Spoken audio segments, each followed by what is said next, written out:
Raceway for round number 4 of the Hi-Tec Oils Super Series. Yes, we're just 45 minutes to the west of Brisbane City. And I tell you what, they have turned the weather on here at Queensland Raceway. We've got a fantastic endurance lineup as well. Jared McLean joins me. It's going to be a big weekend. 21 degrees, the forecast for today with very light winds, and we could not be more blessed. We've seen some incredible action already with qualifying for TA2 Muscle Car Driver 1 and 2 groups. Alice Buckley taking it out, top spot yesterday in the Driver 1 division. Driver 2, that was topped by James Golding. Some incredible stuff.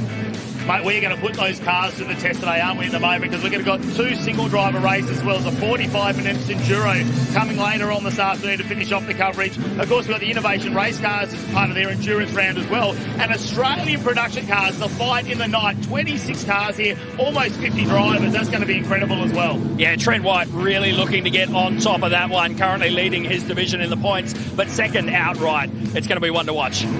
Well, I tell you what, the muscle is getting fired up right behind us, aren't we? We're about to bring 6.2 litres of Aussie or Chevrolet V8 to life as we're about to send them out on the track. Of course, you mentioned the weather before, didn't you? 21 degrees out there, clear skies though, which we didn't see last weekend when there was some other racing on, which always throws a bit of a cat amongst the pigeons, doesn't it? Yeah, look, this track, it soaks up the temperature, and with such clear skies here, tyres are definitely going to be one to watch. That'll be something for the teams to juggle later on in the weekend. We've also got to talk about minimum weight as well. So with 2 drivers, they're going to have a lighter driver and a heavier driver. How they're going to play that out in the endurance is going to be super interesting for me. But 4 Bathurst winners in the field when it comes to our V drivers, former TA2 champions, supercar drivers, Super 2 drivers, they've all joined us here for this enduro. How incredible. Take your pick. I mean, the slew of names is absolutely wild. That Driver 2 race is definitely going to be one to watch. You imagine those supercar drivers getting into a pack on the run into turn 1. What are the odds? Well, you spoke about James Golding being the number 1 when it comes to the second driver. Him and Lachlan Everett, that's going to be a strong pairing. Probably a little bit of a dark horse. We know how strong Lachlan Everett's been in Formula Ford and in the Trans Am series as well. So watch out for that. For me, Paul Morris and Brodie Kostecki. I think Paul Morris did pretty well yesterday, ending up sort of in the mid-pack when qualifying. Brodie Kostecki just outside of the top 5. But, I mean, they're going to be a strong little one from the Norwell Motor Complex as well. Craig Lowndes riding shotgun for Jared Hughes was able to secure himself a number 14 spot in the Driver 2 qualifying stakes. So we'll be looking to see development over the course of the weekend as he gets more seat time and gets more acquainted with the TA2 muscle cars. And his co-driver and leading the championship at the moment, of course, Jared Hughes is the one to watch out for after that accident last week where he got shunted, and that's really going to hurt his shoulder. So he's playing with that. Alice Buckley, though, strong contender with Timmy Slade up the front as well. So there's some great pairings. Well, we can't wait to get into it. Matt Nolte in the commentary box. Hello, guys. Great to be here. And 21 degrees, Jared McLean. We love hearing those temperatures. Talking to 21. It's not his 21st birthday alongside me, Dan McCarthy, but happy birthday to you. And what a weekend we've got in store. You're back from your big overseas trip, but we've got fantastic conditions here, what promises to be a mighty day of racing here. Thank you very much, Matt. Oh, it's a pleasure to be here on my birthday. We're really looking forward to this one. What a huge field we have of TA2 muscle cars, and of course those big names as they have already touched on. It's already thrown up a few surprises for the Driver B qualifying session. Of course, that race happening tomorrow with those qualifying results, but it really has shaken things up, and it's going to be a fascinating weekend with 6 races across the next 2 days. We look at Paul Hadley getting set in the IES Motorsports entry down here in pit lane. 26 cars. This is the first Driver or Driver A race that comes up today. They qualified yesterday afternoon. Alice Buckley by nearly 0.4 of a second, giving her second career pole in just as many rounds. The cars roll out onto the track for this one. 20-minute race or 14 laps. There is 60 points up for grabs. And after the 2 races today, we'll combine all the points between the 2 drivers. That will then set the grid for the 45-minute race again with 60 points up for grabs. Boy, when you look back at the results of the last 2, this is the 3rd tag team enduro event we've had with TA2 muscle cars as Brad Gardner tries to find a bit of spot in traffic down there. It's been quite hectic down here today. The quality has gone up, I'd say 500% since even last year's event at the Bend Motorsport Park in South Australia. Here is the grid. It's an old Chevy front row with Alice Buckley and Jared Hughes for today's first race. Lockie Everett and Tom Davies, one of his great results on that second row. Ben Gomersall and Graham Cheney, his best qualifying result of the season. The IES Motorsports car. Diesel Thomas will start from 7. We welcome Clay Richards, who teams up with Ben Barguana. Josh Webster We'll have George Wiedeke for company in the Autofix car for Marcus Ambrose Motorsport and Des Collier on row number 5. The Dude having his first run in the Norwell Motorplex entry with Brody Kostecki. A tough combination there today. Hayden Jackson and Josh Thomas in the field. Brad Gardner, Brandon Madden, who's been doing time in the Aussie Racing Car Series. Connor Robertson, Tim Blanchard, who drove in the Trans Am Series. Notable supercar star in his own right. Mark Crutcher starts out of 18 in what was a brand new car on Thursday before the dramas they had during the 2 qualifying sessions. Glenn Ebert starts his first race from 21st today. Aaron Prosser from 22. Paul Hadley 23. Back to Steve Wilson, Brock Payne and Lee Stibbs. Both those cars going rear of field for being under height yesterday. So a couple of good qualifying results went begging for both those cars. Expect them to charge, particularly Lee Stibbs in that 66, having former TA2 muscle car champ, we should say reigning TA2 muscle car champ, Josh Haynes. Indeed, and Brock Payne, the reigning Formula RX8 champion, he qualified inside the top 10, so really disappointing for him to be starting from the rear of the grid. So 2 hard charges. Expect them to come through throughout this first sprint race here this morning. The Goodyear tyre, which a few of the drivers have been trying to get their head around for this weekend. Some have been running on Hoosier tyres in the Trans Am Series. The final time, incidentally, we'll see the Goodyear tyre in operation. They'll switch back to Hoosier for the next round at Mallala in South Australia. Gee, it sounds good to say Mallala for our next round of the Hi-Tec Oil Super Series in September, as Matty Cav has done arguably the quickest run up pit lane, hopefully under 40 Ks. Incidentally for Matty Cav running back up here. Hey, here we go. This is going to be a big one. Yeah, it's going to be absolutely massive. Yeah, I had the pit lane limiter on as I came up just to make sure we didn't get any drama today.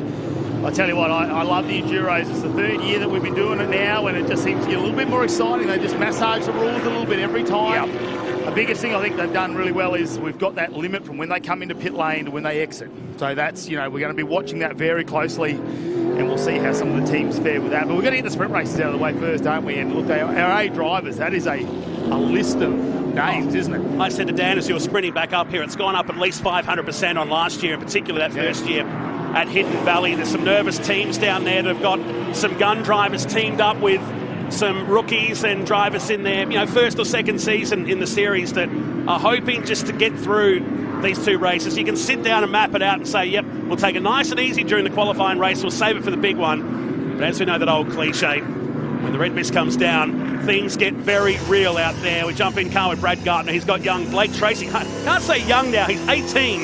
He's celebrating his 18th birthday at Sandown at the Trans Am round and almost won a race there on that occasion. So that's a good little combination in the Hi-Tec Oil Chevy Camaro.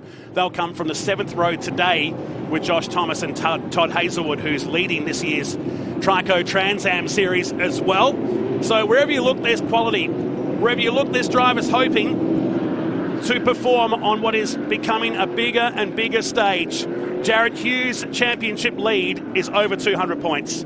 They just want to go home with the trophy. He's teamed up with superstar Craig Lowndes, 7-time Bathurst 1000 winner. Lowndes had his first drive of the car yesterday, did some testing recently, but it's a completely different animal to what he's driven in the past.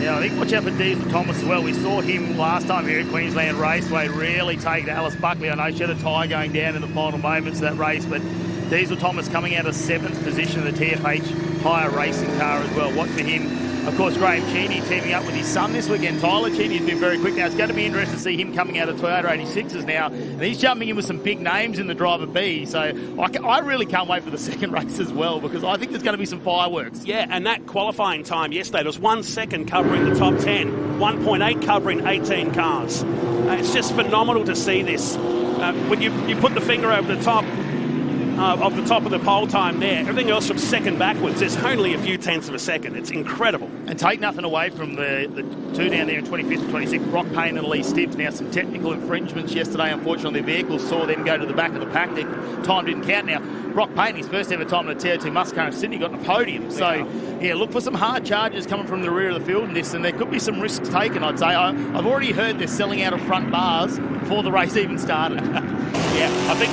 they've got double digits left down there, but they don't want to be using them, particularly that new car. What was a new car for the number 4 team? It went out yesterday. Any problem that you could think of went wrong for Crutcher and Cox yesterday. Their 3rd year of teaming up. You're in car with Lee Stibbs now in the Hi-Tec Oil Chevy Camaro, the South Australian That's with Josh Haynes. That is a very good combination, incidentally, but like you said, 26th on the grid. There's a lot of work for them to do. And it's all about points here. If you had a bad run in qualifying, you need to get the points. The more you get, the further up you'll be for the 45-minute race later today. Yeah, well, Lee Stibbs was 7th fastest, I think, before he got was. that Chettingham freshman. So he's got some pace in that car. That's obviously a new outfit for them. It's the 3rd car in the Hi-Tec Oils Motorsport entry as well. So joining the team there as they're getting a couple of laps to get these tyres in the zone to get underway. And have a look at the Team Chevrolet off the front. There was a little bit of talking going on, I think, with our Behind the Visor show as well. These two are going to go at it once again. And Alice Buckley, the only one to get into the 111s when it came to qualifying as well. New qualifying record. Incidentally, we welcome you to the TFA Tyre TA2 Muscle Car Series presented by Maritimo. And waiting for them to hit the start zone. They're in it now, and the 2 Chevy Camaros will lead us down to the green flag. This is your qualifying race number 1 for the AE drivers. The charges on to turn 1. Buckley leads with Jared Hughes trying to tuck in front of Lockie Evanet in the Cam Quarries entry. Lots of cars sliding across turn number 1. With that earlier fog today, it was quite cool. We were in the single digits to start the day. But an absolute burst of sunshine out there today. It's off the track, surfing in the 42. Is Davies. He's going to try and stop fishtailing here. And look how much debris he's picked up in the front splitter here. They charge down the back straight at over 230 kilometres an hour. Challenge on the outside from Hughes. He's been hung out to dry there, but watch Lockie Evanet in that sky blue number 8, the Cam Quarries entry. I reckon watch out for Evanet. There's got Domicile as well just behind them. He's doing a fantastic job. Wasn't it lucky when we saw just before as the rejoin at the moment with Davies when he went off in the dirt? That could have really been some implications. We get a move done here, and as Evanet got Hughesy at the moment, I think Jared Hughes may have gone back to the 3rd position there. Lachlan Evanet really putting on a hard charge. Such a different change to have Golding in there on side. I know he does some driver coaching with Evanet normally, but now he's in the car and be able to relay that data and really have a look at the difference between the two. Lap 1 in the books. This car skating across the track down here is Tim Blanchard in the Cool Drive Auto Parts entry, heading down to Dick Johnson straight for the first time. So 14 laps or 20 minutes in a lap, whichever way you want to look at it. We're 3 and 4 wide across the control line, but it's Buckley that leads from Evanet, Hughes, Graham Cheney up into 4th position. What a strong showing in the 51 IES Motorsports Camaro. Gomersall runs next with Jackson, Thomas, Clay Richards runs in 8th. The dude is up in tonight. Josh Webster is in P10. We didn't talk about the tyre allocation either. 6 tyres allocated to each driver at the start of qualifying. Now, they have to bring their qualifying tyres into this first race. So, luckily for Alice Buckley, only 4 laps. Jared Hughes did 6, but there's a few further down that did 10 laps. So, this could play it. It was like doors open for Crutcher. He's already trying to get out of the vehicle. And does that look like Graham Feeney? I saw that looping around as you were talking about the tyres down there at turn 3. You can hear the Goodyear starting to plead for mercy, and that great result has put him stone motherless last in the IES cars. Another one with smoke billowing through that second left-hander. Hard to see from there, but you can see a bit of a mark on the unit racing car of Ben Gomersall. Oh man, it was such a strong showing for Cheney in qualifying yesterday. He's around some pretty tough company and now finds himself back in 25th position as we chalk up another lap. Buckley leading by 0.5 of a second. Looking back, is that Jackson? Yeah. The tyre rubbing on the 81 perhaps? He's just having no luck this year, is he, at all? The 81, he was not too bad in qualifying, just getting, at the back of that top 10, and now look at the back, he's got him all over him at the moment. Just holding on to position there for Jackson in 5th, but Richards, Clay Richards now, he's surely going to have to take a moment here to have a look down the inside there, and he's followed by Diesel Thomas and Paul Morris. It's just maybe a train that comes down the inside as they head to turn number 3. Yeah, there goes Clay down the inside, and behind is Diesel Thomas in the 18. They'll be 3 wide on the exit. Paul Morris lining up for a piece of the action in the red Norwell Motorplex entry, charging down to this double left-hander sequence. Back in car with Lee Stibbs. And Stibbs at the moment, the 66 has come up into 21st position as he feeds at 4th gear, back into 3rd, back into 2nd in these 4-speed gearboxes, and trying to pick his way through the field. And wherever you look, it's action stations here in race 1, driver A race, the TFH TA2 Muscle Car Series. Another qualifying race to come up this afternoon, and looking forward to that endurance race of 45 minutes. So it settles down with Buckley leading by just under a second from Lockie Evanet back to Hughes, Gomersall, Clay Richards, his first run now, and now here comes Paul Morris to the inside. Access denied, only just from the 81, the Dodge Challenger.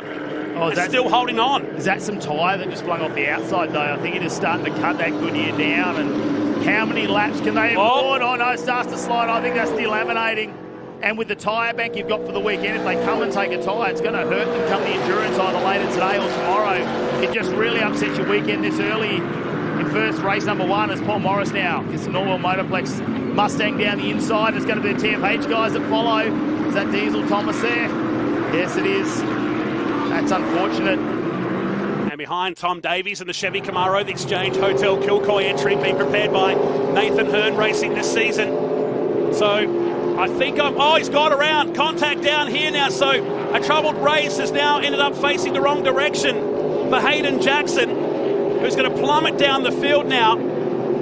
So they're racing very hard for a qualifying race. Yeah, Josh Thomas gone down a number of positions as well. Unfortunately for him, he just caught up in the back end of that. Here goes Davies fighting back after that massive moment coming out of turn number 2 where he had a big excursion and now he's up alongside Morris.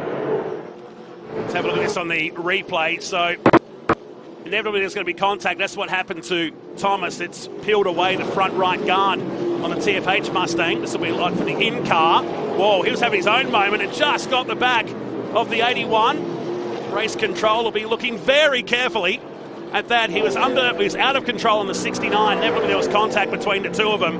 But hasn't have bought this race alive in the mid-pack.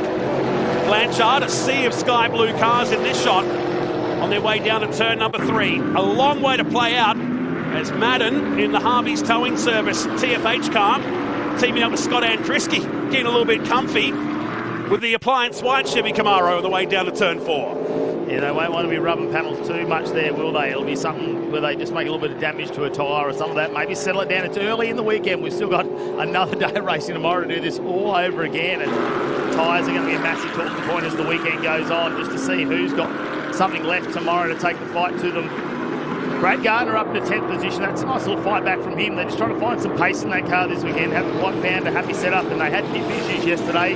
So they've done a big change overnight. They heard an axle at diff centre, and then they've gone and done the input shaft and the gearbox as well, just for a bit of security to make sure they get some finishes with some races. Yeah, it's been quite a few. There's been quite a few drivers in dramas. Yesterday, gearbox, so he said axles and drive shafts and tyres.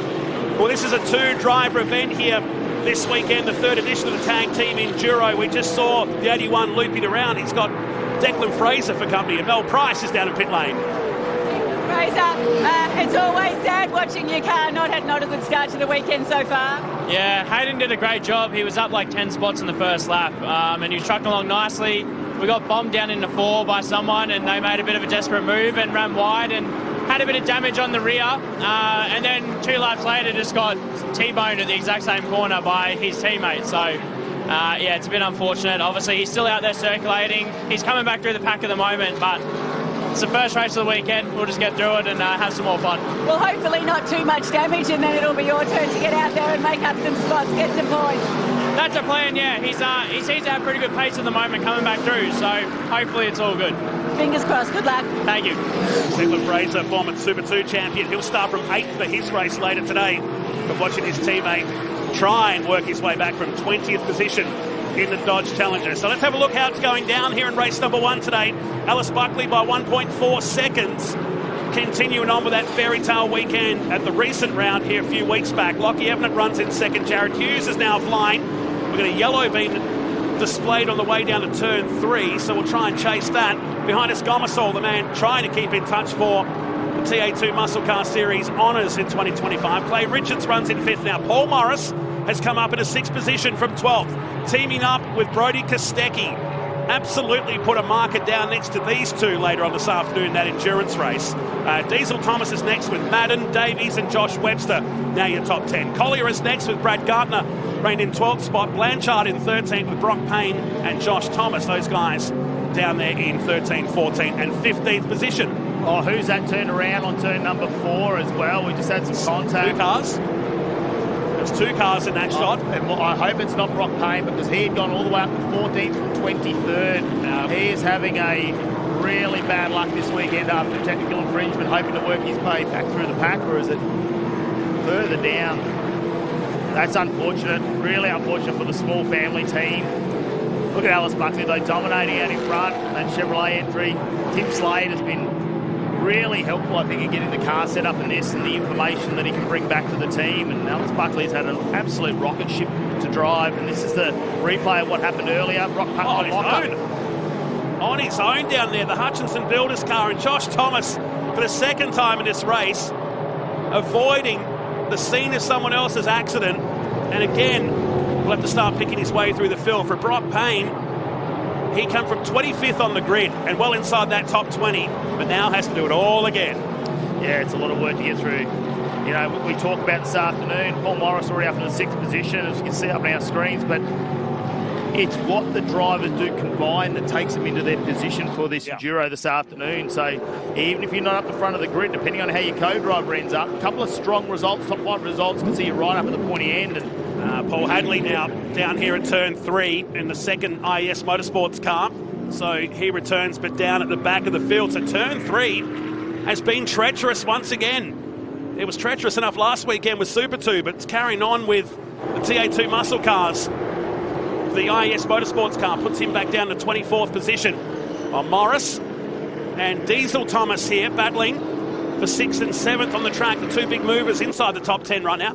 Got to say, well done. And big attaboy to Brandon Madden, who's up into 8th position now.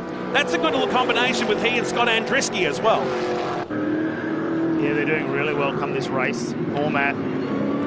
Just working away in the background. Diesel Thomas just patiently waiting behind a much more experienced Paul Morris, who's in front of him at the moment, but he'll just chip away at that, I think, and they'll just look for some result to try and bring home for Diesel Thomas at the moment. He's got Nash Morris alongside of him, so it would have been great to have father-son taking it out, wouldn't it, at the moment, battling it out if we change some of the drivers around, but we'll see Brody Kostecki get out in that 67 car in the next race. And there was a lot of drivers yesterday in the pits, a lot of teams working out who they were going to make driver A and driver B. Pretty much up to the last 10 minutes of qualifying. And once they qualified, that was it. That's how they had to stay for the weekend. So there were some teams yesterday, in fact, 3 combinations that swapped out the last moment to make driver A and driver B. And tactically, do you want a fast guy in for race 2? Because tomorrow, driver 2 starts the race, the first race of the day, then driver 1 comes out. So the format's quite unique, but it also presents its own unique challenges. And I think the 45-minute race is going to equal it out. If you can get somewhere in that top 10, try and stay out of a little bit of the push and shove. That's really the sweet spot where you need to be. They can sort of filter that out a bit later. Let's have a bit of a replay here. So this will be... who is that? This is for the Thomas and Jackson. Race control have asked to have a look at this one more time. So they're clearly wanting to have a think about should there be a penalty. You can see Thomas was coming in. Like he was fighting that steering wheel in the 69 to bring that car under control. So race control will keep an eye on that. Stephen White, the white dog, is operating up there as normal. I don't think he wants this amount of stress this early in the day. He's already fearing the 45-minute race later today. Former open wheel star in his own right. Back in the 90s, Stephen White, as we come through to complete another lap. Just over 7.5 minutes remaining. And Alice Buckley checking out once again. 2.4 seconds down the road to Lockie Evanet. Then it's Jared Hughes that you're watching in the double 1.8 machine. Gomersall a further 5 seconds away from the crew of cars. And it's Clay Richards, Morris, Diesel Thomas, who spends his time at Norwell Motorplex being trained by the dude. So it's good to do a live training session, I guess, for the young teenager in the 18 machine. Brandon Madden, Tom Davies and Josh Webster. But Brad Gartner is starting to move up. He started 14th and now knocking on the door of a top 10 finish. Yeah, big effort from him. He's been very, very fast, hasn't he, Brad Gardner? But he just hasn't been able to complete those races. Quite a few DNFs or issues where he's been pushed back out of the top 20. So championship-wise, probably heard him. He missed the race up at Bathurst as well. But, I mean, he'll be looking for a bit of redemption. Wouldn't it be great just to get an endurance round together, teamed up this weekend? A great teammate that he's got in Blake Tracy, was very, very fast as well. So we're looking for some big things out of Brad Gardner if they can just find that sweet spot in the car. Alice Buckley, though, just look at the domination she's got at the moment. And that clear air will really help her control how much tyre wear she's going to get on there. She's got some nice fresh air out in front. Can just drive the car to a lap time at the moment and just hold out Lachlan Evanet, who's got Hughes just behind him, who's just applying a little bit of pressure in the background there, and you can see sliding out Gomersall. Well, he is really pushing hard to close this gap because that has blown out to just over 6 seconds now to third place. As Davies now fighting his back way through Webster. Webster gives him a bit of walk ball right there on the front front left. I can just imagine Marcus Ambrose now. Call it. Too early in the day for that. The Autofix Mustang for Marcus Ambrose Motorsport. And he'll have George Biedeke, who ran runner-up in the TA2 Muscle Car Series back in 2019. drive later on. In fact, he's learned so much in just the short time having Mediki with him this weekend. And it's improving his driving style, and that's why we're seeing him in the top 10 a bit more frequently. But they are racing for sheep stations. Remember, the more points you get between the two drivers, the higher up you start for later on today. Let's go back to pit lane. Here's Mel. Todd Hazelwood, a little bit of action so far for your co-driver there in Josh Thomas. You might be in a bit of trouble. What do you think? Yeah, just been given a 15-second time penalty. That's how racing goes sometimes. Josh was pushing hard, trying to redeem himself after a bit of a tough qualifying session yesterday. And, yeah, the TFH High Mustang has some pretty good speed in it, but just a little unforced error there at turn 4, a bit of a bottleneck situation, but we'll cop it on the chin and we'll just have to press on for the rest of the weekend. Well, front row start for you in the next one. You must be looking forward to that. Yeah, exactly, yeah, starting P2, so still a long way to go this weekend, six race format, so plenty of racing still to go, so we'll just cop it on the chin and move on. Yep, hopefully there's no damage then and you can get out there and give it heaps. Yeah, that's it. Yeah, it looks like a bit of cosmetic damage there. The front guard there's hanging off. So, we'll get it tuned up for the next one and we'll press on. Thank you. I think Toddy, big thumbs up to the camera, is probably pleased that there was a second qualifying session yesterday, as here comes Crutcher on the move with Danny Reedy down in, where are they at the moment on our screens? A bit further up. They're further up than I thought. Crutcher's up in a 12th position now in the 4 machine from 18. A brand new car. In fact, the very first lap out on the track the other day, it went off in the gravel. Yeah. Tore the splitter off. If you saw it yesterday, you thought it'd done 6 seasons already. Yeah, and they had a couple of dramas. They didn't get a chance to get a shakedown in that car. No. They had an accelerator cable stick on. And I think they had some issues with some brakes or something out there as well. So, yeah, that car's getting a shakedown this weekend for sure. Man, he likes the new car smell, though, doesn't he? Everything else looks good except the front of the car. Brand new car, of course, he's old. Oh, no. I said last night I wouldn't talk him up, and I've cursed him again. And clearly there's been some tension down here at turn 3. The brand new, I told you it's brand new splitter on the front of the 4. They're about $3,500 each, these splitters, so they won't be tearing them up too much. You can see the gravel and pebbles bouncing down the racetrack. Crutch drops him down outside the top 20. But he and Jordan Cox teaming up their 3rd tag team enduro event. Started back at Hidden Valley back in 2023. Here it is on the replay. It's down the shot. Did they make contact? They were running pretty hard, if you recall, at the start of that lap. And the Rockstar putting the 4 perhaps into the gravel himself. Yeah, Danny Reedy, I think he was lucky not to have that onslaught of cars come at him head on. He would have been, that would have been a moment where you held your breath and just hoped that everyone saw what was going on. Sort of splits the field. Now, Josh Thomas, that 15-second penalty, that's going to push him right back towards the back of the pack. That is going to hurt them, especially trying to fight back through. And a couple of moments where he's just had a little bit of an excursion to get around some players. Here, Alice Buckner now coming on the back of the pack. Evan just behind, and then Jared Hughes. Just over 2.5 minutes remaining. There's the leader. 3 seconds up the road. Alice Buckley to Lockie Evanet. Another famous Bathurst legend. He's down in pit lane now with Jared McLean.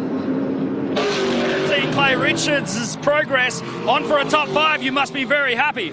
Oh, absolutely. I mean, for us to turn up here this weekend, it's his debut in TA2. It's the first time we've seen the Goodyear tyre, and the boys are doing a ripper job. So we want to be patient. Obviously, the way this format works is we've got to put ourselves in for the final, which is the Enduro this afternoon. We'll get through this. Clay's doing a ripper job. To be P5, we're matching the leader's pace, but we've just got a couple to go, so we'll see how we end up. Fantastic. I'm in heaven here. Steve Richards off to my left. Jason Buck. This is my childhood. These guys on TV. How good. Chance for a selfie down there. Yeah, it's great to have so many Bathurst legends down here, and they're all loving being part of the TA2 Muscle Car Series, whether it's in a car or working on the cars, preparing them and getting their drivers, and watching the second generation drivers coming through and making us feel damn old. It does. It puts a couple of years when you see everyone who's down there in pit lane, and now the next generation of race car drivers starting to come through the field. It's really starting to settle down, though, with our leaders at the moment. Alice Bucky just working his way through a couple of back markers at the moment and just dominating again in this Chevrolet entry as we head into the final lap of this first driver race. Driver number A, or the driver A, I suppose we put them out there, and you could say, though, that we could put these... Imagine having a field of all these drivers together, putting all 50 out on track. It'd be an incredible race to see. I think we're going to see some of the young talent starting to make their way through, and just needs to complete this final lap. It looks like it's gone pretty solid there for Alice Buckley, who's just improving time after time. Well, we've been hyping her up a lot in this last couple of rounds. You've got to take your hat off to Tim Slade, who's been mentoring Alice. She's only 18 years of age, remember. And Tim will drive that car later today in the second race. But there's 3-lap cars in between. It's starting to become a really, really nice trend, isn't it, seeing this Chevy Camaro on pole position and picking up race wins. It broke all the history books globally at the last round. And pole position yesterday by nearly 0.4 of a second. It's going to be a lights to checker victory in race 1 for Driver A's, the TFH TA2 Muscle Car Series. Give it to Alice Buckley by well over 3 seconds in the Chevy Camaro. Lockie Evanet will be home for second, a long way down behind this group of cars. Jared Hughes will be third, collecting the points. He'll hand the, can't say keys, the starter button over to Craig Lowndes later today. And this battle that's been relentless between Webster and Davies, going right down to the last millimetre. Davies driving like Nathan Hearns behind the wheel at the final turn, and that will lock in 9th and 10th position with Brandon Madden just ahead in his best running. In the number 11 machine, Diesel Thomas will be stoked with that. Lee Stibbs, a big mover today from 26th up into P12. Brock Payne coming to the line now for 15th, so both those cars with tremendous speed. And remember, Josh Thomas will drop 15 seconds, and that'll put him well back to maybe 21st position when the timing screen cleans itself up here. A costly mistake, and I'm sure that will be plenty debated post-race. But at the end of race number 1, a clean affair for Alice Buckley. Pole position, led every lap, and gets the fastest lap of the race. 1 minute 12.663. She wins by 3.2 seconds from Evanet, Jared Hughes, Ben Gomersall, and Clay Richards. Another handy combination there. They were 5th with Paul Morris, Diesel Thomas, Brandon Madden, Webster, and Davies. Covered by 30 seconds here at race number 1 of TFH TA2 Muscle Cars. Brad Gartner, what a move today, up into 11th position. Lee Stibbs, 12th, so the Hi-Tec Oils team having a much better day out than qualifying yesterday. Josh Thomas, Hayden Jackson, Brock Payne in 15th. Connor Roberts, Tim Blanchard, Danny Reedy got up to 18th. Over the page, the one that got away for the 4. He was knocking on the door of the top 10 as well for Crutcher. And down to Prosser, Hadley, and Glenn Evett, all going a lap down in race number 1. Well, the highlights of what's going to be a very busy day in the TFH TA2 Muscle Car Series got underway with the Driver A on the Hyundai Highlights into turn number 1. Good move from Jared Hughes to cover off, and straight away Hearn was taking his car Bush on the back straight. Yeah, Davies pushed out wide there and he's lucky not to really collect him over. This is Graham Teddy. Might be a little bit of a helping hand there as he got turned around. We pushed him a bit further back down the field as well. But this is the moment we're talking about. 15-second penalty for Josh Thomas. Just going to push him right back down the field after a slide into contact. He had a big dive in there, didn't he, on Hayden Jackson. Jackson just opened up the door knowing he had that tyre issue. We saw the smoke coming off a little bit earlier. We didn't know what was going on and had a little bit of damage. Brock Payne, though, no one there at that point, just locked up the back brakes after fighting, coming out of 25th position. That was unfortunate for him. This was Tim Blanchard and some assistance there as Jackson driving, probably a bit frustrated after what had happened down at turn number 4. But just throw the rag over the top of the 150 and wipe it down for race number 2. Maximum points for Alice Buckley. A dominant display, 3.2 seconds ahead of Evanet. His best result in the Cam Quarries entry, pulling up down in Victory Lane. Tim Slade will drive this car later today in the second one, the Driver B race over 20 minutes or 14 laps. Great way to start the day under beautiful blue skies here in Queensland as we go down to Victory Lane. Here's J-Mac. Jared Hughes collecting valuable points, but you would have liked to have been a couple of steps higher on that podium. Evanet put down a move. Yeah, he got me off the start. We tried something with our rear pressures, and it obviously didn't work very well off the start. It was a bit of a handful, but yeah, we got a bit more drawing on the board to do. Unfortunately, we haven't figured it out yet, but yeah, we'll keep working forward. Handing over to Craig Lowndes for the Driver 2 event. How do you feel?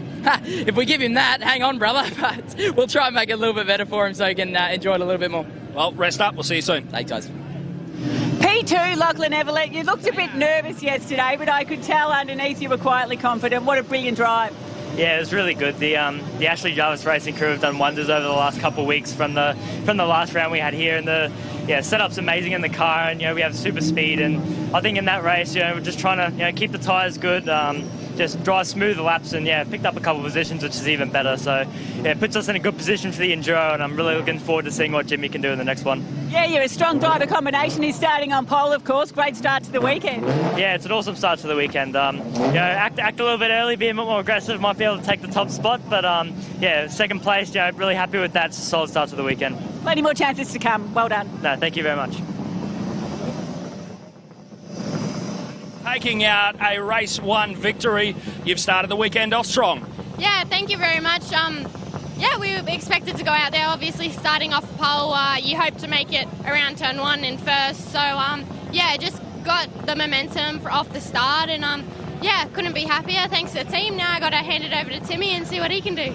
3 seconds ahead of Lachlan Evanet.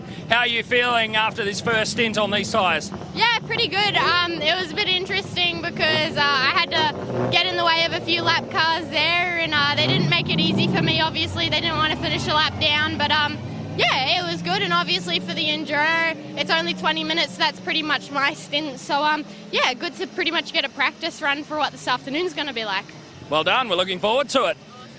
Don't go far, we'll be right back very soon.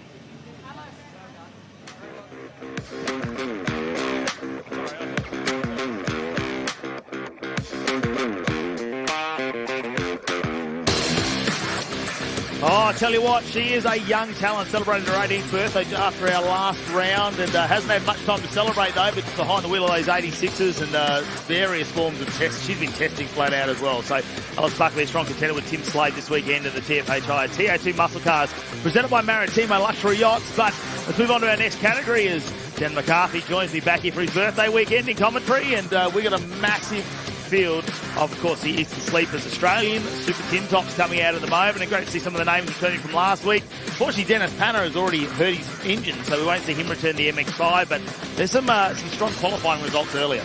Yeah, it was really, really tight in qualifying, just a couple of tenths separating the front 2 rows of the grid. So it's going to be a really fascinating fight, this race. Corey Gillett is going to start from pole position, but Brent Edwards, I think, could spring a surprise. He won the round here last time out. He's starting from P4, had a few issues. We'll get to that as the race goes on, but I think he should move forward from where he is starting P4 on the grid. Yeah, he said he was setting some new brakes in that qualifying run, so he's hoping to go a little bit faster. Look, there's some names here. Tony Saint out of Queensland, well, this is his home track. He's been doing really well.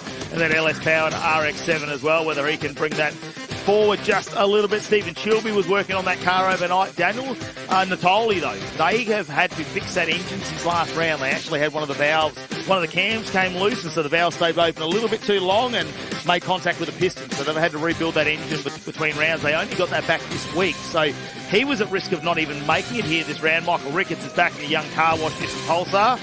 And we can see some improvements in that car after this round. I know he's been waiting. As we just have a look at the start here from a standing start, as we see Ryder moving backwards. So he might have just gone back one position there. So yeah, he missed his grid box by a good couple of metres. I think he thought the first white line was where he's meant to park up, but it wasn't. So Pluck's reverse makes himself in the correct position as the final car pulls in at the very tail of the field. So not too far away from getting this one underway. The Eastern Sleepers Aussie Tin Tops, round number 4. All right, race is underway. Ryder doesn't get a great start. Corey Gillett, well, he's had all sorts of problems this season, but it looks like he has got away nicely. Brent Edwards now caught up in a fight as they go round him either side, and have a look at Natoli. The Audi powers on in that refreshed engine, already up into 4th position. Chilby with a nice start as well, and we can just see there, Saint will slot into 2nd position. Have a look a little bit further back. Nathan Dindanis out of the Precision Turbochargers entering that Ford Falcon now. That's had a bit of a rebirth too. I believe it's had the Barra put in. It had the single overhead cam motor when we were in Sydney and had all sorts of dramas, but they've got that car repaired and they're back out for a tough fight as Tony Saint having a look down to 3 already. Corey Gillett better have his mirrors out because we can see what's going on. He slides the car around. They're side by side coming out of 3, and Chilby's going to take advantage. Maybe we go 3 wide into 4, but we don't. Look at Gillett. He's just got plenty of power and that LS Powered Sylvia. Chilby made a great start, and here he comes up the inside. Oh no, the door is closed firmly in his face there. As they swing it through the two left-handers, turns number 4 and 5. So as they come back onto the short chute towards turn number 6, it's as they were. But Saint looking good at the moment, looking fast, but just doesn't quite have the brakes to take the place. Up the inside comes the number 98 of Peter Ryder, the slow starter on the front row of the grid. He's making a quick recovery at one stage, fell down to position number 5, but he's moved up already to 4th and having a look at 3rd. But this is what we saw in qualifying. All the cars have different strengths and weaknesses, and it's already playing out in the first lap of this race. Brent Edwards pushing the limits through turn number 1, and he ran a little bit wide there. These front 5, though, have pulled away from the little Audi just behind in 6th of Natoli. We're just winding a little bit of those cylinders and horsepower up. Brent Edwards will be getting the boost into that barrier as well, trying to get that big Falcon off the back there in 5th position. Currently leading the overall points when it comes to the Drivers' Championship. He's 3rd in the Outlaw TT class when it comes to the Australian Super Tin Tops. Of course, these are the sleepers presenting this one. Simon Cox is out there racing. Obviously, that's part of his business as well. So great to have them on board for another round of the Australian Super Tin Tops, and I believe they'll be carrying that over into the next round as well. So great to have him joining the category as well as being involved behind the scenes. It's Tony Saint there looking to see what he can do, and it's be a fairly even match. Tony Saint, when you look at an RX-7 weight versus a Nissan Silvia, both LS combinations in the front, but we know how balanced we've seen the BMWs when they've got the LS power plant in them. And just have a look at Chilby off the back. We know we had that car apart, but that's just looking for a bit of fresh air there at the moment. Just takes it in, and Ryder just behind after not having the exact start he wanted to, where he dropped back a number of positions. Brent Edwards, well, hopefully those brakes are bedding in, because he was very wide last time coming out of 2, but he holds on to it this time. I was saying about Brent Edwards qualified 4th. He was hoping to be a little bit higher. Yesterday he had an issue with the clutch after practice 1, didn't take part in practice 2, and only just made it out for the end of qualifying. He went all the way to the Gold Coast to get that replaced, made it back for qualifying with 4 minutes left to go. His tyres never really got up to temperature or pressure, but it was still good enough to put him 4th position on the grid, and that's put him in the fight here straight away.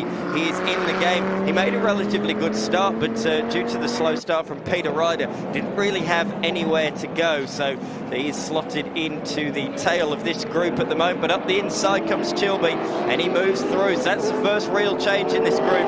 And Brent Edwards, the wily old fox, using his lots of racing knowledge to also move up ahead of Peter Ryder. He was looking ahead, he saw the move ahead, and that allowed him to place his car where he needed, and he's made his way past Peter Ryder, a regular in the Victorian Super TT Championship. Great to see him step up to the Australian Series in recent rounds. Well, here we go. Challenge for the lead at the moment as Chilby has a look down the inside of the BMW, and Gillett will just be on the outside. Can he hold on? He knows to slide this car around its former life as a drift car. But he's changed a little bit of a setup there, trying to find some grip racing there. He did say he was hoping that the diff would hold in as Tony Saint goes for excursion now. Wants to chew up the dirt on the outside. It takes a bit of a reprieve there for Brent Edwards, who was under attack by him, but he went a little bit too fast coming out of turn number 2. Now Brent Edwards just getting into the groove. Those tyres coming up to temperature. The brakes are well and truly bedded in at the moment. And now it's a 3-horse race at the front, which is not much back to Saint and Ryder. Ryder's gone through though. Saint didn't get that run down into turn number 3, which is Ryder back into 4th position. Side by side for the lead. He's trying to look around the long way is Chilby on Corey Gillett. Great clean race in between these two, but up the inside is Gillett once again. But if he can hold on around the outside, Chilby, which he's done, he'll have the inside for the next one. Doesn't matter anyway, he's already made it stick. Brent Edwards is going to look to follow through as well, but his car that bit heavier than the Silvia ahead, and he's not quite able to brake as late under brakes as he might like. He should though have the horsepower in the straight line. Nice exit out of turn number 6. It's a drag race towards turn number 1, and Peter Ryder's thinking about making it 3 wide. Wow, thinks better of it. There's plenty going on, isn't there, in this race at the moment? Yeah. It's all happening. Unfortunately, Chilby now looks like he's starting to check out. Can Brent Edwards try and stay with him? It might be your tyre pressures where they've chosen, where we saw that Gillett was very quick at the start. As Edward goes a little bit wide, you can see him just cross over the track for a moment there. Let's try and regroup after that one. The former TT champion as well. Gillette was very fast to start with. Now we're seeing the pace come to the other cars, and potentially they ran a little bit lower tyre pressure at the start of this race. Remembering 21 degrees today, but the UV is belting down on that track. If you actually stand in the sun, it is very, very warm. So there's going to be some changing conditions, especially as we head into this afternoon. That cool breeze starts to come across the track. So wait and see how the day fares out from. And here we go, Ryder and Gillette. Now this is really a knife versus knife fight, really, when it comes to them. Both of them, this is Sylvia's LS powered, but Ryder goes around the outside and just looks to have a little bit more horsepower. And the grip change, really, for me, since the start of the race, we're only 5 laps, fifth lap in. So, already a big changer as Gillette starts to slide the car around, and we hope he's not having issues with that after he's been fighting gremlins all season. I spoke to him just before this session started after qualifying. He says, that's a really good way to get the monkey off the back yesterday. It's been such a bad start to the year. But as you say, at the moment, the car looks unstable. It's sliding around left, right and centre. He threw tyres on it in qualifying yesterday, and he said to me, I very rarely give the car a birthday and put any new tyres on. I just buy newish second-hand ones. So put some brand new ones on. It clearly paid dividends for him to put it on pole position. But at the moment, looking a little bit sideways, a little bit sliding. He's made a few changes since the last round. He said last round at QR, I'll be honest, missed the setup window by a country mile. So we've gone back more to a base setup that we use at most other tracks, and it seems to be more competitive straight away. He broke his PB lap in practice 1 alone. So that shows that that car has certainly made forward steps since the previous round here at Queensland Raceway. Sadly though, he's not making forward steps in this race. He is going backwards, so down to 4th position for the pole sitter, with Saint directly behind him as they swing it through turn 6. Saint losing the rear end on turn-in. He's trying to turn it into a drifting competition out there. There are some drifters out the back, just behind the pit building. But he's in the wrong discipline for that. I don't know. Circuit race. I think Corey Gillard will be in for that. I reckon they'd be up for a show. As we said, if I'm not winning, I like to put a show on for the crowd at home who are watching. So, look, then they're great camaraderie between those two as well, Gillard and Saint. So we'll wait and see how that unfolds. Now, Brent Edwards, he had 3 wins last round here at Queensland Raceway, and he's still in that 2nd position, so he'll be on a podium. Tony Saint, well, he got 3 podiums last time here as well, so he probably won't be too happy to be back in 5th position, but just a few moments throughout the race from there. As you can see, the 27 of Gillette just outside the top 3 at the moment, and he's 1.6 seconds behind Ryder in the orange Sylvia. Rounding out the bottom step of the podium at the moment. Chilby opened up an almost 2-second lead over Edwards. They seem to be very even at the moment. As you have a look at the lap times, Edwards may be a tenth or 2 faster. Big brake lock up there for Peter Ryder. He would have lost a good half a second or more. Missed the apex by 3 or 4 metres. There he is. We're seeing him on the screens down into the turn 6 hairpin, the final corner. But he's going to have to regroup after that one. Set his PB on the last lap, but the man at the moment, the fast man out there, is Brent Edwards. Fastest lap of the race, set just a couple of laps ago. A 1:15.8. He's the only person to break into the 15s at the moment. Let's not forget, Edwards won 3 of the 4 races here last time out. He won the round, his first round victory, he was telling me, in a couple of years. So it was good to get the monkey off the back for him, and it's good to see him really competitive at the moment, leading the championship. And last year he was really Mr. Consistency. This year it's good to see that the car's made progress as well, and he's chipping away round on round, improving that car. Yeah, as you can see, just working his way through some back markers there for Chilby as he goes past Pettit there in the Falcon. You can see the Dwars performance. Just the Barrow, National Athletic Barrow, just in the background here, having a good weekend, and that's a little battle we've got going on a bit further down the pack for the Super 6 as well.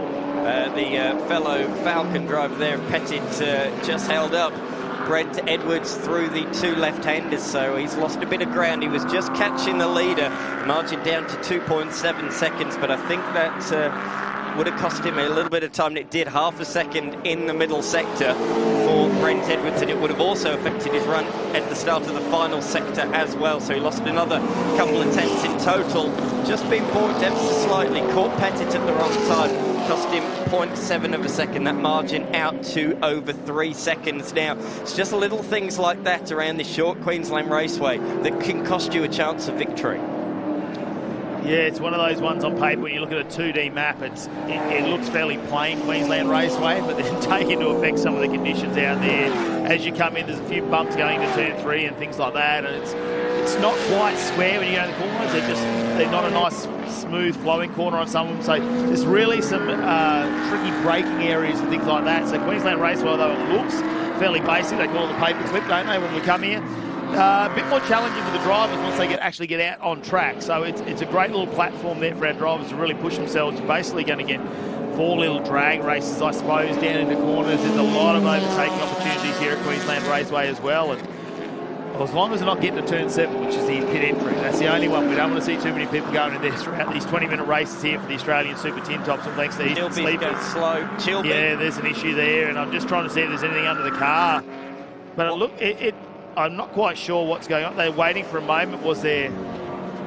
That's hard to explain, isn't it? Like, has he lost power in the car and had to restart that while it's rolling? Or was he looking for an issue? Because you wouldn't be letting Edwards go by. That didn't sound right. That sounded like it was misfiring through turn number 1 through the headset. So a drama for our race leader. He's dropped down to 2nd, and he is going to plummet down the field here. He might try and limp it home to the finish, but this is a real shame. Chilby's been fast this weekend, but all the year long, just a few mechanical issues here and there, and it's reared its ugly head once again. More mechanical dramas for the 226 machine. It seems to die out of the slow corners, and then it seems to get going again. So every time he reapplies the power after a hairpin or a loaded medium speed corner, the car seems to die on him. So Chilby is losing several seconds at every corner. Here it is again. We'll see it bogged down a little bit. No, he's kept the speed up, I think. He's got away with it there. The 2 hairpins are where it happens at its worst. Potentially fuel load. It's getting a bit low. Maybe the pickup in there, something's happened with the fuel pump or full fuel load. We'll have to wait to find that out. It could be an electrical issue as well, moving around something in the harness. Here we go, out the hairpin. This is where we'll see it. And look, Peter Ryder, I didn't know that was going to happen. That's unfortunate. So through goes Peter Ryder up into position number 2. Through goes Corey Gillett as well. And Saint might make it through as well. On the left-hand side, the little MX-5, that is Miley Miller on debut in the series. She's raced a little bit in the 86 Scholarship Series, but great to see her stepping up into the Eastern Sleepers Aussie Tin Tops. Just 16 years of age. She's been racing go-karts, raced for about 7 or 8 years, moved into the 86s and now finds herself in this category, but she's already got nearly a decade's racing experience. It's phenomenal. Yeah, you find that with most of the young talents that are coming up through, and a great category just to get into some more sedan-style racing where it's a bit more around you, and a fair bit going on with some of these bigger cars, and having a look at going through the field with the 20-minute race. They are coming around very fast to some of these back markers. Edwards now out in front. He's got 8 seconds over the field. That is a massive opening that he's just managed to squeeze out, as Chilby's still fighting those gremlins, and with only a minute left in this race, I'm going to say as Edwards comes around, we're potentially going into the last lap, that Chilby will just be trying to bring this car home and try and scavenge some points for the weekend. Of course, you know you're going to start the next race out of whatever position you finish, as Edwards goes by and starts our final lap. Vindanis there in the Falcon, just going a lap down at the moment over the cable. Source Commodore. Brent Edwards, champion his own right. He's done Bathurst 6 hours. He's been second at first class in the 2023 Super TT Championship with the drivers, obviously, and your category. So there's a couple of things that they're fighting for overall when it comes to the Super TT Championship. And he'll be looking to make a few. Mark Tracy here this weekend with his son Blake in the TA2, but not racing, and Matty Sims, who's not here this weekend. So trying to push himself forward in that Outlaw Tin Tops Championship points as well for Brent Edwards. Totally has moved through on Chilby. We'll see how many more positions Chilby loses. The good news for him, his roll is 20 seconds further back. So hopefully for his sake, he'll be able to finish where he is at the moment in 6th. But out in front, Brent Edwards only has 1 more corner to go. He moves past Ricketts. He'll go around the outside towards turn number 6. But it's been a great performance from Brent Edwards. He hasn't had it too easy. Had to come from 4th on the grid. Fell back at one point to position number 5. In fact, he gets a bit sideways out the final corner. But Brent Edwards takes a race number 1 in the Eastern Sleepers Aussie Tin Tops. Great drive from him. Peter Ryder stayed out of trouble while a few dropped off the road, and he's going to come across the line in position number 2 ahead of fellow Sylvia driver Gillett and Saint rounding out the top 4. The question, though, on my lips is, where is Chilby going to end up? How can he hold on? He's gone. Oh, no, he's stopped. Oh, what a shame. That's unfortunate. Whatever gremlin that is in the car has brought that to a stop. We saw it was only really on those hairpin corners where he was struggling the most, and the door is open. It means we are going to have to get recovery out there for him, which is not what he would have wanted. Natoli will come home in 5th position, as you see him just come around in the Audi as well. That's a great comeback from them after last round. Notably, that's the class win in the Ultimate Tin Tops class. So nicely done there by Natoli, dominating that one, as Ricketts also won the Supreme Tin Tops class. Here are the results then. Brent Edwards taking it by 8.3 seconds ahead of Peter Ryder. Corey Gillett rounding out the top 3. Tony Saint, Daniel Natoli, Michael Roll coming home in position number 6. Chilby in the end a non-finisher. Michael Ricketts then moves up to position number 7, and there are our lower class cars, including Miley Miller on debut, finishing in position number 11. Well, what a race it was. Let's have a look at some of the highlights here from the Eastern Sleepers, Australian Tin Tops, and the rider there with that terrible start. It just looked bogged down for a moment. It could have potentially been a little bit of smoke coming out of the clutch or one of the tyres, but I'm not quite sure there. Tony Saint, well, early on, he took a big excursion out on the dirt, and that pushed him wide. This is some of the issues starting to creep in for Chilby. Wasn't in the later part of the race in the final 5 minutes, where just seemed on those hairpin corners, the car losing all sorts of power, and Brent Edwards took full advantage of that, was running in second, but caught up really quickly and managed to get the lead of this race and went away to win by just over 8 seconds. So Brent Edwards with a fantastic win here again, and racking up a nice little record here at Queensland Raceway at the moment. This is the final moments. He got past Michael Ricketts. He thought, I don't want to go a lap down in the young car wash. Nissan Pulsar, he's really strong in his class as well, Michael Ricketts, and Brent Edwards there gets the win for the race here at the moment. This is race number 1 for the Eastern Sleepers Australian Tin Top Championship, and that should put him up in his class as well. He's leading the overall championship points, but for the Outlaw TT, he's really going to take it to Mark Tracy and Matty Sims, who's not here this weekend racing. So a big advantage. We can try and bring home a whole points. Corey Gillett in 3rd position. He'll just be happy to be back on the podium, I think, after a season that's been plagued with all sorts of issues with the car. They've slowly been going through replacing things, axles, diffs, things in the gearbox, and keeping spares as they go along, control arms, things like that. And every time you bring a spare to the racetrack, it knows it doesn't want to break those parts again. So slowly working through that car this season, unfortunately, and he'll be happy just to be up on a podium. Great to see them. Let's head down to J-Mac, though, with our winners in pit lane. 3rd place as he gets the gloves off, Corey Gillett in the LS-powered Nissan. A fantastic run out there to start the day here at the Fight in the Night at Queensland Raceway. It's okay, Corey, the hard work's over. Take your time, mate.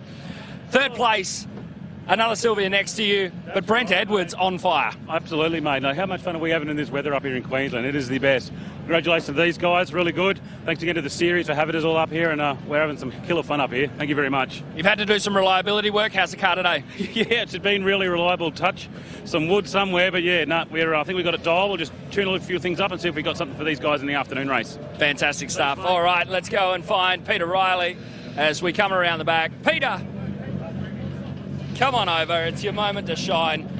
Peter, congratulations. Camera's just over here, mate. How's this for awkward? 2nd place, Corey Gillett. He's a hard charger, isn't he? Absolutely, yeah. I could not believe I got around him, especially after that shit start that I just had. I think I was swamped by about 5 or 6 cars and made it back. So wrapped, absolutely wrapped. We're looking forward to a good result for the rest of the day. Absolutely, yes. Huge weekend for me. Fantastic stuff.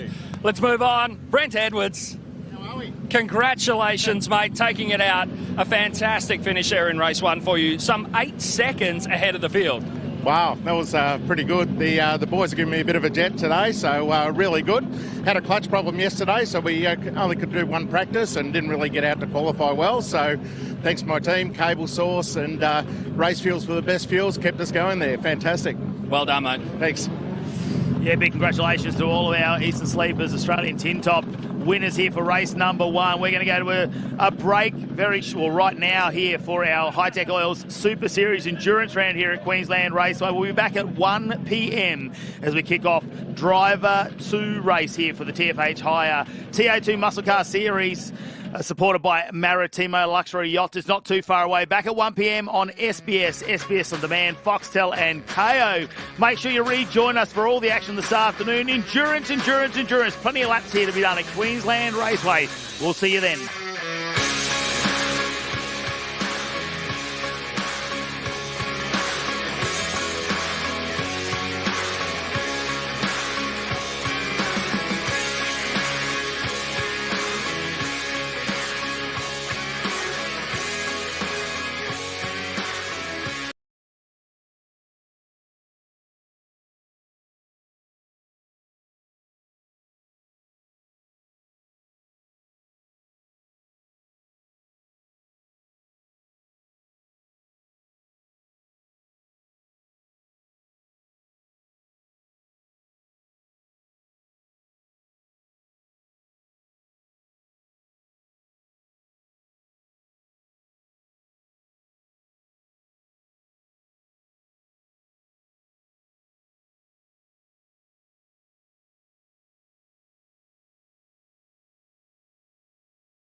Welcome to Queensland Raceway for round 4 of the Hi-Tec Oil Super Series. I'm Matt Kavanagh, joining me Jared McLean here in pit lane.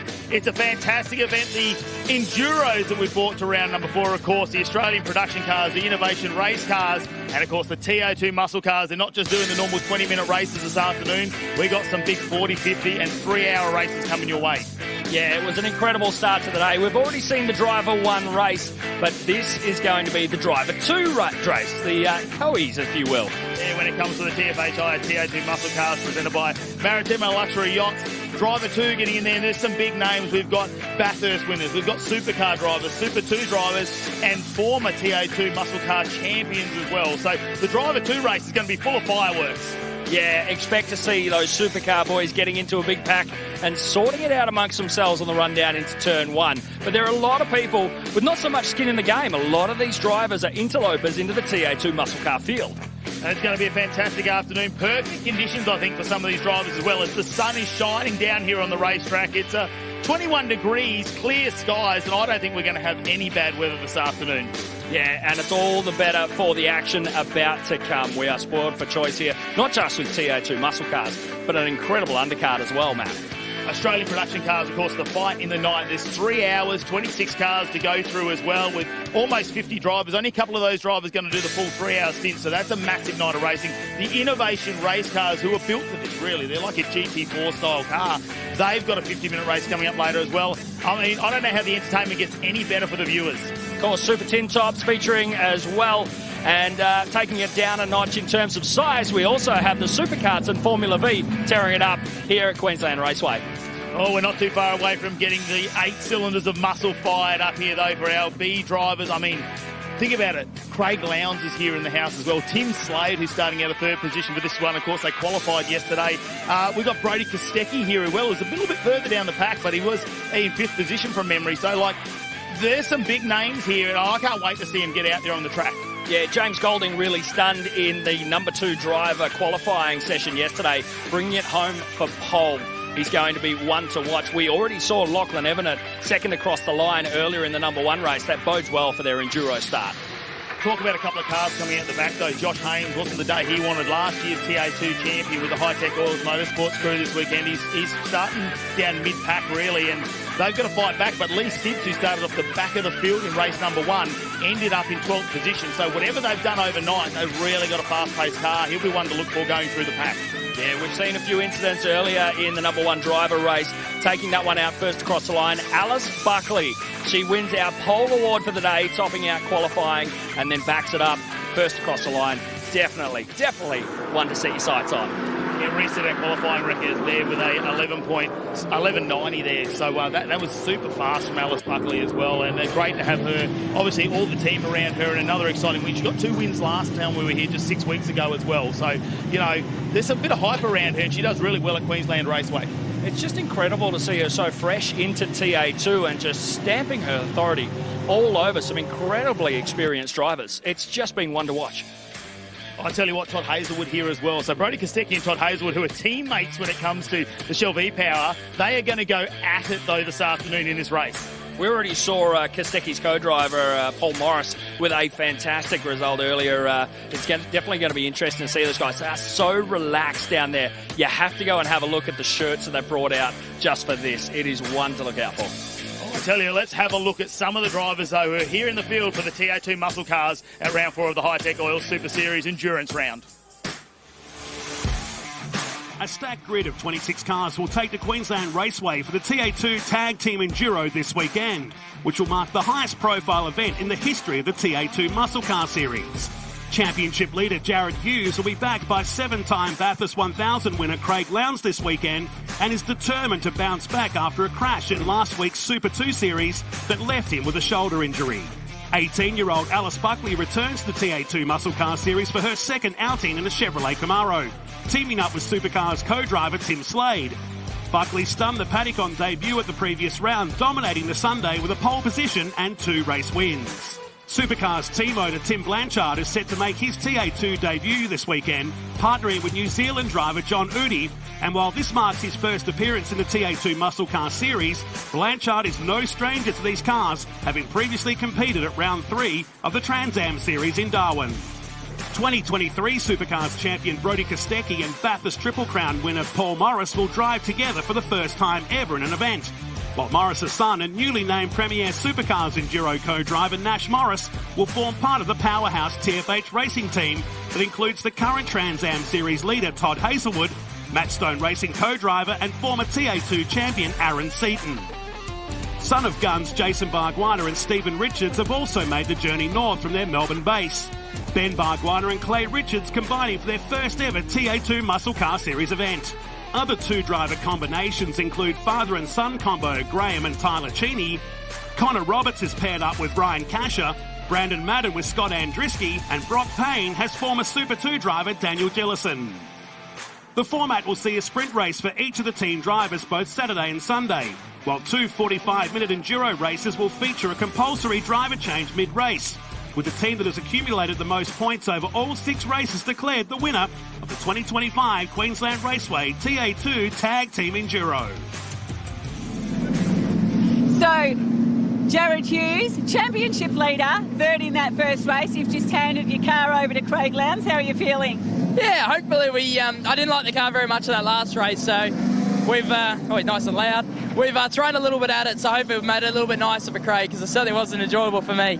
He's got a little bit of work to do, starting from 14th in this one. Where do you think he can end up? Well, it's Craig Lowndes. I think he's done it a few times in his career, so no, I think he's enjoying it, and I think he's going to enjoy the first. He's never done a race in these things before, so could be an eye-opener. Going to have a long brake pedal and the tyres going to go off, but I think he's going to love it. Yes, well, we'll be watching with eyes wide open. Yeah, perfect. Thank you. Hey, good job. Thank you.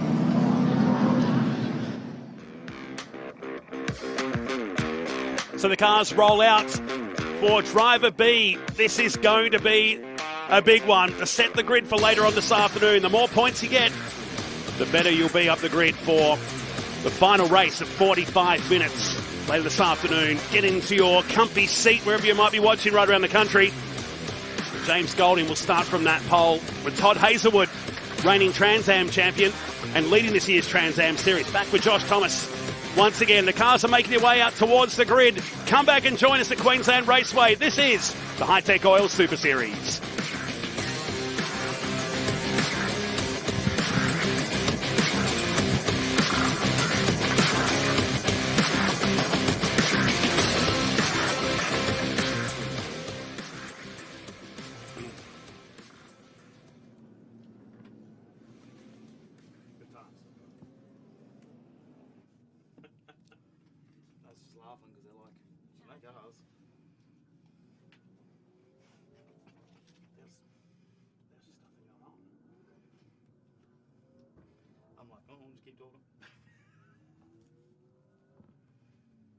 Because the cars went out on the grid. We couldn't go in and talk to anyone. It's sort of like, we can't talk to anyone because we're about to release them. So, yeah, it's all good. Is what it is, eh? It certainly is. Wasn't too bad. So, with 82, just pronounce it Luke Vanner. Vanner? Yeah, it's Van Hawadi, but he's always been referred to Luke Vanner. It's good to see him back in. So. Absolutely, yeah.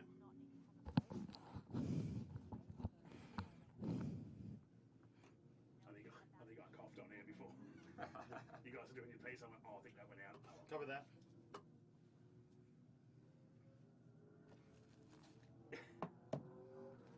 This one's going to be exciting.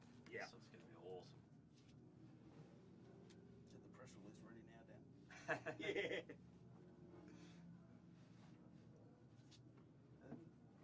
Got a couple of cars missing, haven't we? I think there's a few still getting out there. Coincidental that they're on the same row of the grid. There's 8 and, 9 and 10. Imagine Kostecki gets a start and gets up against Hazelwood. I'm sure there'll be a bit of banter going on there. Yeah. Like in a good way. It'll be great.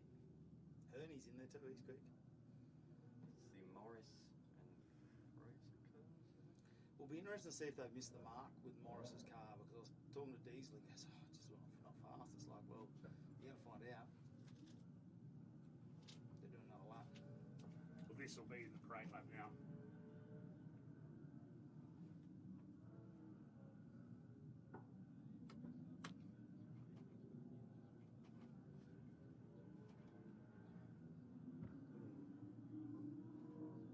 Three side laps.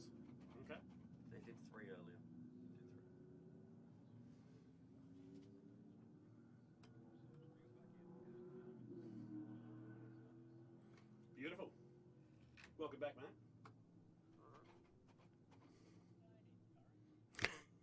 Old Barley boy.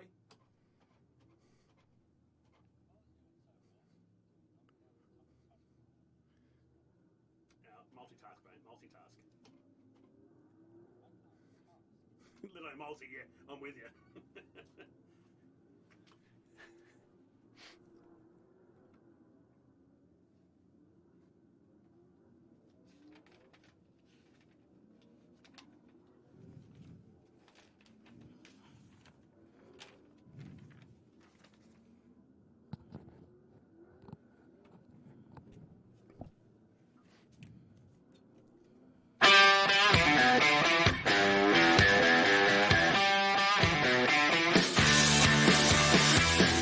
Back on track for race number 2 of the weekend, TFH High TA2 Muscle Car Series by Maritimo. What a stacked field we've got here for this second race. Dominated earlier today by Alice Buckley. Now in the hands of Tim Slade for the Driver B race. The most points will start from pole position for the endurance race at 45 minutes later today. 14 laps will be the distance, or 20 minutes, whichever comes first, for this afternoon's second encounter on another beautiful weekend up here at Queensland Raceway. It's just under 25 degrees outside. Hard to think it's winter. And another solid crowd wandering around through the paddock. And Tony Quinn, who's done such a phenomenal job with getting this now 25-year-old complex looking nice and resplendent. So we look at the race highlights from earlier today with the Driver A cars out there to start off the weekend. Alice Buckley started from pole. It was this moment on the outside for Tom Davies. They've in fact lodged a protest about how they felt they were fed off the track there. Not sure what's happening here with this one to Graham Cheney. There was a lot of stitch-ups in the first race of the day. As Matt Kavanagh joins me back in commentary, but this one, 15 seconds going to Josh Thomas for the contact with Hayden Jackson down here at turn 4. Yeah, that really pushed him back down the field. Did a big moment under brakes there. He just couldn't pull the car. If you see him just wrestling with that steering wheel, and unfortunately Hayden Jackson, the innocent victim in that one. And then there was another moment here where Brock Payne locked it up on his own, but again, Josh Thomas had to try and avoid making contact. So pushed him way down the field and add that 15-second penalty, as you see a bit of redemption there for Hayden Jackson. He just gives him a little bit of a nudge, but it was all Alice Buckley, wasn't it, from the start of the race? And after the last round here at Queensland Raceway, she's got those rolling starts right in the zone there and took off, and just managing those tyres, I think, because that's going to be a big talking point tomorrow afternoon. Yeah, I tend to agree. Third straight victory for the 18-year-old Toyota 86 star, who qualified on pole. Her teammate will start from 3 in the Driver B race, or Driver 2, as we look at your starting grid. James Golding on the pole. Lockie Evanet's car. The Ash Jarvis prepared Cam Quarry's entry with Todd Hazelwood. Slade and Hearn off row number 2. Kostecki and Jordan Cox off row number 3. Nash Morris and Declan Fraser. Former series champion Aaron Seaton will start with Bargwana on the next row. How's the surnames? Tyler Cheney starts from 11. George Wiedeke is back.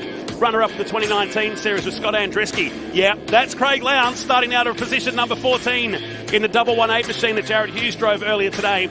Down the field to Charlie Parker. Hugh McAllister is back in the field with Jason Pride jumping into the number 7 Hi-Tec old Chevy Camaro. As we get them into the rows of 2, 14 laps or 20 minutes will be the duration. This is race number 2 of the weekend, but this time it's the second drivers, as it's a bit messy before we get to the start line. Hearn went for the outside in the white Exchange Hotel Chevy Camaros. Through turn 1 we go for the first time, and the charge into turn 1. Big contact in the middle. Jordan Cox is involved. We ride with Hazelwood, who used the reflexes like a cat, and there's several cars. The Nash Morris car is in there. Bargwana is in there. The Daniel Dillison car is in. And that is huge damage to the 18. Parked down there at turn 2. Safety car is going to be called. And a lot of damage, not even into the first sector of this second race. Wow. Here it is. Yeah, we get on board. This is Josh Thomas. And it was Jordan Cox across on Todd Hazelwood. It was Kostecki in the Norwell car. Then Hazelwood into Cox. Then, can you pick this what's going on? There's a lot to look at. Hazelwood putting the hand up in the air and probably lucky to get away with it. Here it is front on. So it was in the middle of the pack there. Jordan Cox in the Mark Crutcher, what was a brand new car incidentally, with a lot of damage, but more concern for the 18 of Morris, who's behind the wheel now. Bargwana in the Hanger Forklifts Mustang. And Daniel Jellison, who returns with Brock Payne And look at the cleanup it's going to be required here. 3 cars in your shot there from the drone. Big damage to these 2 cars in the foreground. Yeah, potentially Brock Gillison's car there, sorry, the 33. Hopefully that's just a radiator there, some coolant on the track, because if it's anything else, that's going to require a little bit of a clean up there. And have a look at the front end damage there for Madeki. That's not good for the number 200 car. Had some big expectations this weekend with Webster. He was starting from 12th position. George Medeke's coming back into pit lane. And the double 2 entry out there, Blake Tracy, the teenager. Hasn't he gone up 8th position already? And we saw how quick he was in Trans Am as well when he had a green flag race. So I reckon he's going to push through, because whatever they've done to that car overnight, it definitely improved for Brad Gardner in race. Oh, massively. That car is completely different to yesterday as he's trying to weave his way. Can hear all the pickup and the debris. Paul Morris on the radio, Roland Dane in the centre of his shot now talking as well. A few powerhouse names watching on here this weekend at Queensland Raceway as Marcus Ambrose Motorsport give the kill signal to George Medeke, who's back in the field for the first time since the 2023 tag team event at Hidden Valley. And they're confirming it's not a radiator issue with that, but Daniel Jellison jumping out of the Brock Payne car down here. It looks like the front right looks fairly sad, but the concern will be for these two. At least they're both out the car. Ben Barguana turning around to us in the white, red and blue overalls. And you got the feeling at the start, there were 3 and 4 wide, which there will be some disciplinary about that, because they've got to stay in the rows of 2 at that start. They can't break out like they did down there into turn 1.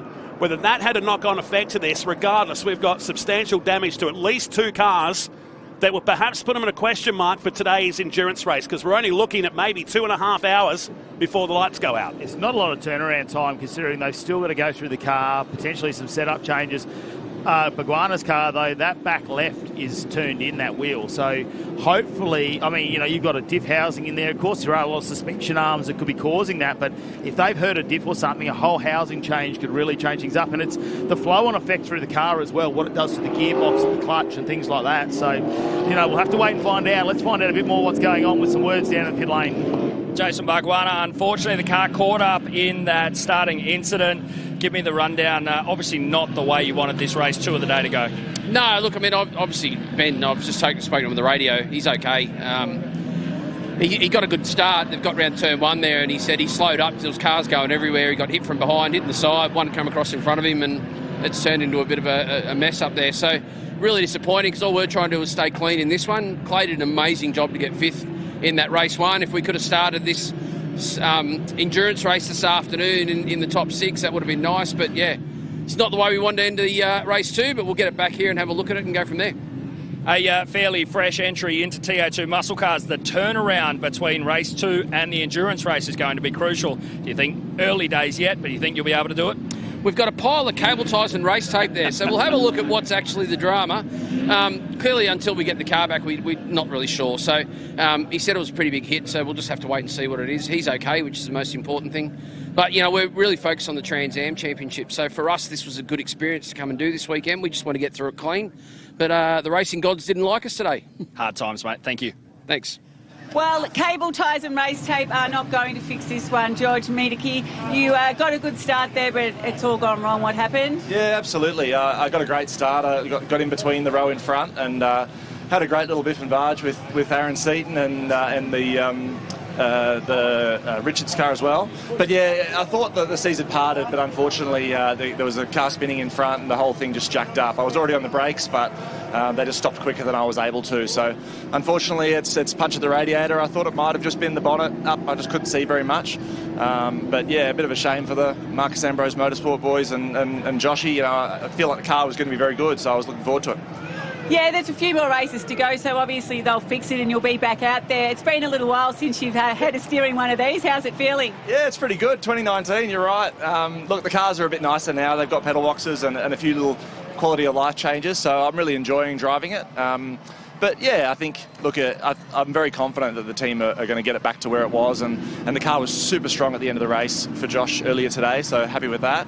So we'll see, you know, that's going to be good for the Enduro, hopefully, and I mean, I suppose one thing, it will have a good set of tyres as well. Well, there is that, and you've got a big smile on your face every time you jump out, so I guess you've got a lot of cars to pass to look forward to. Yeah, exactly. That'll be a bit of fun, I think, and I think Josh will do a great job with that too, and we'll see where we end up. Thank you. Cheers. George Medeke down in the pit lane. Bit of a spring in his step, but A bit of work to do later on today and a lot of clean-up. The race, incidentally, has been red flagged and stopped. And if you just joined our coverage or just rolled into Queensland Raceway, this is how it all went down. We take it from Todd Hazelwood's perspective in the TFH High-Mustang teaming up with Josh Thomas. Remember, he was on the front row. Now watch as the cars start to surround him here. Nathan Hearn, look at the mirror. There's Hearn squeezing in with Tim Slade to the right-hand side. Now into turn number 1. Contact here from Jordan Cox that just had Brody Kostecki, I think, on him at the same time. And then Hazelwood got into Jordan Cox, which spent him around. Hazelwood throwing the highway code signals up at the same time while trying to straighten up the 69. But then there was damage behind between the Hangja Forklifts car. Here it is from the front-on perspective, and that is going to be heavy internal damage, you'd think, to the Nash Morris car that he's sharing with Diesel Thomas. And how we didn't have more cars than that, Matty Cav, I don't know. Yeah, I was just having a look at the Hi-Tec Oils motorsport car. I'm not quite sure which one that was. Potentially Josh Haynes off in the background spearing away. And, yeah, just getting out of the way. The red flag's really going to bring a stop to this one, which is unfortunate. It looks like potentially oil down there on the track. Didn't look like the way they threw the kitty litter out, and they'll pull them into pit lane. This is really going to change things up, knowing that your points from the first driver race and your points from this race are going to be where the starting grid's going to be set for our endurance race this afternoon. Yeah, and the problem is we need to get some racing laps in. We've only had 2 registered down there. And the cars, it's been essentially paused right now. The teams can't really do too much to the cars at the moment. Wait and see what goes on as we go back to pit lane. Mel. Alice Buckley, well, from race winner to umbrella girl now for your co-driver. A bit of action there. What's it like watching? I'm definitely a nervous viewer, 100% seeing Tim in the car, but I know he's going to do the job that he needs to do and keep the car in one piece and realistically head down for the Enduros this afternoon. But yeah, a bit of a messy start for everyone, so it's hard to know where we're at. But yeah, it's fairly good. We've had a lot of pace, like we put it on pole in practice, qualifying, and then Tim got 3rd. So, you know, we're definitely at the pointy end of things, and I won by 3 seconds. So it shows we've got a longevity car and that side of things. So, yeah, it'll be interesting. Throw something at everyone for the tyre bank and that side of things. But, yeah, not a good spectator, 100%. Well, it's definitely going your way so far, and he managed to stay out of trouble, so that's a good start, a good strong start to the weekend. Yeah, 100%. It's interesting, and by looks down pit lane at the moment, there's a lot of tape coming out, a lot of people, you know, fixing cars in pit lane now that's red flagged, but hope everyone's okay and everyone can get back out and go racing properly. Absolutely. They say to finish first you must finish. That's always key, isn't it? Yeah, 100%. There's been a few people that haven't finished at all right now. So, yeah, realistically, that's going to be the goal. Like, that was a very, very chaotic start. And to think about it, those drivers aren't in the championship. The drivers A are the championship drivers. So, will be interesting to see who goes next when they go green again. But it's a bit of a crazy world when we're calling all of these names the B drivers, isn't it? Yeah, 100%. You look at the names just everywhere throughout pit lane, and I'm like, oh, I'm glad I'm not in that group. So leave it to Tim and see how he goes. Well, I'll let you go and chat to him. That umbrella's not going to hold itself. 100%. Thank you so much, Mel. Craig Lowndes looking very relaxed in there after being caught up in that early incident, telling me that you could only just see over the top at all the chaos unfolding. Yeah, we got around turn 1. I thought we got through it all pretty well, and then all of a sudden there was brake lights. I jumped on the brake, but obviously tagged the car in front, which I'm not sure it was, but I could just see, if I could raise my head, I could just see over the bonnet. This TA2 racing, it looks a whole lot of fun. Obviously not what you guys were looking for today, but the good thing here is it looks like they're only applying race tape. No tools coming out of the garage so far. Yeah, no, I think the car, mechanically the car's good. It's just obviously the fiberglass and the bodywork, but yeah, I was looking forward to it, but hopefully we get out there. Fingers crossed. Thank you. Cheers. Okay, down here with Brody Kostecki. You've made up a couple of spots and stayed out of trouble, so that's the main thing, isn't it? Yeah, definitely. It was, just got a pretty good jump there and followed the inside line there. And, yeah, sounds like there's a little bit of chaos behind me. And I think we're 3 wide down the front straight at one point. So not sure who was next to me, but they kept on trying to squeeze me, trying to put it 3 wide. So then there was obviously a big shunt behind me. So glad to stay out of that and have the Norwell Motorplex Mustang a few spots up. So we'll see what we can do once it goes back green. So do you feel like you've got a bit of pace here to keep moving forward? I have absolutely no idea. So we'll find out very shortly. I hope so. So we can go attack these guys, but we'll see how we go. Okay, take care. Over to you, J-Mac. Todd Hazelwood missing the front left quarter of the car. It's less than ideal.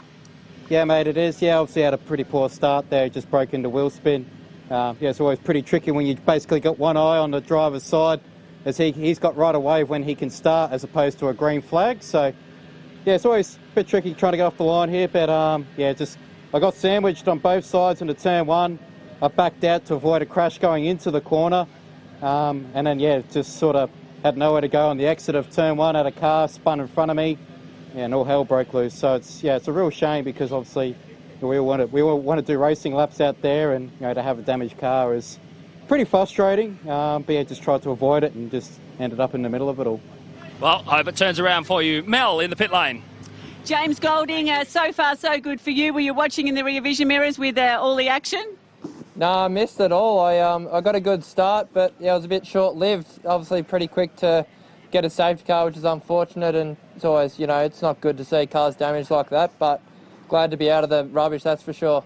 Yeah, baptism of fire for some of the TA2 drivers here, but you got it all right, so I presume the plan is to do exactly the same thing again.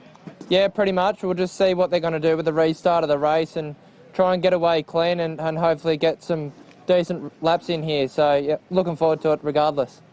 Thank you. Over to you, J-Mac.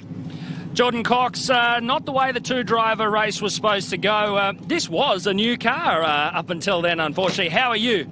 Yeah, I'm fine. I feel sorry for Crutch. It's not very much of a new car anymore. So, yeah, I'm not sure what happened there. I think Todd, Brody and I were 3 wide into one. And then, yeah, someone collected me right in the rear on the exit of one. So I was off from there. I don't think I hit anyone else after that. But then, yeah, there's a lot of cars messed up after this. So, yeah, not really too sure what happened in the end there. But, yeah, sad to see. Well, the good news here is it doesn't look like there was too much damage. They've thrown the bonnet back on, and it looks like you're about to get a clean bill of health. Tell me the strategy here for this sprint race. What's the plan? The strategy is to go forward again. So, always move forward. Thanks, Jordan. Thank you. Cheers. And not the only hard luck story down there in pit lane, thanks to Mel Price and Jared McLean, bringing us all the information. There's been a lot to unpick since the very first lap. And still under this red flag with still 6.5 minutes of racing time remaining left here in the Driver 2 race before the big endurance race this afternoon. And while there might have been some trauma in the field, there's some drivers out there who are hoping we get at least a couple of racing laps in here.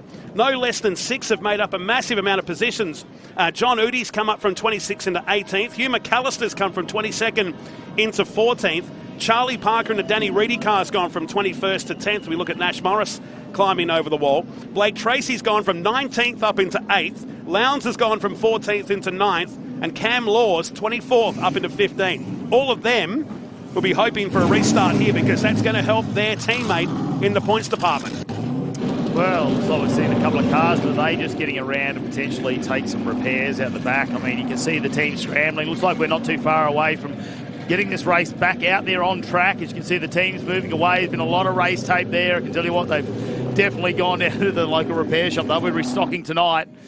I'll be hoping that's a lonely walk back for Boguana too, isn't it? Look at it. Just got the head down there, and there's a fair bit of damage on the back there with that back left really bent in. So hopefully that's just some minor arms or something that can be replaced relatively quickly because time is ticking. And if this race goes a little bit late, we still got to get our race underway at 4 o'clock. So yeah, the time's getting shorter and shorter for everyone now. I think Blake Tracy, although it's a lot of race time taking out and he's very quick, there's so many positions that he's made up. This might put them in the top 10 come the endurance, which is probably a better spot to be in than where they've been all weekend.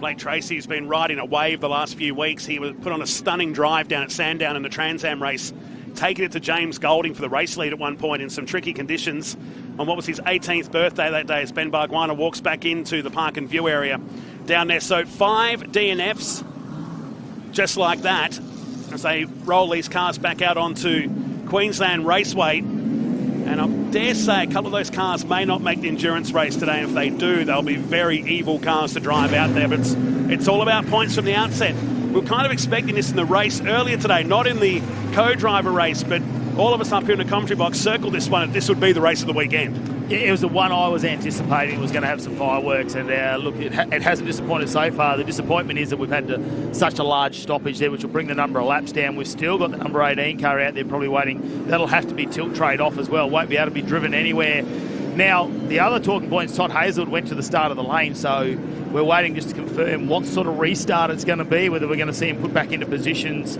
or as best as possible to where they started initially at this race. So we'll wait for some further word on that, but this is going to be an exciting restart, and it's basically going to be a sprint to the end, I would say, with a shortened race. Slade out in front with a very fast car. Him and Lachlan Evanet, they're going to be tough competitors this weekend, and hopefully that clean air out in front's probably going to assist in bringing the car home at the moment. We'll wait and see whether, though, Hazelwood's going to get an opportunity to start alongside.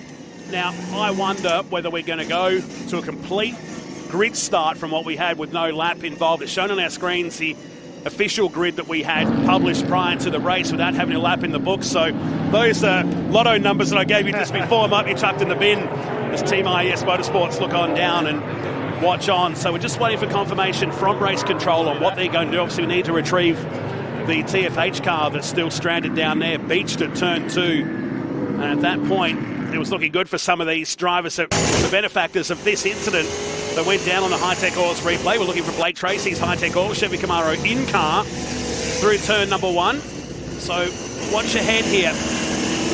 And just, which way do you go? Just pick a spot and go for it. And how lucky was he? I don't think there's even a mark on the 22 car.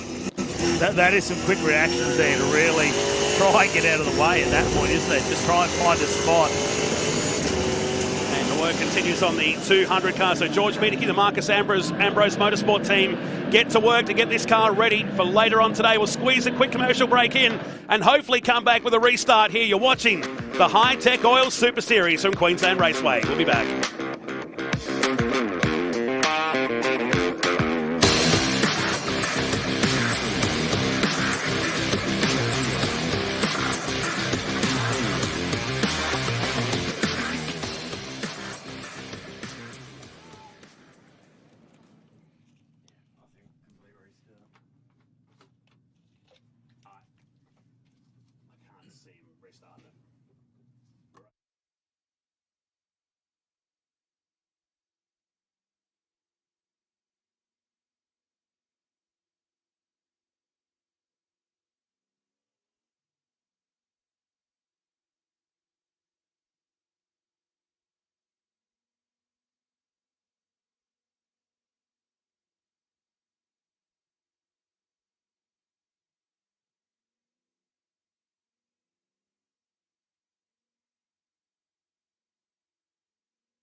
Well, because they got 3 hours tonight.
back at Queensland Raceway, and still waiting for the retrieval of the 18 of Nash Morrison. Diesel Thomas's car looking very, very second-hand down here. The field were led away, but then were stopped in turn one. There's quite a significant clean-up down there still required.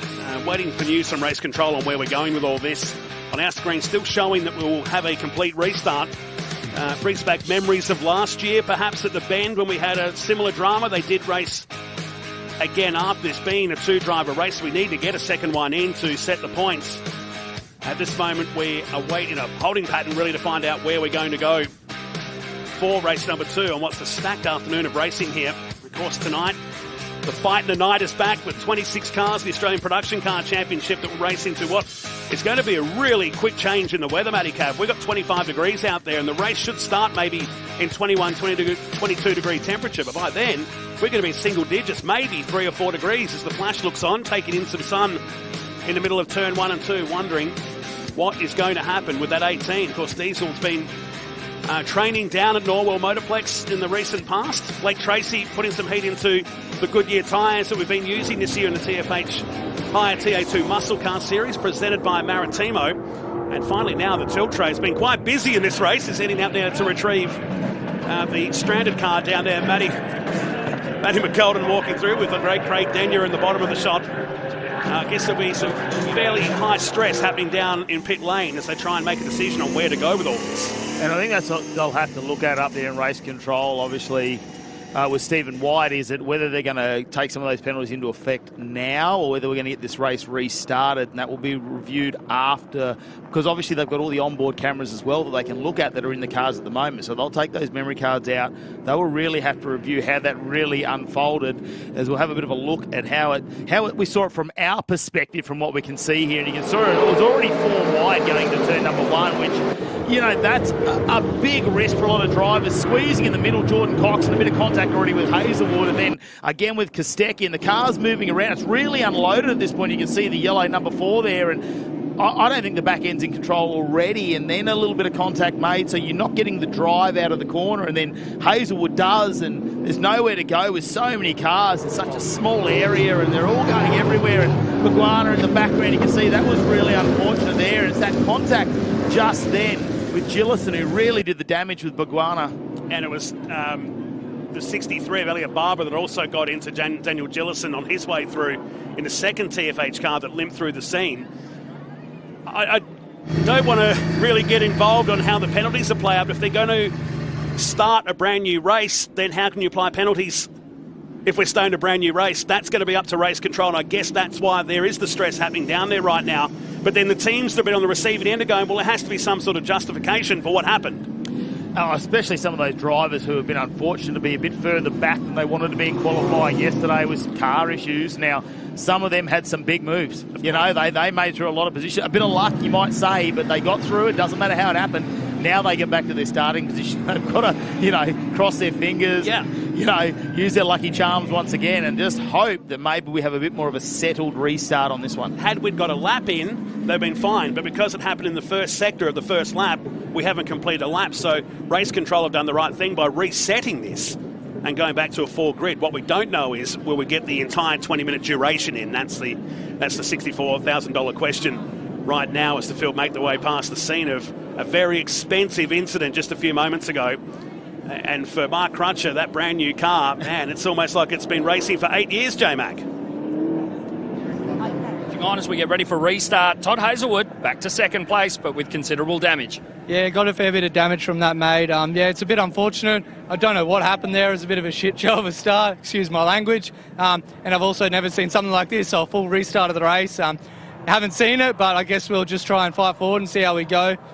Fingers crossed. Mel, over to you.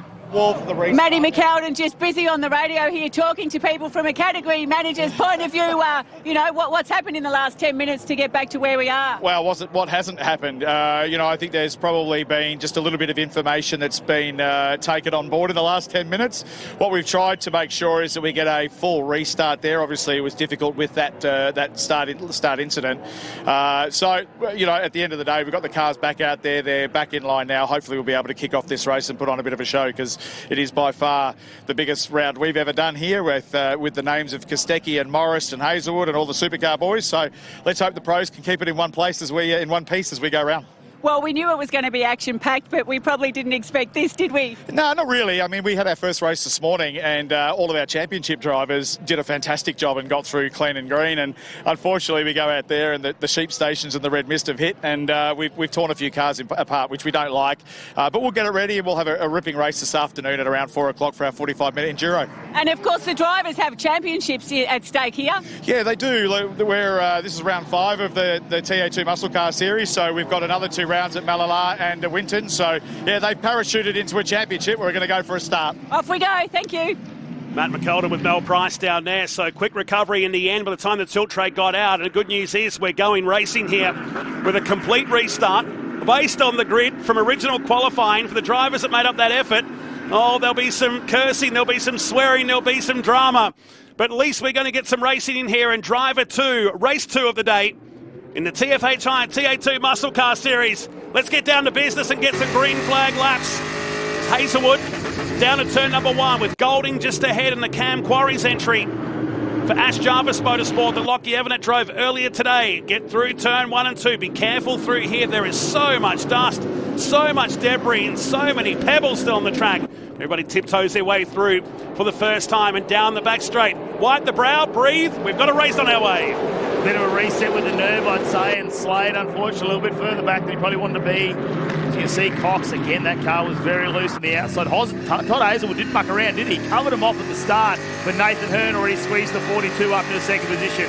Todd Hazelwood would be interested to know how hard that car is to drive at the moment with considerable left-hand front damage. I know the guard was off and they've had to tape that up, but potentially something slightly bent in that as Hearn goes just a little bit wide. Have a look down the inside of Cox. Slade, make sure he gets pushed a little bit wide, potentially, and Jordan Cox. Yeah, he's stopping now. That car's slow, so he may have picked some issues up there. Is that a flat front flat tyre on that car, perhaps? Trying to pick it up there the way he's cruising back. In fact, he's limping to the left-hand side. Might just get off the track in time. What a horror debut for the number 4 car.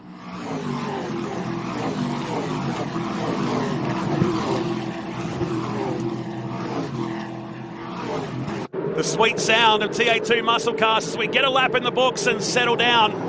With Golding leading from Hearn, Hazelwood, Slade, Kostecki. What a top 5 we got. Declan Fraser runs in 6th. Former series champion Aaron Seaton runs in 7th with Tyler Cheney, Scott Andriski and Josh Haynes behind the wheel of the second Hi-Tec oil Chevy Camaro. Down to turn 3, there's dust in the air. Lowndes in pit lane in a double 1.8 machine. Same 2 for Charlie Parker in the Danny Reedy number 5. Well, Greg, when we caught up with Lowndes in pit lane before, he seemed to indicate they didn't think there was any damage done mechanically to that car, but they really didn't get much racing after that. It was red flag or yellow flag very quickly and then red flag. So maybe pick something up when they got the restart in that race as the yellow flag already back out in race. Is that for Jordan Cox perhaps in the 4 because he was limping down towards the final turn to yellows and there he is trying to get back. Whether there's been a electrical drama maybe with the 4 because it was just cruising at that point. And he's just trying to get back to the pits as they come on by to complete another lap. We've stayed green, so there's some absolute confusion here on what's going on. The yellow was for the final sector, and they're giving him enough time to at least get back with a lap of 1 minute and 13 seconds. He should be able to get back to pit lane and join 3 others right now with Lowndes, Charlie Parker, and of course Nash Morris out of this race. Join a whole list of cars licking their wounds and burning the midnight oil to be back out in just over 2 hours' time. So Golding, Hearn, Hazelwood the top 3 as Jordan Cox parks the number 4 Crutcher Developments Mustang on the infield.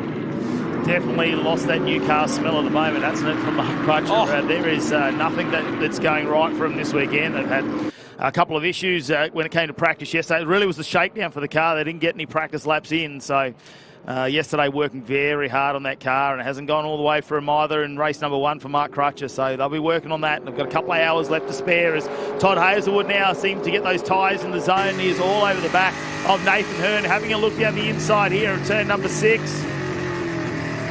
And it's whether he just wants to try and get those points.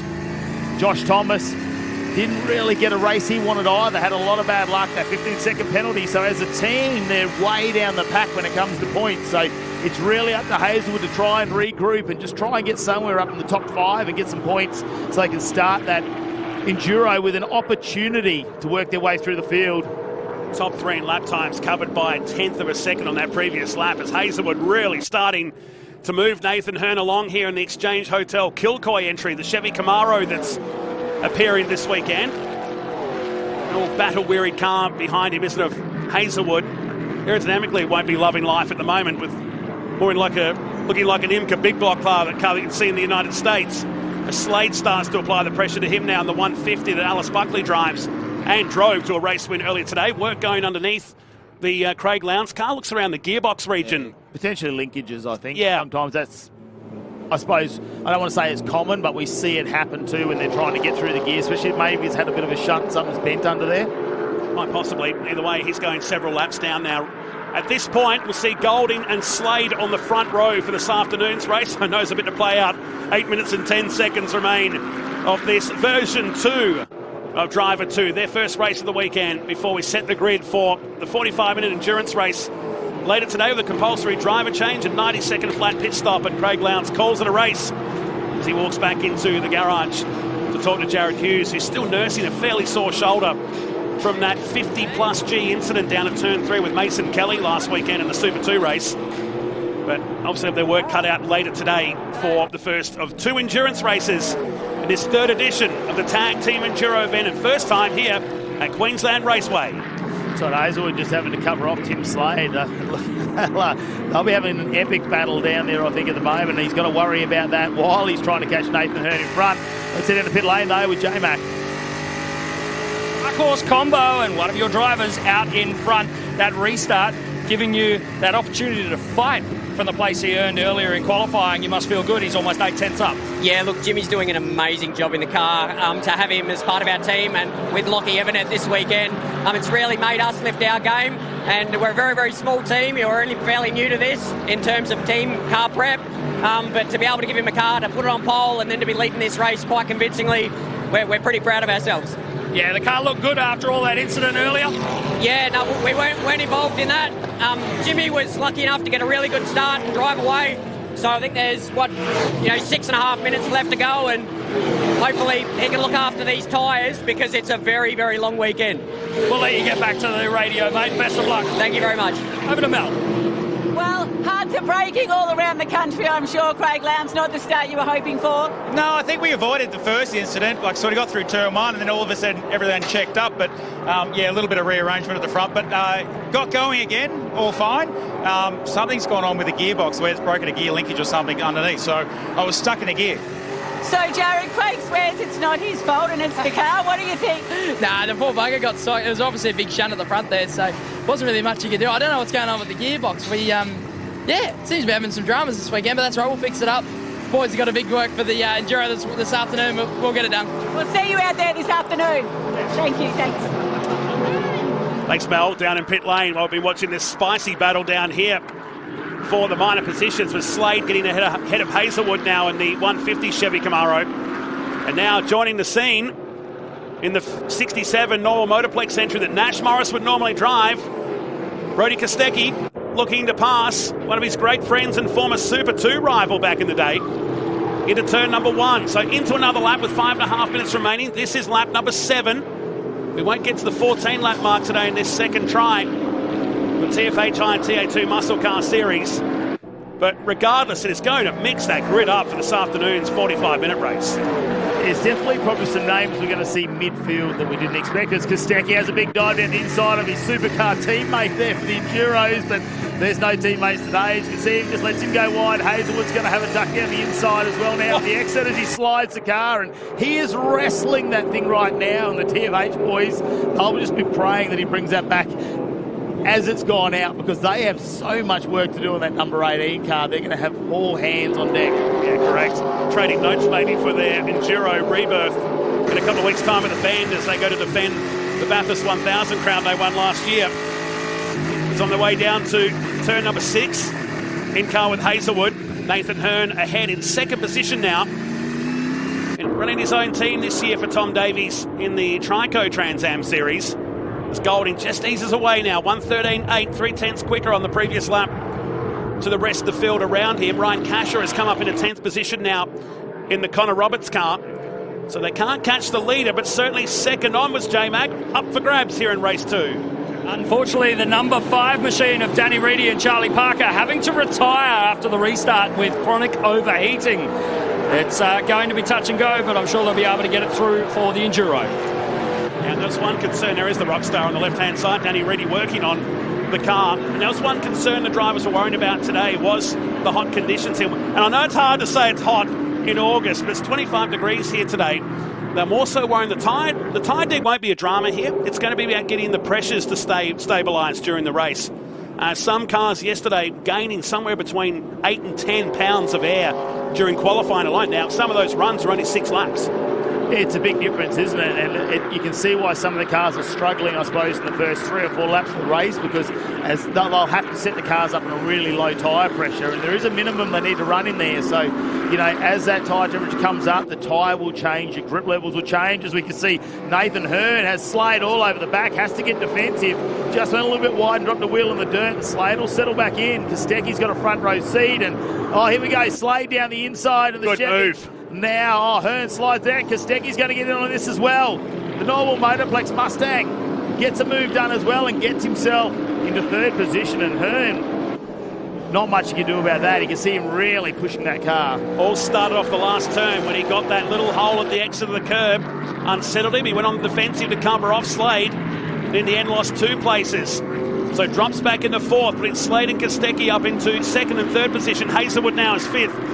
Declan Fraser just behind in the Dodge Challenger on the back of Hazelwood now. This is a standout performance for the former Super 2 champion. He's looking to make the move from a long way back and makes it stick down here. Good turnaround. Hazelwood trying to fight back. Door stays open. Good racing between these two. And this might be where we talk about the tyre pressures, whether they went a little bit too high at the start of the race, because you're seeing Nathan Hearn slide around a bit. Not quite sure with Hazelwood with the damage on that car, whether that is tyre pressures or potentially, the car just being a bit harder to handle, missing some of its body parts as well. But Declan Fraser with a nice move under brakes. Although that slight lock-up, he's managed to get that run through. Gets himself up. Already a big move there into 5th position, so in the top 5, and he'll be with Hayden Jackson here in the Enduro this afternoon. And that car's not looking too bad, I suppose. It's a minimal amount of race tape on that compared to what we're seeing on some of the other cars. Need to get a check on the meterage of race tape that's been used by the end of the weekend. It'll be substantial. Down this long back straight at speeds over 230 kilometres an hour. Back in car with Todd Hazelwood. Hard break back here to 2nd. Into the right-hander. In fact, plucking first down here through this long right-hander. It's so much action over the last couple of weekends. It's down towards turn 4. So Golding shutting it down, 2.3 seconds, and we should have 2 remaining for the leader. We'll wait for that confirmation. We're on our 10th lap of this race in the 2nd attempt at getting this one underway. If you just joined our coverage, a big crash on the first lap. We saw Bargwanna and Co. being taken out. Nash Morris involved in that scene, and then since then Charlie Parker, Craig Lowndes and Jordan Cox have all retired from this 2nd race for driver 2.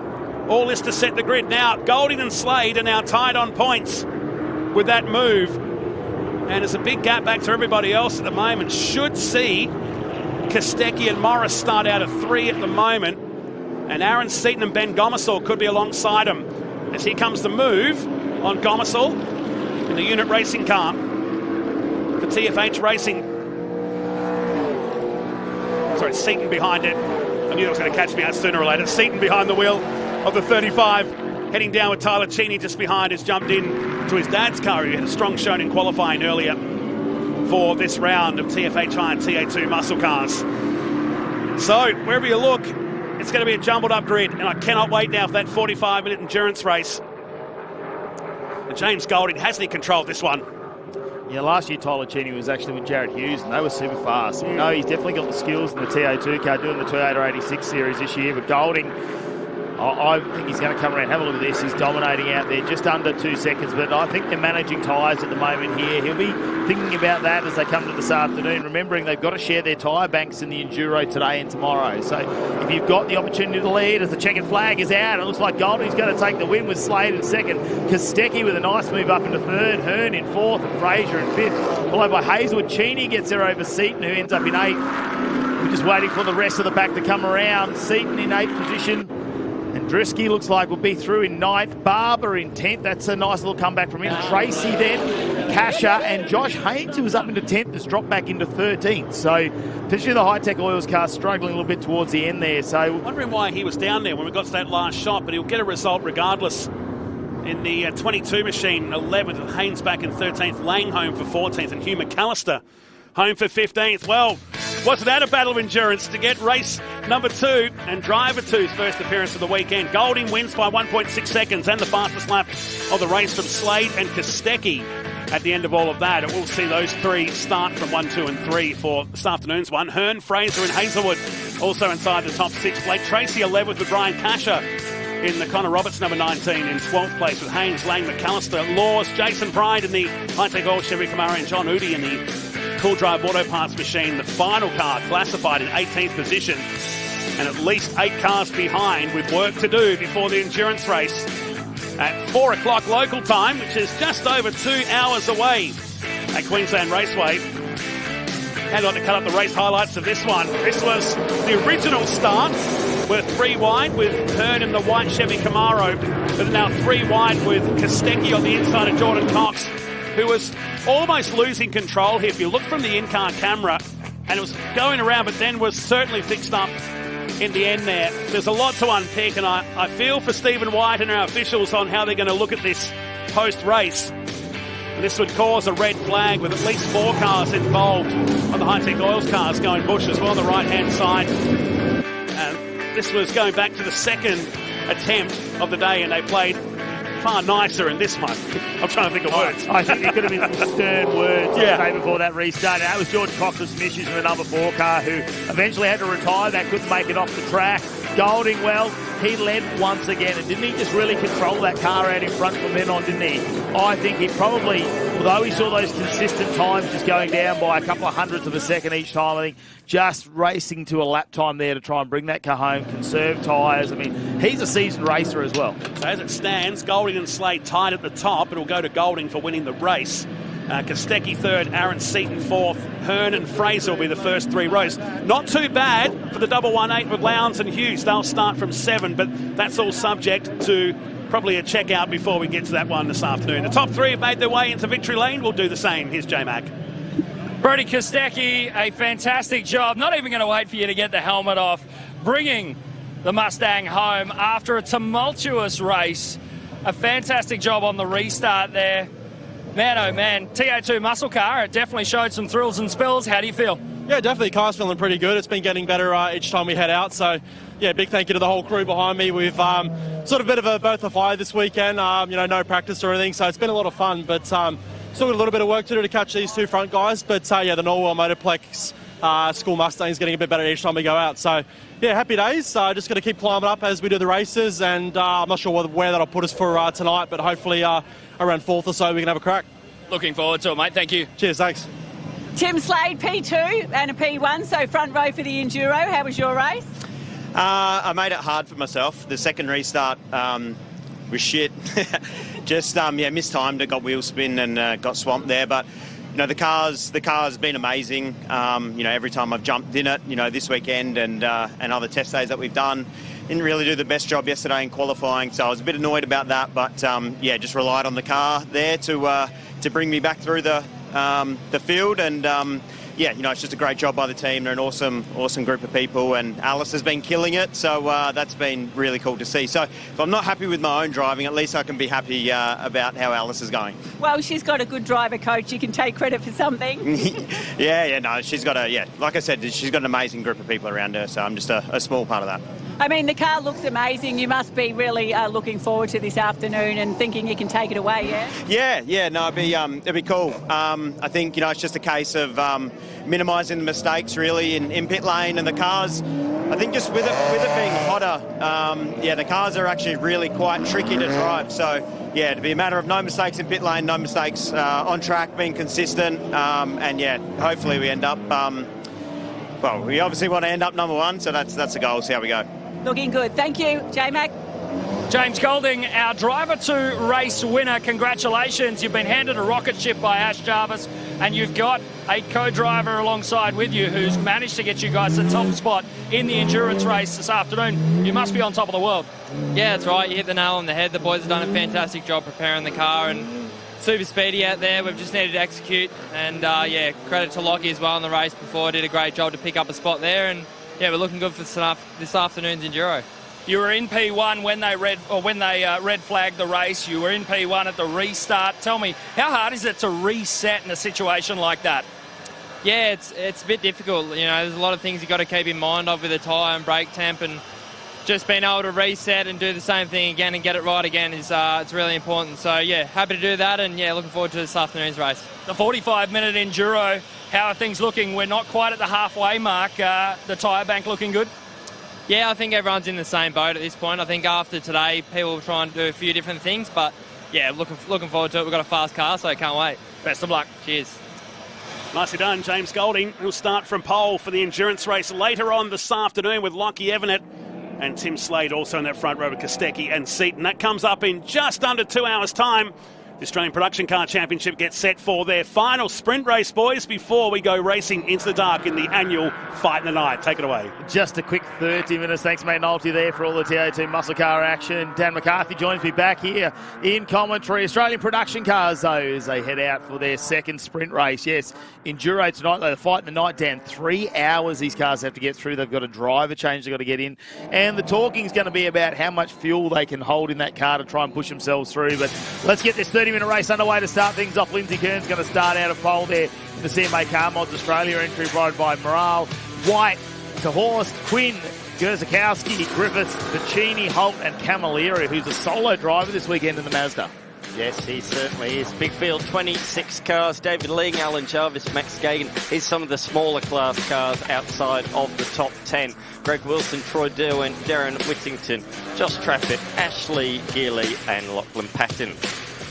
Jellica Randall, Saney in that Commodore, then it's Casciavello, and then Dixon, Jesse Dixon. Great to have him back here. Of course, we saw him take some Super 2, and he's done many things on that Shannon's series a while back there, didn't he? Had a go at it. He's got that sim racing down on the Gold Coast now. Does some driver training with Robbie Farr and drivers like that as well. So well and truly involved. Said he just missed out on a co-driver with Robbie Farr. He's a little bit too late, and Pridey got in there first. So maybe we'll see someone of that calibre in there in the coming years. Should explain, race number 1 earlier today was for the one set of drivers. This is now the other set of drivers. Lights are on, they are out. We are underway here at Queensland Raceway. The Speed Cafe BMW there boxed down a little bit off the line of Ter Horst, so falls down from 4th and will fall to outside the top 5. There's a big grass off-track excursion further back through the field. Couldn't quite spot who that was from the turn 1 camera angle, but out in front it's Mustang 1-2, but look at that, the Camaro is moving its way through the field up to position number 3. A fantastic start for the man that took pole position last night. I'll tell you what, I know Quinny there is he's had to get a little bit defensive for just a moment there. White's surprising for me to go back. Bacchini as well. You can see Paul in the driver's seat. His daughter in race 1, obviously topping their category there this weekend. And that's the other thing too. We've got 6 different categories across the Australian production cars when it comes to the 26 entries this weekend. We've got the A1, the A2, the B1, B2, C-Class, D-Class, I-Class and X-Class to go through. So although we've got some overall race winners, we've also got some class winners mixed in with that as well. Absolutely, we do. Morale in the red Mustang is just pulling ahead of these two at the moment. Kearns going defensive as Tony Quinn breaks late, fires around the outside. He'll be looking for the crisscross, the switchback on the exit of the corner. He's got a pretty good exit, but it's not going to be good enough to draw alongside. As you point out, though, we've got lots to talk about, lots of different classes to look at, all based on performance, but out in front, It's the A2 class cars at the head of the field, top three. Swing it through turn number 1 at the end of lap number 1. But yeah, race lead Morales pulled out a little bit of a margin, a good couple of seconds from Kearns. Kearns coming under pressure from Quinn down towards turn number 3, the tight hairpin, hard on the brakes. You saw in the big 2-hour endurance race of production cars a couple of months ago how tough it was on brakes. That's going to be a big talking point throughout the even longer 3-hour enduro later on this evening. I think it tyres as well, depending. I know some of the front-wheel drive cars and all that tend to, if they unload them a little bit, they chew up some of the inside tyres throughout this track, and we could see that happen as well. Let's have a look at this. I'm just trying to see who we've got in that car as well. It's not Tommy Heyman in this one, though, I don't think. No. I think we've actually got, that's going to be Griffiths in there. Yeah, Tom Heyman was the star in the race earlier on today. He moved through the field like a knife through butter and ended up winning the A1 class, finishing in 7th outright. So Griffiths seemed to have recovered back to position number 8, so a bit of a slow start, but he's recovered strongly, and now he's got the faster A2 class cars ahead of him. A2 and A1 are relatively equal on performance. However, A2 is for naturally aspirated, A1 for the turbo and supercharged performance cars. Some little bit of a performance out of there as well. Morale still leading this one at the moment, and we're having a little bit further back. So we have a look. Jarvis just holding out Randall at the moment. Randall had a big look down the inside, and that Mercedes couldn't quite make it happen. The A45. And have a look at this. Oh, they've already changed. Something's happened to Morale. He had at least a 1.5-second lead over that going into turn number 1. So there's been a moment for him, and as he's sliding the car around, really trying to find some traction there as he exits out of turn number 3. And Tony Quinn now and the game over Kamara all over the back of that car. He was ultra fast, as you say, off the line in the first 2 laps, but getting sideways again through turn 4. Quinn slides the nose up the inside, but can't quite get through. Oh, big tank slapper on the exit of the corner. They are side by side towards the hairpin that concludes the lap here at Queensland Raceway, a track, of course, that Tony Quinn knows so very well, being the circuit owner. He's got a nice exit out of the turn. He's in the slipstream, in the toe, but he's not going to be able to get anywhere near the Mustang. Look at the performance advantage for Morale. He just pulls out a couple of car lengths on every straight, and it means that he's comfortable. He's safe by the time they get to the braking zones. Yeah, half an hour, still a long stint to be out in these cars with the heat going up a little bit, just in the mid-20s at the moment, but the UV's right up there, and that might have been I'm surprised to see a little bit of a brake lock up there, just pinch a tyre, but it sort of looked like a little bit of tyre smoke coming out of the 36 entry there. 38 entry, sorry. And that's Grzykowski. Yeah, they're pulling up here. He's got to watch out. White is right behind in that Mustang, and they've been pretty dominant so far in the production car series that's followed us around here. It's part of the Hi-Tec Oil Super Series. They love doing the enduros here at Queensland Raceway. They're getting their racing done all on the Saturday, of course. We had a 30-minute sprint race this morning, a 30-minute sprint race now, and then we finish this coverage up. We go to a 3-hour race tonight, which will be out there for everyone to watch. Puccini up to position, just heading out of the Speed Cafe BMW, so up to position number 6. The B1 class leader going very strongly out there. Got a couple of onboard cameras in this car, including looking out the rear. Great view of that BMW through the final corner. The sole X-Class car that we are looking at. And it's been a strong performer so far this weekend. Bit of a poor start, but I expect that BMW to move forward as this race progresses. Already we're seeing the BMWs now getting in and amongst those Mustangs, which led 1, 2, 3 at the end of the opening lap. So straight away, the other brands getting in and amongst the action as part of the Hi-Tec Qld Super Series program here this weekend. Great to have a big field of 26 cars, their biggest of the year so far. They started with a small field in Sydney Motorsport Park, but round on round they've built and built. And now for one of the feature races of the production car calendar, the Fight in the Night, the 3-hour endurance race, bringing a big collective of cars, as we say, 26 in total. Looking forward to how the strategy plays out in that one this evening. Out in front, Kearns has just gone purple in sector number 1. He's trying to break away from Morale. Morale obviously made that mistake, has fallen behind, but he's regrouped, recalibrated, and he's setting some good sectors at the moment. Oh no, got drama out there on the circuit. That is the number 17 of Max Gagan, the Super 2 driver. He's racing in Super 2 here last weekend, but his Toyota 86 has come to a halt early on in this one, so that is not good news. Just 6 minutes into this race, we do see a few mechanical dramas with production cars, a few control-alt-deletes, and away they go again. Hopefully that's all it is, and he can get back out there on the circuit in a few moments. Well, see, as they come around to a few of our back marks, let's hope that 86 isn't sitting somewhere which could call that ominous safety car. That's the main thing. We want to keep this race underway at green lights on. As you can see, the 80 is that an 86 in that one? Yes, it is. You never know. Someone's got the Subaru BRZs as well, so you got to be careful. Oh, no, there's a big moment there. Wow. He has gone deep. Morale, and Tony Quinn goes, thank you. Watch out, I'm coming through. Unfortunately, he doesn't get the move done. Morale is so fast, so much power in that Mustang as it starts to drive away.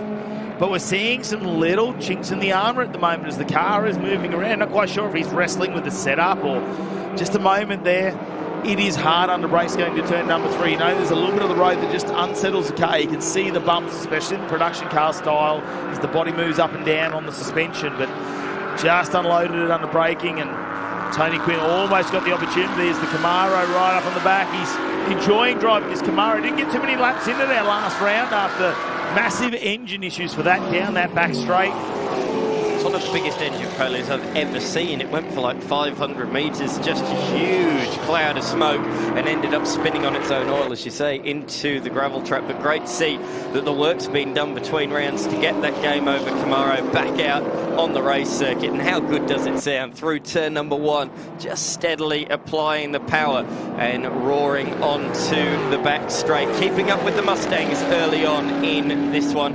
I noticed on Natsoft said Tony Quinn did race number 1, so I'd expect McCurchin to be in this car for this race. So I'm not quite sure with Natsoft which driver is in the car for this one. So just keep an eye on that as this race continues. But according to Natsoft, Tony Quinn did the first one, so it should be McCurchin behind the wheel for this second race. Yeah, potentially. He's very fast, that young man. Oh no, a lot of white smoke, and that looks like engine drama there. And it's the 61, I see. 51. 51. Oh, Milford. No. Milford.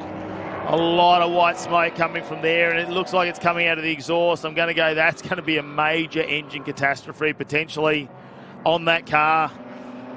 Not what you want. We haven't even reached the 3-hour enduro tonight, so this is just a sprint race. I know they've had some practice laps on Friday, and whether he's going to be in a position there where we won't have to deploy any safety, whether it's going to be nice and safe for him to sit there, because we've still got over 15 minutes remaining in this sprint race here for the production cars. Is Tony Quinn or McCutcheon slides the car out there. The game over Camaro. That thing was lively as it went around. Yeah, so as well is Morale. They're both pushing hard, trying to keep with Kearns. The 25 car won the race earlier on today. The first sprint race went the way of the Kearns CMA Car Mods Australia Mustang, with Mecklem in position number 2, and it was the other Mustang, the number 18 Mustang, with White behind the wheel at the moment, currently in position number 4. That one there that finished 3rd in the race earlier on today. Doesn't look like White's quite able to keep with those top 3 at the moment. But yeah, it's really been an exciting start to this race. Certainly had a bit of drama. Good racing up the pointy end of the field. I noticed Horst in the Speed Cafe BMW has got back through on Piccini, so that a move, a change for 6th position. Piccini remains the class leader in the B1 division, and Griffiths remains the A1 class leader in the Mercedes A45 AMG. Camilleri leads Class C. Jesse Dixon leads in Class D. So all different divisions inside the top 10. Brilliant performance, showing the calibre driver that Jesse Dixon is to be beating several A1 and B class cars is a phenomenal driver, real talent behind the wheel of any racing car. Of course, as you touched on, he won the Shannon Supercar Showdown, the TV show back in the day. Other winners including Todd Hazelwood and Cam Waters, so he's in good company there. And a former Super 2 driver and V8 Ute front runner. He's been away from racing in recent years, but he's found a home back in the production car series and doing very, very nicely out there. Yeah, they've had to work hard in that car. Race number 1, his co-driver Rob O'Connor had a moment in that car, so they had a little bit of repair to do before this race as well. So they didn't seem too concerned about it. Obviously, he does a lot of driving coaching with Rob as well, so teaming up was obviously going to be a little bit of a natural fact there for the boys.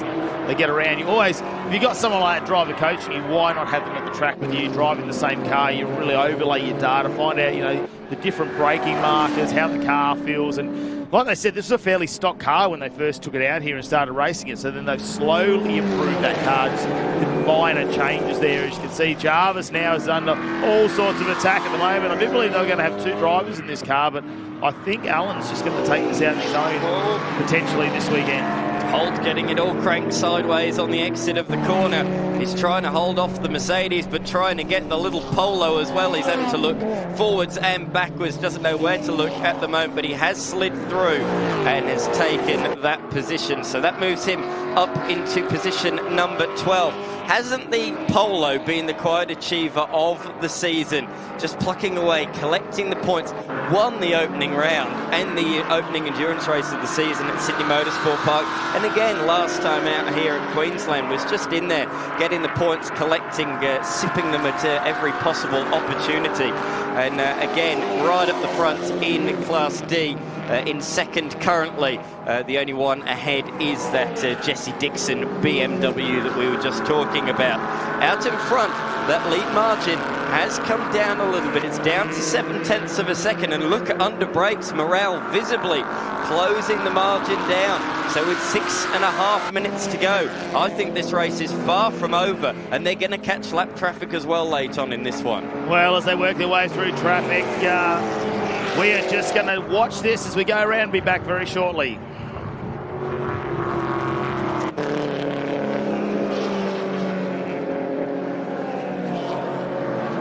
Well, it's all underway as Tony Quinn just hanging out there in third position at the moment. Morale, well, whatever he can do, he's just making those little mistakes, isn't he, Dan? He gets so close on the back of Kearns, and maybe he just misses something like a braking marker or something. But I tell you what, tonight it's going to change everything, though, because we're looking at pit stop strategies. As he goes wide again, turn number 3, doesn't seem to be happy hunting grounds for Morale. We're going to be looking at pit stop strategies. So how much fuel can these bigger cars take compared to the small cars in terms of 3 hours? Will they be able to go for an hour and a half, or will there be 2 pit stops for fuel?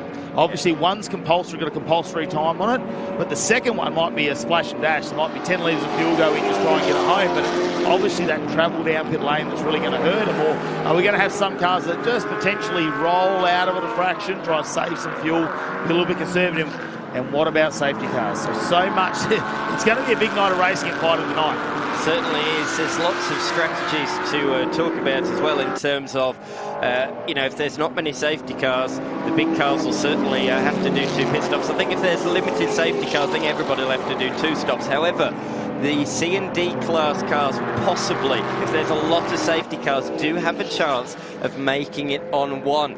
And that's how the number 9 Mustang won the race last year. It was a bit of a fuel gamble, and it paid dividends for them. So you can win using a slightly different fuel strategy. So we'll be looking out for that later on this evening. Morale has got the rough run of the green in the last half a lap or so in terms of where he's caught traffic. He's made it through there, though, unscathed, past the invited BMW and the number 10 Toyota 86 driven by Geely out there at the moment. Geely on the P plates, relative newcomer to motor racing. Got to have your P's on when you first start, so great to see him in the thick of the action, doing quite nicely at the moment, up in 17th. Nicely done.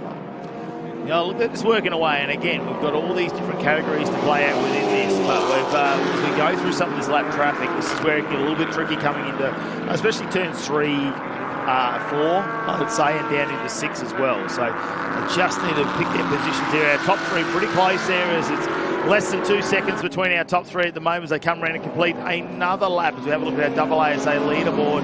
Car leading over Morale, Quinn, White, Gerzakowski to Horst, Vicini, Griffiths, Camilleri and Dixon to round out our top 10 now. The Vicini Motorsports crew, they've been working hard. Last time they had some gearbox heating issues and they had to nurse that home throughout the 2-hour enduro. I reckon they've got that sorted this weekend and shouldn't be any issues with that part of the car after a gearbox change last round, which was after our practice day.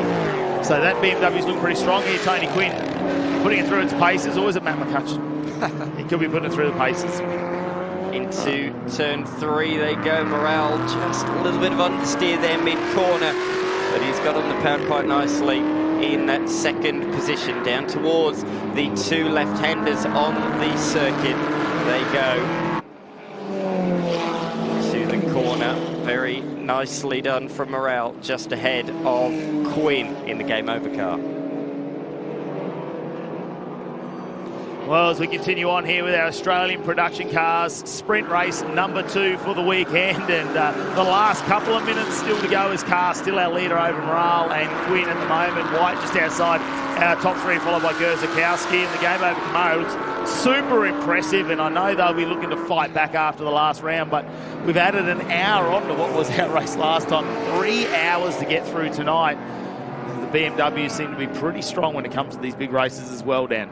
Yeah, absolutely. The X-Class BMWs, of course, have won the Bathurst 6-hour since its inception, whether it's an M2, an M4, an M3, all different types of BMWs, but they've gone without defeat in the 6-hour. But in recent times, the Mustangs have been getting stronger and stronger. They finished outright on the podium, one of the Mustangs this year. So it really does show that the Mustangs are certainly in the fight, that's for sure, over the long-distance races these days, and that's been really interesting in the Hi-Tec Oils APC Enduro Championship this year to see the sort of changing of the guard and the Mustangs that really taking the fight. Of course, we haven't had too many BMW M-Class cars in the first couple of rounds, but great to see the Speed Cafe car out there in force this weekend, currently sitting in position number 6 out there on the racetrack at the moment. But this lead fight continues to ebb and flow, doesn't it? Car leading the way ahead of Morale. They've been toing and froing throughout this race. And the margin officially at the moment, half a second. Let's see if it changes as they come across the line. At the moment, they are gapping Tony Quinn. I'd say he's out of contention now, unless these top two come to blows. They've pulled a 2-second margin on the Camaro driver, so I think it's now a tale of 2. Well, it's a game of patience at the moment, isn't it? We're just waiting to see. We've seen Morale go a little bit wide on turn number 3 a number of times now, so it's just about keeping that composure down for our drivers at the moment, putting consistent back-to-back laps. They look pretty settled now as they head down the back straight. Our top 3 up on your screen. Car looking pretty comfortable. Morale just takes a slightly different line through there. Potentially that's where they've come unstuck, and the car sliding around a little bit on the exit. Game over Camaro. Yeah, I think, look, we're coming down to the final moments of this race. There's half a minute remaining, and they'll come around and potentially have one more lap after that. It's a bit of a warm-up or a precursor to what we're going to see tonight between all of these cars in the production car series. 26 cars, almost 50 drivers, so there's only a handful of drivers that have decided to do the 3 hours on their own. Most have taken a co-driver into this, which is a good opportunity to share some of the driving and the costs as well involved in production car racing. It certainly is. As they come out of the final corner, they come across the line to start the final lap of the race. There it is, the board telling us it is the final lap. Car set a PB in sector 1 last lap, but still the margin came down. Morale is right there now. 0.4 of a second, but he's running out of corners, he's running out of opportunities. He does still have, I'd say, the best 3 ahead of him. Turns 3, turn 4 and turn 6 are still to come, but look at the Kearns car. With Car at the wheel, it just pulls away. Lap traffic could play a fact here though, down into the hairpin. Which way is he going to go? Around the Falcon. He's going to go the long way around the outside. That's good, actually. That was on the racing line, so he didn't lose even a millisecond of time as he went around the outside of Ling in the A1 class Falcon. Morale's pushing hard, but I think his time is going to run out. It's too little too late, I think, in this race. He's going to run out of options. Just one more corner to go. There we go, heading down to turn number 6. Just got to keep patient for one more corner. Morale looks in there, but he's not close enough. He was never going to be there at this point. Carr super consistent out in front in this race. Just doing back-to-back laps, and the checkered flag will come out, and Carr will get the win this time over Morale. Quinn not too far behind. Ling will finish his race, but he's back down there in 12th position at the moment. It's been a big day for him and his co-driver. White looks like he's coming forward, the ultimate diesel entry. There we go, White across the line to confirm 4th position, and it's Jarvis in 13th, so they'll finish there. Race number 2, the co-driver event. Grzikowski in the B2 class will be in 5th position. Then it's DeHorst in the X class, BMW home. Now we go 3 wide. This one's going to be interesting. Oh no, Pacini pulls in front. He might even go round the BMW, and look, it's not going to matter because they're already taking over some lap cars there. So Pacini will go outright 7th, but obviously leading our B1 category there for this race. Derwent did sneak past Geely there on the very final lap of the race, so nicely done in the little Astra, but it's still on further back. This is for position number 8 outright between the A1 Merc of Griffith and the C-Class of Camilleri. In the end, it's going to go the way of the A45. So there for position number 8. Good battle between those two late on. Camilleri really came on strong late in the race, but just didn't have the horsepower to be able to blast by and had to settle for position number 9. But Camilleri, come the endurance race this afternoon, a wily old fox, he will be up there. Finished 2nd outright last time out. And here's your results. Bradley Carr will take the win over Adrian Morale. Then it's Tony Quinn, Trent White, Ben Grzikowski, make it to Horst, Paul Pacini, Mark Griffiths, Jake Camilleri and Jesse Dixon will round out the overall top 10. Chris Holden 11th and David Ling, Alan Jarvis, Mitch Randall, Emily Casavillo, Greg Wilson, Troy Derwent will be just behind there. That was a nice little, I suppose, overtake right there at the end as well. So I'll be happy to come in the VRX and get that done. Let's have a look at some of the race highlights though, Dan. And there's a couple of things to unfold throughout this. The Hyundai highlights here. And it was a great start from Morale, who was super fast, and Carr just had to come in behind. White put his nose in for a second there, but look at Jesse Dixon in the background, going on the inside of the dirt to overtake cars in that D-Class car. There we saw Max Gagan come to an early stop, but it was on in the top 3 early on as Tony Quinn took the fight to Morale. This is a real disappointing story. The number 51 Astra going up in smoke. That was Milford. That's a real shame. It'll be a tough turnaround for them to get that ready for the fight in the night later on this evening. Out in front, the top 2 pulled away from Quinn. Morale threw everything, including the kitchen sink at Carr late on in the race, but it came to no avail. In the end, the victory went the way of the 25 Mustang, that car's 2nd win of the day. Oh, as you can see, the game over. It's ominous, isn't it, with a big game over logo on it. It's a great-looking Camaro down there. Tony Quinn will wait and confirm that as they get out of the cars. But our winners coming into Australian production cars for their sprint race. They've got 3 hours tonight. It's going to be a massive, I suppose, game as they get down there and decide the pit stops and the driver changes and everything like that. But down in pit lane to have a chat with all of our winners, let's head down to Mel Price. Correct.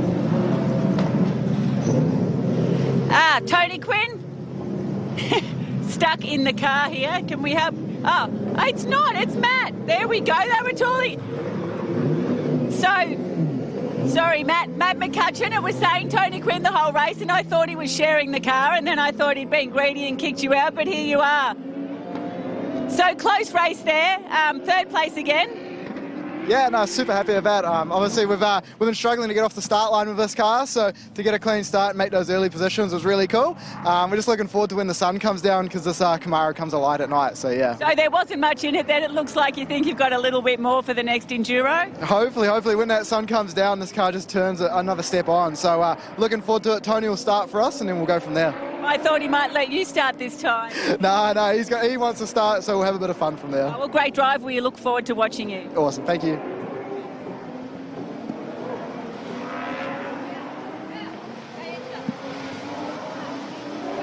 Okay, so it looks like our other competitors have actually turned up.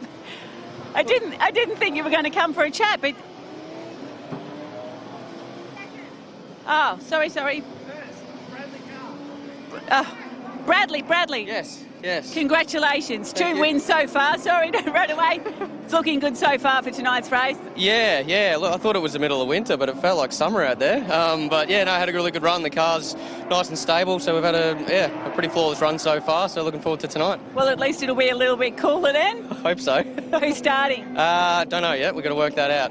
One race at a time. Okay, well done. Thanks a lot. Okay, we'll see if we can get Hadrian here, second place. Ooh. Bit hot and bothered there. Yeah, couldn't get the window down. So far, so good. What's the plan for tonight's Enduro? We've got a really good co-driver here between us. We've had a couple of seconds already. I think we can hang in there and do well. Who's starting? Haydo. Just in case there's a safety car, we'll put the fast guy in. He's the TV, he's the movie star, so he can start. Okay, well done. Over to you, J-Mac. Down here with Roland Dane, just having a brief word with Nash Morris. Of course, your drivers, Paul Morris and Brodie Kostecki, a very handy pair of results in the number 1 and 2 driver races earlier today. How are we shaping up for the Enduro? It should be a bit of fun, actually, later. They both did a great job in their races. Getting Paul came up from 12th to 6th. Brodie, I think, 5th to 3rd. I'm not sure where that pans out for a starting position, but maybe P3 or P4 or something for the Enduro. We'll run Paul first and then put Brodie in for the second half of the race. I'm looking forward to it. Strategy, it's a high-speed game of chess. How are we looking as far as tyres? How is the car going after those first 2 sprint races and practice and quali sessions? Car's good. I mean, it's a question of you've got 12 tyres and you've got to juggle them through the 6 races of today and tomorrow. So you've got to use a combination of those. It's just down to how people go about that. We've got our plan. Other people might have a different plan, but you won't know really where that all lands till the final race tomorrow. And this one might land you in a bit of hot water. Who's your favourite driver to have in the hot seat?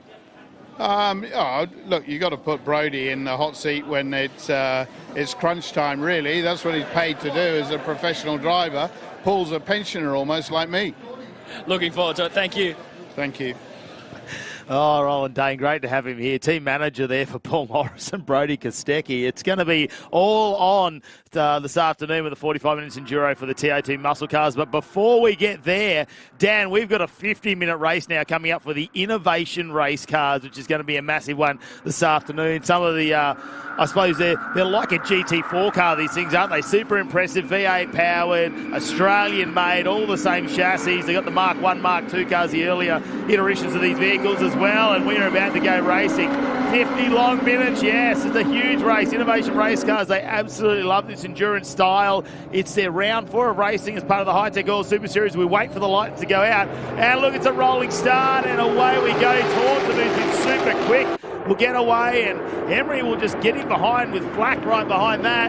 Donaldson, Goodacre, Hollinger, they're all in there. The only one missing this weekend is Danny Studdard, who I'm sure is watching us, and a big shout out to him, of course, but we've got the New Zealander who's come and got in the hot seat of his car, Parker, who's come across the ditch. Glad to see this category round on round. We keep seeing more and more cars. It's absolutely fantastic to see 11 here this weekend as they roar down to the braking zone for the first time at the end of the straight. Got a couple of moves further back as the number 66 of John Goodacre looks up the inside of Hollinger. So the two Johns together, and there's a spinner. No. It's the 23 of John Hollinger, so maybe the two Johns actually came together down there as Hollinger drives around the board and rejoins the race circuit. There's damage as well for another one of the Innovation Race cars. It's just pulled off to the inside of the circuit. I think that was Brian Finn in the number 82 car. So there's drama already on the opening lap of this race, but no drama for Jeff Taunton. He's got a little bit of a margin out there out front head of Jeff Emery and Adrian Flack. So lots of drama on the opening lap. Donaldson up to position number 4. John Goodacre in 5th, head of Parker, Leithhead, Basile, Gibland, and then the other two are limping back around to the start line. Bit of mid-corner brake application there from Flack just to settle the car, the bright blue Innovation race car. And that's the damage I saw on the front of the fin machine. So that is significant damage. Bonnet has been ripped off and the front right wheel is facing at the complete wrong angle as they head on down through turn number 3. Here's a replay then of what happened. The two Johns did touch. Hollinger went around and Finn ran into the back of Goodacre. So that's what ripped the bonnet off. Goodacre's got a bit of right rear damage as well. But that was a big hit for Brian Finn. Yeah, obviously very modular, like you see in, I suppose, in the modern supercars as well. That we saw last time, that front end got changed very, very quickly at Goodacre after a big incident last round. And so it's very repairable for the cars, but at the start of a 50-minute race, not what you want. It would have been preferable in the sprint race to have that time to turn the car around. And that's so unfortunate for Finn, who's really just joined us when it comes to the Innovation race cars. It's purchased the Danny Stutter car that started the season, and Danny went into a new one, and obviously involved in getting these built here in Australia. They can turn them around in about 6 weeks, these cars, from start to finish. They keep a number of materials on the shelf and they just get assembled, put together, and the different body types that we've got out there, so they're based on some of the production style cars. It's sort of got that AMG feel about it, a bit of a Mustang feel about some of them, but you know, there's new things happening when it comes, obviously, to Innovation race cars, and there's always things evolving in the background. Yeah, it certainly is. Oh, no. There's not much evolution on that at the moment. The team are not getting to work. That damage is really, really significant for Brian Finn. Recently stepped out of Vic V8's, a multiple-time champion in Vic V8's. Great to have him a part of the series. It suits him, to be honest. Big V8, rear-wheel drive car. Of course, he's got a few more driving aids in these machines, traction control and ABS, but his race has come to a premature halt in just his second weekend. Speaking of ABS, actually, Jeff Taunton in the race earlier on today was leading for much of it, but fell back late on. Sadly for Taunton, his ABS wasn't working for him late in the race, and it meant that he was a sitting duck to those two cars behind late on in the race. So Jeff Emery took the race victory earlier on today ahead of Adrian Flack, with Taunton coming home in position number 3. But the Queenslanders enjoying themselves out there. Top 3 in race number 1 and sitting 1, 2 and 3 out there at the moment as well. So Queensland is going well at home. Oh, you'd expect. There's a lot of opportunities here at Queensland Raceway, isn't it? And I think the Innovation race cars, the great thing is they probably slot in a bit of an invitational class amongst most of the local racing as well, so they can get out there and get a number of laps in. But it is more of a GT3, I suppose, 4-style car, these things. The later, the full Innovation race cars have all the paddle shift as well as all the ABS, all that sort of thing. Obviously, the Mark 1 and Mark 2 cars are a little bit more agricultural, but they're still there, and the power-to-weight ratio very similar. I've talked more about these cars. Let's head down to pit lane with Mel Price. Brian Finn, a very banged-up looking number 82. What was the story behind that? Well, it looked like John Hollinger had a spin coming out of 3, and then Goodacre sort of went sideways in front of him, and he was straight in front of me, so I hit him. So. Yeah, the racing's getting really, really close in this category, isn't it now? More cars and really, really tight. Yeah, and of course it's very close in the first lap, so if someone makes a mistake, it's hard to avoid them. Well, the good thing about these cars is that most of the time they're easier to repair than a lot of others, so fingers crossed it's not too much work and we see you back out there. Yeah, thank you.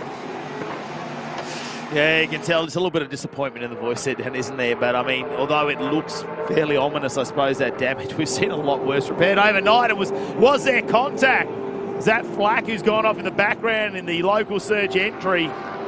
Just looked like he was in far too deep, lining up a move on Jeff Emery, and he ended up firing himself off the road down there. He's lost the place to Axel Donaldson in the Mark II Mustang, so he was just in a bit too late. I think here's a replay. Yeah, that angle, they're not touching, are they, at all? He's just potentially just looking around the outside and just doesn't pay off for him there. We've seen a few people down to turn number 4. I think that was good heads-up driving, to be honest. You know, he could have committed to the corner and then T-bone the side of Jeff Emery, but he thought better of it. Thought, I'll open up the steering and just fire straight on. So, yeah, great heads-up driving there from Flack, who's a newcomer to the series. Of course, has been racing nationally in many different categories over the year. Great to have him a part of the Innovation Race Cars series. Out in front, this man is leading the way. He's just gone purple in sector number 1. The margin out front out to 1.7 seconds. But these two are pretty much matching each other out there at the moment. As we see, the fight for third is on. Flack's recovered, and he's quickly on the tail of Donaldson.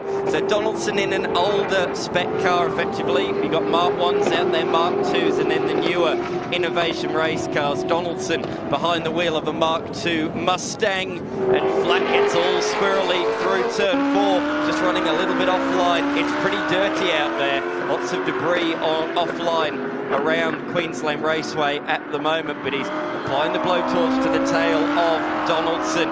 And Donaldson was saying to me, just there's a lot more aero on my Mustang, so the innovation race cars are a lot faster in a straight line, and we can see that here on pit straight. Flack closed the margin down, but this is where Donaldson will be a bit faster through the long, loaded, fast right-handers. Yeah, well, potentially Donaldson, yeah, that aero is really going to assist him here. As you can see, a little bit more going on further down the pack. As we can see, Hollinger just holding out.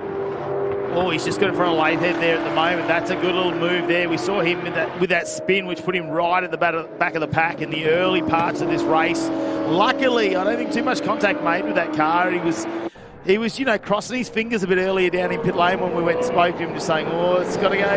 You know, qualifying didn't quite go as well as I'd hoped it would, and it's all a little bit of a luck because he's been coming into this leading the championship as well, John Hollinger, by the slimmest 1-point margin, only one. That's overall, of course. These innovation race cars started off with a sprint round, then they've gone to a longer endurance round format, then back to a sprint round. So basically all of our odd rounds are going to be a sprint round. All of our even rounds turn into an endurance round here for the innovation race cars. So, you know, we can start to put a few of those points together and figure this out for you. But yeah, overall for the year, it's 1 point difference. Well, it was before race 1 this morning, so Taunton has now taken the series lead, and Emery with his victory also takes second position. So they are so tight at the moment, the top 3 in the championship, Taunton, Emery and Hollinger.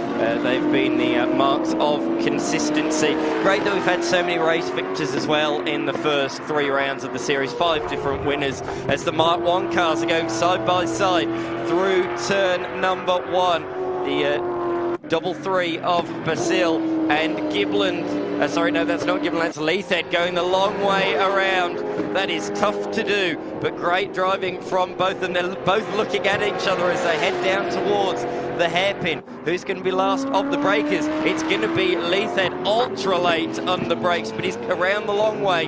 He's going to go for the cutback. This is good driving between both of these parties.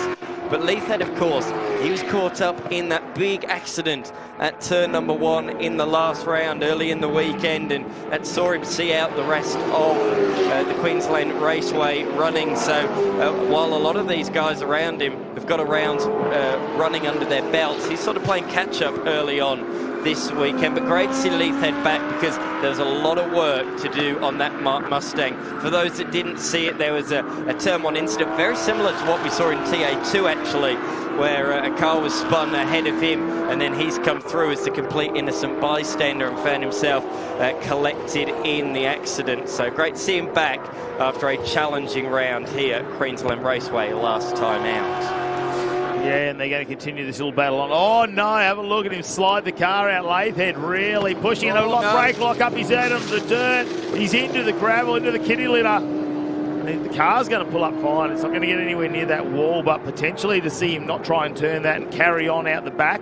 What's wrong with this car? Are we seeing a Control-Alt-Delete? Are we going to try and see if this car can get restarted at the moment? You can see that's just the brakes smoking. No surprise there. I mean, we're just over 10 minutes into this race. They're going to be very, very warm because the race pad's in there as well. They're designed to do that, but brake lights are on, but we're not even seeing the wheel spinning like he's trying to drive out of this gravel trap. And will this bring out the ominous safety car? That is the question. I heard it even try and fire it in the gravel traps. I'm not sure if the car cut out there as he went into turn number 2. Either way, he's out there beached on the outside of turn number 2. I feel if he had power, he'd have just simply driven onto the grass and back out.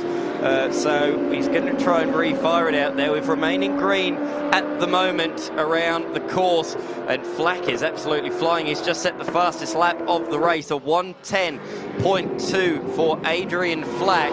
He is going to try and close back in on Jeff Emery. Of course, he was right up behind him until a couple of laps ago, and he went spearing off the road at turn number 4.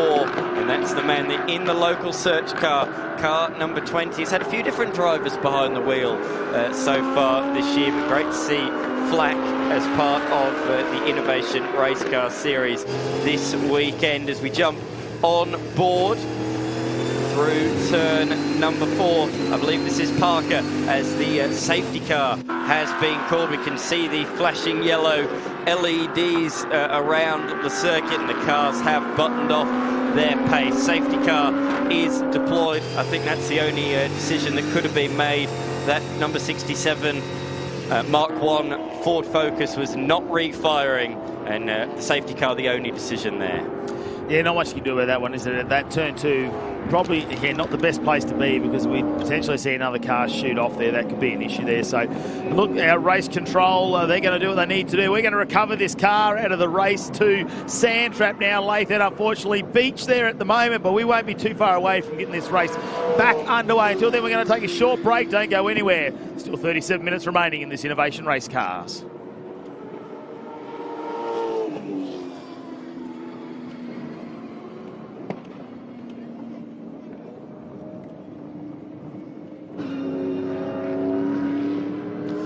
Well, we just wait for our recovery now that the safety car has been deployed out here, and look to get way out there. Potentially, it's going to be a tilt tray problem there because we haven't seen any wheel movement, like you starting the car and trying to engage a gear. So we're going to assume that all drive lost in that vehicle, which means we've got to get the truck out there. So it's not as easy as some of our recovery, I suppose, where they normally just pull him out of the sand. Unless they can get him to a safety point somewhere around that barrier, just get him out of the way and get the driver out of the car. But look, this is going to bunch him back up too. Taunton leaning over Emery at the moment. Now, Flack had that little incident earlier where we went back behind Donaldson going into turn number 4. That's really closing that gap down, and have a look at the times. He's the fastest out there by 0.3 of a second, Flack.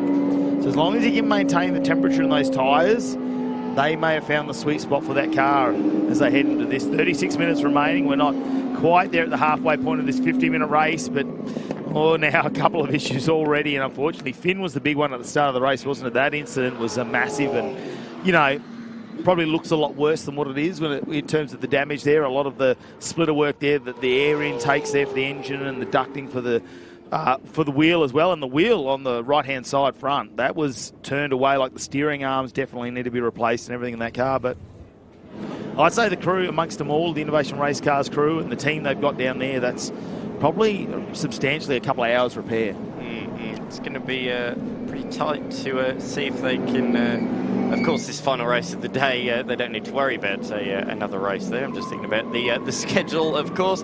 The focus is being pulled off the race circuit. We're only a third of the way through this race, an endurance race for these guys. We will see some driver changes in a few minutes' time. Not all of the cars have second drivers, just 3 of the cars this weekend have elected to have a second driver, so we will see that come into effect in the not too distant future.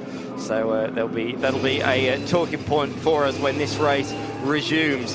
Let's go through the order then. Jeff Taunton is leading the way at the moment. He clean swept around here at Queensland Raceway when we were here last. 2 pole positions, 4 race victories. It was a really good display from him. Jeff Emery didn't qualify. He couldn't get out for qualifying on the Friday afternoon, and that really put him on the back foot for the remainder of the weekend. He got a few reasonable results, but he could never really fight at the front because by the time he got towards the front, the top couple of cars had pulled a significant margin. So it's good to see Jeff right in and amongst them again this weekend, and very much in and amongst them by taking race number 1 of the weekend earlier on today. Flack on debut, running strongly inside the top 3. Donaldson in the Mark II Mustang outperforming that slightly older car in position number 4. He sat in position number 4 in race 1 earlier on today, but sadly fell off the road, spun all by himself, and undid all of that good work and finished around about outside the top 5. Well, here we are, Innovation Race Cars, and we have managed to get Lathed out of the gravel trap at turn number 2. They put him in a nice little safe spot there, the little shortcut as they go into turn number 4. But hopefully they're going to see if they can reignite that car. But oh no, driver getting out. That's very, very unfortunate there. But they want to get this race back underway as our safety crew. Great to have everyone joining us here for the Hi-Tec Oils Super Series. So you might want to pull the handbrake on that one. I wouldn't want to see that roll in the way as the race goes on once we get back, get a bit of motion going. But no, we're happy to see that roll. It'll stop. Look at that, slowing down now. Yes, indeed. That's a good thing. It goes down for a couple of metres, then back up before it rejoins the track on the other side. So that has come to a halt all by itself, which is good to see. There it is, the Lathed and Lathed car, the two Lathed set to share that one, but sadly they won't be doing so in this race. But the driver change is not too far away. You might be able to hear some noises in the background, some tyres squealing and screeching. There is some drifting going on the skid pan just behind where we are on pit straight. So that's what you may hear in the headphones throughout the day. They're certainly enjoying themselves out there. It's all entertainment here at Queensland Raceway. The sun is shining, and why wouldn't you be basking in this glorious weather that we've got here in Brisbane? QR always turns it off. Of course, the fight in the night's going to go through till just after 8 p.m. tonight with 3 hours of endurance racing for our Australian production cars. We've still got, though, that massive enduro. 45 minutes for our TA2 muscle car as well. And of course, also in the house this weekend is the KIF 1A organisation who are here this weekend. Dan, I mean, great to have them supporting a rare cause there, and something that a lot of people know about. So supporting them, and there's some great prizes there if people want to donate. You can find more if you want to go through our Hi-Tec Oils web pages, and of course through our social media posts. We're about to get this race back underway, and Emery is taunting Taunton, basically, isn't he, over the back of him? Have a look at him just putting the car in the right-hand mirror and saying, I am here. Flack leaves a little bit of room there, and I don't think that's a bad decision at the moment. Just let this race get back underway, because we know when his tyres come up to temperature, he's got himself a couple of tenths over the rest of the field in some clean air. So maybe let's just see how this all gets started. Donaldson goes a little bit wider now. So have a look at Parker. Hollinger couldn't stay with him on the restart there. But Hollinger, he won't be happy about being that far back. That spin early in the race will, a bit of red mist, I would say, has descended inside the visor as Emery has a look down the inside into turn number 3. But I don't think that's where it's going to happen at this point. It's a little bit wide there for Taunton. He might have seen that just open it up. I think maybe misjudged how close Emery was. I think Emery was just sort of showing the nose, maybe forcing the error from Taunton, but Taunton's wise to that. He's been around this game for a while. He's wise to manoeuvres like that. He's not going to fall for a cheap trick like that one. In fact, it's Emery that's made the mistake through the second of the left-handers, and Flack might send one to the inside under brakes here at the final corner. Not quite close enough. Had a big look though. Certainly the biggest look he's had for second position in this race so far, and Emery slightly twitchy on the exit of the corner as well. So the intensity certainly lifted here on the restart, but the fighting between these two has allowed Jeff Taunton to pull a little bit of a margin, a comfortable margin out at the head of the field as they go through turn 2. It is certainly dirty out there still as they roar onto the back straight, and these V8s certainly do roar, don't they, as they head towards the hairpin. Again, this time it's Emery not showing the nose to try and overtake Taunton, this time showing the nose to try and defend from the local search car directly behind it, looking left, looking right. Great to see Flack come into this series and be right up the pointy end straight away, and he's going for it. A big lunge, a late lunge. Emery had to open up the steering there to avoid collision. That was a good heads-up driving from the experienced GT3 driver.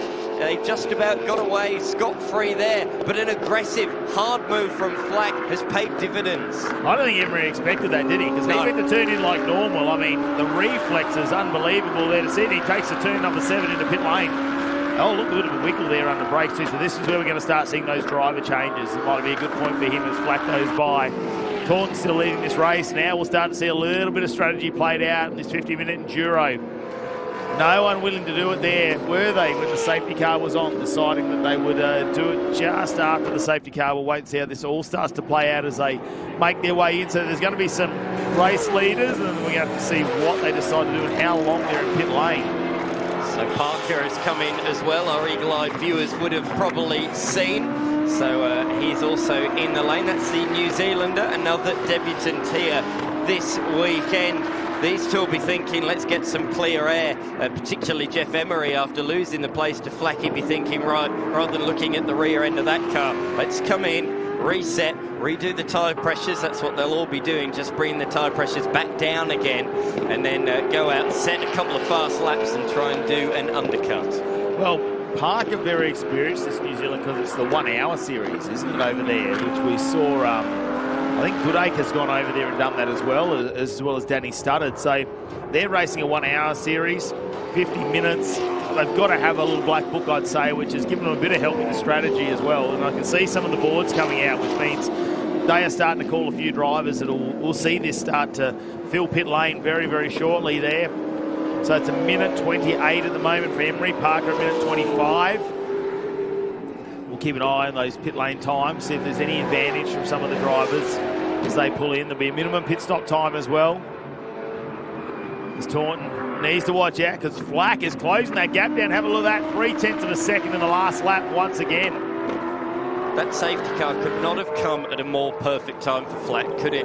He just got back out the gravel, he just regrouped, he just reclaimed third position, and then the safety car comes out as he was going purple in all sectors, and he has continued that speed after the safety car restart as well, overtaking Emery and is blasted onto the tail of Taunton. We were saying Taunton had a comfortable margin at the end of the first lap. That has been eradicated. It is now well under a second. Flack's gone purple in sector number 1. He's gone a second, 0.3 of a second faster than Taunton in the middle sector, and again a couple of tenths faster in the final sector. It's under half a second now.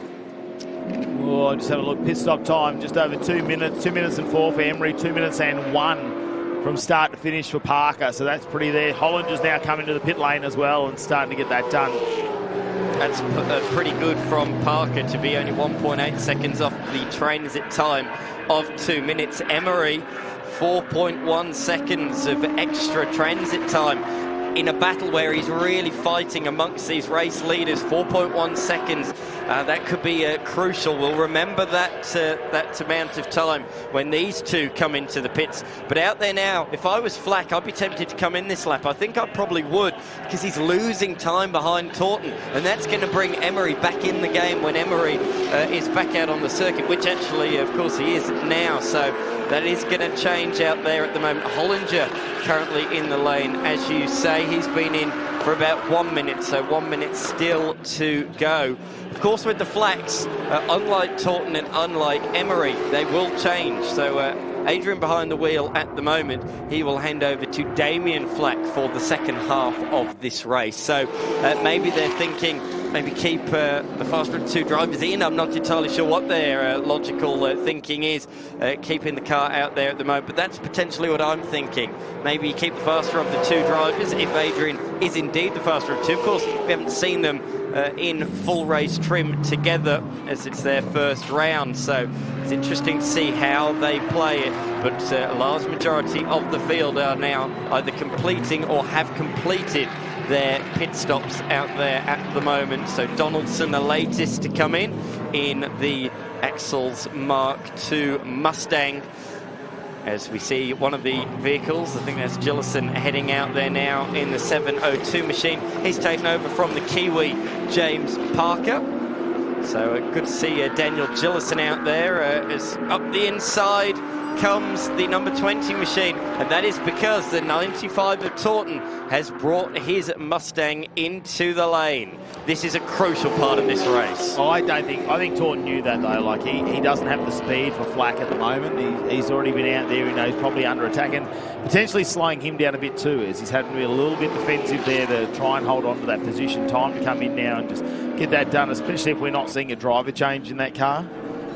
That's going to be the big advantage there. And I'm just having a look, 2:02 there for Hollinger. So only 1 second slower for pit lane transit time over Gillison, the team at Gillison as well. So that's a good little stop there for John Hollinger, who hasn't done the driver change. So we're going to the second half stint, you're going to say. We're under 20 minutes now, so we're over halfway of this 50-minute race. Just under 19 minutes remaining in Innovation Race Cars, and they've been a fantastic addition to the Hi-Tec All Super Series in 2025. We debuted them, I suppose, as part of our series at Winter Motor Raceway, and we've seen a few cars start to increase the fields. Even seen the likes of a couple of the GT3 cars that were invited. The Porsches came and joined us last round as well. Great category to watch. Some of the more, I suppose, the Mark cars that were the first iterations of this have been part of it as well. A long one for Donaldson. He left his pit spot with 2 minutes on the clock, and it took him a further 8.5 seconds to get to the end of the lane, so that was certainly a slow one for him. And he's dropped behind Gillison and Hollinger. Let's not forget he was fourth outright before the pit stop sequence commenced.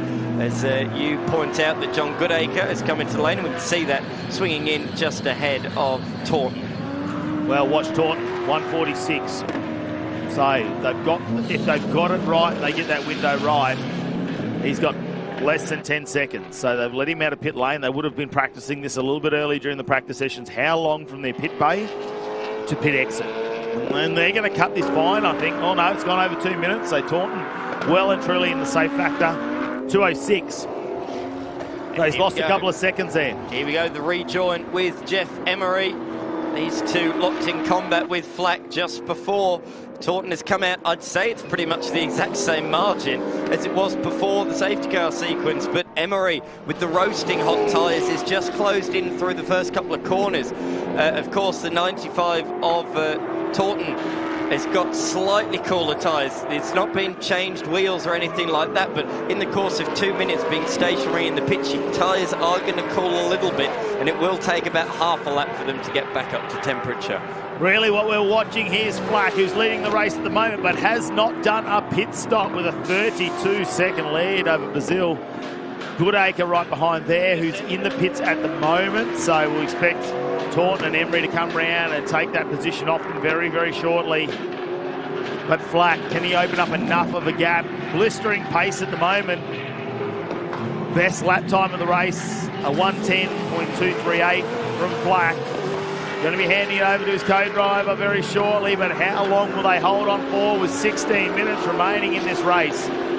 As Goodacre leaves pit exit, where are we at? He's already gone 2 minutes. This one's going to be close at 2:02 for Goodacre. Travel time through the pit, so that just sees clear of the 2 minute mark. That won't be any penalties imposed there by the looks of things. But Flack choosing to stay out for another lap.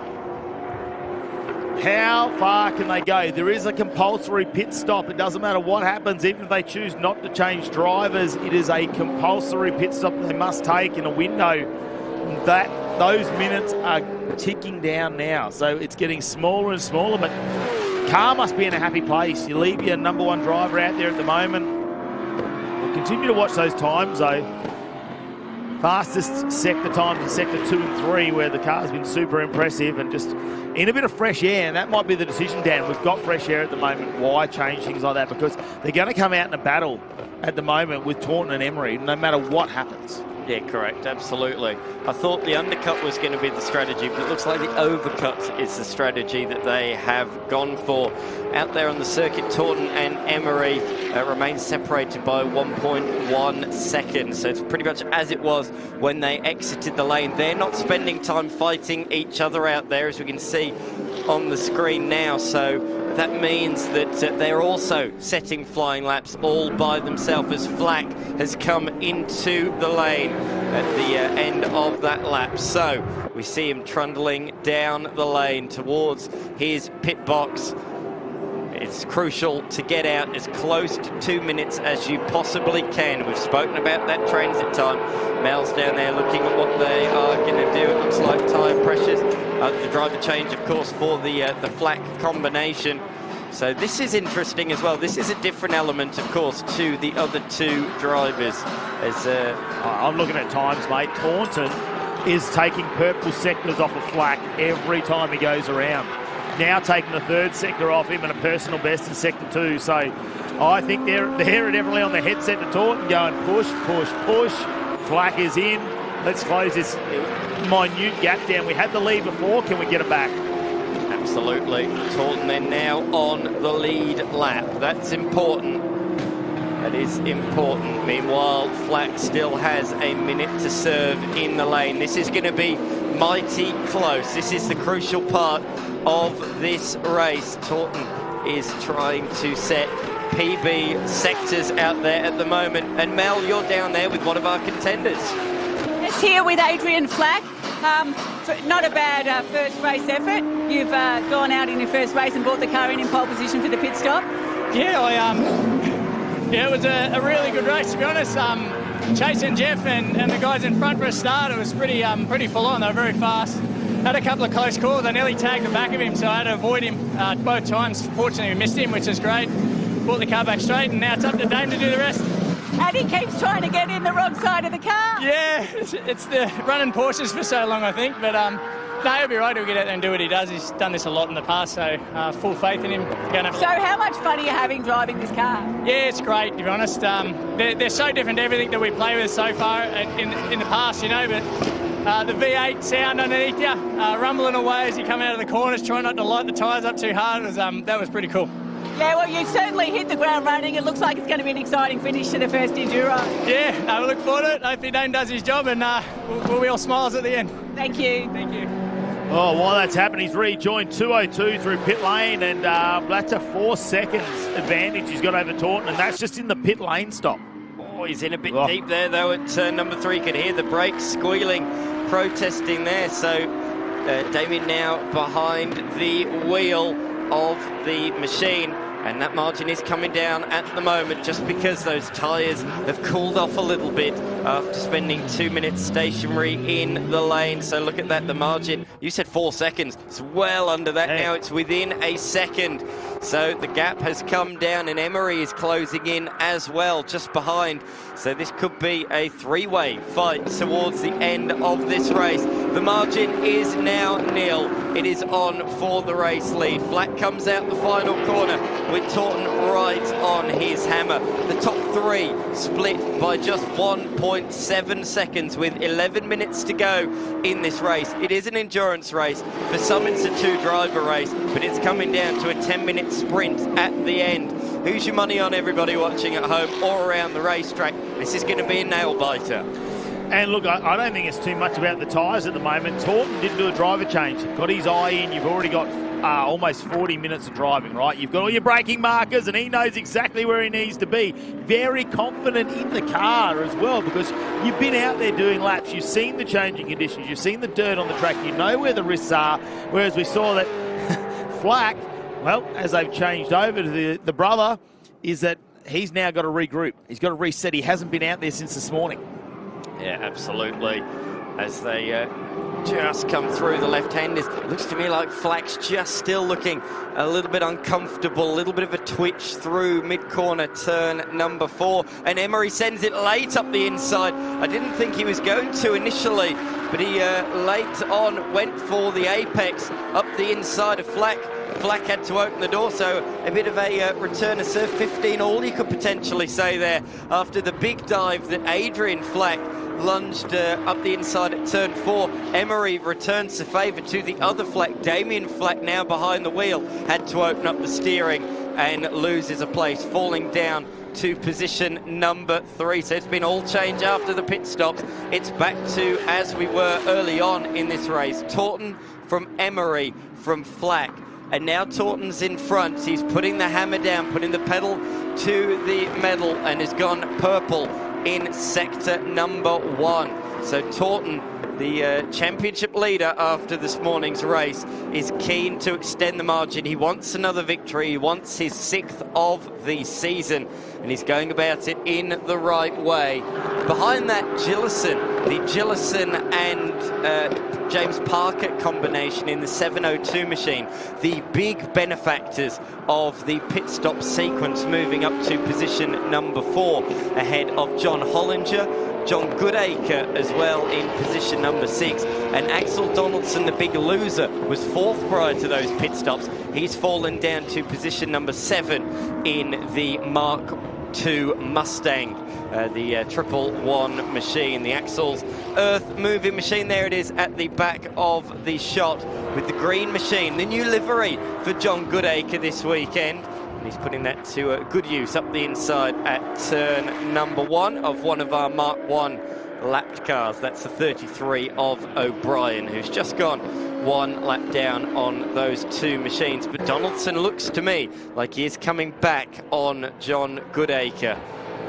Well, Goodacre had to go there and put fresh livery on, didn't he? They put a new front end on that car last time, and he said from a distance we thought they had rewrapped that car overnight, but up close they'd actually used a lot of very similar coloured race tape to get that just going for the second day of racing and competition. So, you know, he's rewrapped that car, made it look beautiful once again for this next round of the race. Of course, it's round number 4, the endurance round for the innovation race cars as well. It's all about getting some laps under your belt here at the Hi-Tec Qd Super Series round 4 Queensland Raceway. It's, you know, we've gone back-to-back QR, but I think changing one from a sprint format to an endurance format really changes it up for all of our competitors out there and all of our categories that are coming to be part of the Hi-Tec Qd Super Series, as we'll run through our AASA leaderboard once again. Jeff Taunton leading us at the moment with Emery right behind. Flack is now back in third.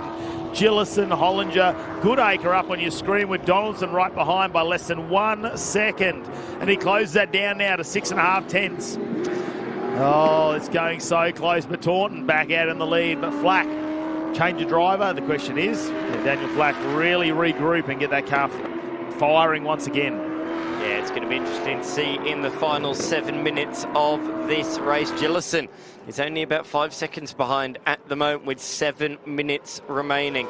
We've spoken about the fact this is an endurance round. We should say there's an overall championship, but there is also a sprint championship and an endurance championship. Every alternate round, it's one or the other. So we've gone sprint, enduro, sprint, and this is round 2 of the endurance championship.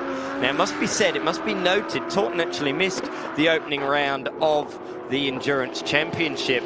So the series leader in that regard is Danny Studdard, who is also not here this weekend. So John Hollinger and John Crossing have been the front runners in that one. So of the returning drivers from the endurance round, it's actually John Hollinger leading the way as the 777 has had an off-track excursion. That appears to me to be Gregory, who has regrouped and got back out there and is trying to get rid of some of the dust offline by braking heavily.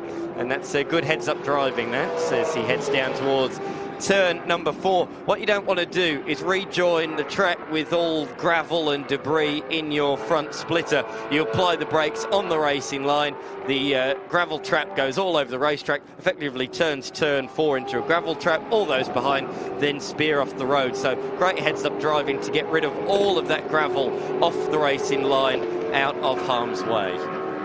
Yeah, not the first time to do a couple of laps around a racetrack, is it? It definitely knows what's going on there, Gregory.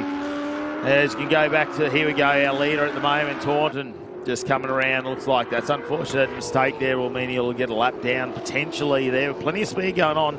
Let's have a look at the gap now back to Emery now. That's gone out to 2.4 seconds, although Emery just took a couple of hundreds off of that. So they've really got into their rhythm now. Just over 5 minutes remaining in this Innovation Race Car 50-minute endurance race here at Queensland Raceway.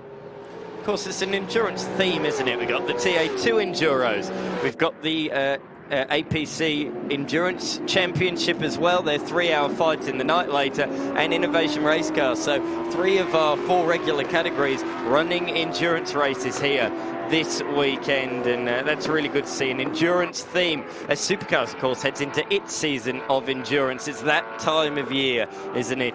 Gillison absolutely flying out there at the moment. Purple, sector 1, last lap through. He's got the margin down to Flack to under 2 seconds, so we could see the fight for third late on in this race. It's going to be an exciting one to look out for. Out front, the margin between Taunton and Emery remains relatively similar.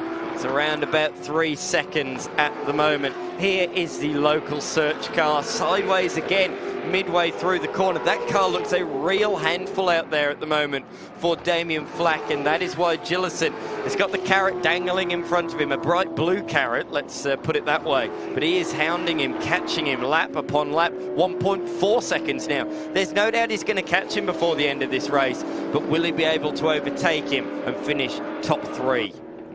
Yeah, he's definitely going to be on that back splitter, isn't he? Tucked under that wing, but going to have to look for an opportunity, and it's how much Flack wants to get a little bit defensive, as well as some of these lap cars are going to come into play as well. As you can see, he puts the indicator on, definitely wants him to know he's turning right coming into turn number 3, but Flack's getting into the groove, and I feel like, he hasn't done as many laps as his brother. Took him just a few laps to feel a bit comfortable back in the car when you had a little bit of time out of it. And here we go, we get on board now. This is with Gillison. Hunting down. Oh, look how close he is to the local search entry of Flack now. Flack's got caught behind a lap traffic, so he's going to have to try and find his way through on Gregory. He's going to look to the inside, doesn't want to be hung out to dry on the outside, but look who's going to follow him through. Gillison fires up the inside as well, so the fight for third is now on. The margin has been eradicated as they come out the final corner with 3 minutes to go. Have a look at how much Flack's actually moving the front steering wheel around. You can see him really fighting the car. He's wrestling with it, almost like the tyres just don't want to grip in the rear of that car. You can see there how much input he's putting in, just having to hold out. And it was really that onboard shot from Gillison where you could tell just gingerly getting on the throttle there as the car just tried to step out sideways. This is going to be a fantastic fight for third to round out the podium at the moment. Taunton and Emery, they've checked out. They're 8 seconds in front of this battle that we've got going on for third place. Taunton's got a 3-second lead over Emery. So, without anything happening there, that one could play itself out. We move the mirror. Oh, now we can see what's going on behind. The mirror moving around for Gillison, but he needs to keep his eyes focused on the car in front. It is pretty bright. You almost need to put the shades on there with the sun beaming down off the local search entry. And let's have a look as they head down to turn number 6. Goes wide, grabs the ripple strip. It's all about breaking into here, where he can gain just a tenth of a second. Oh no, and Flack, was there a moment there? Potentially a brake lock up for just a second. And Gillison almost had to just watch out as he went a little bit wide, and they'll complete another lap. And we've got less than 2 minutes remaining in this Innovation Race Car Saturday afternoon, 50-minute enduro, and it's getting exciting now. Certainly is. Oh, Gillison using all the road and a bit more, dropping 2 wheels through the grass out there on the outside of the first corner. Great to see a good crowd here at Queensland Raceway this weekend. The paperclip has been busy recently, hasn't it? We had our last round here, Supercars were here last week, and now of course we are back with this one, and the big one is to come. The 2 big ones later on today. The TFHI TA2 Muscle Car Series presented by Maritimo there. 50-minute endurance race, and then of course as well the Fight in the Night 3-hour endurance race for the production cars. But between them and now we also have the Super Tin Tops category as well for their final race of the day. Looking forward to that one. Plenty of action as part of the Hi-Tec Oils Super Series. But Jeff Taunton is a busy man out there on the racetrack, but he has pulled away from Emery in recent laps. Yeah, I was just seeing there the last lap board coming out now. So this will be our final lap of the race, and Taunton just settling the car down as it moves already. Those tyres, we really heard them hurting before, didn't we? They were howling as they came into some of these corners, and Taunton now, it's just under 3 seconds over Emery, but we're going to the last few corners. They come around turn number 3. 3 more to go. And then number 95, Ken Taunton bring this one home. An endurance win here this afternoon at Queensland Raceway for the Hi-Tec Oil Super Series Innovation Race Cars. We keep our eyes on the leader. It goes back to Emery, Flack, and then it's half a second back to Gillison. It's a real fight for third position that's going to be happening, and you're going to see that in the background. Final corner for Taunton. Gets on the brakes. We don't see any errors. No, pulls the car up nicely. Gets it turned in. The car very stable. Doesn't excite the tyres too much on the entry, on the exit. And he'll get home and have a look at the celebration. The checkered flag comes out in this endurance race, Innovation Race Car winner. And it's Jeff Taunton, Jeff Emery right behind. And here we go, fight for third. Flack might hold on to this one. It was a great pit stop from him.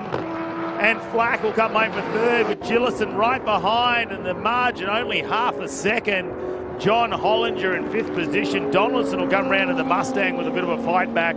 John Goodacre in 7th, just behind in the Green Machine. Wow, what a way to finish off. That was a fantastic race. 50 or 45 minutes absolutely flew by there very, very quickly. We've got to say, though, John Hollinger, let's not forget, turned around on lap number 1, fell miles behind the rest of the pack and recovered to finish inside the top 5. We've got to say, a big well done there to John Hollinger with that performance. And let's have a look at the race results now for race number 2 for the Innovation Race Car, as Jeff Thornton will take the win. Fastest lap of a 1:10.325, followed by Jeff Emery. Damien Flack and Daniel Gillison, well, they fought it out. There was only half a second difference across that finish line between them two. Then Hollinger in 5th, Donaldson, Goodacre, O'Brien, Gregory and Lathan. Let's have a look at some of the highlights, though, where it all got interesting, didn't it? They were very busy at the start, going too wide into turn number 1. You take that little bump there, and this is the incident where John Hollinger just unloaded there, and don't know if there was any contact prior to that, but unfortunately the person that copped all of it was Finn, and a lot of damage to the front of that car, which seems pretty repairable, I'd say. It's just a little bit of light contact, but there was a moment there then for Flack, who went off the track and managed to work his way back. John Hollinger doing everything he could to try and reset himself in the field. Now these two, this was an exciting little battle they were having too as well, and that was a bit further back with the Mark cars until this happened. And of course, we saw Lathan come off the track and just couldn't get the car up after that. Absolutely. This was a fight for the top 3 positions. That was the big lunge from Flack, the big move on Emery, and they were sending slingshots up the inside of each other, left, right and centre. That's how Taunton reclaimed the lead just after the pit stop sequence. And from there, he was never headed. The man in the Mustang Innovation Race Car took his 7th race victory of the season. Yeah, we thought that safety car period and the driver changes there for Flack might have gone into his advantage. Had a 4-second advantage in the pit lane travel as well. So that's been unfortunate for them, but they held on to that 3rd in the end because they really had to watch out for Gillison with this one. But have a look at some of our winners. They come in after 50 minutes. We've got our winners of the Innovation Race Car Enduro down there, and someone who's going to get a chance to talk to our winners and see some of their emotions down there in pit lane. Let's head down to Mel Price. Okay, as Jeff Taunton jumps out of the car, winner, how are you? Bit hot and bothered after that one? Yes, very. You know what I'm like. I was done about halfway. Well, you know you're allowed to have it. Well, come on, cool suit's not working properly. You're allowed to have a co-driver if you can't handle it, but it looks like you well and truly can. You good for up for co-drive? Yeah, there we go. So far so good yet again, and I think with this win you've taken over the championship lead, so congratulations. Ooh, yeah, I don't know what happened. What happened to Flacky? He was all over me, and then when he came out after his pit stop, he was nowhere. Well, I've got to find out what's going on. I'm sure you'll get to the bottom of it. Great job. Thank you. Always good to get a couple of words from Innovation Race Car winner Jeff Taunton, who takes a little bit of a lead now in the Innovation Race Car Championship as part of the Hi-Tec Oil Super Series. We've got our Super Tin Tops, all thanks to Eastern Sleepers, coming up very shortly. Until then, we're going to take a short break. Don't go anywhere. Plenty more action here at the Hi-Tec Oil Super Series from Queensland Raceway.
I'll get some.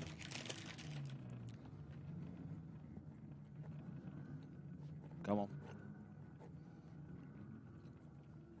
We're not too far off schedule, sure. They've done well. I think they cut that 5 minutes. They did end up cutting TA2 short by 7 minutes. They had to. It just means we had a grid walk plan.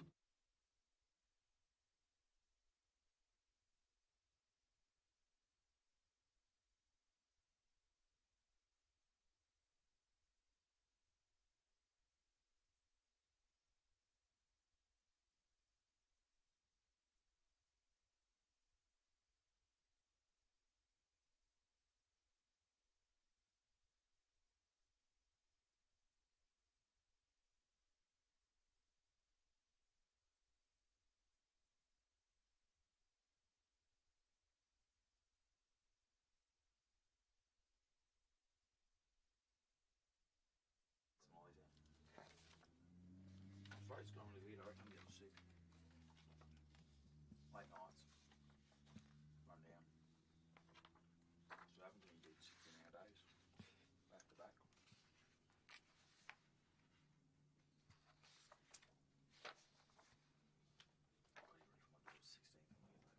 Oh, yeah. And more time. The time taking miles away. 2 weeks. 2 weeks. Fun. Yeah, it's September. Keep forgetting. I like the unique stuff. I really like it. It tickles my fancy.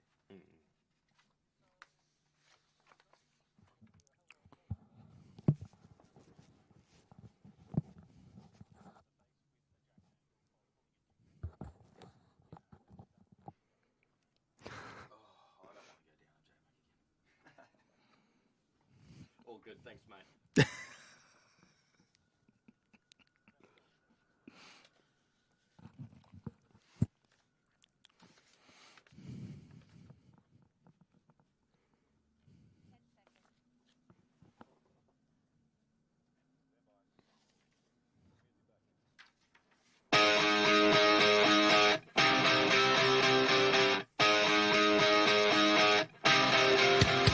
Welcome back here to Queensland Raceway. It's round 4 of the Hi-Tec Oil Super Series. You can see leaving pit lane right now.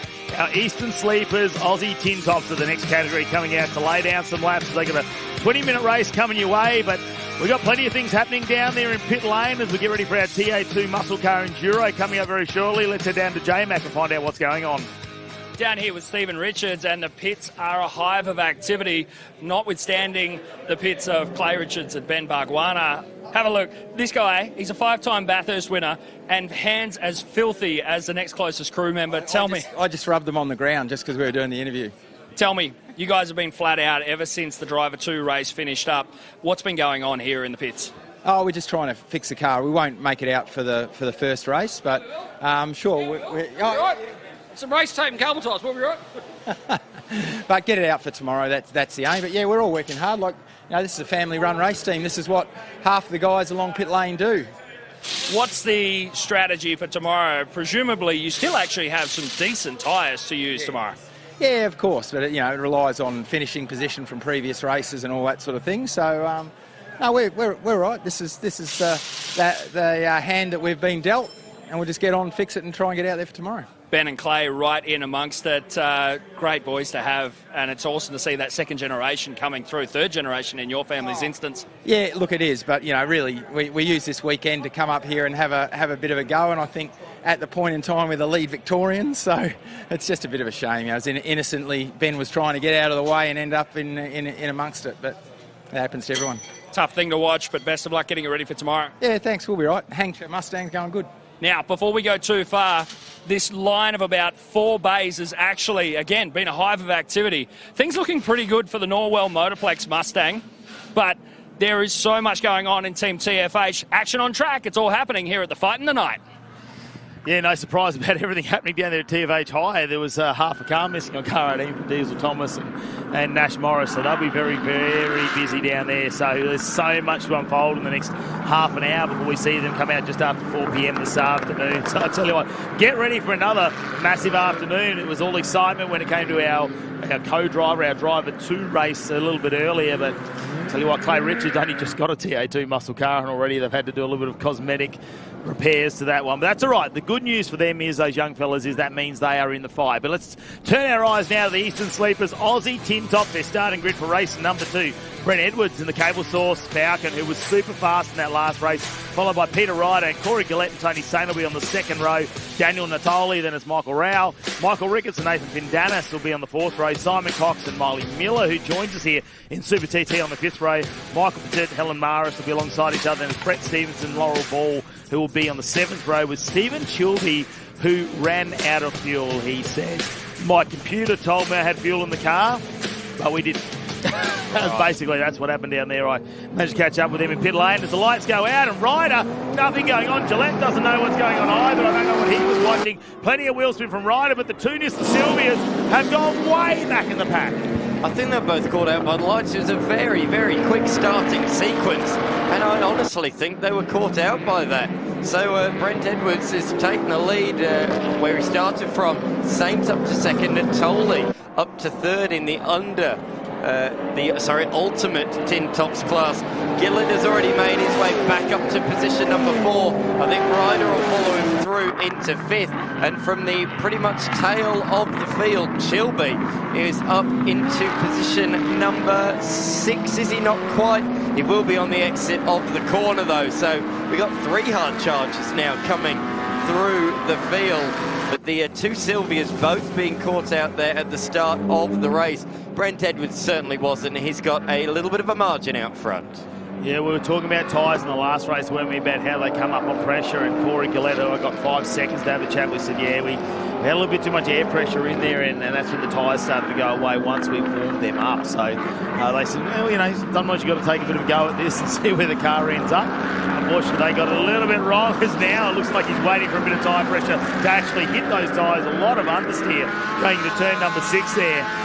Edwards, though, already purple sectors as we go around for this first lap, and he'll be looking to try and extend that lead as much as possible, knowing that Chilby's going to be working his way through, and they won't make that mistake again. I reckon that car has plenty of fuel in it this time around. We see the attitude through turn 1 over the bumps for the Gillett car, and oh, that was mighty close. Up the rear tailpipe almost there of the Audi TT-RS through turn 2, but Gillett's got the poke in a straight line in the Outlaw class, pulls on through and takes the position. Ryder's going to follow through as well, using a bit of the grass there, I think, on the inside, and that opens the door for the Chilby BMW as well to come on through. So within about 500, 600 metres, Natoli loses 3 positions, but all in a different class. Yeah, okay, that affects him for outright points, but in class, he is still several positions ahead of his nearest challenger, Cox, in the number 45 machine, the awesome-looking Nissan Skyline 350. Yeah, great to have Simon Cox back here once again. Ryder with a big brake lock up down the inside, being a little bit defensive, I think, with Chilby. Gillette might have seen him there because he just opened the door up just a fraction, but Chilby super fast in that BMW. We know how good those E36, E46 chassis combinations can be, and we've seen the different types of engines they want to put in them. But he's just had to wait for a moment. Ryder managing to get that done despite that lock-up, and Corey Gillett, well, you can see the sun starting to peer into some of those front windows as well. Will that play a little bit of a factor coming into our TA2 race this afternoon as Gillett gets a little bit loose, and Chilby might not get the drive he wanted to down here as Gillett just covers off just a fraction, goes mid-track. Window in the Chilby car is flapping in the breeze. I can't work out which one it is.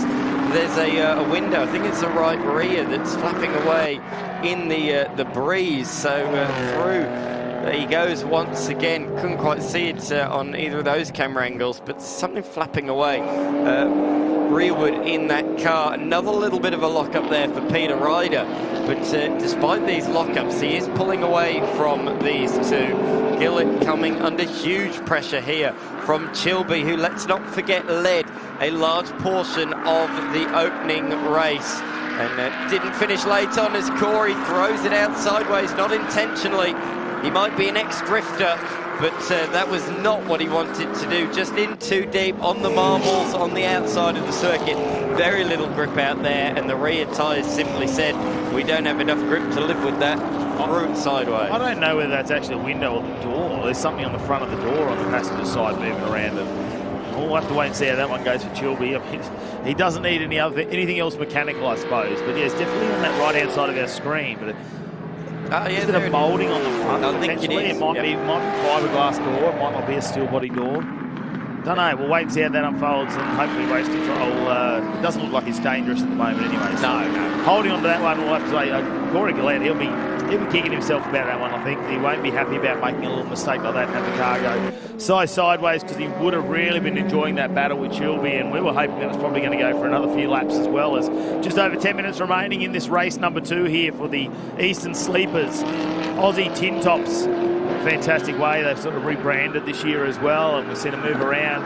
Obviously, a lot of them are Victorian and New South Wales based, but great to see so many of the Queenslanders slowly introducing into this Tin Tops, where they've opened up the category for, I suppose, a production style car, but it's had a lot of performance elements done to it. Hence you see a lot of the LS swap cars, like the RX-7 there of Tony Saint, Ryder in the S13. Obviously, basically the 4 cars you just saw on screen, all LS based. A chance to throw a couple extra cylinders between those chassis rails there and get out on track.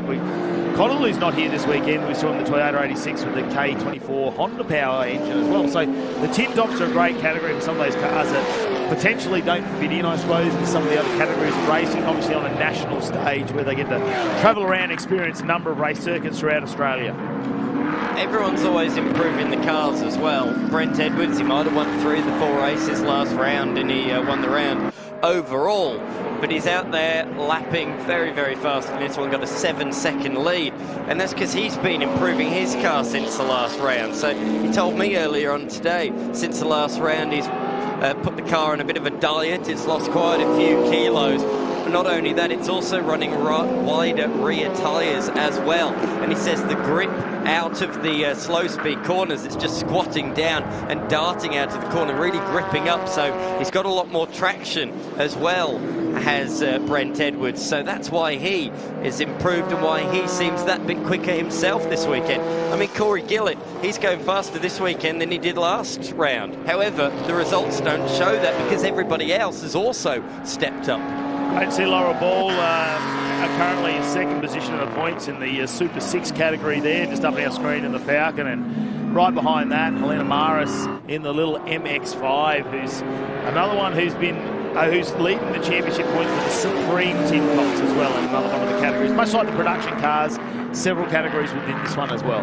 Sadly, her teammates aren't having much luck this weekend, because we've already lost, of course, the series regular in Dennis Panner in one of the MX-5s. The other one, Helena Maris's teammate as well, Miley Miller on debut. She's come into the lane at the start of this race and has not rejoined the circuit. So the Supreme Mazda in the Supreme class, driven by Helena Maris, is running all right. However, the 2 in the Ultimate class are not running on song this weekend.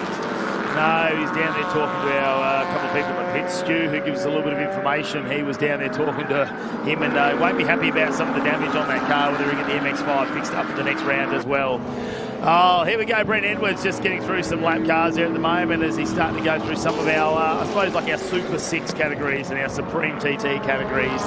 Have a look at this. So the fight is on. Tony Saint needs to worry because Ryder is almost caught up to the back. He gave him about a 5-second lead on that race start, while him and Corey Gillette were just having a little bit of a snooze. Maybe they were just sharing some stories between the 2 cars. I don't know, as Saint slides the car out, and Chilby glued to the back of it now as the RX-7 slots down the inside, goes past Ball and Maris.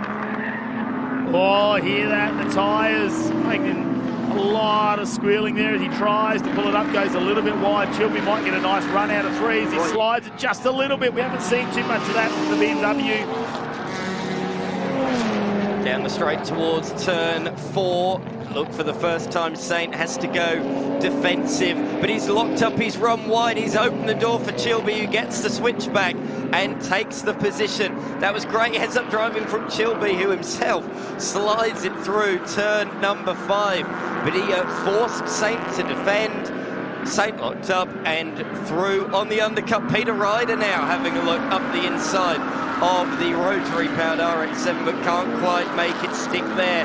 Just in a little bit too late to really have a good look up the inside, so has to hold on to fourth position. But the intensity seems to have been turned up a notch in the last couple of laps. Yeah, don't worry about saying it. He's got a couple of ponies under the bottom there to match Ryder. They're both LS combinations in the front rails of those ones.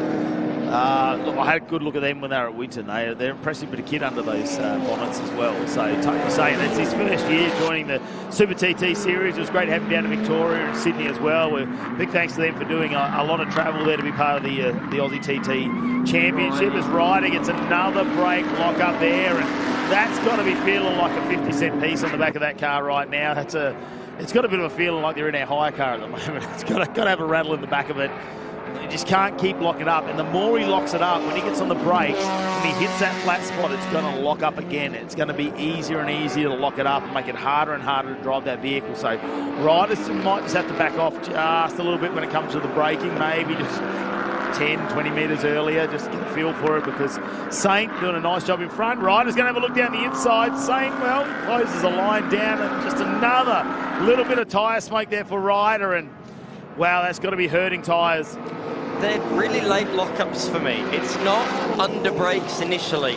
It's on turn-in. So it looks to me like it's under trail braking, where he's still holding the brakes, and that's when he's locking up. And it's pushing him wide mid-corner and then affecting the run out of the corner. So it's not what you'd normally see as soon as they slam on the anchors, that initial lockup. It's a mid-corner lockup, which is quite unique at the moment. And as you say, it's going to happen more and more often. He's looking up the inside again down here at turn 3, but he's too far back once again. In fact, using the grass on the inside of the corner as they swing it through turn 3, side by side on the exit of the corner. Saints going defensive to the inside. He's forced to. Ryder's going to brake late, go around the outside, but Ryder's in too deep.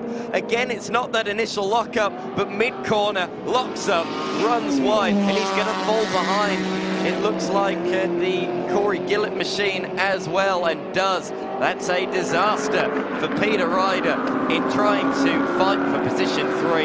He's fallen to 5th. I hate to say it, I could see it coming. It just kept happening, didn't it? And it's that little approach differently where you think he takes that dive, like you say, it's not coming into, it's not the start of the corner where he's braking. It's almost as you're sort of coming to turn into the apex, unloading that car. And unfortunately, they puts him back a couple of positions with 3 minutes remaining as they come around in this Aussie Tin Tops race, all thanks to the Eastern Sleepers. Great to have Simon Cox and the crew on board. And he said the boss is at home watching and happy to be part and a great supporter here in the Australian Super Tin Tops. We go back a bit further down. Paul currently leading the CR, or actually running second in the Super 6 category at the moment, just in front.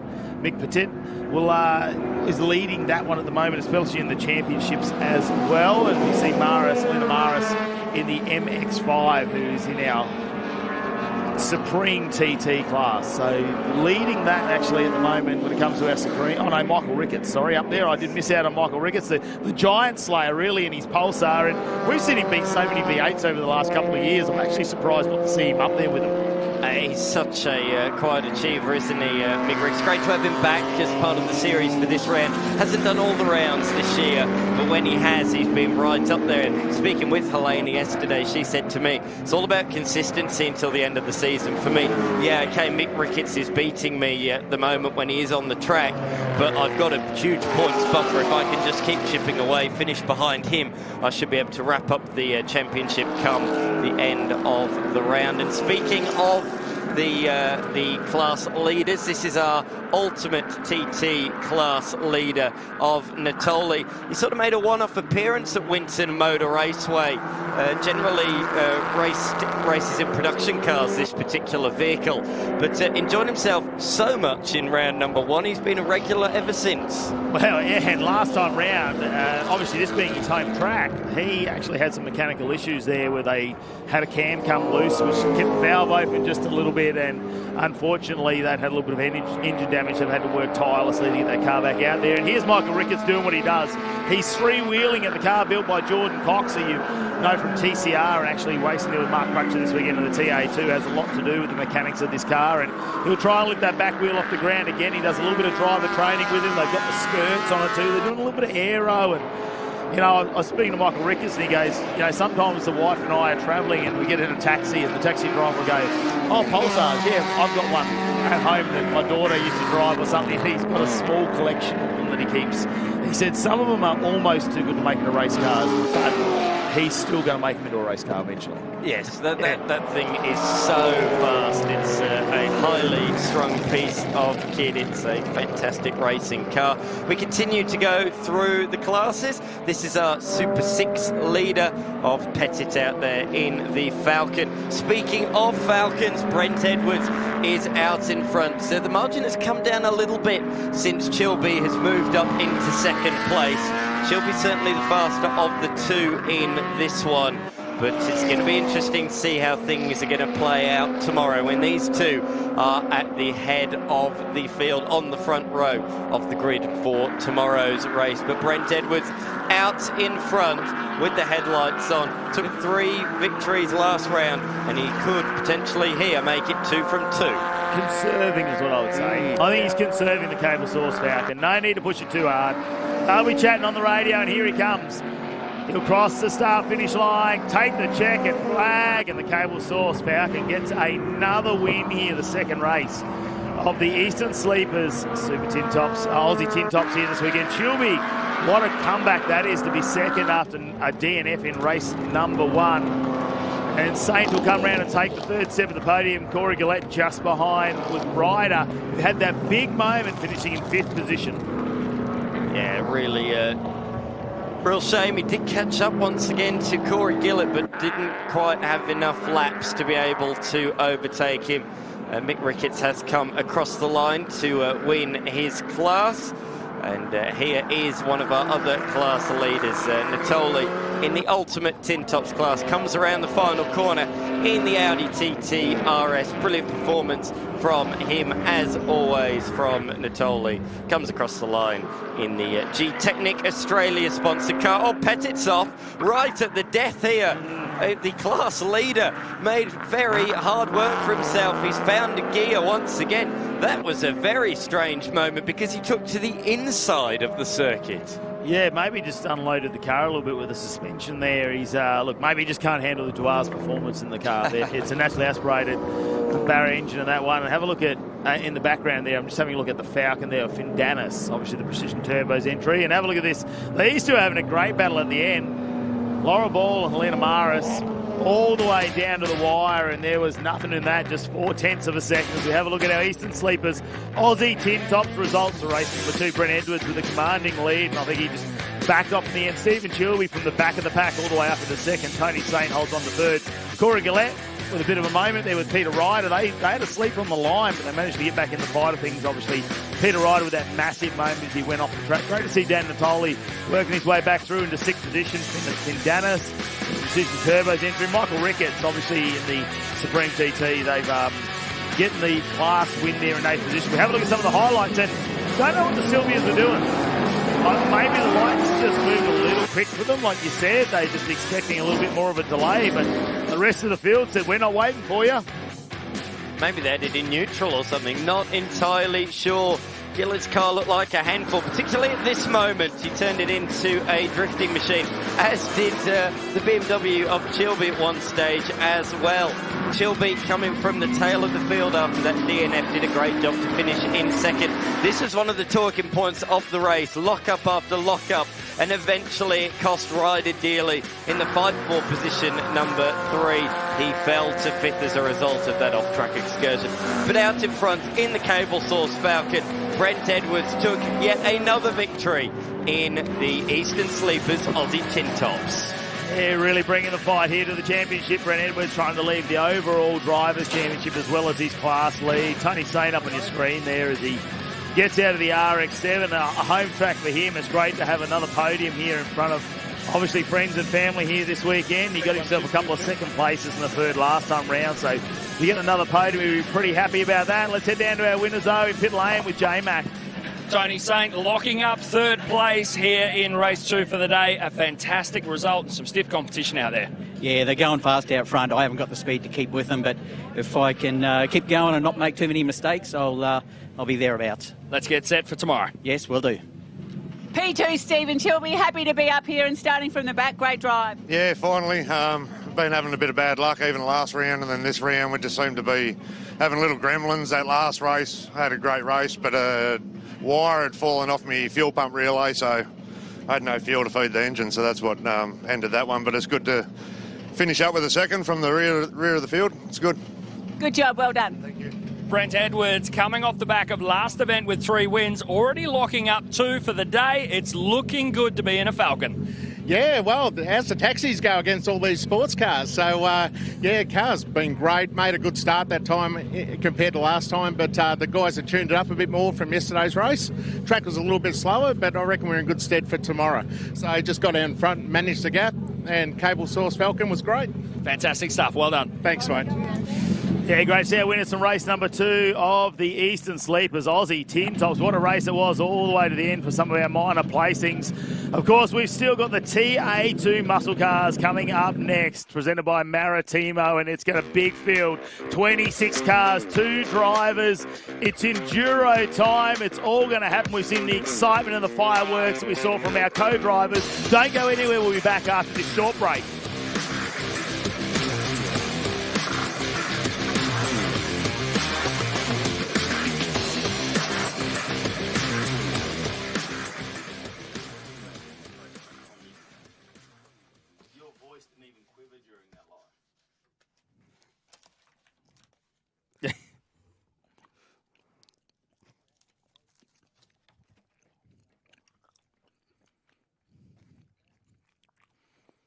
So, are we doing a walk like we're meant to, or are we behind and they're going to pick it up? It affects Dan and Mel, sorry, J-Mac and Mel more than me. Stu's all right here.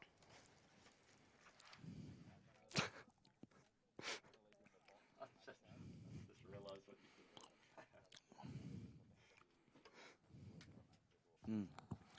Still want me to head down after the prezzo to wrap it up?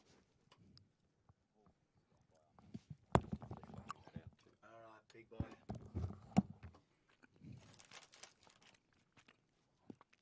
You like? I can hear you, Tiggs.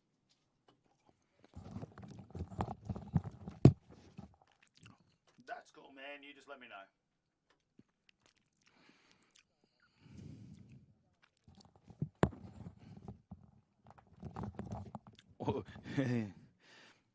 We also don't want what happened at the Sydney round where I just stayed here and ate lollies while Dan did all the work. Yeah. That'll happen tonight. Once they start the production car race, I'm going to get a coffee is what I'm going to go and do, because there's 3 of us here and 3 in the field. We can take turns. The concerning thing is not set the exact Flu, because I'm losing my voice.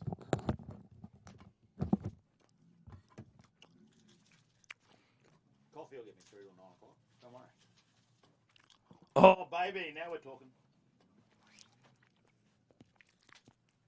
Imagine we get a bit of whiskey on ice or a vodka. Vodka Red Bull, let's get on it. 3 drinks it is. When? Are the ladies waiting for Dan? Do you like the little Stu reference in there? You like the little Stu bits?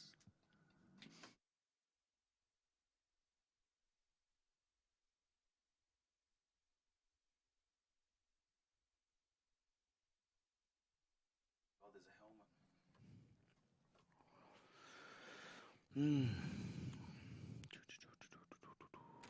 I'm on my way from misery to happiness. Where is Nolte?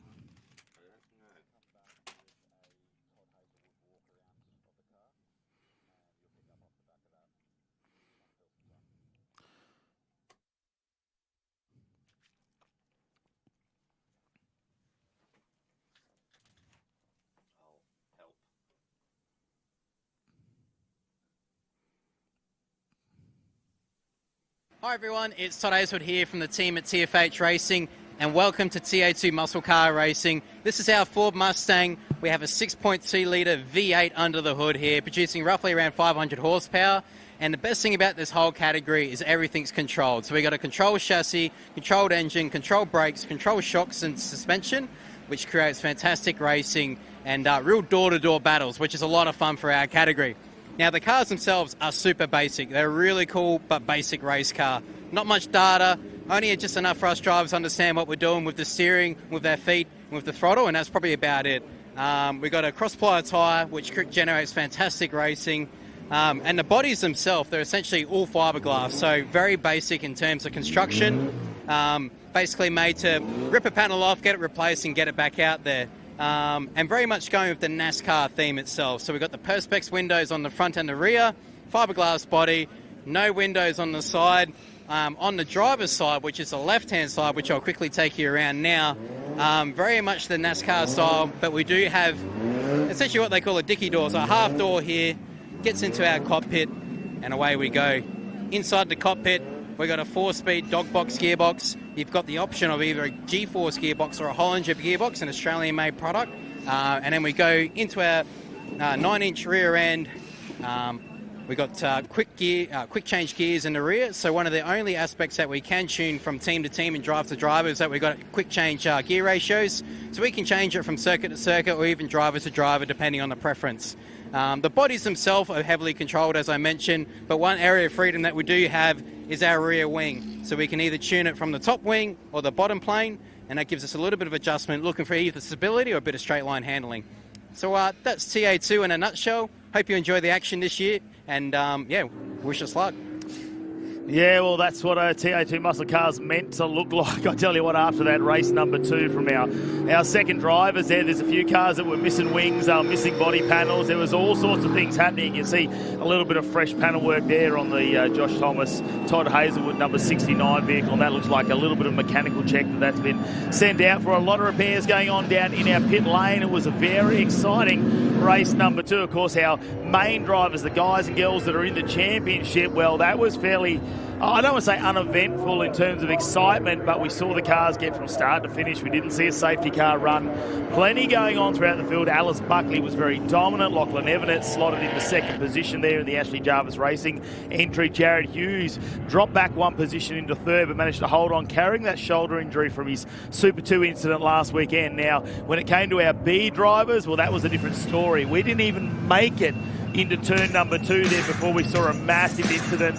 And what we've seen is Clay Richards and Bex Maguana, who are working on their car to get it back for tomorrow's race. But we're getting him out on grid. We're not too far away from getting this TA2 endurance race underway. We're going to take a short break here at the Hi-Tec Qd Super Series. Time to fire up all 8 cylinders very shortly.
Oh, so we won't be doing big podiums then? No, there's no need to. There's only a main day one, so.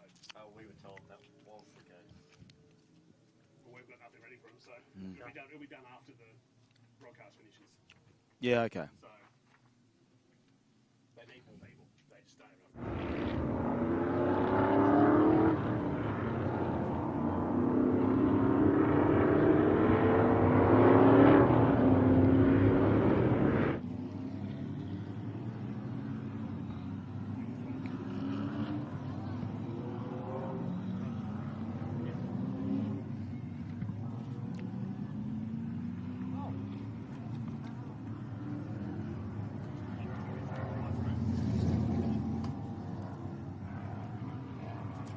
Good, I can eat lollies.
Back at Queensland Raceway in the TA2 muscle cars, Tag Team Enduro Edition 3.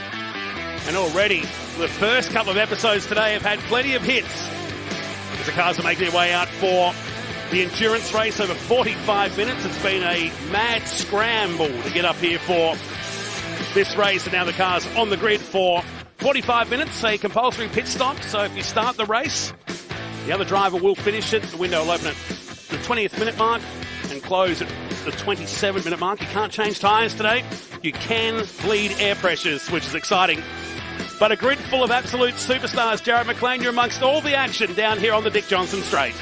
And, of course, we have to start things off with the Road Active Suspension Pole Award. And for the second time in as many events, Alice Buckley, you are going home $500. Richard, tell me, what are you spending the money on? Oh, probably parts after this race. Who knows? But, yeah, no, it's good to get another pole position. Starting from the front row here in the first of the Enduros, Tim Slade, your co-driver. Tell me, it's a high-speed game of chess. Is there anything special in the back pocket that you're going to whip out? Oh, I'm just going to drive it and go around and around. I'm starting off pole, hope to get around turn 1 and first, and then go from there. You can't really plan out a race, so it is what it is, and just drive the car. Looking to roll with the punches, but great to see such enthusiasm. You've stamped your authority all over TA2 muscle car. It must feel so good. Yeah, it does. Obviously, to be on pole once again after the last round 6 odd weeks ago, to back it up, yeah, can't thank the team enough. And Tim obviously has helped me up so much.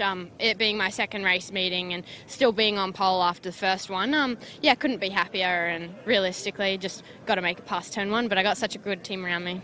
Well, here we go, $500, all thanks to Road Active Suspension. Alice Buckley for the second time in a row. Mel, who have you got? And Lachlan Evanet starting on the front row here. What's the plan? I think I mainly want to give the car to Jimmy in one piece, keep it nice and clean. I think we have the pace to move forward. If I attack early, I want to really give it some, but also save the tyre. It's very interesting in these cars, and it's hard to go over a long race distance. So, yeah, we'll take it as it comes, see how it goes, and yeah, hopefully at the end we're right up the top again. Any secrets for us in terms of tyre strategy, pit stops, early, late?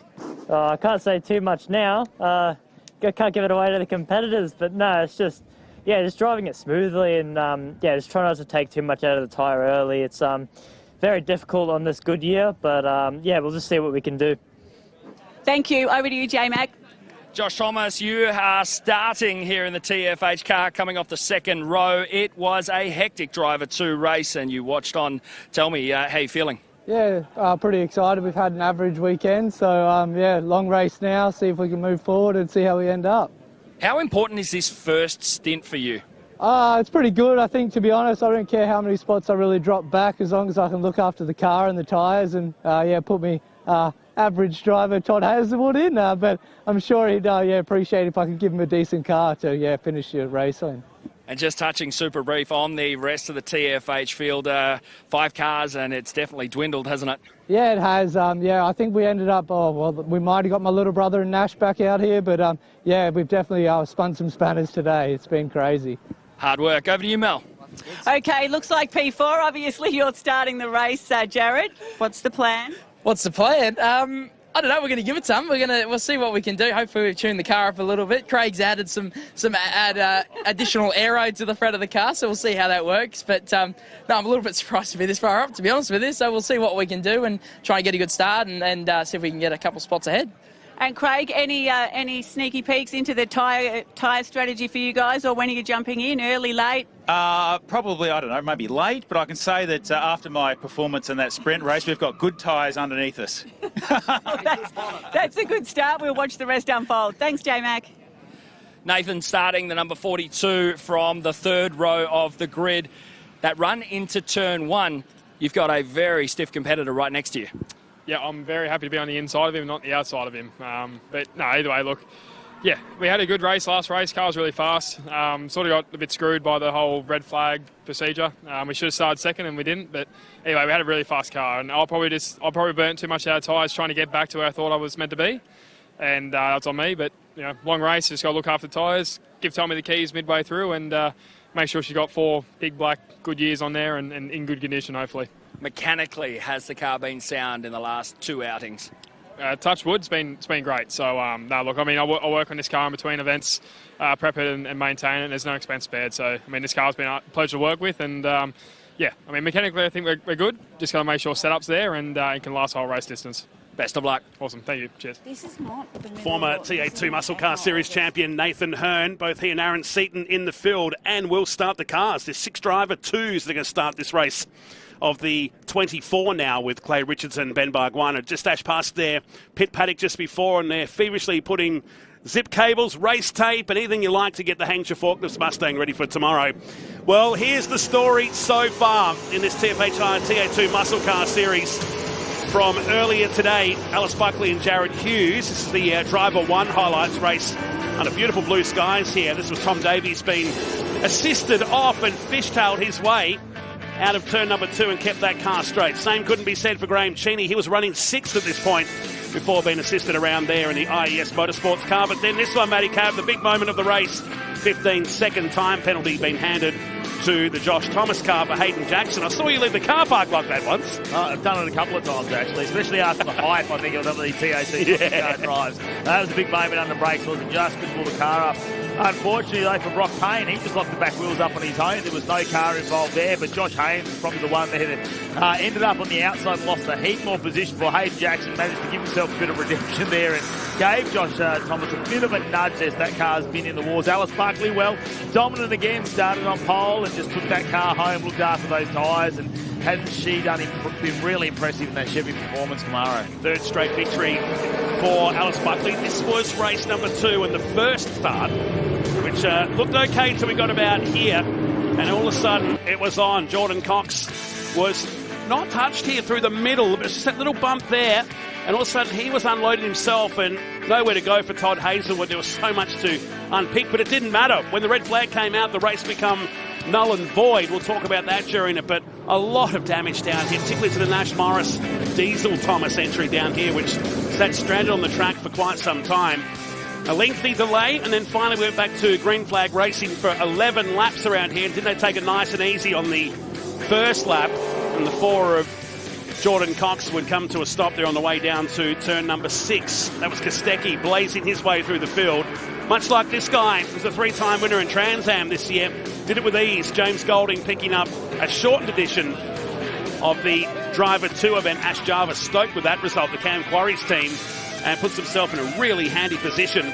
They'll start on the front row for this 45-minute endurance race, which is moments away. We're hearing there's going to be a bit of a shuffle around here with some cars to get them into their correct positions. And then we'll go racing very soon. The fight in the night, we'll follow that later on. You'll catch it on the live stream. She'll take us into the early evening. I can tell you right now, it got to 25 degrees today, and already it's starting to chill right out. I think we're going to be in single digits before 7 o'clock tonight, and that's going to wreak havoc amongst that stacked field and that 26 car Australian production car annual fight in a night event. Yeah, look at our drivers nervously awaiting this little race start. And I think, for some of those main drivers here that are in our championship, it's, we saw what happened in race number 2, whether they're just going to keep cool, calm and collected. Because like you say, there's a number of drivers thrown in there from the driver too, as well as Jordan Cox, who's involved in a lot of that as well. So it's going to be exciting down there. Let's head down though to Mel Price. Okay, George Miedeke, obviously not starting this one out, but great to see that you're out there and back on the track. Yeah, the boys did a great job. We unfortunately punctured the radiator in that crash in race 2, but the Marcus Ambrose Motorsport team were all over it. And so we've got a new nose on it, courtesy of Mark Crutcher. Thanks, Crutch. And look, everything, it was just a square front on hit, so we're not worried about the alignment or anything to do with the handling. So I think Josh will do a great job here. We've been focusing on the long run, so that's what this race is all about. And so what tyres have you got on the car? Can you tell us? Yeah, absolutely. So my tyres didn't do really anything in that second race. So we had a really good set of tyres that have been nicely roaded and worn in. So we feel like they're going to be good and stable across the run. And then, we'll see. I'll get in about halfway and see how it shakes out. Well, we hope you have a good race. Thanks. Thanks, me too. Second back in 2019, George Miedeke back at home. And he said the cars have changed so much since he was last out there. But really was impressed by the quality of drivers we've got in this TA2 Muscle Car Series field. We're just waiting for the last of our VIP guests to clear over the wall. It's quite a giant wall. I don't think you jump over without assistance of a ladder here. No, you've got to have the ladder, one ladder. So it's a bit of a single file, I suppose, you get over there. But have a look at them lined up here. That breeze just coming across Queensland Raceway, and you can feel the temperature dropping outside at the moment as the sun just sort of setting in the back. We haven't reached sunset yet, but that might play a factor, I think, because you could see a lot in our previous race there as they came down the main straight, a lot of sun coming in through that front window. So could catch a couple of drivers unaware, especially once we get that driver change done. Now, talking to a lot of the teams that did some driver changes yesterday in practice, there's a 90-second window from the moment they enter pit lane to the moment they exit. That's a minimum amount of time, but a lot of them seem to takes quite a bit longer to get down there and get the driver change done. So could be a big advantage for some of those crews who can manage to get that one driver out, next driver in, where they can make up a few seconds. That's a cool shot. I haven't seen that one before behind turn number 2 of this venue from opened back in 1999, the Willowbank precinct with the drag strip over in the distance, the karting track. The Ringers Western girls have been an addition the last 2 rounds of the Hi-Tec Qd Super Series. And you're right, there's going to be a lot to unpick in this. As you said, that wind has picked up a lot. It's a cross breeze now across the back straight and the main straight here as well. So we're waiting for the cars to leave on this parade lap, and then we'll go racing. One more word from down the lane. Here's J-Mac. James Golding waiting in the wings as your co-driver Lachlan Evanet starts from the outside line, the front row. How important is track position at the start here on the run into turn 1? Oh, it's definitely important. You want to be in the best spot, but when you're starting off the front row with a fast car, you've got to have a lot of confidence heading into a long race like this. So just told Lockie to do what he can at the start. If you can get a position, that's awesome. Otherwise, just settle in and let the race come to us. You guys were able to bring the car home with a decent gap in your particular outing. How are the tyres looking? Did you burn them up? Still black and round, mate, so they should be all right. I think everyone will be pretty similar on tyres for this one, but tomorrow might be a bit different, so we'll look forward to that. We're keen to see. Cheers, thanks. Good combination. Thanks, Joe. Back on the pit lane. Him and Mel Price will capture all the action. It's going to get very busy around the 20-minute mark of this race. As Matty Cav said, 90-second pit stop time. It's 344 metres, incidentally, from one end to the other of this pit lane. So you've really got about 60 seconds of stop time to do a driver change. You can't change tyres, incidentally. You can bleed pressures, and you're allowed to remove any debris that might have got into the fresh air intakes or around the radiator grille there. But 3 personnel only. And for some teams, have never done this before. For others, there's some seasoned campaigners down there, but that is going to be critical on how this race plays out over the next 45 minutes. Yeah, we'll start to lead them away in this parade lap now for the TA2 muscle cars. You've been waiting 12 months again for another Enduro. We've done it at a couple of tracks. Darwin was really cool the first time we did it up there, and it was a big introduction to this style of racing with these cars too, and it was all about bringing the cars home at that stage too. Normally a 20-25 minute race is where they're at, so to go the full 45-50 minutes, it's a full tank of fuel really for the cars as well. It's tyres, how they look after them. Last year we saw it at the Bend, and that got brought down a little bit, didn't we, with some incidents at the Bend, but we got a little bit more time here at Queensland Raceway. We're going to play play out a full 45 minutes enduro race, but we've got to get those cars through turn 1 and 2, and that is going to be the sticking point there. Who is really going to push their limits coming into this? Or are we just going to settle down and get into a rhythm? Well, you think that is You're each way betting here. Yeah, I know. Like, it's a 50-50, isn't it? Like, it is. And we saw that in race 2. I just hope they use their brains in this one because it is a long way to go through. Incidentally, the grid sheet that was issued has been deemed incorrect. That's why the drivers are leaving at different points here to join the queue at the back straight there. So it hasn't started our countdown clock. It's Blake Tracy powers away in the Brad Gardner 22 Hi-Tec Old Chevy Camaro. Now, they were originally scheduled. These guys were starting a bit down the field by their expectations in 19th position. So the grid will look a bit jumbled up for this one in just a few moments' time. And there's the patchwork quad. In fact, that is the guard off Anton Hodson's car that's on the back of the Diesel Thomas Nash Morris car. In fact, Ash Jarvis offered the complete car to run for this race, but the TFH guys managed to get it together. Brett Thomas is here this afternoon watching on, and he wasn't the only team that was suffering from a bit of trauma after that race earlier today. And we noted that the Hampshire Faulkner's Mustang that won't be out for today's race are deciding to get that car right ready for tomorrow, with Ben Bargwanna and Clay Richards both making their TA2 Muscle Car Series debut. As we watch the number 200 leave away now, Josh Webster and George Medicki. And it's Matt McKeldin talking down. You can actually feel the heat coming off his body right now. There's been that much going on since we last joined you a few moments ago. But a big shout out to the TA2 Muscle Car crew. It's a small team, but it's growing every time we go racing, and there's more and more names that are getting into this. There's quite a few people on the outside looking in, want to be part of this into 2026. There'll be a calendar issued probably in the next couple of months on where we're going across the country for next year, and it's just ever booming, this category.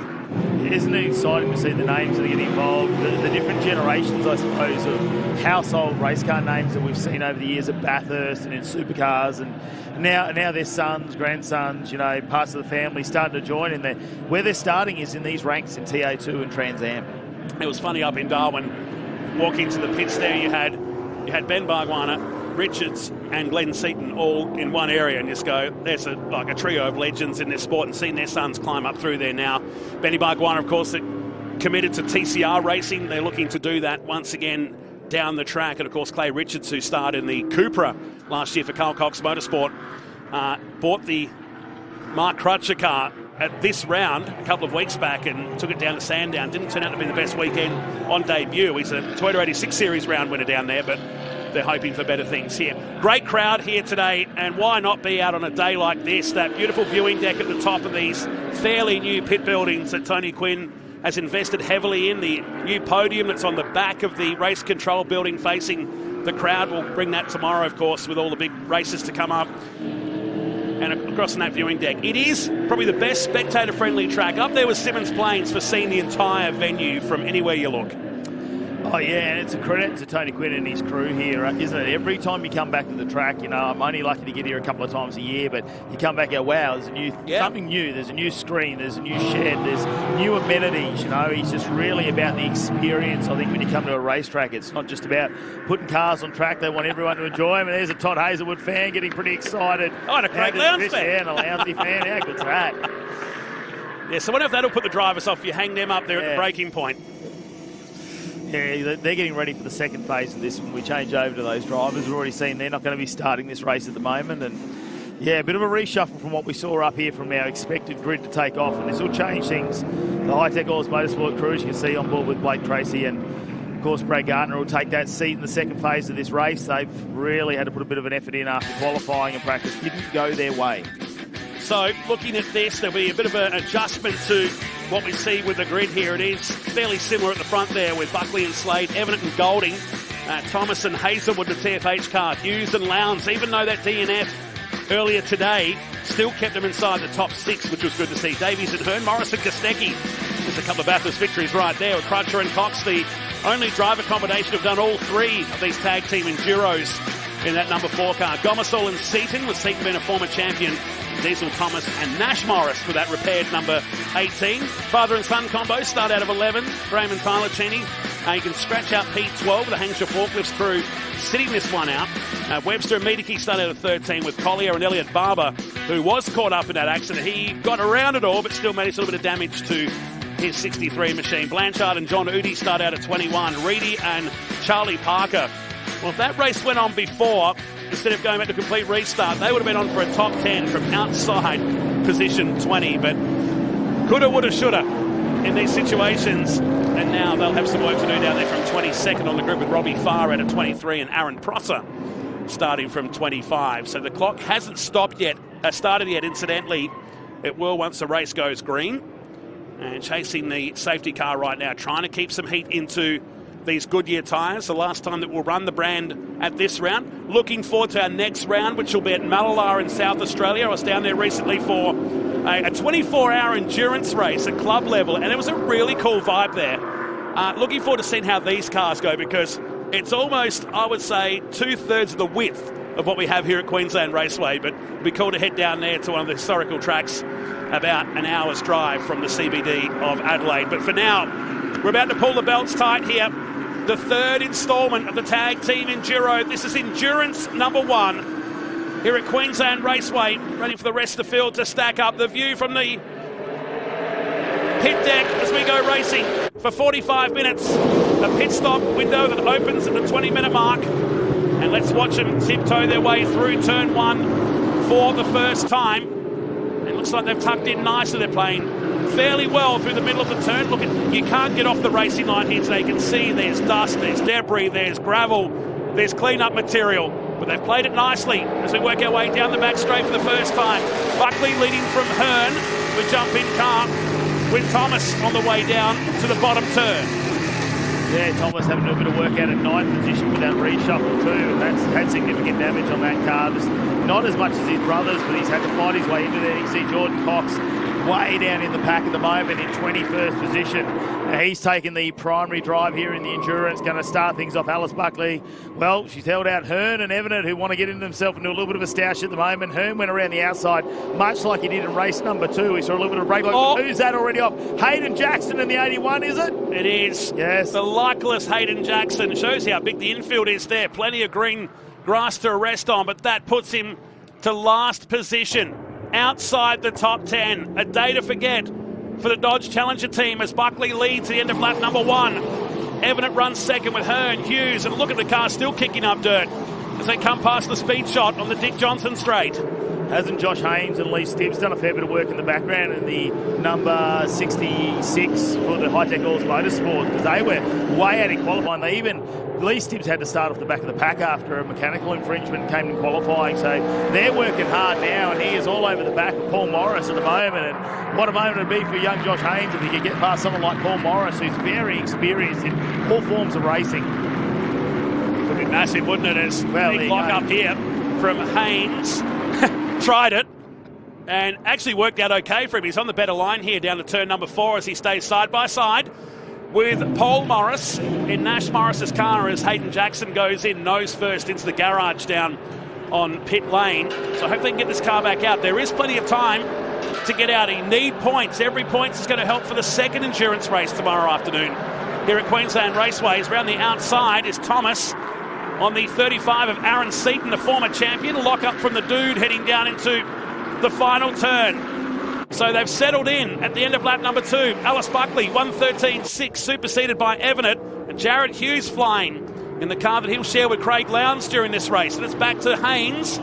Seaton on the inside, staying there with the 18 of Diesel Thomas. And Brandon Madden and Blake Tracy inside that top 10 as we start lap 3. Just having a look further down the pack, have a look at this as they line up. Morris, Thomas, Seaton, Madden, Tracy and Webster. Cox back in 12th already. That's been a big charge forward from him as well. Alice Buckley leading us here at the moment, though. We're just starting this endurance race as we'll have a look at some of our Hyundai highlights. Have a look at this replay. Oh, it's Cheney. That's a separate incident there. So the IES Motorsports car of Cheney, Tyler Cheney behind the wheel at the moment, down at turn number 4. That's why he's back in 22nd position with the sister car back in 23rd. So we didn't see that originally. Someone with more smoke coming out of turn 4. Meantime, here's Nathan Hearn looking racy on Lockie Evanet, and so too is Jared Hughes, the fastest car in this quartet of cars. As they come out of turn 6 to complete another lap, while Alice Buckley has half a second. Little brake lock up there though from me. You can see the tyre smoke just come off. Won't want to be making too many mistakes this early on in the race, especially with the tyre talk out there amongst the crews. And some of them do have slightly better tyres. Like I say, very unfortunate in that race too for some of the cars to retire very early, but very fortunate to come now. And look what the damage may be on here. Is it a front tyre or there's something along the There's a vent on the inside there, perhaps on the 81. We'll get our pit reporters nice and warmed up soon with the pit window opening in about 16 minutes' time. Oh no, There is Buckley. So a mistake from the 150, and that's at a tyre rub. And I think it's a lock-up on the 42. It's the second time we've seen that from Hearn in the Chevy Camaro. His own car being raced by Tom Davies, Exchange Hotel Kilcoy, helping out with the 42 machine as he runs back in third position. But Buckley not getting away here. 0.6 of a second. That's first, second, third and fourth you're watching from the drone cam. As they make their way down to complete another lap. And lap time starting to get quicker out there. We're in the mid-13s right now. Remember, Alice Buckley was in pole position yesterday with a 1:11.9, a new qualifying record for TA2 muscle cars.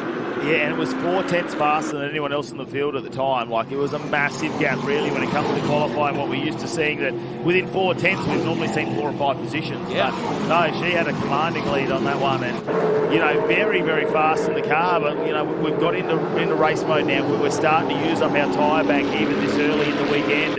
It's a game of cat and mouse, and what you want to do in terms of your strategy, how far you want to try and push the car early on. She's got the clean air at the moment, where we're seeing some of these cars a bit further back having to battle it through, and that's really going to take a lot of tyre out of the car, as well as brakes, which is going to be another one. Tonight, I'd expect most teams are going to do a brake change. Yeah, I tend to agree. Oh, Blake Tracy had 2 bites at the brakes down here at turn 3. Good little combination, this one, with he and Brad Gartner, who took it last year, did need to Josh Haynes in the overall series. I think that's a massive find, getting Blake Tracy, the teenager, to team up. He's a very talented driver out of the Albury-Wodonga region in Victoria. And we'll hand that over to Brad Gartner later on. They run in 10th position with Webster behind. Jordan Cox is up into 12th spot now with Collier. Josh Thomas back in 14th. Connor Roberts has got ahead of Robbie Farr, who's moved up a few positions already in the second Hi-Tec or Chevy Camaro coming out that final turn. Here's the leader, 13.3 on the previous lap now for Alice Buckley, so quicker in the final sector. Noted yesterday that she was much quicker than everybody else through sector 1, but that's the best third sector of the weekend so far. Side by side, Robbie Farr here with Aaron Prosser. Prosser has the better line, and the former sprint car. Oh no, Danny Reedy almost got into for the second time.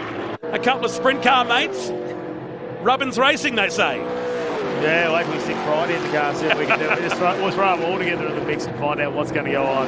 Jordan Cox, though, starting to work his way, getting in the groove at the moment, in 12th position behind Webster, but it's a lineup of cars in front of him, isn't it? Tracy, Madden, Seaton, Thomas, Morris, and then you got a little bit of a gap up to Haynes, who's in position number 5 at the moment. Let's get some news down in pit lane from J-Mac.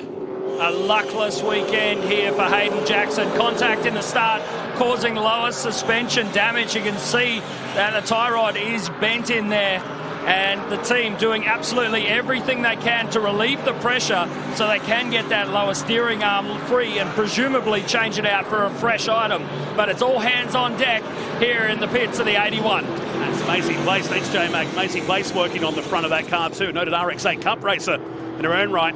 Loves to work on these race cars. In fact, you'll see her in a pit garage more often than not when she's not racing a car. So part of the Hayden Jackson team. And they'll just want to get that car out to get points. You don't want a DNF. A DNF nets you donuts. And not the ones that you and I like and probably will sample during tonight's race. You can't afford to have 0 points in this series.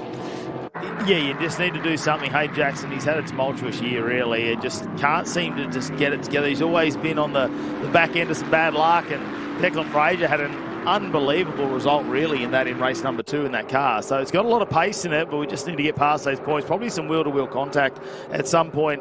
It's easy as that, just to ruin your race there. But 45 minutes, it's a great time to get the car back out, like you say, trying to accumulate any points you can. A couple of laps back, we just saw Alice Buckley with another lock-up there in the car. So potentially playing with some brake bias or something where they've changed the setup in the car.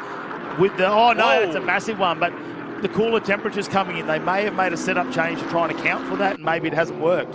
It's dropped a couple of degrees since our race earlier today. In fact, it sits, I know it's cooling down, but it's 23 degrees as Nash Morris walks with his Scott Taylor Motorsport overalls and helmet on, talking to the TFH Hire team about when they'll jump in. Remember, there's no tyre changes in the pit stops. Now, if you cut a tyre down, of course you have to, but you cannot change them just for the sake of changing them. So you'll need to nurse these tyres through this entire 45-minute race. And teams are still saying it's not about the tyres getting dead in this track, it's more about them overheating. But now we've got a bit of shade around the track, particularly the back straight from turn 2 to turn 3. It's pretty much covered in shade. Well, the other thing too, like I was mentioning earlier, is getting the driver change done so you can get in and out as close to that 90 seconds as possible. But the other thing is the weight of the car. There is a minimum weight coming in here, and some of our drivers, there's quite a difference between driver 1 and driver 2 in the weight. So are you putting a lighter driver in a full tank of fuel and a heavier driver in at the back on a lower, or you know, like, or are you going to, if you've got a slightly better driver, will you just put a bit more fuel in and let the heavier driver go start and take the risk at the end of the race? So there's a lot of different strategies to play out, and you know what risks that drivers and teams want to take. Certainly at the car number 4, that's what they're playing right there. And you just can't take it personally if you say, well, you're the heavier guy, you can jump in for the end of it. You don't want to put your car underweight. If you're a couple of grams underweight, you're out. You can't take that risk in this. So that's more twist in how we make this endurance race work. As Morris of the pole variety comes on by in 6th position behind Diesel Thomas. In 7th, Aaron Seaton, one of, what have we got there, 7 co-drivers out there. Driver 2's out there at the moment. They work towards the back straights. That was close. That was mighty close. How did he hold on to that? Yeah, exactly. He's 16 years of age. It's crazy. It's not like a wealth of experience, you know what I mean? He is 16 years of age, takes great direction as Paul Morris has a little brake lock up as well as they head into the shadows into turn number 3 in Gomersall. Well, it's actually, yeah, like you say, Seaton in the car at the moment, but another one of the cars out of the TFH stables. To look down to turn number 4. Outside is Seaton. So straight on the defensive was Diesel Thomas, and he knew that wiped off the speed when you're looking at 230 plus kilometres an hour in one of these TA2 muscle cars. On the way to turn 3, he didn't lose that much. Aaron Seaton's deciding to do the edging and saving the groundskeeper, doing some work next week here at Queensland Raceway. Doors left open from the teenager as Goodyear tyres squealing on the way out of the final turn to complete a lap. So Buckley leads by 1.2 seconds from Lachlan Evanet in the Cam Quarries Mustang for Ash Jarvis Racing. Nathan Hearn is next. Jared Hughes is 4th with Josh Haynes, Paul Boris, Diesel Thomas. Back to Aaron Seaton, Josh Webster and Jordan Cox now inside the top 10. And have a look at the times. Hearn, Hughes, Haynes, they're all very, very similar. Those mid-113s. It's so close out there. No one's really gaining anything at the moment. It's slight little brake lock-ups out there. Maybe the shadows starting to appear on the track as well, where the braking markers have been a bit earlier in the day where it's been nice and clear. Now that's might play a little bit of a part with some of the drivers there if they can just hold on to it. We're just over 10 minutes into this 45 minutes endurance race here for the TA2 muscle cars, presented by Maritimo Luxury Yachts. Alice Buckley leading out. Evanet 1.4 seconds behind, followed by Hearn, Hughes, Haynes, Morris, Thomas, Seaton, Webster and Cox now up into 10th position. It's a good turnout here, isn't it, for the Cam Quarries Sky Blue car. It's been a catchy colour this year. We've seen more blue. Oh, drama's down here now for Cam Laws and Aaron Prosser's entry. The 91 machine with Prosser behind the wheel. That's down at turn 4. One of 2 left-handers we have on this 3.1 kilometre 6-turn Queensland Raceway. And down at 21st position goes the 91. He returns. Hasn't turned 4. Provided some action over this weekend. Yeah, definitely. And luckily, there's a bit of an open space there to get that car back out on track. I was worried there potentially that car wouldn't move, but just waiting for the traffic to go by and just get our eyes back on our race leader for a second. Been a couple of moments into turn 3 and turn 6 where we've seen some tyre smoke come out from under these cars. Evanet needs to watch out because Hearn is really trying to apply the pressure. He's just opened up about a 1/10 and a half over him this lap at the moment, just out to 0.6 of a second, the gap between these two. Hearn with a lot of experience, especially going over to America for those 12 to 18 months. Recently went back there as well, driving some of these TA2 cars over there, against some of the best the USA has to offer and getting on a few podiums as well. So a wealth of experience for his age.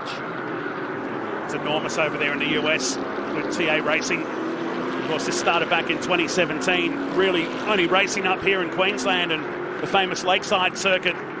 At the first year, there was only about half a dozen cars that were in captivity, but now well over 100 that are registered in the country. As Hughes goes on by, a big gap back to Paul Morris. And Haynes dropping down the order on our screens here as he's coming to pit lane and before the pit window. So I was just watching that, and Josh Haynes, who's teamed up with Lee Stibbs, is coming to pit lane before the window is open. So something's gone on with the Hi-Tec Oil Chevy Camaro. The 66 makes its way back in the pit lane as now Hearn starts to apply pressure to Lachlan Evans. It has a big donut ring on the side of, and that's gone into the garage incidentally, the donut ring down the side of the number 8 car. As this just lets Alice Buckley off the hook a bit. The gap's out to 2.2 seconds, but the pit stop window not too far away, and then we'll start to see the next crew of drivers jump in for the balance of the race. 30 minutes roughly remain of this tag team enduro. The third edition here in the first appearance at Queensland Raceway as Hearn goes wide while down in the Hi-Tec Oils garage, jacking up the left-hand side, or the right-hand side of the Chevy Camaro. Don't like the look of that smoke coming out the front, so it could be a fairly lengthy pit stop down there in the pit lane. So he's in the pits. We're watching the battle for third and fourth as we head towards the pit stop window.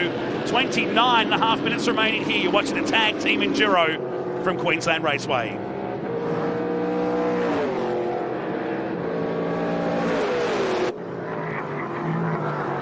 Here we go.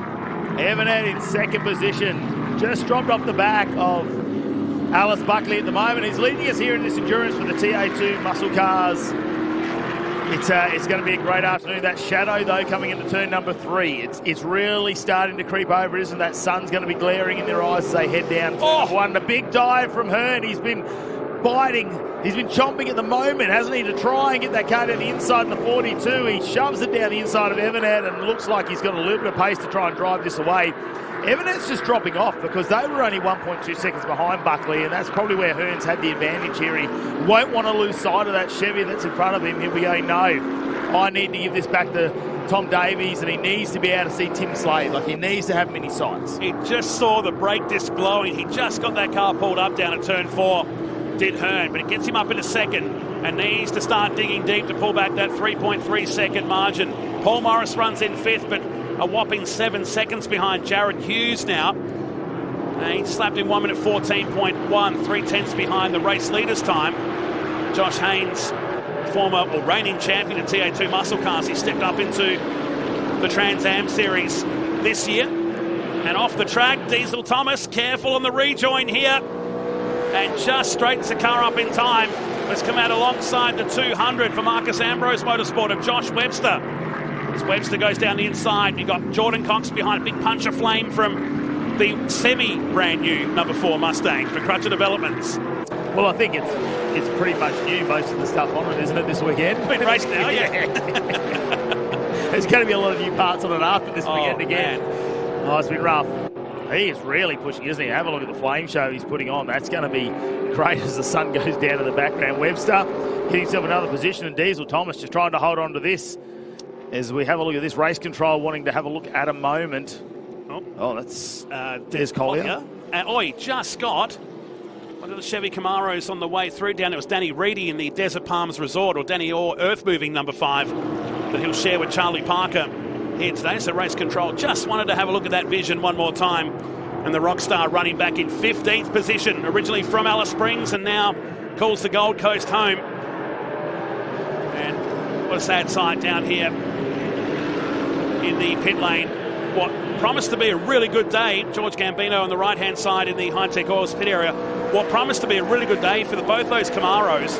I mean, they are completely different cars to what we saw here for qualifying yesterday. And that is a fresh car for the Hi-Tec Oils Motorsports crew too. So it's it's not a brand new car, but it's a new car for their stable. And, you know, fresh engine, fresh everything. They've gone through that car, and unfortunately, looks like that's come to some catastrophic end there, that we're not going to see that back out today. So Lee Stibbs will be bitterly disappointed he didn't get a chance to get in, because he was very, very quick actually in the Driver 1 race. Diesel Thomas, he's doing everything he can, isn't he? Like, that car is just moving around. And Jordan Cox, though, Shaw might have got a talking to from the A driver there, the boss, and said, hey, just you need to give the car back to me, mate. Yeah, exactly. Let's not do what we did. Oh, a lot of smoke. Might be a brake lock up on top of those flames that we see coming out of the side. I'm not quite sure whether he's got a flamethrower in there. I tell you what, racing underway here for the TO2 muscle cars. Queensland Raceway and race number 1. The first endurance of the weekend has really come alive here.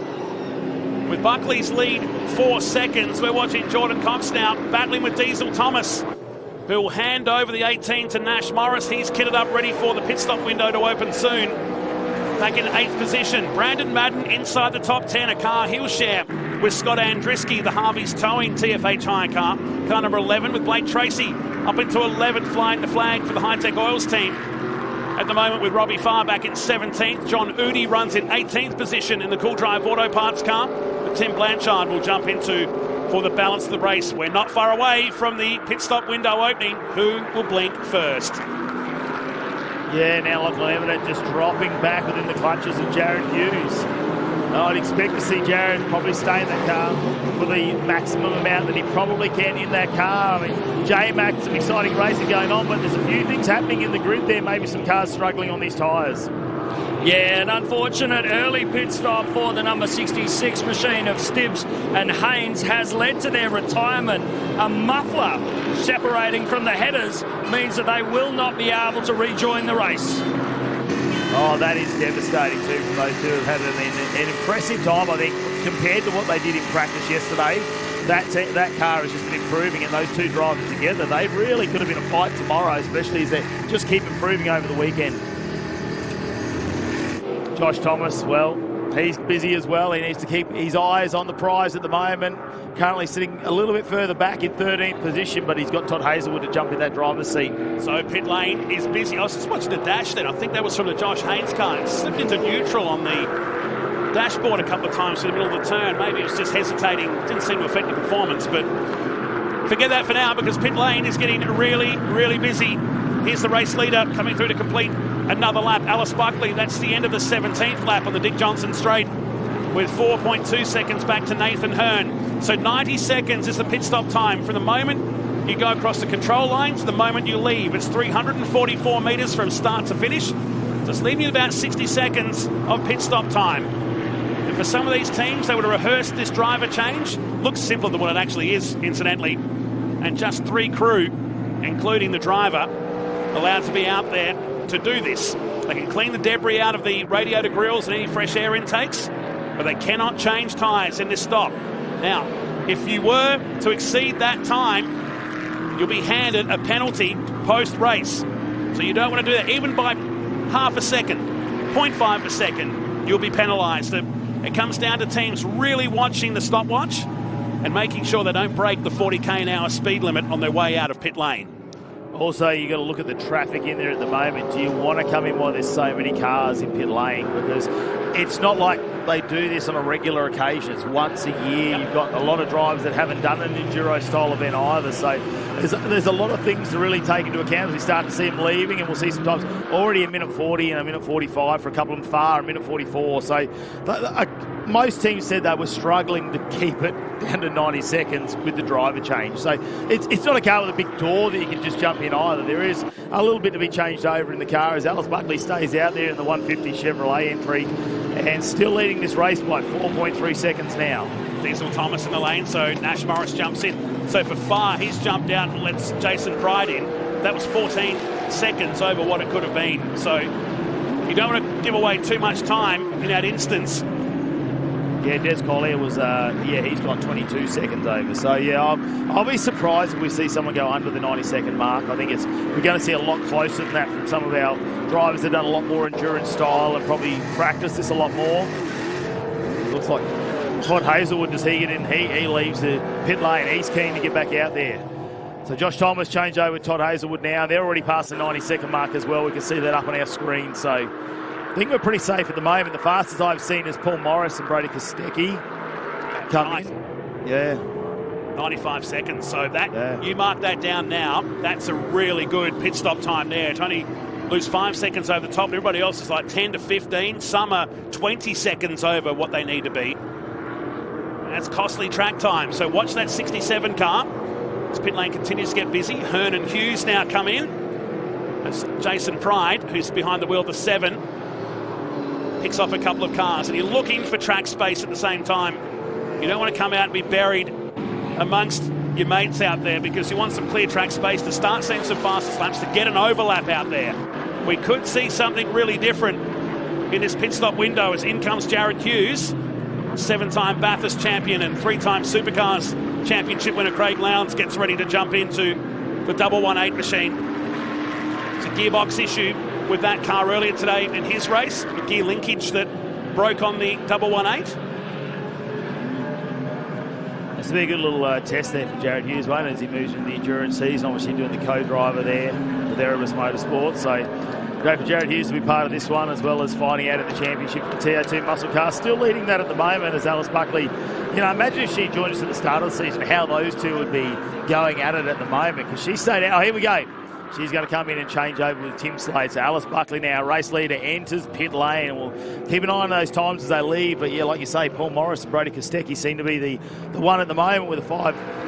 But they've just got 95 seconds, the fastest out of anybody. It's a 9-second advantage over anybody. So not a bad driver to have. Kostecki either out there cutting some laps as well at the end of this race. Now we're some 7 or 8 seconds behind the cars ahead before, so they could actually leapfrog a couple of positions here the way it's looking at the moment. It will depend on the cars ahead now. If Alice Buckley can do a similar pit stop time, she'll cement herself nicely as she jumps out. Tim Slade ready to tag team into the 150. Watching the 200 here, maybe with a little bit shorter than anticipated time. Jared Hughes. And fire down here in pit lane for the number 4 car. That's that exhaust. They've had a lot of flame there, haven't they? And Hayden Jackson straight out there with a fire extinguisher. That while they were plugging Mark Crutcher in. Can you believe the drama that this new car has had this weekend? And I'm with you, I think it's all that unburnt fuel that's been pumping out of there. You know what, they do it every now and then, but that car has been doing it quite often in this race.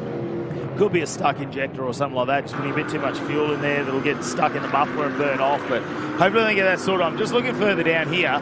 Husey and Lowndes, 96 seconds. 95, Brody Kostecki. Look at that, 93 for Aaron Seaton. That is quick. Now, what concerns me is one we've got up there a little bit there for Webster. Potentially, we'll see if that brings any attention. And look at Buckley, quick as well. 94 seconds. So she's quicker than Morris's time. So they got what they needed out of that pit stop. Tim Slade's jumped back out behind the wheel. There she is. What an absolute star in the making. Pole position on debut, winner on debut, continued on this weekend with another victory in her qualifying race earlier today. And she'll guzzle plenty of water down there now on Tim Slade will power the Chevy Racing 150 around for the remaining 18 minutes. With the pit stop window not too far away, everybody is now pitted incidentally, so there'll be no penalties from that point. But I'm with you, I'm watching what will happen with that 200 car. Yeah. It's showing it ours as 1 minute 20, which should make it 80 seconds and not 90. There's the siren, that's the horn, it's not half time. That is the window shutting, so the pit stop window is done. There is Lockie Evnett with James Golding about to jump into the Cam Quarries and Concrete entry for Ash Jarvis Racing. Former racer in his own right in TA2 muscle cars. Originally from the West and now lives up here on the Gold Coast. Did some sports sedan racing for a while too. And away goes Golding. Slade comes through to complete the lap. So the pit stop window is done. I'm sure there's some pretty thirsty drivers down in pit lane, J-Mac. Alice Buckley, you handed the car over to Tim Slade, circulating in P3. The race not over yet. He's got a hard run to the finish. Tell me, he's only just got a bare weight break over you. How close are we going to be to underweight on the way back in? Oh, well, he's actually 20 kilos heavier than me, even though we're the same height. So, no, I think he'll be fine. Obviously, we've double-checked for this heat that weight's going to be perfect. So, I was pretty confident, and I trust them with my life. So, I reckon we'll be sweet. But, yeah, just handed the car over to Timmy. Let's see what he can do. Hopefully, he can keep it in first, because brought it in first. And I think he's third outright right now, and a lot of people haven't done stops. So, we're not upset about that at all. Great stuff. Well done. Awesome. Thank you. Alice Buckley weighs just 55 kilos, incidentally, down there, and they feel that's the big advantage, particularly around here. Now, we're looking at the screens up here, Matty Cav, and we have nothing to do with race control. That's why we sit in the commentary box. But looking here, that car had only done 1 minute and 20 in the pit window. It need to be 90 seconds. They've made up a lot of track space. But we were looking also, too, at Brad Gardner. 91.5 seconds was their pit stop time. And that is a big win. Going off our timing screen, that is the best pit stop out of any team between him and Blake Tracy. Now, I know Blake Tracy just had a small insert in there, so they ripped that out really quickly, and Brad Gardner will be on a charge for a bit of a comeback in the second half of this Hi-Tec Oil Super Series season. And he's just, it really hasn't been the year for him at the moment. As we got Tim Slade leading our race, he come up to some back markers. Let's head down to pit lane with Mel Price. Well, a pretty upbeat, actually, looking Jordan Cox and Mark Crutcher, considering we just saw the car on fire. But before we talk about that, you were having a fantastic run. Yeah, we started from the back. We just haven't had a good weekend. Like, we just had drama since we rolled out yesterday, and the dramas continue. So yeah, the car was handling amazing. Like, it was one of the best Trans Ams I've driven. Like, it felt, could put it anywhere I wanted. It was a great car to drive, and especially considering the fuel and whatnot. It was really the other guys in, but we just had an engine issue that's been there since yesterday. So we're losing power down the straights, and then out of the corner it was just boggy, and apparently the car was actually catching fire on the exit of some of the corners, and then it's just blown up in pit lane. So super disappointing. I feel sorry for Crutch. It's a brand new car.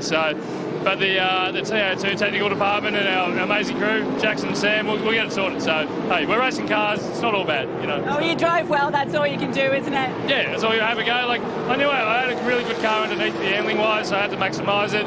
A little bit aggressive in some spots, and it was pretty hairy out there. Once the tyre burns up, you see everyone moving around a lot and people making mistakes. The sun's in your eyes at turn 2.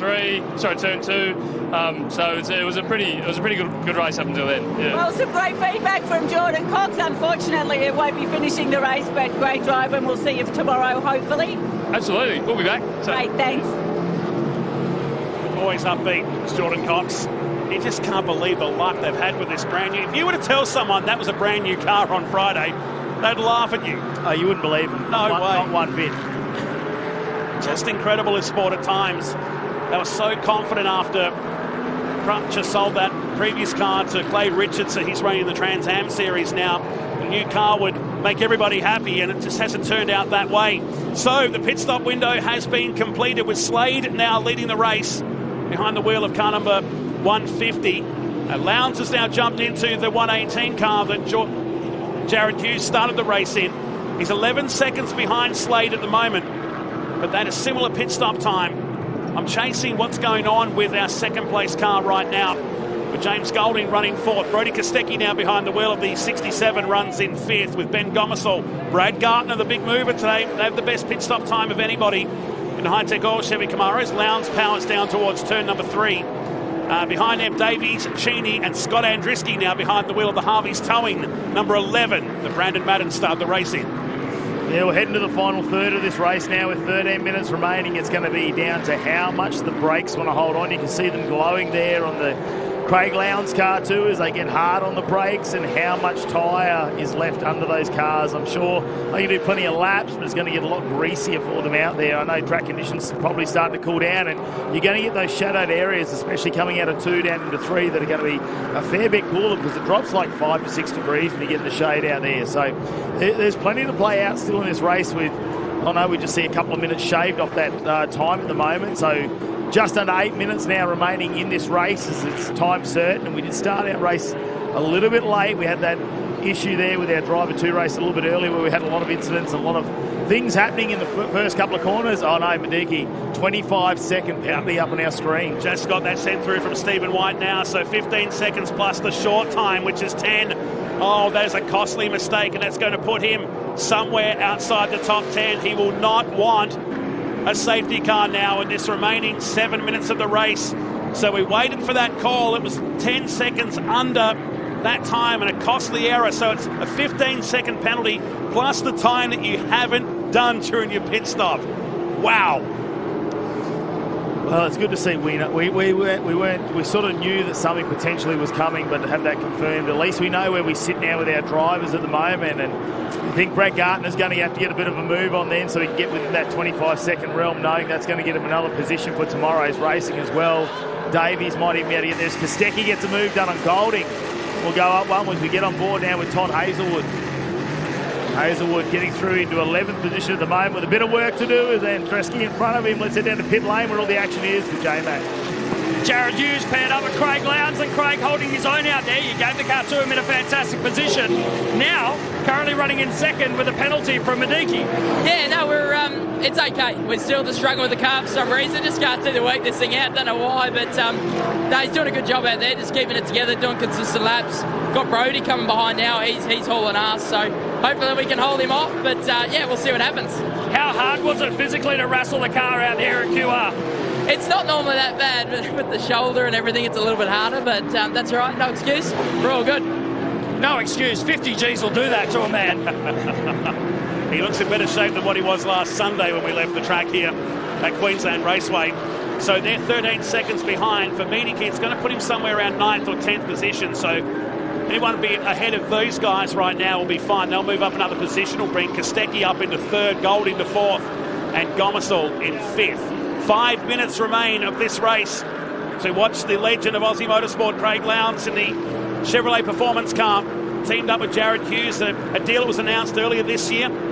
And I, for one, love having CO in one of these cars. I think he's built for these cars. It probably comes from an era where they were more, I suppose, to share a lot of similarities to how these cars behave out on track, what you got to do to wrestle them around, and I'm sure it brings a lot of memories coming back to Craig Lowndes. He was pretty happy to get in the car too. He said, look, I didn't get to drive it a lot coming into this weekend. He goes, well, yeah, it's a whole heap of fun to be out on track. So, you know, he'll be enjoying his time out there, knowing with that, they'll already be talking about that penalty in front of him, knowing it's not about that. It's about Kostecki, who's behind him, who's catching him, well, last time around by almost a second. So, you know, Kostecki's coming in hot, and potentially that could see him and Paul Morris up on the podium. Haven't they been a good combination today? The 200 that had a broken radiator during that earlier race today, Marcus Ambrose Motorsport repaired the car and got it back on the track for this race with that 25-second penalty. There'll be some conversations down at that garage tonight. It's a costly error, but it's in the rules. We explained at the start how it's going to work. There'll be a pit stop penalty. If you left even at 89.99 seconds, it's enough to get you a 15-second penalty. So they'll rue that one. But at the moment, trying to stop the rot at the moment of maybe still a top 10 finish, maybe around Graham Cheney, Todd Hazelwood territory. So check in with Bush, Brody Kostecki, former Supercars champion, reigning Bathurst 1000 champion with Todd Hazelwood. They'll team up again with the Shell V-Power Racing team at the first endurance race at the Bend in September, and then head off to Bathurst to do it again in October. But remember, we've got to do this all again tomorrow. Another qualifying race for both drivers, but tomorrow the second driver will start. And then we move into the main drivers for the second one of the day, and then another endurance race over 45 minutes.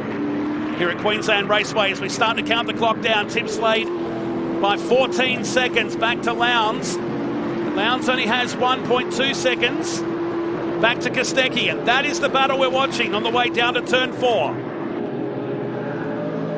Isn't it a legend within the current Supercars paddock taking on a former legend of the Supercars paddock? Cool. I mean, this is pretty cool to be watching. TA2 Muscle Car Series always growing, and every year the endurance has really stepped it up, hasn't it? Probably is the best one we have seen in the last 3 years in terms of the drivers that it's enticed to come out here. I mean, there was nothing there for Paul Morris. It's not like he races in this championship and he got Brody to come help him. They just decided to jump in a car for the weekend and just be part of it. And have a look at this. Move is on. He slid around there nicely, Brody Kostecki, and he drives by in the Norwell Motorplex Mustang, gets past the Jared Hughes, Craig Lowndes combination. And look, I don't think Lowndes is going to try and fight him on that one. No, he didn't put up too much of a fight on the way to that final turn. So what's Bush got for us in the Norwell Motorplex car? This is the regular mount that Nash Morris would drive.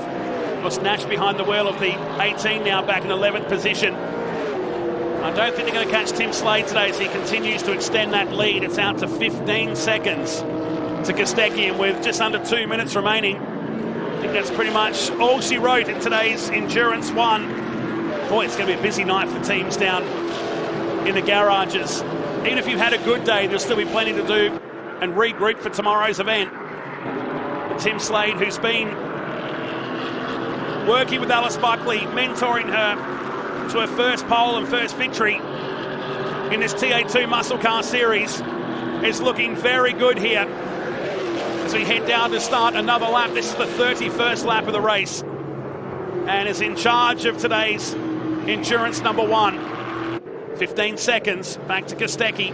Lowndes has lost 1.2 seconds, but he's got 4 seconds back to James Golding in the Cam Quarries and Concrete entry. Number 8 Mustang for Ash Jarvis Racing, Ben Gomersall. Good result for those guys. They both, he and former champ Aaron Seaton, will get a top 5 result today. Then have a look at Graham Cheney coming back with his son, combining with his son here this weekend, currently in 8th position. Todd Hazelwood now up into 9th, so he's done a lot of work to try and bring that TFH high number 69 into the top 10 as well. He is driving the wheels of that thing. Brett Gardner now in a top 10 position. Oh no, he's just gone back one. Nash Morris takes that off him in the TFHI entry. So Brett Gardner, who was very quick, and they had an unbelievable pit stop now, just going off the pace fraction there. He's gone back like 11 seconds that last lap. So he's got an issue there in the Hi-Tec Oils entry, whether he's had an off or a brake lock-up or something, but that's 11 seconds, a big moment. So 1 lap remaining as Slade comes up to the Connor Roberts number 19 car to put a lap down and setting sail for the last lap.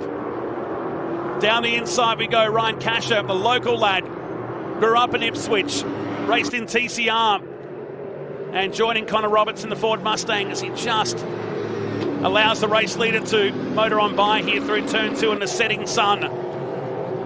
It's been a really great day of action. The weather, you couldn't ask for better sunshine here today. The crowds have come out to witness some great racing. Now Tim Slade just has a handful of turns remaining. Yeah, well, Kibauer's now leader, just going through some of the cars as he takes him a lap down at the moment. But Tim Slade, part of a career for Alice Buckley that is just beginning really, and what a combination to put these two together. We know he had a lot of involvement in not just her driver training, but also setting this car up for her before she made her debut last round. She got a pole there as well on day number 2 and managed to bring home 2 race wins, and she just continues to keep the stats going, doesn't it? She builds her career in the TA2 Muscle Car Series. Familiar sight, this 150 that's been in victory lane for 4 straight races in this series, but today it's Tim Slade and Alice Buckley's day. Chevrolet Performance win, endurance number 1 at Queensland Raceway in this 3rd edition of the Tag Team Enduro Series in TA2 muscle cars. It's a massive win. The 200 crossing the line back there, but we'll get that 25-second penalty, which is going to park somewhere between 7th and 8th position now on our screens when it corrects. So Kostecki and Paul Morris will be home for 2nd. Lowndes and Hughes will be on the podium in 3rd spot, bringing Golding and Evanet up into 4th position. Aaron Seaton and Ben Gomersall net a top 5 when that screen adjusts itself very, very soon. The best part was there was no safety cars in that one today. 32 laps in the book, and fastest lap going to Alice Buckley, a 1:13.35 here today at Queensland Raceway. Davies and Hearn home for 6th today, with Hazelwood and Thomas in 8th position. Down to Nash Morris and Diesel Thomas. The 2 Chennies, the father-sons, get a top 10 result as well. And Brad Gartner should get a top 10 because he got past them on the finish line while that was going down. Here are the highlights of this Endurance 1. Tyler Cheney off track down here at turn number 4 in the IES Motorsports entry. This was Prosser with Robbie Farr and Danny Reedy getting together for the 2nd time here today. Just a little bit of tie up there. This was Des Colley with a rejoin there on Danny Reedy, and Race Control wanted to have a close look at that, which we haven't seen anything come of it. We'll have to wait and see. Crosser there in the number 9, unfortunately a little bit of contact there and went off. This is Diesel Thomas just being pushed a little bit wide there for a moment by Seaton as they really battled it out, but there was no traction at all. But Jordan Cox, well, we could see the flames coming out of the exhaust from early on in this race, and that will play out a little bit later in their highlights, and plenty of brake lock-up moments through up and down the field. That was even. This was the big one. On fire down here was Crutcher and Cox. They would force that car back into the garage. But out in front, it was that 150, the Chevy Performance car of Tim Slade and Alice Buckley. Can they do it again here? Come and join us tomorrow from Queensland Raceway in the Hi-Tec Qd Super Series. Bye for now.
Look at that beautiful sunset. They certainly know how to do it here up in Queensland. So we'll be back to the Hi-Tec Oils Super Series, round number 4. It's Fight in the Night, the annual event that's been going since 2012. And what a field of cars we have for the next 3 hours as they're out on their parade lap, formation lap, call it what you will. Dan McCarthy's alongside me. Matt Nolte. Matt Kavanagh will join us very soon. We'll rotate the commentators through. Mel Price, Tammy Sewell, Jared McLean will power through pit lane. And your first time here, birthday boy, how's your day been? Lovely, absolutely fantastic way to spend a birthday. And looking forward to the racing going through well into the night. 3 hours of production car racing ahead of us. And we got the 2 Ford Mustangs on the front row of the grid. Kearns in the grey machine will be starting from pole position. That car's won both races so far today, alongside the Hadrian Morale Mustang. Row 2 will see Terry White start in the Mustang, but he'll start behind Tony Quinn in the Chevrolet Camaro. There's plenty of classes all through this field. We'll talk you through it as the race goes on. We expect a couple of pit stops, 1 compulsory stop. But we are about to get things underway. The Fight in the Night 2025 is go. Now, you laughed at me a few moments ago when we were outside. We were talking about the weather hadn't deteriorated like we thought it was going to. But we also think that 23 degrees outside is quite cool right now. They've actually thrown that start away by the look of it from the starter's box. I didn't see a green there, so maybe 1 more lap out there. But it will change dramatically here in the next hour or so. We'll get down to single digits pretty quickly, and that changes the dynamic of this track. It also, the vision becomes an issue. We've only got some temporary lights around here and some that are here permanently, but certainly not enough like a Singapore Grand Prix or Eastern Creek, for example. But that'll be another twist in this mix here tonight. But an extra hour to what we'd race here back in the previous round here in June. And for some of these drivers, they've been regular fixtures, but for some, they've never done a Fight in the Night here, and we welcome them along. Absolutely. A great field of cars, 26 in total, nearly 50 drivers in this race. You don't have to have a co-driver. You can do it solo. Not many drivers have elected to do that. And here is the grid then. So it's Kearns and Carr on pole position alongside Morale and Mecklem. Tony Quinn will start from 3rd position.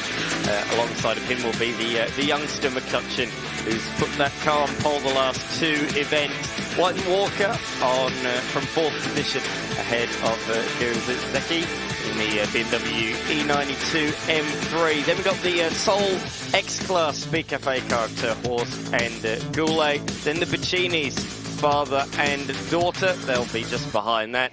Field continues to go on. The smaller class cars, including the Jarvis Polo GTI. Gunther Randall look for them in the A45. Ruffo and Caviello, Wilson, Buck Derwent. The field just keeps on going. Looking forward to this one.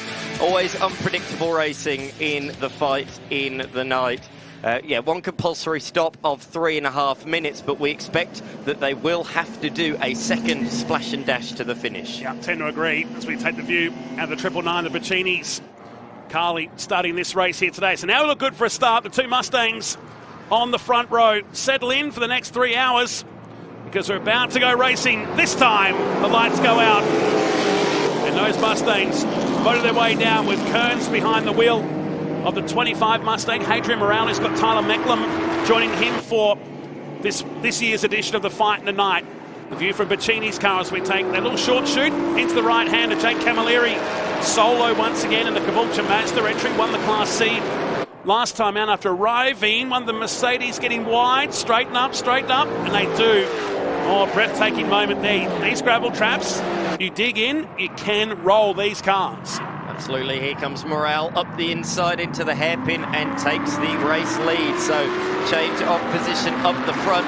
The Mercedes you saw running off wide at turn 2, that was the number 19 of Mark Griffiths, the experienced campaigner who's already looking to move back through ahead of Jesse Dixon.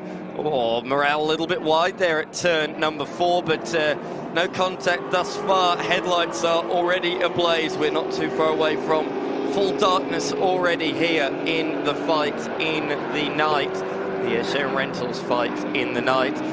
Well, deep under brakes, these 2 Mustangs. They've been the dominant force really so far this weekend, but Tony Quinn is keeping with them early on in this one. They come across the line to complete lap number 1 of the race. The lead margin, Morel to Kern, 0.7 of a second. Further 1 second back to Quinn as Gooley looks up the inside of White. Forced White into a bit of a mistake there, opens the door up at turn 2, but again, the Speed Cafe X-Class BMW not able to make the move on that particular occasion. Good straight line speed advantage though for the BMW. Surely it'll be later on the brakes as well and should take that position. In theory, on paper, the BMW, the favourite for this race. BMWs have dominated this race in the recent years, and I'd expect that to be right up the pointy end once again in this one. Through they go on the back section of the circuit. Lights are ablaze, just as you can see, just beginning to shine on the top of the tarmac. Certain corners are darker than others. I couldn't make it to the last round, watched on from home, and I did notice that turn 1 in particular was a fair bit darker than other sections of the circuit. Yeah, it's pretty unique. It's like we went to Western Australia years ago. Some parts of the track were really bright, others were quite dark. I like that. I'd rather see a mixture of dark and night. Now with your European experience in the last couple of months, you've seen a bit of night racing over there now. They do it a little bit differently to what we do here in Australia, but with the changing personality of this track, like right now we've still got those mid-20s. Track temperature is staying there right now, but when it gets down those single digits, it really is quite a skating rink out there in some sections of the track. Yes, certainly is. That is for sure. The 14 of Link out there at the moment had a fair bit of bad luck, this car, in the recent rounds, as the 87 of Jesse Dixon just slings that up the inside there and made that look really easy. There was literally a BMW's car with just about, and he slotted it up there, but no straight line speed in a straight line, and he's going to become vulnerable to fellow D-Class runner Ash Jarvis, who has been Alan Jarvis, who's been a real front runner in the D-Class throughout this season, just being consistent and has actually taken outright race victories as well. Absolutely. Sydney earlier this year was a surprise winner in the first round of this year's series. It's down to turn 4 they go. And those D-Class cars, they'll be welded together during the race, with Jarvis behind Dixon, Annabelle Rolfo, who's in the 58 car, heading down towards turn number 6. Detroit doing. Riley Beggs, the youngster in Class D as well, back at 17th position. So while we'll talk about the outright honours, the battle for the 8 individual class honours we have with the invitational class, is the sole car in that class this weekend of Wilson running back in 20th. And a few cars there that didn't actually make it out for the start today. Yeah, really attritional first couple of races. We had engine failures. It looked to me like a few gearbox drive related ones as well. Max Gagan sadly was one of those victims in the race earlier on today. Lots of dust down here in the braking zone, turn number 3. That does not put Gooley off, who moves up the inside and takes 3rd position from Tony Quinn. So I'm not sure what the dust cause was, but it looks to me like all of the front runners have got through unscathed, which is good news. But just going back to the previous point, Max Gagan, probably the most notable name not to make it out for this one, came to a stop late on in the race earlier on today. He did get it refired and brought it back to the pits, but sadly, weekend done, one of many, as you say, that we have lost. Started with 26, down to 20, but still plenty to talk about. The most, I suppose you'd say, the biggest category, biggest class, D-Class. So many runners in that one. Competitive, small, reliable machines that come the end of the 3 hours might very well be near the pointy end. Absolutely. They could go all night if you really wanted to. They're going to run down the field, but they'll be consistent, as we watch Robert Gooley with that move on Tony Quinn. And for TQ and Matt McCutcheon, they'll be hoping to get a lot further than what they did last time out here. A severe engine detonation for the game over Chevy Camaro. Let go about here and end up in the gravel trap down the end. And TQ, of course, who owns Queensland Raceway now, got out and actually helped with the officials. And by the way, thanks to the guys and girls for giving up their time. It's been a busy couple of weeks. And again, Gooley is in a hurry to get the front. Look at those brake discs glowing very early in the race. But Kearns is taking no. And he'll go side by side with that Speed Cafe BMW, drag racing the Mustang down towards this left-hander. As we look from the drone camera shot across it shows you there's little to no wind. It was blowing a gale earlier this afternoon, but it's calmed right down here in this edition of the Fight in the Night. So Gooley on his way towards the front of the field here in the early stages, with Hadrian Morale leading in car number 9. Certainly is down into the final corner. Look at those brakes glow already in the X-Class BMW. We saw in the last race as well that brakes did become an issue later on in proceedings. Brakes, tyres, they're all going to be talking points at the end of this 3-hour-long endurance race, long into the night. So we were saying earlier on, we got one compulsory pit stop you must make of 3.5 minutes. These bigger cars certainly won't do it on one stop. They will need a second one. The smaller cars, they'll be hoping for a few safety cars. If there is a possibility that they may be able to do it on one stop. However, their issue is going to be tyre life. The front-wheel drive cars around Queensland Raceway use the front tyres really badly, and that could be a potential issue for them. I expect some cars to make a tyre change during the 3.5-minute stop. A little disparity between the fast cars at the front. There's some 10 seconds back to our invitational class car, so it won't take long for some of the lapping to happen. In fact, Greg Wilson back in 20th position. It's already 55 seconds, the nearest 10,000th of a second behind our race leader. So lap traffic will have a big part in this race as everybody starts to settle in to the groove here as these tyres come up to temperature. Our biggest field of the season in the Australian Production Car Championship. The Fight in the Night started back in 2012. We had some great grids over the years that have raced here at Queensland Raceway. And of course, the Bathurst 6-hour now, isn't that one of the iconic events we have for production cars in this country? Certainly is, and this one right up there as well, two of the biggest in the country. This is one that they all want to win, and that is why there's been so many entrants for this round.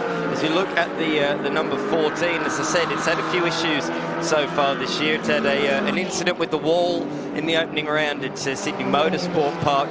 Last round, it's had fuel consumption issues. It had to do 2 pit stops in the 2-hour race, so potentially a 3rd stop for this car in a 3-hour race. We'll have to wait and see how that plays out. But also in the long distance race last time out, that car well misjudged the pit stop time. 40 seconds less than the time he needed to be in the pit lane, had to serve an additional drive-through penalty as well. So it's been a challenging start to the year, but the number 14 Falcon has had pace. And I love the tribute livery. You either look at it at the sort of Moffat X era or the which bottom tribute livery of a few years later. Yeah, either. Looks like that. Exactly. David Ling with Troy Williams, who will jump into that car. In fact, David Ling, not a big fan of driving at night time these days, so he's going to give the car over to Troy Williams during this race today. Somewhere around the 50-minute mark, they're looking to jump in. Remember, that car had a diff issue last time around as well. Also worth noting, too, that Tony Quinn's putting up a big prize for every class winner of this year's Australian Production Car Championship, too.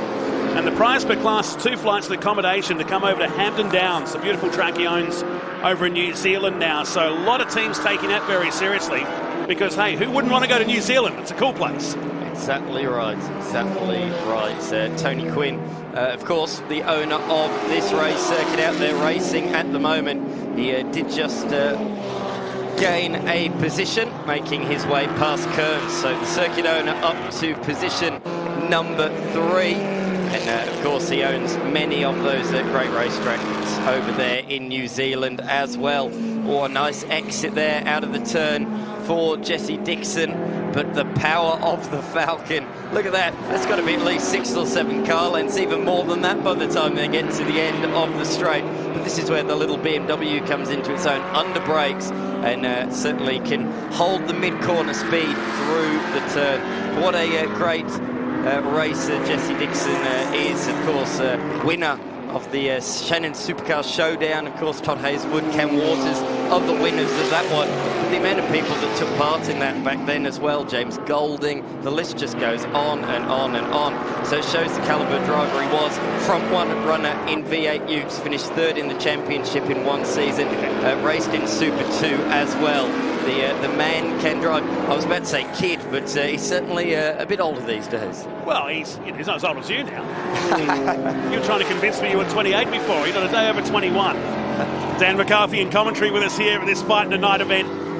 What a night to have it on too. It's just beautiful conditions here at Queensland Raceway as we look at the 4th place car on track and 3rd in the A2 class of Lindsay Kearns heading down towards turn number 4 right now. So Mustangs and Camaros, it's got that TA2 feel of it. Look at the brake disc glowing. It's only early in the race. They'll need to manage that over the next 2 hours and 48 minutes of this Fight in the Night event. So they've disappeared. They've got 16 seconds back to the first B2 class car, Ben Jerzakowski, who was a noted open wheel star back in the day, back in 6th position. Carlo Bacchini runs in 7th and leader of the B1 class entries out there in 7th with Chris Holt, Jake Camilleri, and Griffo picks up the 10th position. He's got Tom Heyman behind the wheel of the 19, as we saw at the previous round here back in June. Outgun operator is Tom Heyman. He's stepped in and raced in TA2 on several occasions, have been a front runner taking a race victory, so he can certainly drive anything he gets into. I'm sure he's been watching all of the TA2 action throughout the day and throughout, of course, tomorrow. 3 more races: driver A sprint race, a driver B sprint race, and the enduro as well to finish as we had today. Here comes Kearns. We got a bit of retaliation out there. The Mustang wants that position back that Quinn has held for the last couple of laps, so they change once again. Kearns back up into position number 3 as they lap that BMW that you were talking about of Wilson, the invited car, JPS inspired livery. And I'm not sure if you remember, Nolte, at Sydney Motorsport Park, we have had a couple of invited cars in the production cars. A couple? Yes, yeah, there was several, wasn't there? But great to see that Wilson's back for a second go. Yeah. In the Fight in the Night. Very cool. It did start a little bit lackluster, didn't it, this year? There was only single digits in entries, and the AASA and the Hi-Tec Oil Series opened it up for that first race at Sydney. Caught us all by surprise, but some of them upstaged the production cars in that night. Beautiful shot from the start tower as they come through to complete the 10th lap of this race. Margin 7.6 seconds. Morale back to Gooley, who's been the hard charger today in that Speed Cafe BMW, the sole Class X car that would tend to dominate the Bathurst 6-hour event, but the only car out there in tonight's field. Yeah, indeed. Out in front, Morale, nearly 8 seconds, but the fight for second, look at them, 2, 3, 4 and 5, all within the same camera shot, all within 2.5 seconds. So the race leader is out in front, but behind that it is all to play for. Wachowski, I'm going to try and get that out once successfully during the course of this race. The leader in the B class, B2 leader in 6th position, Carly Bacchini behind the wheel at the moment in the B1 class. So yeah, she's the leader of that one in the 999. Look at these LED lights. How cool do these look as they head into turn number 6. Great to see a few of them running LEDs underneath the side, but that is the best effort. Yeah, nightclub on wheels really, isn't it, as he goes a lap down there now. Josh Trappett behind the wheel of the ADR Lexus higher entry, the Subaru. They're just letting the faster cars go on by. He'll team up with Aston Davis for the Fight in the Night. And it's already a fight going on, isn't it? Ling just can't shake away the car behind at the moment on their way down towards turn number 4 here in the early stages. So we're into a groove here, boys. Matt Kavanagh's joined us back up in the commentary box. He's refueled, ready to blast off now into the night here. We love the Fight in the Night. We love being back here at Queensland Raceway. Oh, how good are the cars? They've gone and lit themselves up. They've got the LEDs on, you know, and the sun's going down in the background. The racing's incredible. David Ling, you'll want to be getting out of the car nice and early. The mayor elections are on in Darwin at the moment. He'll want to know if he's gone from the unofficial mayor of Darwin to the official mayor. Yeah. He'll just have to wait and find out the results when he gets out. He's done pretty much everything else in Darwin, so why not be the mayor? Yeah, exactly. I mean, he's well known around the traps, I think, up there, and he did thank me for calling him the unofficial mayor earlier in the weekend. I'm sure the crew will be watching back here in Darwin. His energy levels, I mean, the guy, he won't be, I hate me saying this, but he's 66 years old, has done everything up there. He ran the Aussie NASCAR Tours event, which used to take people across the United States. He helped get the World Water Skiing Championships to Darwin many years ago. You've been to Darwin, right, Dan? actually. No, I haven't. Right. You don't water ski up there. In fact, you don't go in the ocean up there. Hang on. You don't fall off the water. Exactly. There's a couple of big geckos up there that like to swim around. And yeah. They take no prisoners. Quite big geckos. Yeah. You know when the tourists are up there because they're the ones swimming in the harbour. Yeah. But he's just done so much for it over the years, and he's really passionate about the production cars. He's always at the Bathurst 6 Hour every year, and his energy level's just amazing. He was awarded with the Motorsports NT Senior Driver of the Year back in 2022. Still does a bit of insurance broking in his spare time. I don't know where he finds the spare time. There's only 24 hours in a day. But teamed up with Troy Williams, who will take over this car because he can't shake away Jesse Dixon down here at the bottom turn. He wrote off some great stats about Jesse Dixon. I think a career that could have gone to supercars many years ago. Yeah, for sure. Absolutely. Had the talent, didn't he? Showed that in the V8 Ute series when that was the old school Commodore versus Falcons in the latter years of that before moving on to the Super hip and shoulder there, side by side, onto the pit straight between the little 86 and the Astra, the number 78 there of Derwent, forced off the racing circuit. The Rolfo 86 has the inside running using the ABS and reclaims that position. I tell you what, after race one, the 58 had the wheels facing in all the wrong directions, so great work to get this car repaired. But there is a bit more damage to that 86, just coming to blows on the exit of the corner. I don't think Troy Derwent's going to appreciate that being pushed out. Not especially in that form, I suppose. Those guys obviously fighting it out for a Class C battle there at the moment, which they've got Camilleri, who's got a fairly big lead there at the moment, but we're down in the pits early, and you're talking to all the drivers, and some of the front-wheel drive cars, that they really start to chew up the inside tyre, the inside left. So a 3-hour race, they barely made it through 2 hours. Are we going to see some tyre changes and things like that? And if you've got one tyre change, you're going to change 2 on that side, or both front tyres. So pit stops are going to be a real talking point here, like you just mentioned earlier, is Jesse Dixon. I mean, is this not cat and mouse? David versus Goliath, I think. Unbelievable. Great thing about him too is he's got that sim rig set up down there on the Gold Coast and does so much driver training. So, you know, some of the TA2 drivers, Robbie Farr's one of them that actually gets down there and does some driver training. Obviously, O'Connor that's in the car with him, this is O'Connor's car. And Jesse Dixon said, we're just creeping up on this car. It's basically stock standard when we went racing with it. So now it's like, we'll give it a bit of a tune. Let's play around with the suspension. Exactly. So he's found himself a nice little niche market out there now, a bit like Tom Randall has done over the years with his Dream Racing Simulator down there in Melbourne. We just saw a change of position there for second, with Kearns going ahead of Gooley in the Speed Cafe BMW. This is how it went down at the final turn. In fact, Kearns up on that curb. I wonder if the BMWs hurt those brakes a little bit in the beginning. They are really red compared to everybody else. Well, Kearns has been the one that's moved forwards recently, because let's not forget, a couple of laps ago he was in fourth, but as you say, the BMW certainly not looking as strong as it did.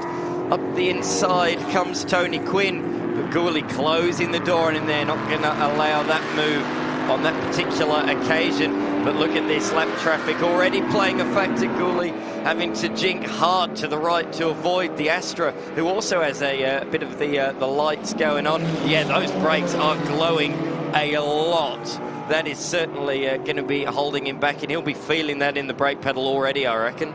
It's a heavy car, really, when you look at those BMWs and full trim production start. I know they try and take some weight out of them, but they'd be loading this up on fuel for this race, because like you mentioned before, the bigger cars, they might be able to do more than an hour, but can they do an hour and a half under full race conditions? And will they be hoping, you know, unfortunately for a safety car out there, just to try and get in there? So if we see anyone coming before the hour and a half mark and put fuel in, the question's going to be is because they think they can make the end. I don't think anyone's going to come into the 50-minute mark or the hour mark and be able to go 2 hours on fuel. No, absolutely not. There's noticeable there, the difference between his brake discs and everybody else around there. So did he ask too much too soon? He has to back the pace off a bit. Remains to be seen. But the Morale car has 6 seconds and the fastest lap of the race so far. It's very early days. In fact, that was set on the second flying lap of this fight in the night. Making time at the final turn, which seems to be a hot spot here at Queensland Raceway. And a bit of debris coming off. Hard to tell where or what that actually was, but no harm, no foul. The car still continues on down in this race as we go back to the Ling and Dixon World Championship battle here down at turn number 6. I think Lingy's going to be sick of seeing Jesse Dixon by the end of this stint. He might pull in early, you never know. Yeah, just thinking about the mirrors. Yeah. Oh, no, he's probably only going to do one stint tonight too, Lingy, by the sounds of it. Yeah. Just want to get that in, get that done.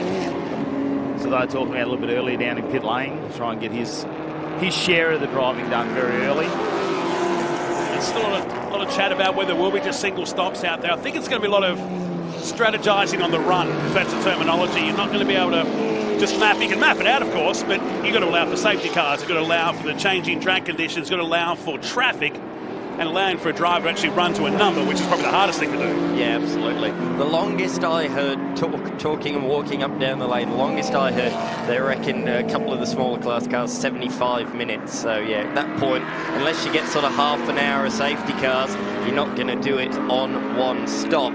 So this clean start to the race, polar opposite of what we saw, of course, a couple of months ago for the 2-hour 300-kilometre race. It was safety cars all over the place. This has been a very clean and green start, which does not benefit the Class D and C runners, most of which who are already down a lap. There's only one D-Class car and one C-Class car still on the lead lap. That's the Mazda C-Class car of Camilleri and the D-Class car of Jesse Dixon, who we continue to see hound the A1 machine of Ling. It's like he's got a tow rope on the front of his car and he's just holding on and just steering, basically, although you can see the margin every single time they get to a straight just pulls out to 10 or 12 car lengths. The problem is, even if he gets past, he comes to the next straight and the Falcon's going to blast straight back past again. He's got to do all the hard work once more. He just doesn't want to melt the bumper. That's all it is. All those flames coming out of the Falcon. He's like, I just give him a little bit of room. I don't need a hole in the bar right now. Not warm enough. Yeah, we're good to go. We don't need that to happen. It is cooling down out there. I can confirm that. There's a little walk out there as the sun started to settle in the background and a few jumpers starting to appear. Let's head down to pit lane though with J-Mac. Well, how's this? Australian production cars. The setups range from the humble privateer to the almost elite. I tell you what, when they go hard, they go hard. We've got the race live stream up here on the top screens. We've got our timing. We've also got some strategy happening. But more importantly, we've got the Broncos and the Dolphins up. It's 0 apiece. They've only just started. We still have about 27 minutes left to go in the second half or second. So it's all happening. All eyes on the prize. No one's watching this at all. No, not at all. But my tip's on the Broncos. Yeah. Coming from the West, do you even know what rugby league is down there, J-Mac? He actually does. He's actually quite good at this. I don't. What's the Broncos? Yeah, you and I are like, huh? Broncos, are they a new team? We can't say, we'll get into trouble. Through goes the race leader to complete lap number 18 of the race. I've been looking at the lead margin. At one point it was up to 7 seconds, then it was back down to 5 seconds. So currently it sits at 6.3. Seems to me that once Kearns has got ahead of the Camaro and the BMW, that he is able to match the fellow Mustang runner at the head of the field. So the margin that Morel has all was done in the first 10 minutes of the race. Since then they've been pretty equally matched, and it looks like a tyre has been well and truly scorched down there in the braking zone. I note how the smoke and the haze seems to hold around at this time of night.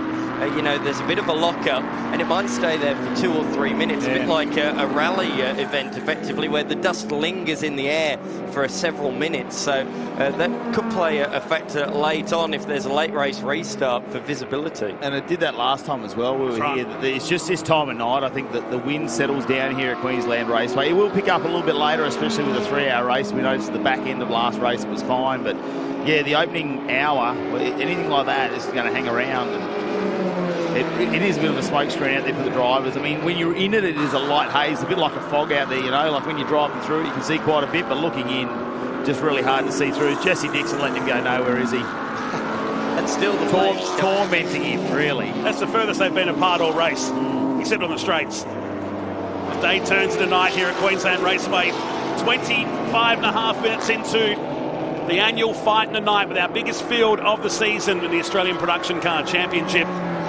That beautiful sunset in the background there just lingers here at Queensland Raceway. Out here at Ipswich, the margin 5.5 seconds, so it's come back down now between the two Mustangs, the A2 class leaders. Robert Gourley managing that Speed Cafe BMW, still back in third position. 6 seconds away. Tony Quinn in the game over Chevy Camaro still runs in 4th. Here's some of the faster cars going past David Ling now. So everybody up to Lingy, that's 11th position. So top 10 are now on the lead lap. Jake Camilleri is about maybe another lap or 2 away from going into that as well.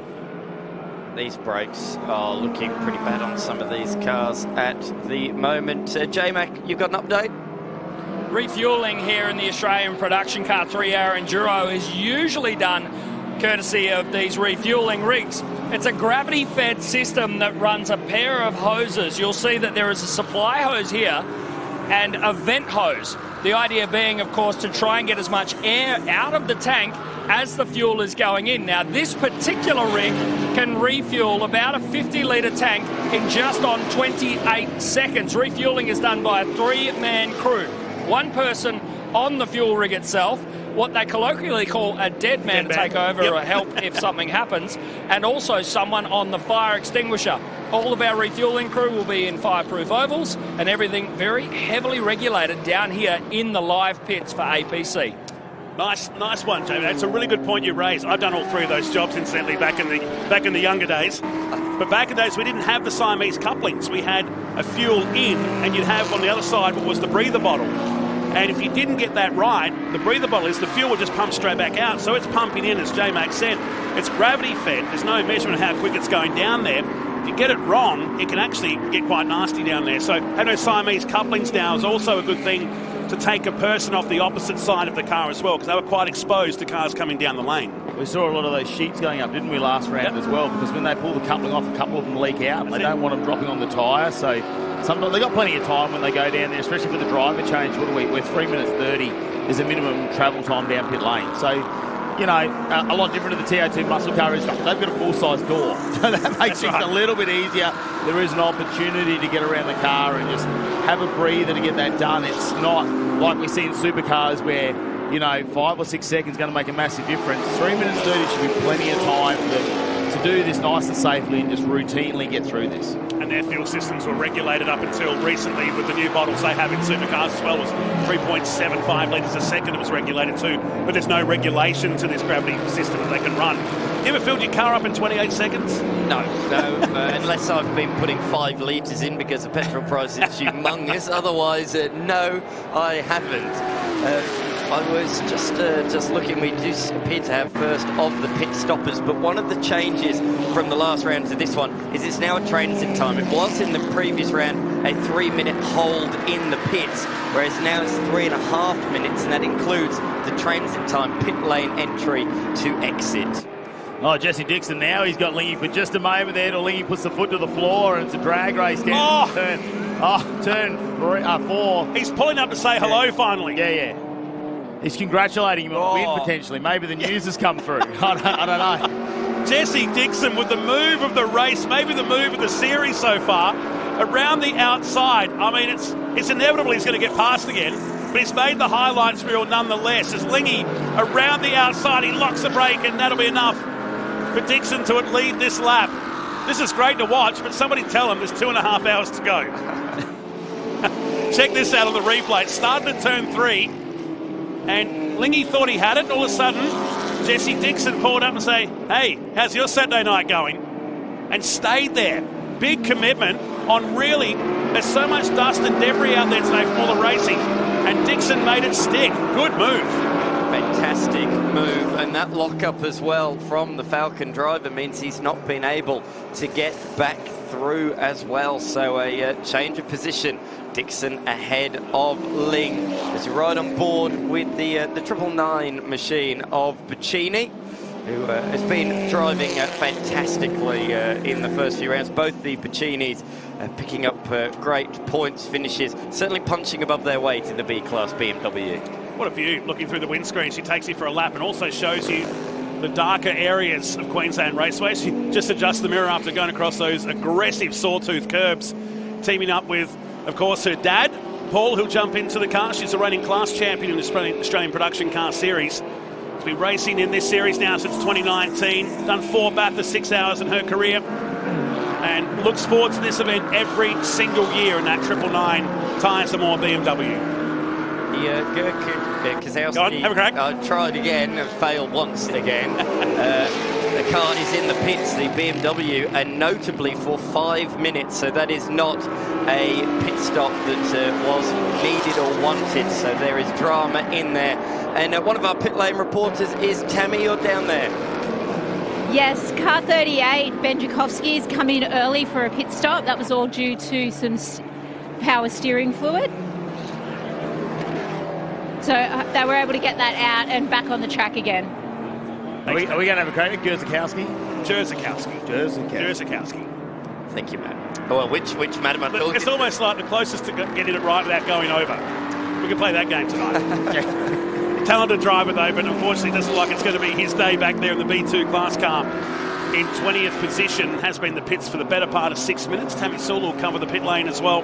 Jared McLean during the night, as we go back to Tony Quinn in 5th position. Pacini just behind, and they're 47 seconds behind our leader who's controlling this race. Hadrian Morale, who's got a really handy co-driver. Another one like Jesse Dixon that had a good supercars career going. Tyler Macklin back in the late 90s and early 2000s with the Ultra Tune team in the Supercars Championship. Has found a good home here with the Morale number 9 car that continues to lead the race. Beautiful shot in the background as that pinky orange sky here at Fight in the Night. A long way to play out as we're 32.5 minutes into this event. Cars making their way down through turn 1 on the 6th turn paperclip here at Ipswich. It's quite a simple layout on paper. You look at it, you think, oh, that looks like an absolute bore fest, but it certainly isn't. There's real character to it. You can say that today, it's your birthday. But no, there is so much character to it. Down at turn 1, the bumps as you're under brakes. Turn 3, there's similar bumps as well. But it's a track that has always produced fantastic motor racing, no matter what the category. Long straights into heavy braking points, and there's great opportunities for switchbacks. I mean, I've always said, you look at Bathurst on a piece of paper, it doesn't look like a great racetrack. But when you add in the elevation and everything like that, the track comes alive, and that's the same at Queensland Raceway. Yeah. Might look simple on paper, but there's so much more to it than that. Yeah, the simpler the tracks, the more the action there is. I mean, if you look down at Simmons Plains, very simple track, but turns on some of the best racing we see all season long too. And I don't know, I think it cops far too much flack for what it actually, I mean, they were talking about doing track designs here for many years and extending out here and making a couple of Ks different. I think it's just unique the way it is. My first time here, stood up on top, and I said this is one of the great spectator tracks in the country. You can see every single metre of the track, no matter where on the track you're seated, whether it's on the grass bank, on the backside of the circuit, whether you're on pit straight or turns 1 and 2, you can see the entire venue. So Tony Quinn comes in, Matt McCutcheon ready to jump in. So try and pump the fuel in here. It's taking a bit of time to get that coupling into the Chevy Camaro. Well, it took him maybe just to get the hose there. That was caught around one of the bollards, I think. Just bringing it up a little bit shorter there as Matt McCutcheon leans right in. Now, this is early on, so potentially we'll see Tony come into a stint a little bit later on in the race, but this is early signs that we're well and truly going to see a 2-stop strategy from this car. His radio connector is hooked on the window net, perhaps. Tony Quinn gets out, has a quick look at the camera, go, what is that bright light? Unless you're down there in front of that camera, you don't realise how bright that light is on you when you get out. He's been in the dark cabin now for the better part of 35 minutes. So he bolts in Matt McCutcheon now to get him suited up. Matt didn't even get a chance to drive this car at the previous round when they had a severe engine detonation, maybe in the first 10 or 15 minutes of that night. It was very early on in the race. Still had his nightlife glasses on, though, Tony Quinn. Yes. The Saturday night edition. Yeah. It's just trying to get all those LEDs off the other competitors that are out there. I don't know about you. I've driven around at night time with like bright yellow glasses on. I mean, it's a lack of eyesight, I guess, these days, but it does really brighten up the peripheral when you're driving around. I mean, the cameras do their very best to make the place look brighter, but it's quite dark in sections out there. Race leader on the way down into turn number 3. It's the game over Chevy Camaro. Waits patiently to be released. All the duties have been done. It's been fueled. A driver swap has been done. And they'll rejoin the race very, very soon with that pit window open. Morales lead 3.5 seconds back to Lindsay Kearns. That's come down quite a lot in the last few laps or so. They've dropped off the pace a little bit here now into the 1 minute 20 section. Gooley runs in third position still, 4 seconds behind. It's a 10.5, 11-second gap back to White in the next the A2 class cars that are dominating the top 4. Carlo Boccini runs in 5th with Holt. Camilleri, C-class leader in the Caboolture Mazda 3 entry, back in 7th. Griffo now is in 8th position. Jesse Dixon 9th and David Ling. So it hasn't just been a fluke for Jesse Dixon. He's got about 1.7 seconds on Ring-a-Ding-Ding. Hasn't McCutcheon, co-driver to Tony Quinn, been a revelation in the recent rounds, taking both of the pole positions fast earlier on in the race that he did take in the fight to these Mustangs. So he's jumped back behind the wheel now, finishing 3rd in that sprint race earlier on today. And I've been so impressed by the young kid. He really is a fast talent, and he is taking it to cars that really have the runs on the board compared to that Camaro. It's just a shame we didn't get to see him in the 2-hour a couple of months ago, but great to see him out there now after the change. Tony Quinn jumping out and him jumping in. Look at that sunset. Brilliant drone footage showing not only Queensland Raceway itself, but the trees and the hills in the background with the sun just setting behind there. Hard to think it's winter, boys, when you look at that kind of shot. Looking west here at Queensland Raceway. Is it ever winter in Queensland? Sometimes. Yeah. Sometimes. At Ipswich. When it's 16 degrees at night time, they got hoodies, like in Darwin where it gets to 20. I've been informed the last last weekends have been wet. This is the first one in 2 months that's been dry. Tammy, you've got an update for us. Yes, I'm down here with Tony Quinn from the Game Over Camaro. How was that first stint in the car? Yeah, it was all right, but I didn't have a radio. The radio stopped working, and then I saw pit lane open, so I'm going, okay, well, I'll stay out for a bit longer and a bit longer. I thought, I'm trying to get the radio. Am I coming in? Am I coming in? Because it's really dark over at turn 2. It's not normally that dark. And I wasn't very good at looking at the track. I was going to say, you might have to put a couple more lights in. Well, there is lights there, but they haven't put them on for some reason, just to make it hard. They maybe put them on now that I'm on. Brilliant. Well, it's early days. We've still got about 2 hours, 20 minutes to go. The young fella can do it then. Thanks, Tony. He does, joking aside, he does raise a notable point. There is no minimum driver time in this race, so the young kid can go to the end from here. Yeah, why not? He's done his piece out there. Oh, he just loves driving still. I think that's his only time he actually gets to have a break. From all the goings on his businesses, Queensland Raceway, the tracks over in New Zealand, can get out there and probably was relieved the radio wasn't working out there. The crew might got on there and said, you got a phone call when you get back to the pits.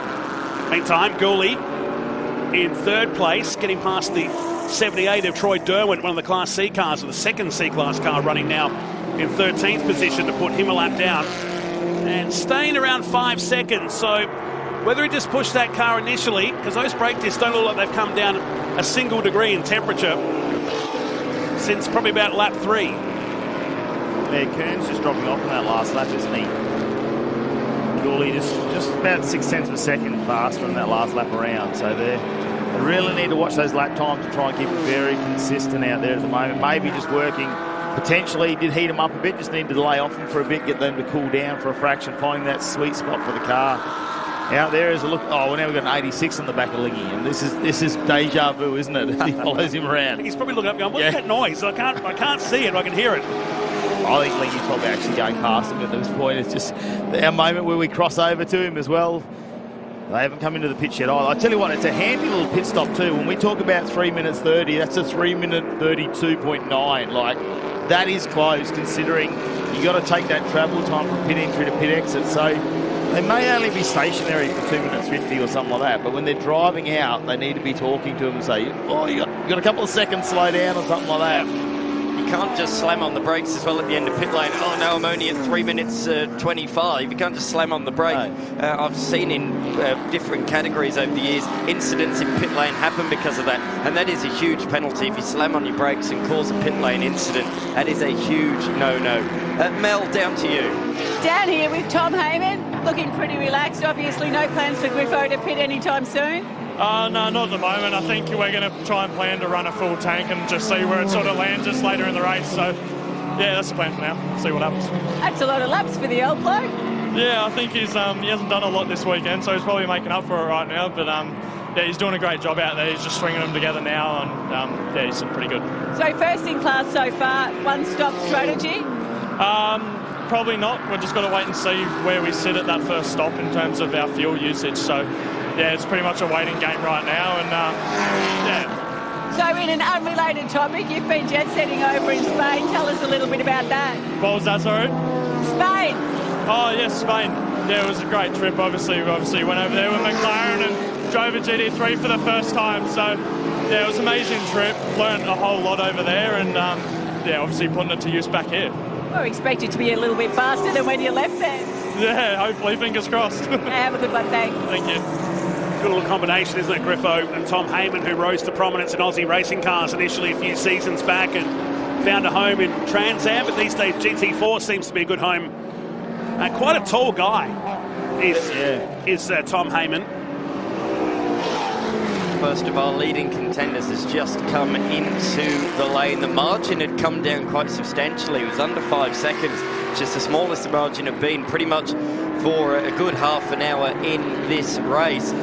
This is at the same time that McCutcheon has been setting purple sectors. He set the fastest first sector of anybody in the entire motor race last time around. So this could be in defence of the Camaro on a charge.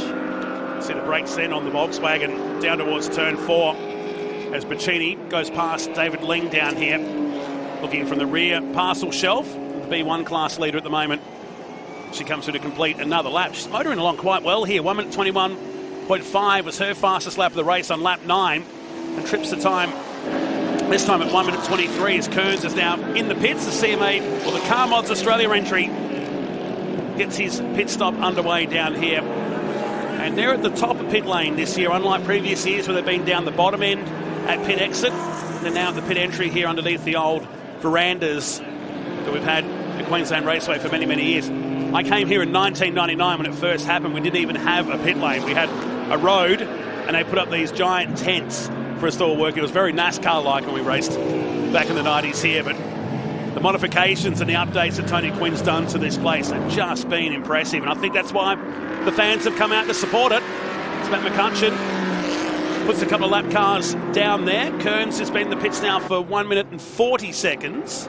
Did he leave the lane? He started driving out. Now I'm wondering whether they know they didn't do a driver change, right? So potentially they'll take their 3 minute 30 pit stop later on. Right. I think... I would assume. Yeah, I think they're hoping or thinking there could be a safety car late in the race. If there's a late race safety car, take that one, the long stop under safety car. While it's green, just take the short one now. You never know what's going to happen late on in the race. You know, even last week in Supercars, we saw what a huge difference pitting under green flag was compared to pitting under yellow flag. So take the short stop under green flag conditions. J-Mac, down to you. Well, this is not what you want to see. A slightly earlier than normal pit stop for Lindsay Kearns, taking a splash and dash, but mainly coming in to deal with this front left. The loaded side of a rear-wheel drive car here at Queensland Raceway is under a lot of stress, but not as much as what we'd see the front-wheel drive cars. Lindsay Kearns able to get this one off. It was a snappy pit stop, but the crew going to be keeping an eye on that front left for the next fuel stop. Chance to on this sidewall away. Do you think potentially when he went down the inside of, was it Gooley, where he went down the inside up on the inside curve? Yeah. Might have done some damage then? Must have. That's the only logical reason could have happened. Yeah. It's taken the sidewall. Yeah, I reckon that stripped on the inside of the curb somewhere. Yeah. I think that's a good read. I agree with you there, because he had to take to the grass, certainly use the inside of the curb, and it's often quite sharp on the inside of curbing. That's why you don't see people do it more often, so I think you bang on there. And it's not the first time someone's gone inside of that curb this weekend, so there might be a slight little rut there somewhere. But yeah, unusual to see that. We didn't see anything like that last time we were here racing either, so the flash of the lights coming up now for morale. Tell you what, flashing lights is quite risky in certain parts of the racetrack because you turn your lights off very good half a second or more. Got to do that wisely, use it where there is a fair bit of floodlighting as he moves on through past the BMW. That's the 119 machine, I believe it is, that of Holt in position number 5 now. So with a few pit stops, he's moved up a couple of places. But Tony Quinn's right. It's certainly a bit darker down at turn number 2 for this race than it usually is. And yeah, it's certainly going to be a bit more of a challenge for them. That's one of the things we've spoken about with this venue. The lighting, different corners is different, but I'm sure if Tony's concerned about it, he'll go down there and make sure they turn on the turn 2 light. He'll probably do it himself. I reckon the crew there are probably happy he didn't have a radio working. they would have turned on about 5 minutes into the race. They're probably bombarding him right now. Yeah. We fix these lights down here. I wonder if Troy Williams was anticipating David Ling coming in 5 minutes early, by the way. He was a bit quiet getting out there into the lane to jump into number 14 FGX. Got a very Robbie Gordon-esque helmet there too, as Troy jumps in the fluoro orange or fluoro red, whichever way you want to look at it through our camera lens. So David Ling jumps out.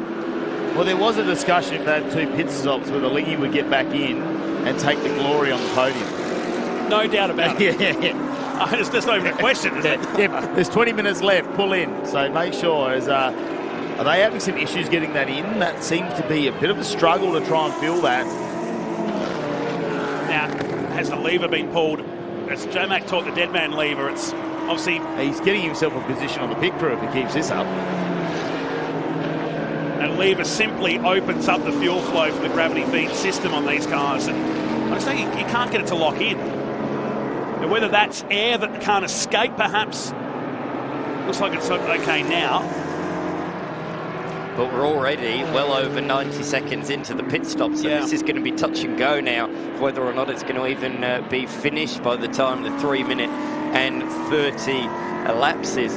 This is one good thing with that compulsory pit stop. If there is a problem in the first one, you can take a bit of time, take it easy, and it's all done within that 3 minute and 30 second window. You hope anyway, as I say, it'll be pretty tight. Because it took so long to get that nozzle in. What would you assume?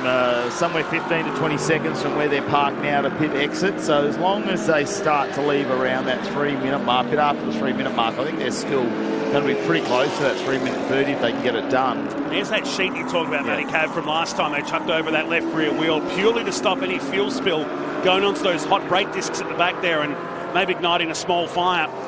I'm not 100% certain these guys are getting the fuel in here like they want to. There's a lot of attention. Just use a trusty iPhone camera light. It always works. There's a little clear section there they're trying to watch to see how much fuel's gone in to the 14. But clearly they're not happy with how that fuel flow is going down there in pit lane. It's a costly pit stop. The refueler was constantly adjusting the position. You could see standing on one leg, putting all the body weight into it. There was a lot of adjusting. Normally, once they're in, they hold that same position. So just trying to move around, trying to get the fuel flow as good as possible. But it's already now been 3 minutes and 15 seconds. So this is going to be a long stop. Of that, there is no doubt. So a bit of a shame for Ling. And that Falcon, it's been running pretty well so far this race, but once again, as has happened for much of the season, a few dramas midway through the race for that car. Time to go back to Griffith here in the 91 machine that he'll share, sorry, the 19 machine. Old habits die hard. He's coming back in the Camilleri machine as well. Looking to get away now. There's a little bit of fuel on the ground there, which is like it's evaporated as well, which we know is just that spill as they that happened last time, didn't it? Yeah. And it wasn't just their car, so it's obviously a little bit of adjustment there. So first round of pit stops well and truly underway here now. As we're approaching the 1 hour mark, the fight in the night, an earlier start than in the previous years. The defending champions are leading by a handy margin at the moment. Are still yet to pit. Morale leading from Gooley in the Speed Cafe BMW as you watch him come through to complete a lap. In tow is White aboard the 18. So this is a good battle for second and third outright, separated by half a second at the line previously. Bacchini's still running strong in the Class B1 leader in fourth position. That Sunset continues to hang on in the background here at Queensland Raceway, and the fans that might have been here early in the day find a good spot to park and view and watch on the most spectator-friendly tracks we have in Australia, Queensland Raceway. Watch the action happening down here at turn number 3. McCutcheon, who's behind the wheel of the game over Chevy Camaro, started to turn the wick up now, and he's on target for the fastest lap of the race, running back in 13th position outright at the moment. but one of 5 cars that have pitted here. The only car that hasn't returned on the track is the Ben Jerzakowski car that's still in the lane and has been for the better part of 25 minutes. Bit of fighting further back. That's Pacini just putting a lap on one of the Toyota 86s. We spoke earlier on about cars that have had difficulties over the course of the day so far, one of which was the Astra, the O'Flynn Astra, which of course last race we saw have those bizarre issues where the steering locked for him and he ended up firing off into the gravel at fast pace. Sadly, his weekend came to an early end on pit straight right here. The engine let go in a big way, so that's why that car's not out for this particular race. I saw that the number 16 Levitt Mercedes, that was in pit lane early. They were trying to repair it, but that was having all sorts of issues. Even yesterday, it just wasn't running right. It was constantly coming to a stop, so they've elected to call that a day as well. So it's a shame that we don't have the full list of 26, but let's put it this way. It's been an entertaining start to proceedings. The first 50 minutes have flown by. These 2 cars on the screen at the moment, the Mustang and the BMW, not only is it a good battle, but these 2 cars I note, I think these are the worst on the brakes. So look at how much these 2 are glowing, more than any other cars on the racetrack. And I'd argue that the Mustang's actually worse than the BMW at the moment. Tammy? David Ling from car 14, looked like you had a fueling issue. Your crew seemed to be all over it. How's that going to affect the rest of the race?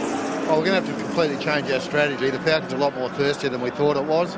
So I caught them unawares. I went to the reserve tank and we only lasted another lap. It was cocking and spluttering everywhere. And they weren't expecting me for about another 10, 15 minutes. So we've got to completely change our strategy. We've done our 3 minutes. So if there's any chances, we'll do a splash and go every time we get a chance and try and make it the end. Big Falcon's really thirsty. Definitely. It looks like we might be in for a few more pit stops. Might have to turn the boost down on that car potentially. On the car or the driver? A bit of both, maybe. We saw how much fuel likes to burn out the rear. Maybe we could turn that down. Where's the tuner? Get it in there now. Exactly right. Not used to the Queensland air, potentially. So here's the leader as we edge towards the pit stop window. Time flying here with 53 minutes in the books. We're working lap 40 of the Fight in the Night annual event here as Morale leads us through. Tyler Macklem getting geared up in the pits to take over the wheel of this car. Robert Gooley's got himself in a good position here. I think it was smart probably backing that car down a bit after the charge forward in the Speed Cafe BMW at the start of the race. Pacini, solid effort as always in the B1 car. See, where's the priorities? And I've got to feed that's down the Jerzakowski car perhaps.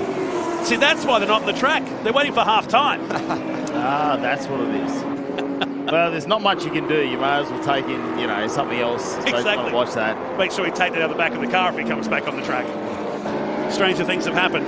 I don't think we've ever seen that, watching a race from inside the car. That's quite a unique thing. Great to see so many people that have stuck around for this race. The Fight in the Night, the annual Fight in the Night, been around since 2012. Lots of notable names have driven in it.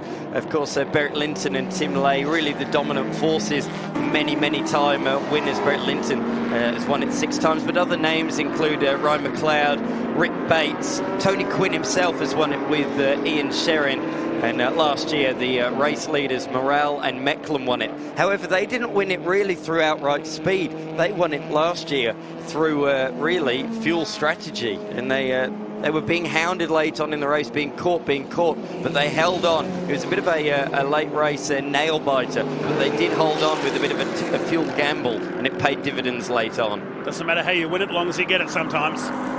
They're looking really strong here at the moment. This isn't just an inherited lead. They've led this for quite a while now.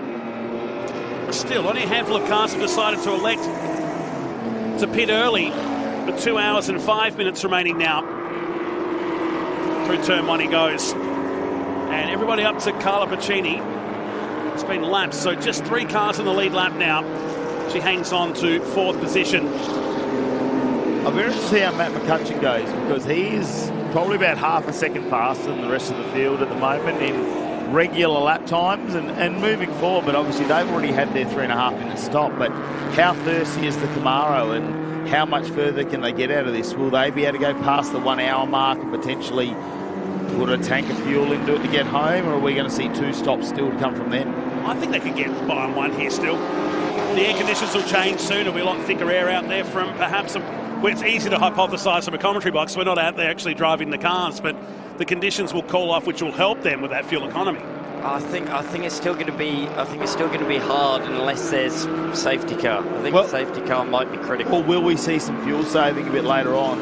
We'll potentially see like maybe drop a second off a lap or something like that. Just start to coast into the corners. You know, maybe not accelerate out of the corners so aggressively. Just try and get a couple of 100 mils here, a couple of 100 mils there over time, and just keep that car going. I suppose they'll be watching that inside the car just to see how that goes. Oh no, Matt McCutcheon. No, that's that white smoke. That can't be the same drama as what we had here at the previous round. The man that was running in 12th position has now come. Is that steam or is it smoke? I've got a feeling that's smoke again from the game over Chevy Camaro. I don't know if it's as bad as last time, though. It's from the rear wheels. I don't know if the brakes have gone. That's not from the engine in the front like it was last time. That's a lot more rearward. Well, where are the exhausts to start with? Because if the exhaust tips are under the back, potentially, a bit of smoke coming out of the engine, you never know. It's thick white smoke, but we have something on fire. Shows you how stiff the air is as well. We're just a partial replay of what's happened here to the 101 Chevy Camaro, and it was limping across the grass. Could it be a diff, potentially? Possibly, yeah. It's a lot of smoke, though, for that. Either way, it's changed the race. He's off the racetrack enough. I think maybe a couple of teams read that as a potential safety car. Well, will they go and get the driver and leave the car there like we saw in the earlier production car race? Possibly. Where the car's in a safe spot, but the driver's not going to sit there for another 2 hours. No. Well, he's on the inside of the track as well, so he won't be able to motor across there. They may pull a safety car and flip. We see some orange lights back there at the start line.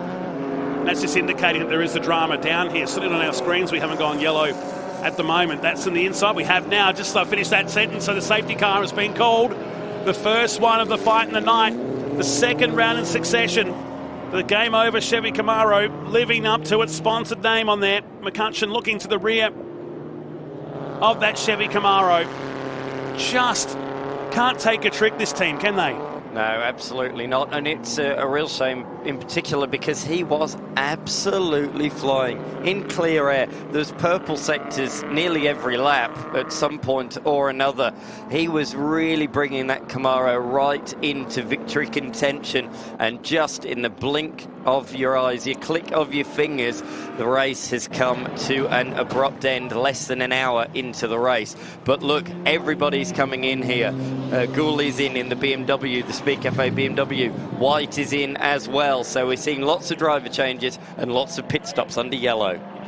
Look, at the end of the day, it's around that 1 hour mark, which is probably where they wanted to be. It's probably opportunistic, I'd say, for most of the front runners to be in there now. But Cheney, I'll be surprised if they don't come in knowing that last year I think they finished with about 400 mil of fuel left in their tank. They came in on the fumes. So their strategy and whatever they're doing, their calculations is spot on. So whether they'll try and get in, maybe get a lap or two potentially under safety car, try and save a little bit of fuel and so they can fill it in. I'll tell you what, all the action's happening down in pit lane though. Let's head down to Tammy.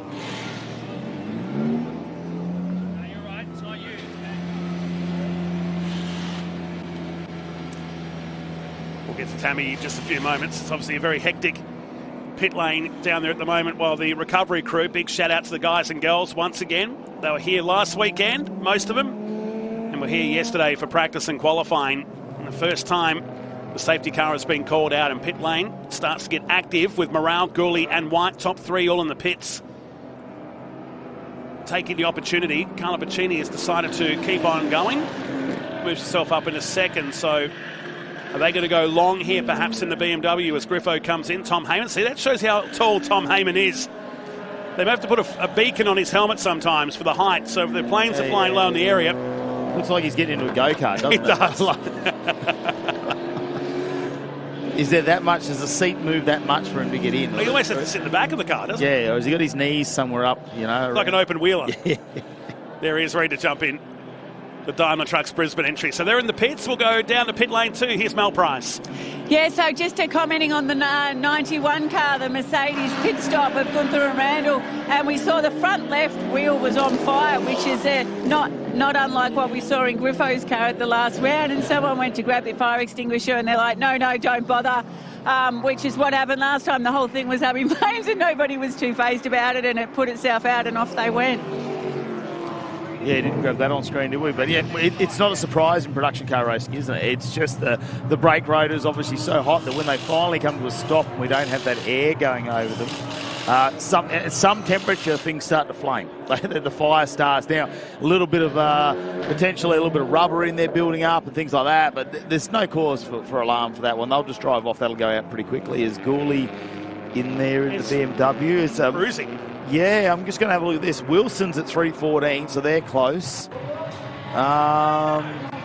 Troy Derwent's done the same. He's only gone a minute and a half, so they're obviously banking on coming in a little bit later as well. I think they're going to do the late 3.5 minute. And that is the question. Is this the pit stop to take the 3.5 minutes?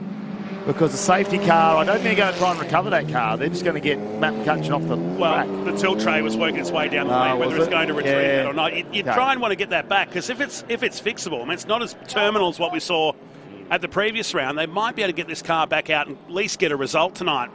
I wouldn't want to be leaving that car there regardless.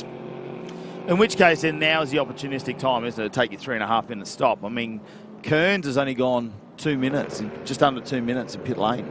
So that's answering the question. We're going to definitely see another round of pit stops. Oh, yeah, for sure. In fact, one of our competitors has just come in for a second time. Geely in the Toyota 86 came in not that long ago under green flag conditions and did a perfect pit stop. I noticed it was 3 minutes and 31 seconds on the dot, so pretty much perfect for him. But in again under these safety car conditions, so electing to do a bit of a splash and dash here, and it'll be probably one more splash and dash again to the end of the race. The Camilleri Mazda is in. Didn't the Camilleri crew pull out an absolute blinder with the safety car in the last round to finish second outright? Was a phenomenal performance. Yeah, big move. And they were chasing some gremlins last time, weren't they? They did a gearbox in practice on the Friday. Yes. It was overheating, so they had to keep coming in earlier in the day and resetting it, but they had to try and manage that, and we saw them speed up in parts, slow down in parts. Now, talking to Paul earlier today, he goes, we put a whole heap of coolers on a fan. Now we can't get up to temperature. Yeah, it's gone too far that way. So we've had to change things around again throughout the day. But look, they've got their head around it. So we've got to head around it now. We know exactly where it needs to be. So look, ever evolving these cars. You know, I mean, you think that they've driven them for a couple of years. You think you found all the issues with them, and then, well, you got to adjust yourself on the fly. Yeah, absolutely. And for some that just really contest the one race of the year, they want to keep these cars moving. They don't want to have a race car sitting stationary in a workshop just for the Bathurst 6 hour. And who knows what the future will be with production car racing, whether we have these sprint formats that we've had this year, or we go to a more, 3 hour, 4 hour format across maybe 4 or 5 rounds over a year. All remains to be seen. Jake Camilleri has finished his pit stop, the Caboolture Mazda entry, seasoned campaigner in production cars for many years in that 56 car, Brisbane based. This is the Annabelle Rolfo, Emma Cassiavello entry, because Carlos Rolfo drove that last time. He's watching on with a shoulder rebuild since we last raced here back in June. So Emma, who's been in the Toyota 86 series, has jumped in with Annabelle Rolfo to drive at this weekend's Fight Tonight. They're 13th, but in the pits right now. Jesse Dixon looks like he's peeling off into pit lane as well after harassing the 14 for many, many laps. He's coming in now, relieved himself out of 7th position. I love strategy in an endurance race like this, and we're seeing it right now. So Mecklem in the number 9 Mustang has done its compulsory pit stop, 3 minutes 31 on the dot. Notably, Kearns has come in for a second time in that safety car and done another splash and dash to remain on the lead lap. So yes, he's 4th, yes, he's on the lead lap, but he's still yet to do the big 3.5 minute stop. So that number 25 Mustang, the gamble to come in early is not paid off for him at all. So yeah, that's not good for the number 25 machine. So advantage Mecklem with the 3.5 minute stop already done and out the way. The 119's leading now of Holt. He has not come into the lane under this safety car period. Some updates happening down in pit lane with J-Mac.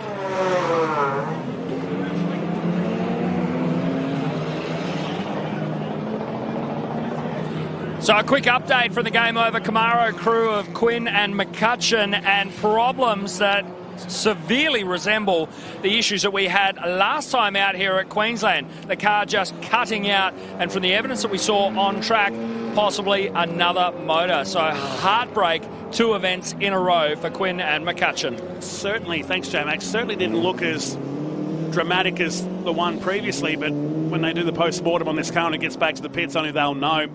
Could be something simple, but it could be also going back behind the wall permanently for Quinn and McCutcheon. McCutcheon just taking over the wheel of that car. Only in the recent past, maybe the last 10 or 15 minutes in the 101 car as it comes back on the tilt tray. So most of the field has pitted, apart from the man in 119, Chris Holt, is yet to pit, and also Josh Trappett back there in 9th position so far. But everybody else has pitted. It puts Tyler Mecklem into the lead. Carla Baccini appears to have stayed out there in the 999 as the screen changes to the co-drivers now. Yeah, well, she only did a short stop as well. Yeah, They've just taken fuel. So, yeah, half the field sort of opting, I think, for that second pit stop to be the one where they change drivers, take the 3.5 minutes. And, I tell you what, with a safety car, you just never know, do you? Sometimes safety cars breed safety cars. Well, yeah, exactly. The cliche always comes out. You think we're going to be okay, but once we get this, there's almost a certainty it'll happen again during the race. And it's not an accident, right? Like, it's things like that where we have mechanical failures on a car. So that could happen at any time for some of these guys, guys and girls that start to push the cars to the limits and something lets go. Holt has now come into the lane, so a late decision to get that done in the safety car window, although I think the safety car might be coming in any time soon, so it might be a little bit too little too late. Mel, down to you. So Jesse Dixon sitting here in the number 87. As he departs pit lane, obviously double stinting there, didn't do a driver change, but they jacked the car up there for a little while, and I asked what they were looking for. Apparently he copped a bit of a shunt in the left rear off another car and reported a minor vibration, so they were just checking things out and obviously think it's all good to go because off he goes. And he's just going to get out there. 3 minutes and 32 seconds have ticked on by for the 87 machine as he leaves the lane, so he's well and truly company. 3 minutes and 36 in fact for Jesse Dixon. Trappett also in the lane in the Davison Trappett entry, so they'll see Aston jump in behind the wheel of this entry that's in pit lane car 28, Class D contestant today. So they're running 3rd in that class with Alan Jarvis leading from Jesse Dixon.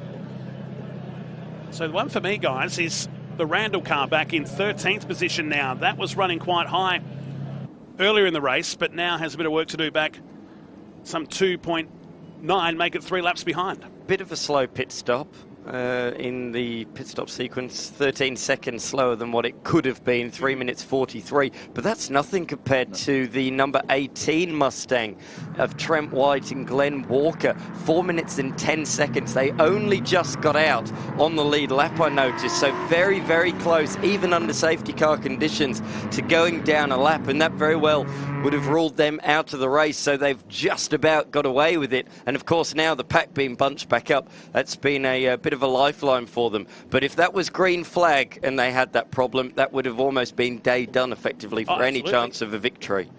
Yeah, better to do it under safety car like that, but he only just made it back out, like you said. We're dropped nearly 40 seconds. Yeah, gap to the leader at the time he exited the lane was 2 minutes and 50 seconds. So he'd be thanking his lucky stars that the safety car is out. But what a fascinating situation we have at the moment. All different strategies out there at the moment. As I say, it is advantage Mecklem at the moment. Very much advantage Mecklem. 3 minutes and 31 seconds in the lane. That car's done its big compulsory pit stop. All the cars behind, or the two behind anyway, of Baccini and Kearns have only done the splash and dash. They've got the big one to go. The Speed Cafe car, that has also done its 3 minute or 3.5 minute stop as well. So they are looking good as well for a splash and dash to the end of this race. So a few different strategies playing out. As I say, Kearns has pitted twice, but both of them splash and dashes just to try and keep on that lead lap. So there's lots to play out. We still have 2 hours of this motor race to go. Safety cars just letting a few of the cars through, and has got Mecklem once again at the front of the field. So, of course, he did pull up the original race leader. That leader pitted under safety cars, so he's let a few cars go past and now got the new race leader, which is Tyler Mecklem at the front of the field. That lovely red Mustang at the front of the field, sponsored by Parramatta Vehicle Services. Yeah, you're going on about the guys and girls that have taken 3 minutes 30 already. What's interesting for me is some of those stops weren't driver changes and others were, which you think that would be the risky part, isn't it, when you get the driver in out? But you got to take the calculation into how long it takes to fill that tank. I wouldn't expect it to take as long as a driver change. I would have expected most of them would have done the driver change with their 3 minute 30 run through pit lane. So surprised by that. That may show that some of them might need to come in for a splash and dash again, potentially later on in the race, or maybe it's just to see which driver they want to leave out there at the moment. Maybe they're just opening that potential up to what they want to do. Most of the cars out there with the two driver strategy here this weekend. Jake Camilleri, one of them that won't be doing that. That's a solo driver for him. I do believe the Jarvis car may only be a one driver strategy as well. There's not two drivers in that this week. There was two drivers, but I think they're only going to take one into this 3 hour stint, which is a long time for the drivers to be out there actually. It's a lot to contend with. I know it's cooling conditions, which is great in there, but you still get warm in the race suit, potentially not a lot of airflow in there as well. So that turn number 2, quite dark out there. So the focus, I think it is, you know, when you do a lot of nighttime driving, and the lights are blaring down there too, it's the focus and the mental capacity that you need there. That's what starts to tire, maybe not the physical side of things. You said about the one stop potentially for that little Polo, but because it's so early in the race, there's still effectively 2 hours to go. I just think it's too early. One stop is possible with a lot of safety cars, but you need to stop right in the middle. If you've done it too early, which I think it is too early for them, 2 hours is far too long to make it on one tank of fuel. But with the driver change, it is a splash and dash situation. Yeah, isn't correct, it? correct. So it's very different to what we see if we had to come in for a full pit stop, and they'll be calculating that they may only need 20 litres of fuel or something like that if they come in with half an hour remaining. So they'll be putting the bare minimum in on those calculations with maybe just a 5% error margin there. And again, we don't know as the safety car leaves the track and we come around turn number 6. Let's get this back underway. The Sherrin Rentals fight in the night. Australian production cars. We've still got an hour and 46 minutes remaining in this race. Anything can still happen. Yes, we've had an hour on the last time. The fight in the night. Lights are out. Sun has definitely gone down in the background and we are underway. Mecklem leading this after a driver change in the number 9 vehicle. Bacchini. Carl is still at the wheel of this car, and now are we going to see some drivers with some much cooler tyres and much cooler brakes. So if they've stayed in the car, they'll just need to readjust those braking markers, while some of our drivers that are just getting behind the wheel for the first time in the fight in the night, they'll have to get their eye under these very dim conditions out there. Top 3 on the road are top 3 in the race, so they are darting clear. All the cars behind, 1, 2, 3, I think there's about 7 of them between them and the car in 4th. There it is, the Speed Cafe BMW has a lot of traffic to try and negotiate on this first lap. Navigating the traffic as quickly as possible will be crucial. I'm interested to know what that gap's going to be when it re-emerges, but look at that. Late under brakes, gets not 1 but 2 cars, the BMW and the little Polo as well. So nicely done there. That's making hay while the sun is definitely not shining out there at Queensland Raceway at the moment. I noticed one of the lights was off. I couldn't quite see which car it was because of only the one functioning headlight. Oh, it's a little Polo with only one working headlight, and that will make a difference around this Queensland Raceway venue. As we say, dark in patches, so that's going to be that could play a factor. There as well is the number 18 Mustang moving through the lap traffic. We are down to just those 5 cars now on the lead lap. Jake Camilleri first of those, down a lap. He's leading C-Class by a lap himself in the Mazda 3. His ever faithful horse that Mazda is. He's raced it for many, many years, and he's a gun driver. Certainly punches above his weight in that little low-powered Mazda. Well, we'll wait and see. Jesse Dixon will want to be all over the back of Jarvis now, as they're very, very close in that Class D category, so we'll wait and see how that sort of plays out. Troy Derwin's moved up a little bit there. He stayed in the car. I believe there's 4 teams where the primary driver that went out at the start of the race has stayed out there.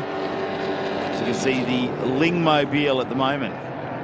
Obviously, that had a driver change as well, so that's managed to get that changed over. Obviously, Williams now in the number 14 car. It'd be interesting to say, they said that's chewing a lot of fuel, so I would have thought out of the 2-hour race last time when they'd made any changes, because they would have had some data from that. So for them to be 10 to 15 minutes out on their prediction, that is a massive change in the car, whether they've made some upgrades, some changes. Maybe they've got an injector issue there where it's pumping out a little bit of extra fuel if it's staying open a bit too long, leaking, something like that, which was, we saw a little bit earlier in the TA2 muscle car series too, with Crutch's car, where the flames coming out that exhaust on the right-hand side of the vehicle. So we'll wait and find out, but if they're burning that much fuel, they're potentially in for a 3 to 4 stops. Yeah, absolutely. The fact they needed to do 2 in the 2-hour race means you'd think at least 1 extra one in the 3-hour race. But what does flames out the exhaust mean? I believe that's unburnt fuel, so I think it is still running pretty rich. As we look, there is going to be a change here for second, potentially under brakes. Kearns late on the brakes, around the outside, swings it through and takes second position from Bacchini. Nice move, good heads-up driving there from Carly Bacchini, just to pull back in line. No need to fight the Mustang. You're not in class, you're not in competition with that car. Having said that, though, later on the brakes, has a little bit of a look back up the inside. Oh, had a nice finish last time around overall. Remember, it's an overall finish. This Tommy Heyman coming through. He's leading back through the pack. And have a look at how quick he is, the tall man. He's just come back from Spain after getting an opportunity to go over there with the McLaren driving school and have a bit of a go at potentially putting his foot in the water for a McLaren drive over there with some GT3 stuff. Oh no, the Lingmobile. What has happened to that? And the 14 is sitting on the inside. Oh, the car's still running. That's good. Can't even work out where that is. That is so far off the road, it's not funny. Has he taken one of the short tracks? Yes, I think he has. Yeah, and that's halfway down between turn 3 and 4. So he's back on the circuit and he is limping back around. Is something looking a bit low in the front? Is the front left potentially down on that car? Can't quite work it out. Suspension issue there. I mean, last time they had some diff oil breathing out the back of that thing. Looked a lot cleaner this time around, but they were struggling to get that fuel in. Now, I don't think they've run out of fuel already, unless the fuel did not go into the tank. In it comes. So what's the drama of this car? I'm sure our intrepid pit lane reporters will find out for us, but that's not a good sign. Engine off and lights out. I'm looking to see whether the fuel rig's coming out. That was my question there. Tommy Heyman, well, he's already got the brakes nice and warm out there in the number 19, and have a look at him go on the back of Bacchini. They're not going to be in the same class of racing, but I tell you what, he's keen. He's always loved the race, doesn't he, Tommy Heyman? It doesn't matter where the car sits, he's just going to be out there having a great time. Currently sitting 8th overall in the A1 class. Against Bacchini in the B1. Power to weight. It'd be interesting to know how far apart they are, power to weight ratio. The fact that one's an A1 and one's a B2, A1 and B2 says to me that one's more powerful than the other. That's what the classes are down to. So X-Class, that's the sole BMW M4, the sole X-Class car. That's in a league of its own. Then you got the A1 and A2, pretty equal in performance. A2 is for naturally aspirated cars, A1 is for turbocharged or supercharged machines. That's the same for B1 and B2. And then you get to the smaller cars, the C-Class cars, so you get hatchbacks, little saloon cars and that sort of thing. So you got the Mazda 3, and then in D you've got, of course, the Toyota 86s, you've got a couple of Astras and the little Polo GTI as well. That's a really competitive class this weekend. Well, Heyman's got a lot of work to do. 2.2 laps down, so they'll be trying to get back on. So we have a look around the 14 machine, and just having a look, there seems to be a lot of attention being paid to the back of the car. So if it's not a filling issue, potentially it's a fuel pump issue. Yeah, I agree. Oh, there's sparks coming there from the front of the 18 machine, and I think that is coming from the brake. It is. The sparks are coming from the brakes on the number 18 Mustang. That is never, ever a good sign. Oh, there's some race brake pads in there. I'm hoping that means they're not. They might just be braking. They're getting very, very warm there, but we have seen it before, especially at night time it shows up, but not like that. That's a bit excessive, isn't it? Yeah. That is very, very hot. He's made the move, though. That was for position. Well, then it moves up to position number 4. They're not going away, are they? BMW. Like, they're taking on the X-Class BMW. He's not having an issue pulling the car up. Oh, that's really bad. That's the brightest I think I've ever seen in a production car race. Of course, this track is really heavy on the brakes. Turn 1 is reasonably heavy. 2's not too bad, but particularly 3, 4, and 6. They are huge braking. Oh, it's gone. It's gone, I think, there. It's very, very loose under brakes. That did not look comfortable at all. It was all squirrely as he slammed on the anchors, so we've got to watch out for this car. At the moment, it did not look comfortable under brakes there into turn 6. Sparks continue to fly from not just the left front, but the right front as well in the very heavy braking. That just shows they're evenly wearing that. It does. That is true. So the car's not pulling to one side or the other. We're getting even wear on the brakes.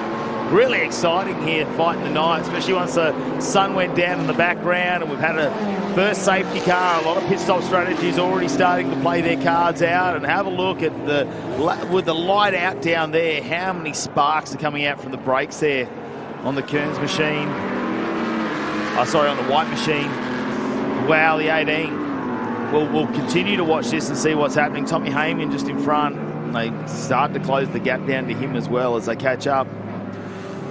Have a look at the difference in the rotor colour there between white and Tehorst.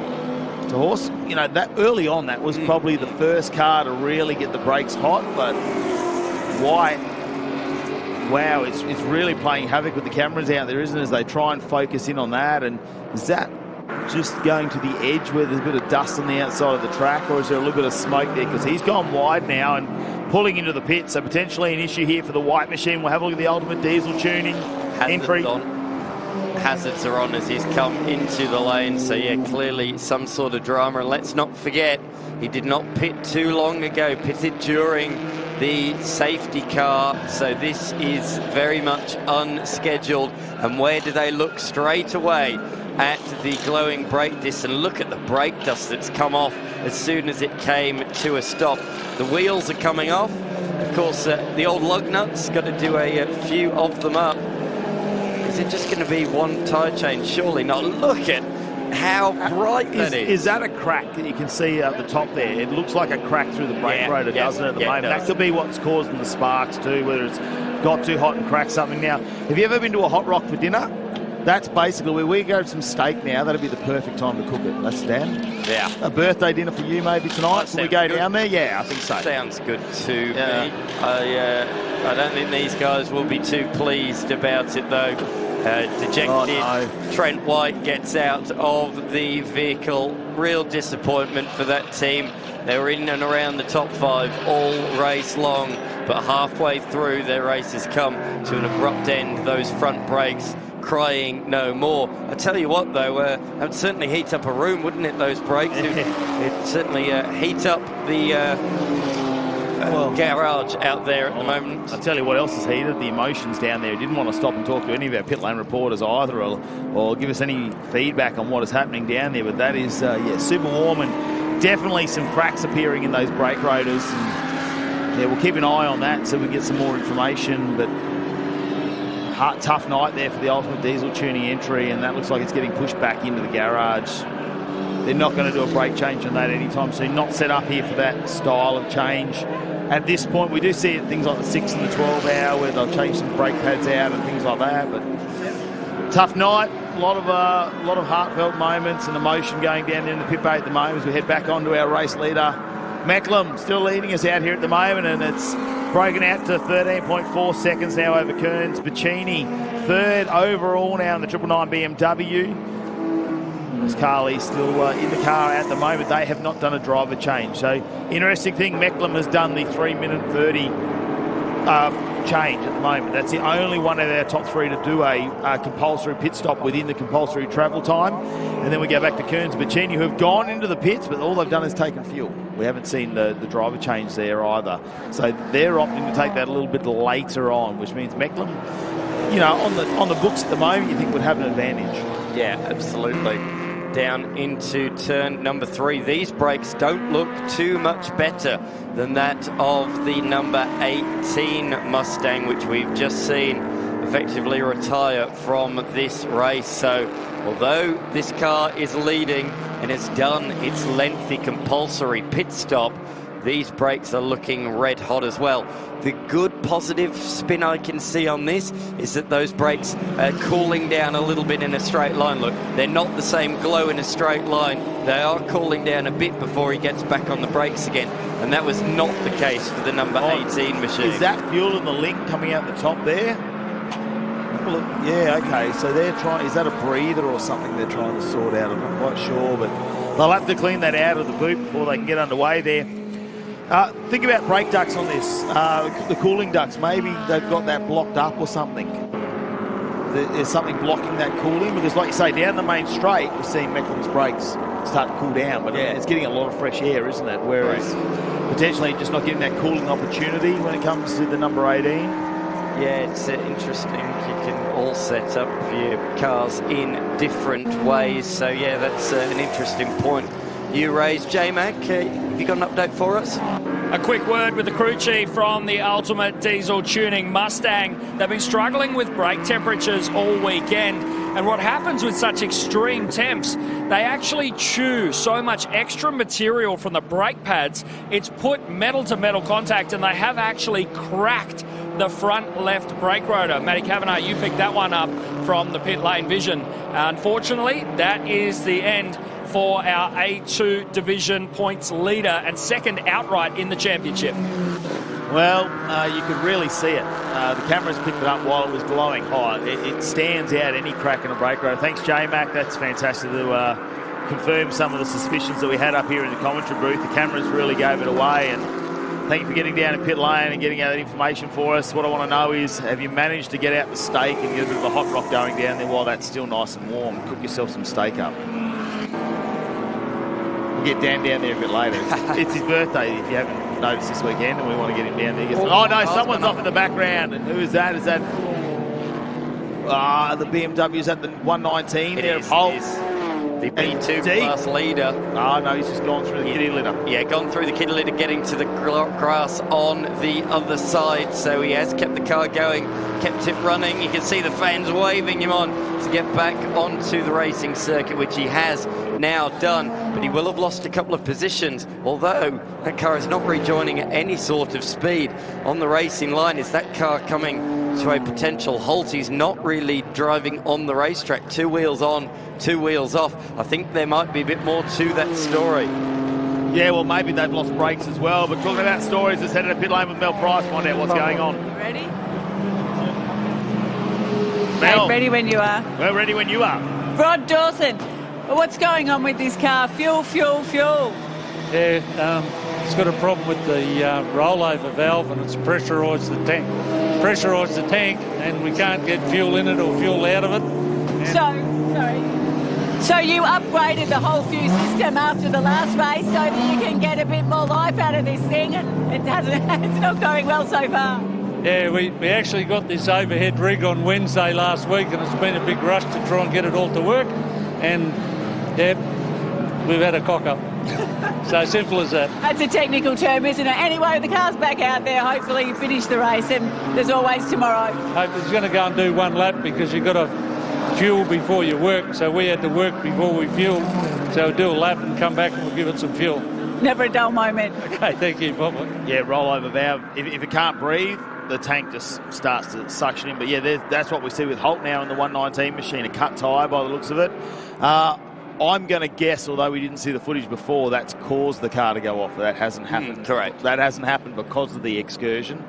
Potentially that's caused the excursion there. Now, Holt, where do we sit when it comes to them coming into the pits here at the moment? In the 119 machine, Ryan Shinkfield is, we're going to see that change over. So we have seen that go down the pits already once. It's going to push him back a bit. So it's surely they're going to take all the fuel they can. And does this change things up now? We've gone just under the 1.5 hour mark.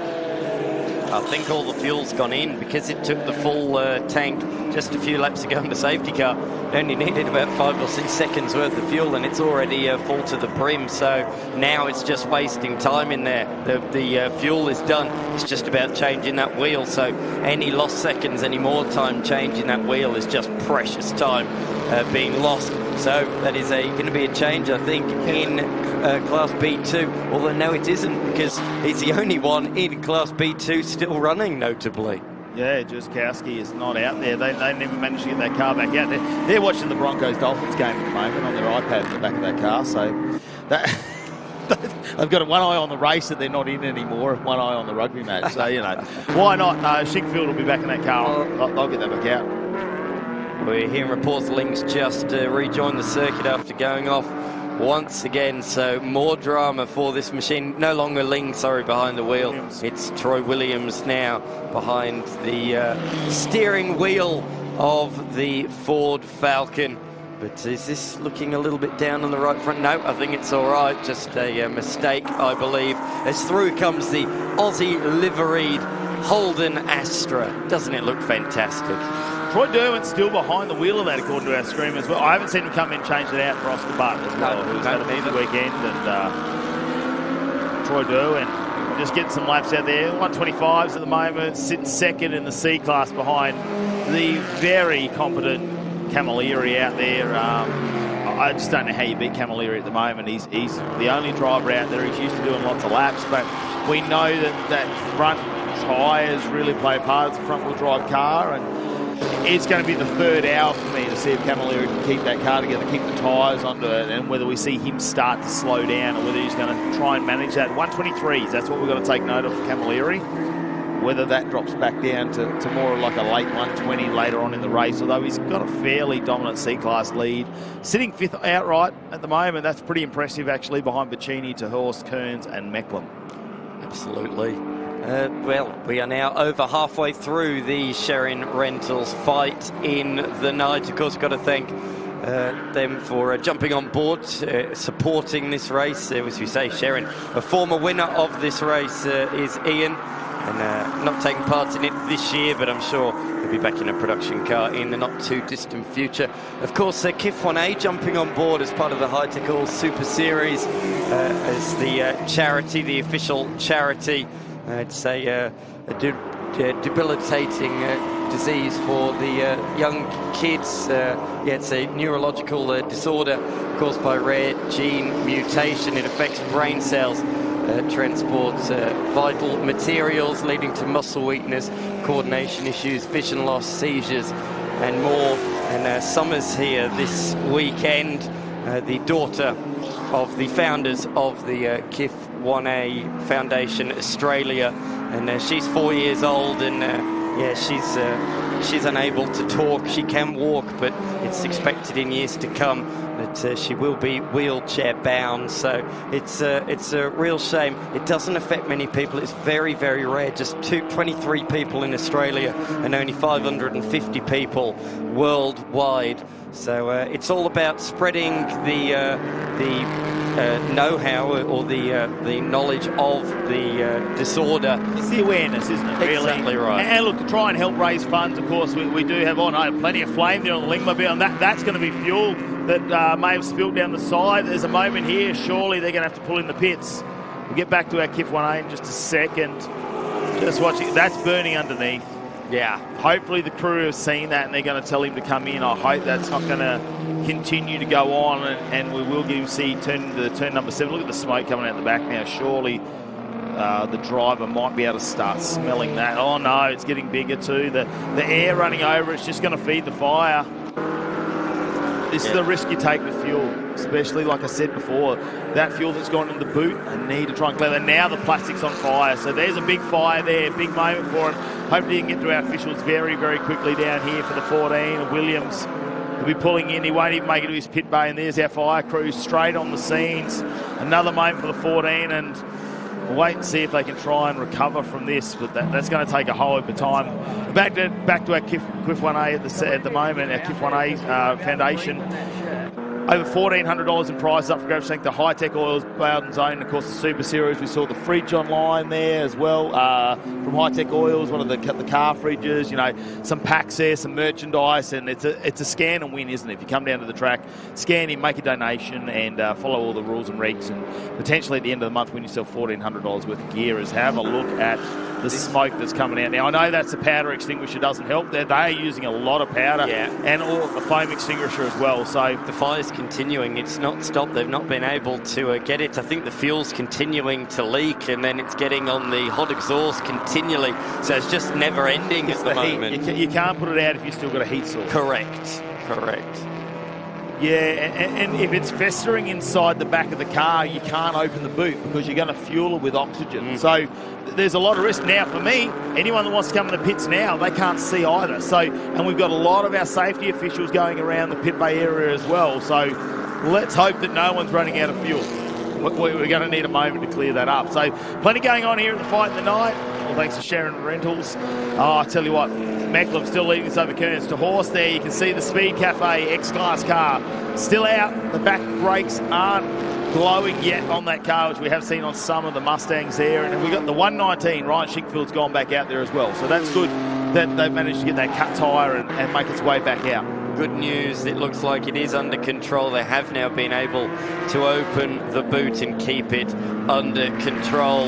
That was pretty nasty there for a moment, but brilliant work. Everybody was straight on the scene, weren't they? Brilliant work from the volunteer marshals, but even the race teams. It wasn't just the race team of the Falcon drivers, but several other race team members helping as well to put the flames out from the tail end of that car. So great work from everybody involved to get that under control and allow us to continue under green flag conditions. But I think it is game, set and match now for the number 14 Falcon of Troy Williams and Ling. So that's a shame, but they'll come back fighting later on in the season. Of that I have no doubt. We turn our attention to the Class X leader, sitting third outright at the moment, has made it past Pacini and has pulled a big margin since then of 13.7 seconds over the B1 class BMW. But it's still a Mustang 1-2. Mecklam over Kearns, and the margin out to 19 seconds now. So Mecklam seems to have the answers at this point in time. At this point in time, with the other words you've got to use, over 1 hour, 20 minutes still to go in this race. So because there is a lot, things have got very hot so far. We've seen not enough cooling on the brake rotors. We've seen them crack. We've seen fuel leaking cause car fires. We don't know what's happened to the game over Camaro. I would love if J-Mac or Mel Tammy could go down and find out exactly what happened to that car. Now they've got it back in the pits and maybe made an assessment on that. With Jerzakowski, we know that had some issues there, so there's still a lot to uncover here as we get through some of the cars. Unfortunately, the attrition rate's not so good at the moment, as it looks like we've lost 5 cars from the start of this race already. Yeah, 25% have gone by the wayside in the first half of this race. But it's certainly been an interesting one, hasn't it? It's kept us on the edge of our seats throughout. There's not been a dull moment. And speaking of dull, the Polo comes around the corner with only that one headlight still working. But out in front, it is Mecklam who leads the way. This is the car in second position. The number 25 Mustangers of Lindsay Kearns and Brad Carr. Their CMA Car Mods Australia sponsored Mustang. Bit of an off-track excursion further back, a bit of dust coming up. Of course, with different cars dropping out, that means that traffic is a little bit less of an issue as the Pacini 999 B1 BMW comes into the lane. Importantly, with 80 minutes to go, I think that is the earliest final stop we've had. I think that car should be able to make it to the end from here. Potentially, and that's going to see Paul get in the car as well. We're going to see they haven't had their 3.5 minute stop either. So this should be a big one for the Pacinis and the B1 class. We'll have to wait and see. Camilleri might be able to make up a lap or two in this one as well and get back on the same lap as them. Mecklem leading us. They've done the 3.5 minute stop. Kearns has not, so they're all going to be back in, but Kearns is going to have to come and do the 3.5 minute stop. To Horst in that X-Class Speed Cafe BMW, they have done the compulsory 3.5 minute stop as well. So there's lots to really go through when it comes to the strategy here. The Australian production cars out on track for their fight in the night for another year here at Queensland Raceway. So what would you say, 2012 it's been going since they've into its 13th year and still progressing, getting very, very popular. It's great to have the Australian production cars as part of the Hi-Tec Oils Super Series in 2025, and the relationship continues to build. I thought for a moment we've seen a bit of dust, but it's just a bit of smoke or something coming through those lights of our leader there, Mecklem, up on our screen. Now, when are they going to come and grab some fuel? Are they going to get one more stop in potentially around the 2 hour mark and try and get that car home with the dominance they've got at the moment? For me, to Horst, if they can save some fuel, they're within striking distance, 34 seconds. So it's going to come down to how much fuel they need to put in and whether they can get home. But that could be a late run. Crucially, I think, for the Mecklem Mustang, I think they need to go a few laps longer with a bit more horsepower underneath the bonnet of this machine. It does require going a couple more laps to be able to safely make it to the end of the race.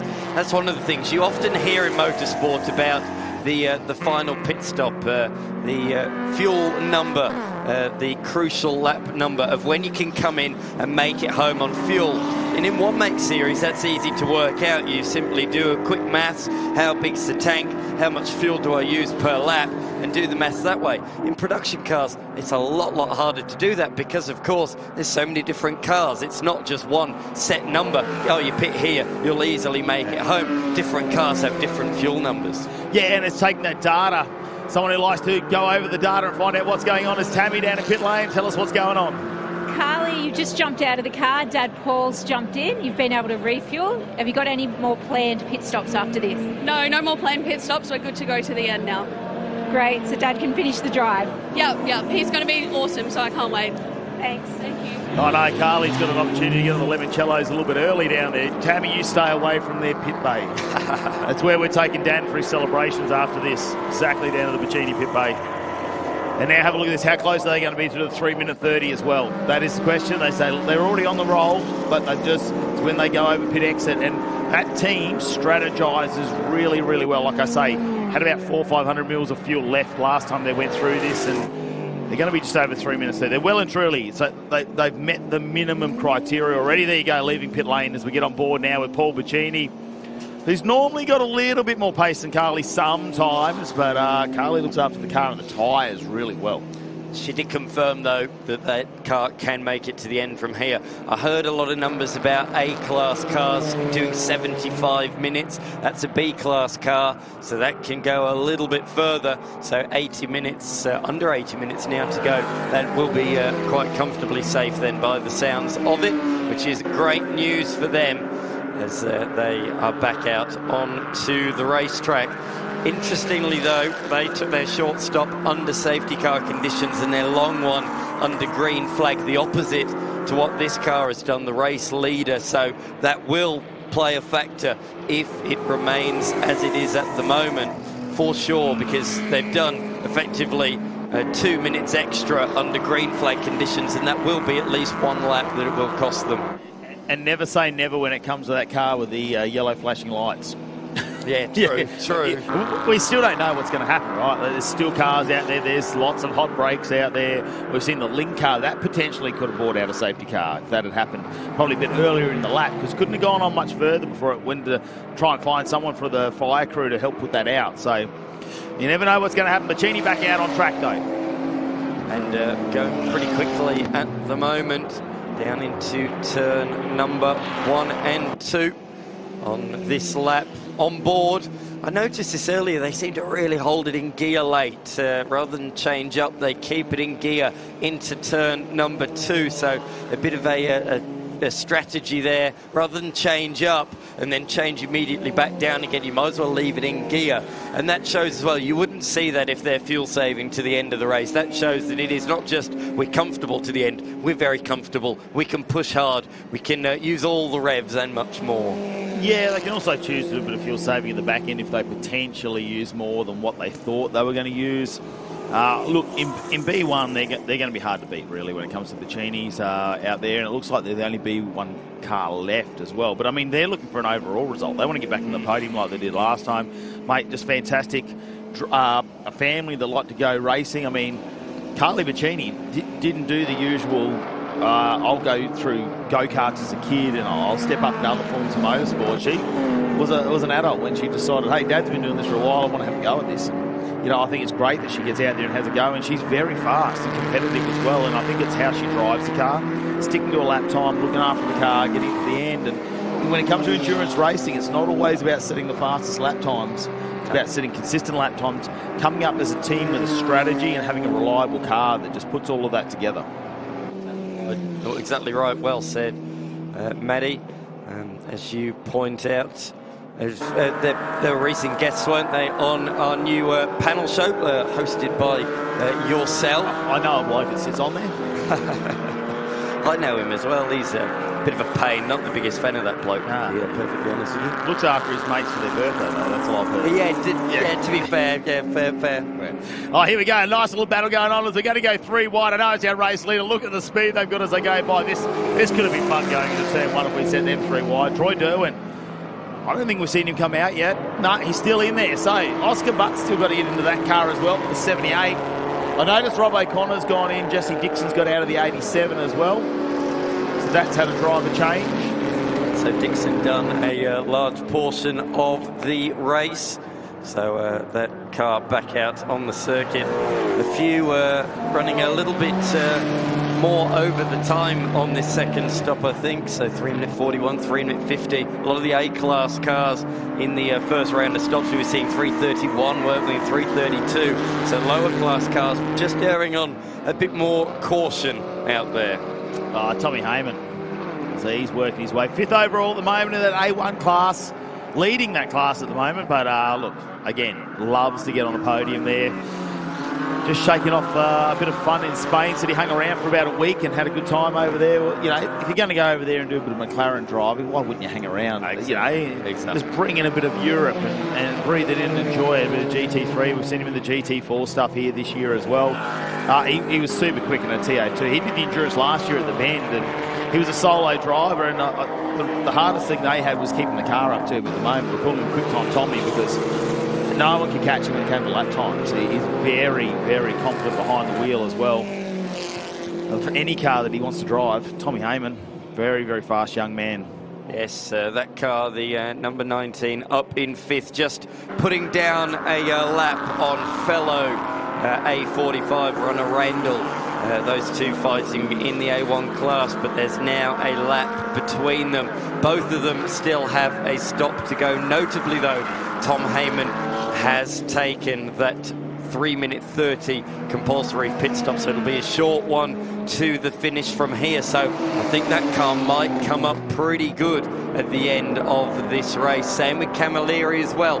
The big one was taken under safety car. It's a short one to the finish. Randall as well in the number 91 did the same thing. So at the moment, those that needed a long stop have already done that. So still 1 hour and 10 minutes left to go in the books as the Speed Cafe car slides up the inside under brakes on Bacchini to put that car a lap down.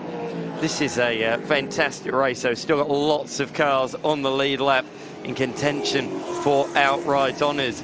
The D-Class, we've spoken a fair bit about D-Class as the most competitive class this weekend. Alan Jarvis is leading the way at the moment in that one. 3 minutes and 50 seconds stop has been done, so that's a splash and dash from here. The Jesse Dixon car, same thing as well. 1 stop done. Rob O'Connor now behind the wheel, but just a short splash and dash to the finish for that one.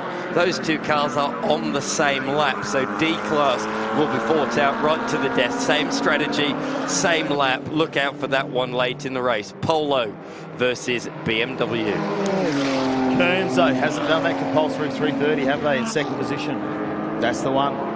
Correct. So Horst, not that far behind, 40 seconds, but when you've got to stay in pit lane for another 2 minutes, that's going to get chewed up real quick.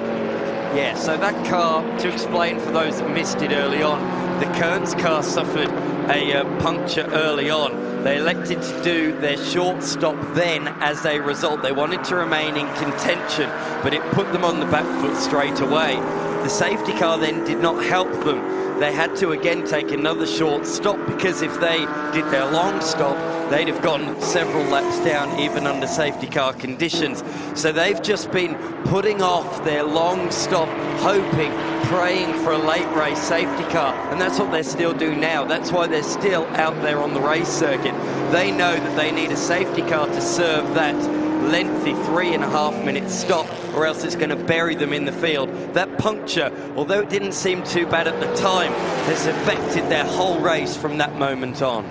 Yeah, and it's the fuel too. I mean, really, they could have changed drivers at that point. They may not have been ready, though, because when you get a puncture, obviously, it's not an expected one. I mean, a bit like a safety car, but under safety car, you get a little bit more time to react to what's going on out there.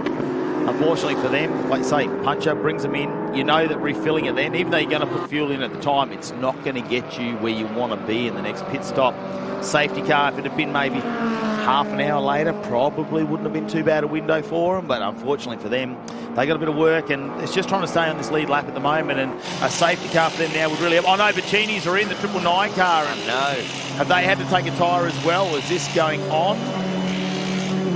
We heard Carly Bacchini say, didn't she? She said to our pit lane reporters, that's it, we're good to go to the end of the race. We don't need to make any more pit stops. Unfortunately, though, I think that the front left tyre has delaminated or let go in some form or another. This is a third pit stop that was not needed to be made. So this is going to bury this car down the order. Let's send our pit lane reporters down there to find out what exactly happened with the Bacchini car, because that's unfortunate. Something's happened there now. We've lost a few tyres in this race. So what is causing that? Is it just going over 2 hour, like the 2 hour limit there, where they're pushing the limits, they hit some curbs? Like, we're seeing something very similar to what we saw before, where the inside was shredded. Now, I'm sure that came from coming in the inside of the curb for Kearns. We've not just lost a couple of tyres, we've lost a pit lane reporter as well. J-Max decided to wander into the commentary box. Nice to see you busy, hard at work, mate. Leaving the ladies to it. It's not very gentlemanly of you at all, I have to say. Fortunately, he doesn't have the cans on, so he can't respond. Oh, look, mate, he's just come to take you out for your birthday dinner, that's all. He's come down here to tell us about screaming. Now, did we get the steak out, and do we have a hot rock when you were down there on those breaks? I tell you what, there was so much temperature still just holding, even about 10 minutes ago from Trent White and Glenn Walker's Ultimate Diesel Tuning Mustang. Really, really unfortunate for them. They were in such a good position coming into this weekend. Like I said, they were leading the A2 division points. They were second outright in the points coming into the fight in the night, and unfortunately, no more fight left in the front rotors of that car. Talking about that. Does it look like it's wobbling around a little bit there for Jake Camilleri? Yeah, it didn't look too evenly distributed through it, did it? And that was almost at Sparks level as well. Yeah, maybe we're seeing some odd wear there from the brake pads as they go around. Now, Jake Camilleri got to try and keep a front tyre on here at the moment, and that's last time that's what we saw. His tyres were worse for wear on the front after he came in after 2 hours. And have a look at the flames coming out the exhaust. That's glowing hot. That turbo's working super hard, that MPS. Someone else is working hard down there in pit lane, Mel Price. What's going on? Okay, Errol, we're down here looking at this very, very sad tyre that's just come off the car, unfortunately. We thought that was your last stop, but you came flying back in, so explain what's happened here. Obviously the tyre's delaminated around the edges here, and it just cut the tyre and it's failed. So you were talking about tyre pressures and they're lower because it's colder? Yeah, so what happens when we're at a long race like this, the tyres warm up over time, so you've got to start them at a fairly low pressure. But when you run them at a low pressure, particularly at the start of the race, all the drivers want to go fast.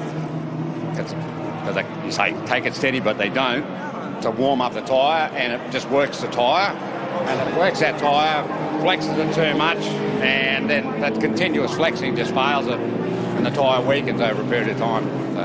Oh, that's a real shame. The car's super strong, and Paul's out there now. Yeah, hopefully he can... Carly was out there in the first stint, and she did a fabulous job, and she put the car up to third or fourth place.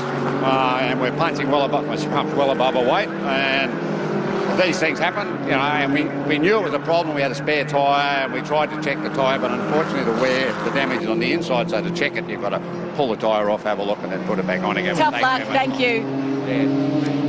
Oh, I tell you what, thanks Mel for being down there on pit lane to find out what exactly was going on with that car. But a bit of a shame from their overall position. I know in their class they're doing very well, but as it sits now, back down to 8th position there for Paul Bacini. And like you said, can't see it from the outside, can you? It just really starts to go down when you're driving the car, and it's a lot of pressure on them at the moment as we are almost down to the 1 hour mark here for the Australian production cars on a glorious Saturday night.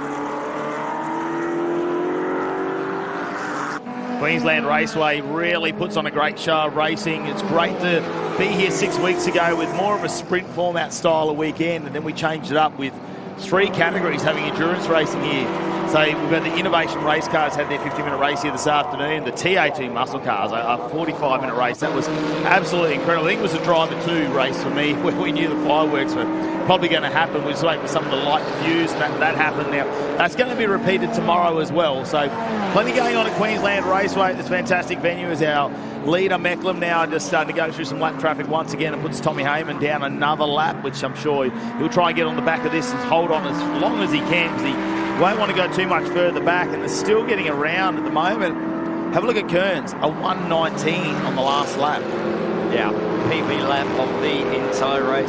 Mecklem set the fastest lap of the race on lap 2, the first flying lap of the 3-hour enduro, and it's taken until lap number 80 for that to be threatened even. So Kearns getting to just about 0.3 of a second off that lap, but yeah, Kearns' best lap coming quite late in the race. I'm going to say, how's the body language of the Kearns Mustang muscling its way through? At the time it was, I think, turn 2, just getting a big handful of opposite lock there. More of that brake rotor glow on the run through 4 into 5.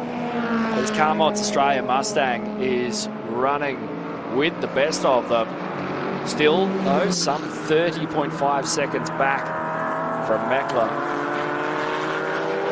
Running to the final corner here. Let's see if he lights it up on the exit.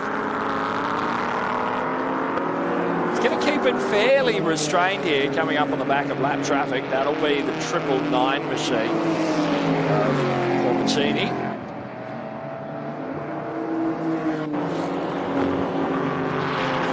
Been a really interesting race. There's been twists and turns at almost every corner, and it's been a dramatic affair, but a nutritional one at that. We've lost quite a few runners, haven't we, over the time. I noted that Wilson was in the lane for quite some time in the Invitational BMW, the JPS liveried machine.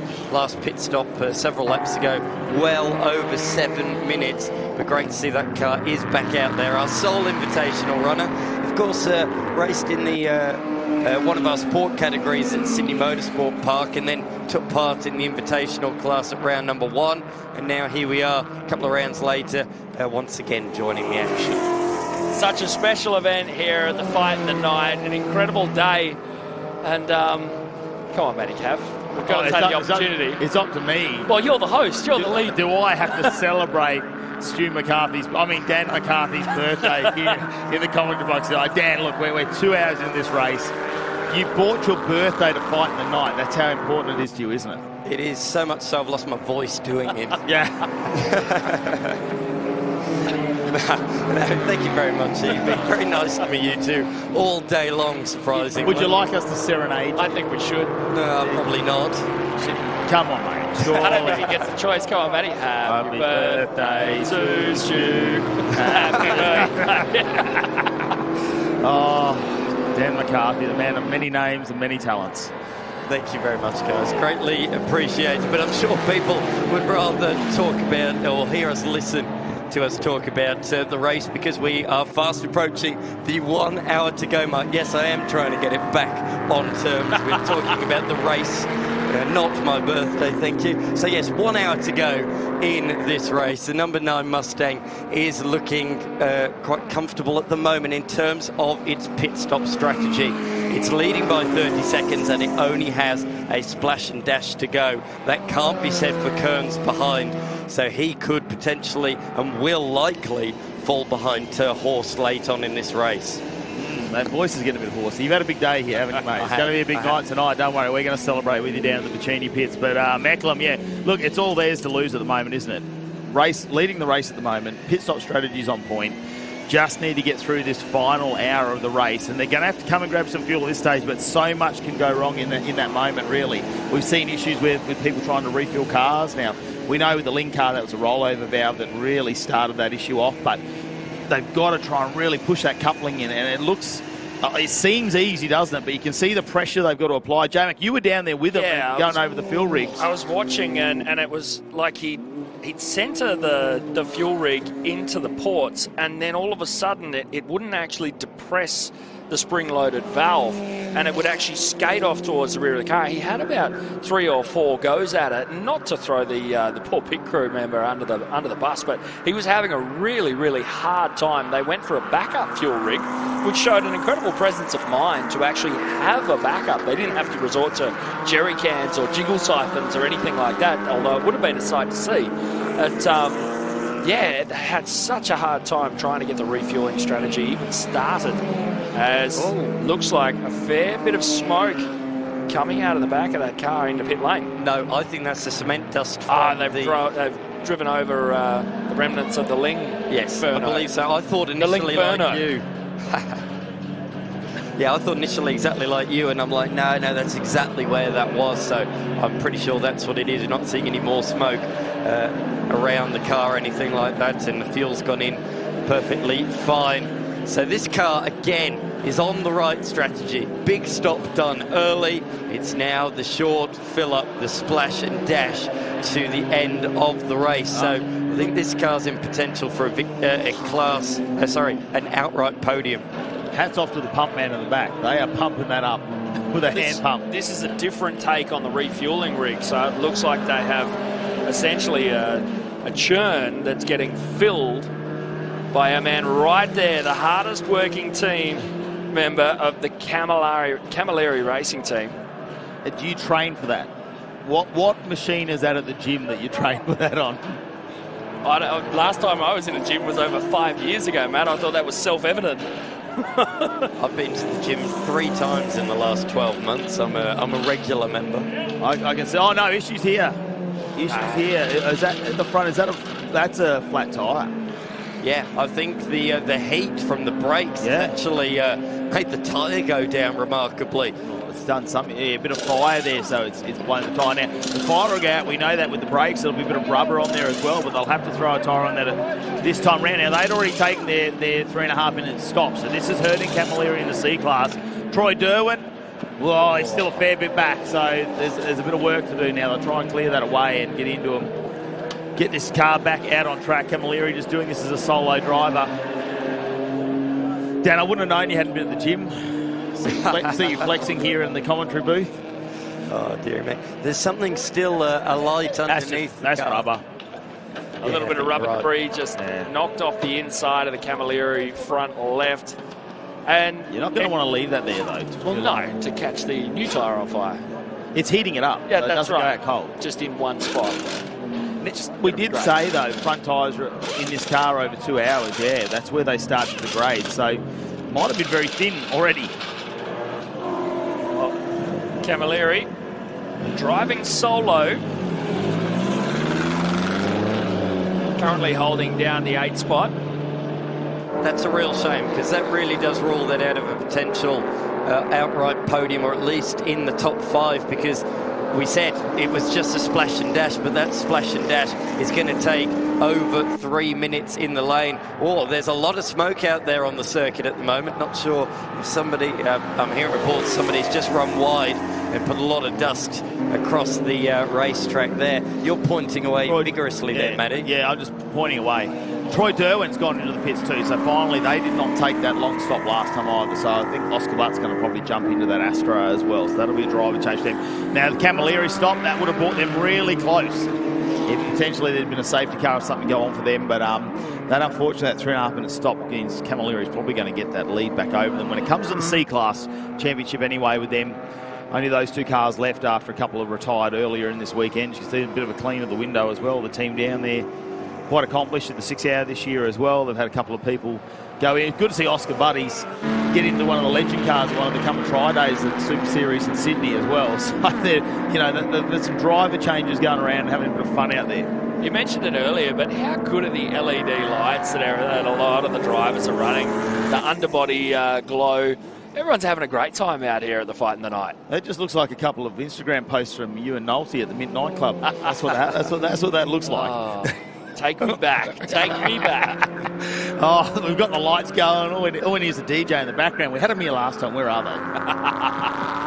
Plenty to see and do, though, isn't there, around the track? There's lots of interactions and activations. There's certainly a few things to do for the kids if they're not engaged in what's on the racetrack. But I tell you what, with the racing action we've had in all the categories today, I'm sure they are hooked on racing if they've not been before. It's been an absolute spectacle throughout. Every category has put on a show for us. Even the little Superkarts, the Formula V's and the Queensland Touring Cars, of which we didn't actually see it all today, but tune in tomorrow. We are having a race live for each of those categories. So, well, first we'll get to you, J-Mac. We've got some time. It's really interesting. I was just going through the top 10 at the moment, trying to see how the pace is really sort of looking now that we're in at least 2 hours into the race. And I'm looking through the order and I can see the X-Class car, the Speed Cafe BMW, best lap time of 1 minute 19. Last lap was a 1 minute 20. It's amazing that they've been able to keep up this kind of pace for the vast majority of the race. You have to go down somewhere to the order of around the 9-10 spot to Shinkfield and Cassiavero before you really start to see super quick best lap times and slower last lap times. The pace has been incredible. Yeah, we've only seen it sort of differentiate by about a second and a half really over most of the field, which is incredible to see. And that's going to be tyre wear. The brakes definitely, they have taken a fair bit of wear. There's going to be new brake pads going on most of these cars. Fortunately for them, they don't have to race tomorrow. They managed to get all their racing out of the way today. Of course, finishing with this 3 hour enduro here, thanks to Sharon Rentals. As flash of the lights there as the X Factor car to Hertz is going by the number 60 Speed Cafe entry and trying to close that gap down now, just under 30 seconds to our race leader. So, just under 47 seconds to our race leader. I'm looking at Kearns and knowing that Kearns has to take that massive pit stop at the moment at the minimum 3.5 minutes. Dan's going to celebrate his birthday early, so that's good. We'll let him have a break on this fabulous day for him as he gets out there. I was going to ask him of his first physical trip to Queensland Raceway, how he found that. We've been here a couple of times. I really have to take my hat off, though, to the crew here that do an amazing job in terms of every time we come here. I mean, even in 6 weeks, that screen wasn't up there last time, was it? No. So, in such a short period of time, they make dramatic changes here at the track. I think it's for the overall experience of the spectator. So, although you might be watching us at home, it's the people here at the track that get a great experience. Well, that's an intangible sort of measure of the level of investment that Tony Quinn and everyone associated with Queensland Raceway has put into it. It's not just about the dollars. It's about what you get out of all of these additions and developments and construction and maintenance and everything goes into it. It sounds kind of boring when you put it like that. But Queensland Raceway, if you had to come here sort of 10, 12 years ago, it's not a shade on what it is right now. No, completely different racetrack, and it offers some fantastic racing, overtaking opportunities, door-to-door action. It's got absolutely everything. It's why it's a bit of a staple on the Hi-Tec Oils Super Series calendar over the last few years. And it's not going anywhere in 2026. We're definitely going to be back here at Queensland Raceway because we loved really bringing the competitors here, and they always enjoy their time at Queensland Raceway. And this little mecca of motorsport that Tony Quinn's built around here. Had so much entertainment going on for everybody here this weekend, and J-Mac, I tell you what, production cars, there's so many classes to go through, and it's going to go all the way down to the wire in this final hour. 90 laps have been completed here in this 3 hour enduro. Mecklem clocking up the first into the 90s. And just going back through those quick lap times, some people that were late bloomers, shall we say, looking down, Bacchini with the best lap time of 1:21 on lap 82. Tommy Heyman cranked out a 1:21 on lap 83. So late in the race, but still so much pace to give. Yeah, incredible effort, some of these drivers. Mind you, they are getting in the zone, aren't they? You feel like after some of the seat time, especially if they've done 30 or 40 laps, Jake Camilleri, man, who's done the whole race by himself. I mean, he'd almost be able to do this track with his eyes shut, I think, at this point in time. Just by feeling the corners, the bumps, just things like that. Wind him up and let him go. Yeah, I think it's a bit of muscle memory there. Jake, as he gets around. O'Connor there just on our screen, running 13th overall at the moment. Fourth in the D class, fifth in the D class actually. But I potentially think that we've got some cars there that they've had 2 pit stops, whereas we've got a lot of D class cars there that haven't come in for their second stop. I don't know whether Casavello, Beggs and Trappett will be able to get home without at least a splash and dash when it comes to the pit stop. The 86s and the BRZs, whether they'll be able to make that one. That's going to be a big call for them. They can try and limp these cars home without taking any extra fuel on board. The run down into turn 3. Watching on as the number 28 machine of Trappett trying to hunt down Randall. I reckon they got the LEDs on. It's like, hey, don't run into me. I don't want you to. All I want to do is get home. There's big LEDs. You can't miss them. Stay away. Love it. The D class, that's hotly contested at the moment. Leading Jarvis, though, at the moment with the number 70 machine. So doing a great job out there as Matt Knowles rejoins us here in the commentary box. And he's been out absorbing all the production cars out there, haven't you? Just seeing how it is down there. You've witnessed the fires down in pit lane. We've had tyres shredded. It's all happening now. I just had a chat to one of our marvellous TV people behind the scenes. That fire for David Ling just before. Hello, guys, by the way. 9 fire extinguishers it took to put that fire out in the lane before. Hell of a fire. You could actually feel it when you went past there in the lane before. So obviously a game-changing moment for those guys there today and classified back in 17th, but their day is done. Hey, time's flying. Yeah, we're under an hour. I thought I'd just jump in. As soon as I had LED lighting, and that's my time to jump in here. Do we talk about the limoncello that the Machinis potentially could have down there? You know, we really could turn this into a night. We could. We absolutely could. It turns into a 6-hour without any plan. I think we got Mel back in pit lane. We're here with Troy Williams. You can see he's just jumped out of her car. He's covered in dust from the fire extinguisher. Wow, tell us about that. It was an adventure. We were getting intermittent fuel pressure in the car, so we came in and the boys seemed to fix it. But on I think it was the second lap out, I heard a little pop coming up the back straight, and next thing they're getting some smoke in the cabin. The eyes started sort of watering a bit, so I radioed to the guys and said, okay, I think we've got a problem here. There's a crap load of smoke in the cabin. I didn't know at that point I couldn't see fire. I could deduce from the smoke, but that was about it. But some really quick thinking from the crew, and a big thank you to them. They said, all right, can you drive it to a fire marshal? So I went through my head, okay, QR layout, da-da-da. It's strange what you think in those moments too. I'm like, all right, don't cause a safety car. Let's see if we can keep this thing green. Right, and I thought, okay, I know they're at the top of pit lane. So I radioed the boys and said, I'm going to try to drive it to the top of pit lane. So that's what I did, and the guys up there told me I think they put 12 bottles on it. So the back bar's looking a bit droopy and sad, but other than that, I think if I had stopped out there, probably wouldn't have a car to talk about. But no, look, the fire crews here did a fantastic job. My crew did great to think clearly in a crisis and give me some good instruction. Well, as did you. I mean, that's mighty sporting, thinking, you know, for the other competitors, I don't want to cause a safety car, but, you know, hopefully it turned out best for the car and for you. Yeah, 100%. And the medical team were right there, so they checked me out and signed me out of medical. So, yeah, other than breathe a bit of smoke and some worn-out eyes. I think they owe you a new pair of boots as well. Yeah, they're looking a bit second-hand. Nah, they'll clean up all right. We'll be back.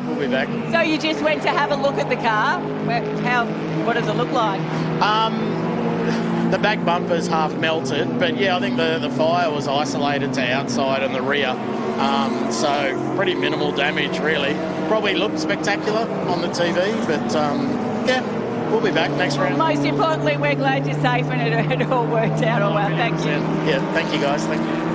I've known Troy Williams for quite a long time, and I know how seriously he takes this production car racing. That one is going to sting for quite a while for that team. And David Ling in particular. I know we give him a lot of grief and a bit of fun, but he does it to us as well. So 50-50, but they really love and eat and breathe this sport, and that's obviously going to be a bit of work to do. We noticed the Speed Cafe BMW of Terhorst coming in and swapping out a front left.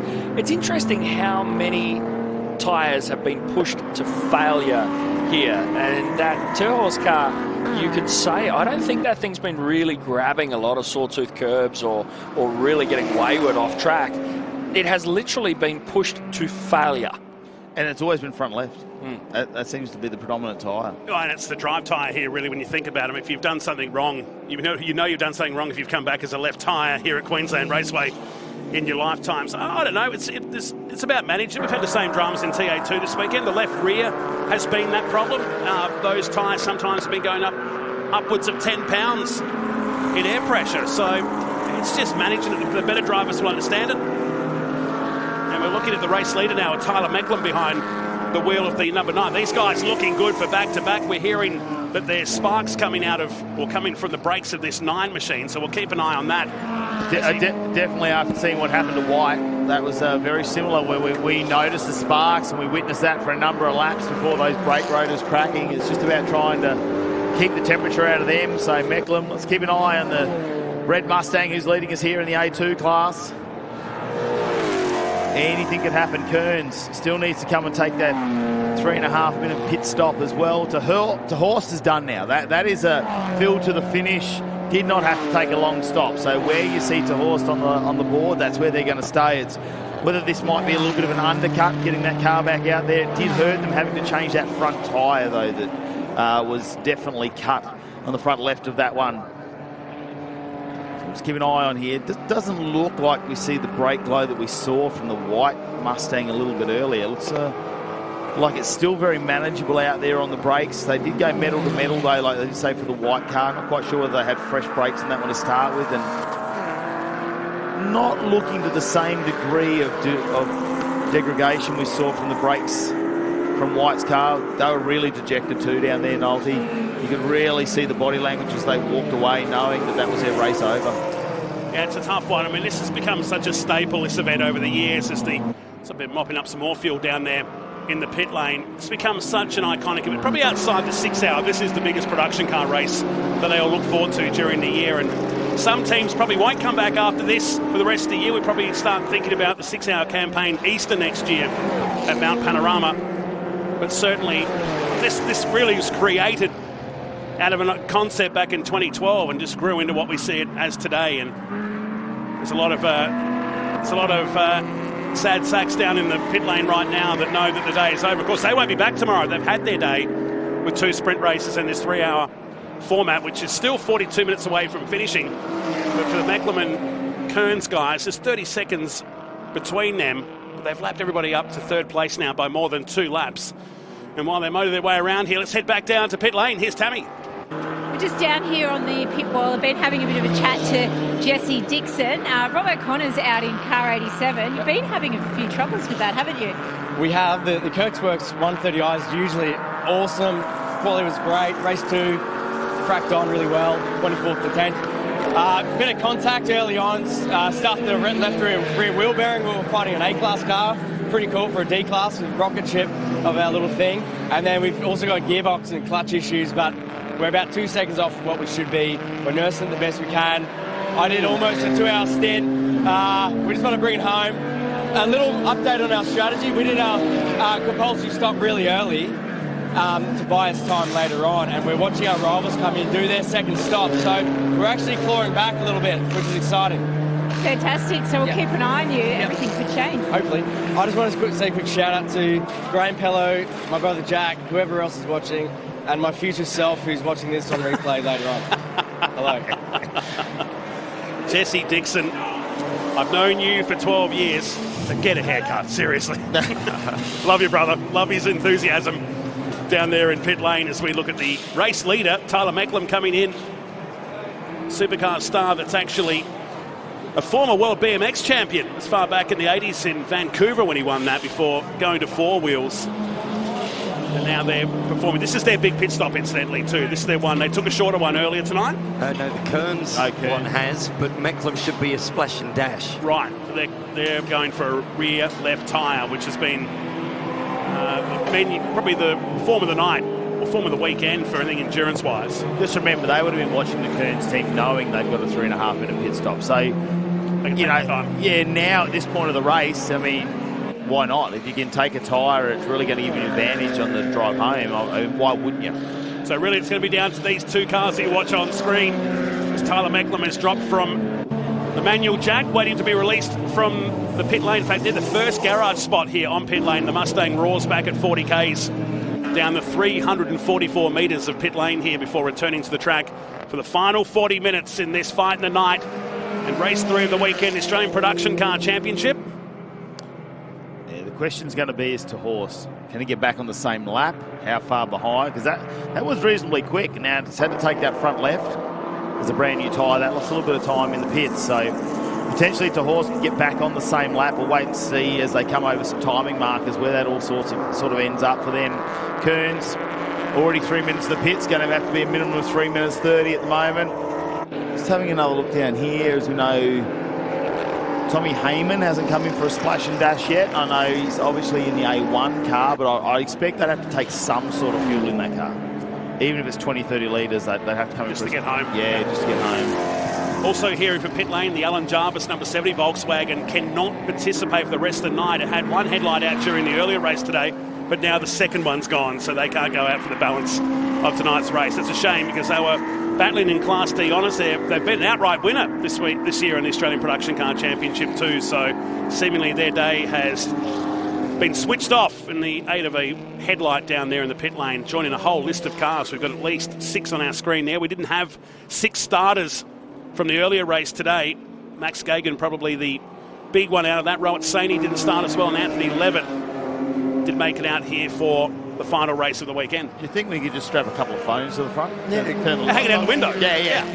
A bit of race tape. We've seen plenty of that this weekend. Oh, there might not be any left, I think, in Queensland. Yeah. I was going to say, had engine issues, tyre punctures, but what was the reason for your cause of retirement? Oh, both lights went down. We didn't have a spare bulb. Yeah. It's a bit of a disappointing way to end a race this far in as well, 2.5 hours in. That's a real shame for two drivers that really punch above their weight. Yeah, I don't know. I think we've got more of a concern on you. I reckon you're down to 6 cylinders now. You started with 12 earlier today.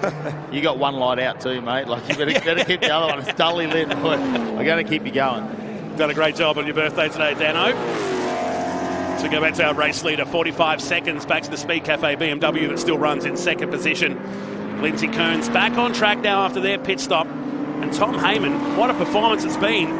And he's set his fastest lap of the race just last time by, 1 minute 21.35 for the Novocastrian. Still very young in Aussie motorsport, has accomplished so much in a short amount of time, and now he comes into the pits. Same too with the Randall BMW back there in 6th position. Jake Camilleri has got a comfortable lead now in Class C, almost 3 laps back to Oscar Butt that's in the second C-Class car. There is Heyman in the A1 class, the Daimler Trucks Brisbane Mercedes-Benz here as it takes on, it's going to take on 2 fuel churns here maybe. Yeah, they're going to fill this up. Tommy's chewing through it. Just having a look at our leaders while these guys fill up. To Horse, they're probably about the same point they were before they came in for the pit stops from both those cars, because those in 3rd place overall was 46, 47 seconds behind Mecklem before those pit stops as well. So they're in a very similar situation. I do reckon, though, Mecklem, though, with that rear tyre that they've taken on, will probably give them a fair bit more drive out of the corners. It looks like Tommy Heyman gets away all right. A few sparks coming out from the brakes there. That'll just be a bit of a heat trying to escape, and a bit of brake dust. It just gives a flicker of...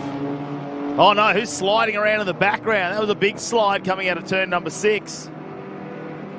Is that Kearns? Tell you what, a Mustang... Looking like it's a Forgetting Junior version there, drift version now coming out of the States. Those tyres must really be at the point where they're having to manage them. So, as anticipated, we said, didn't we, Mecklem and to Horse, they did their big pit stop underneath the safety car. Kearns was never able to do that. If he did, he'd have gone several laps down. They were just hoping and praying for a late race safety car. That gamble, waiting and waiting, has not paid off. So now rejoined in third position, but Mecklem is absolutely flying. First lap of the race underneath the 119 bracket, and he's now in the thick of traffic as well. But Mecklem, 1 minute 18.7, 2 purple sectors on that lap. He's pulling out an even bigger margin. Yeah, it hasn't hurt to take that tyre on, has it?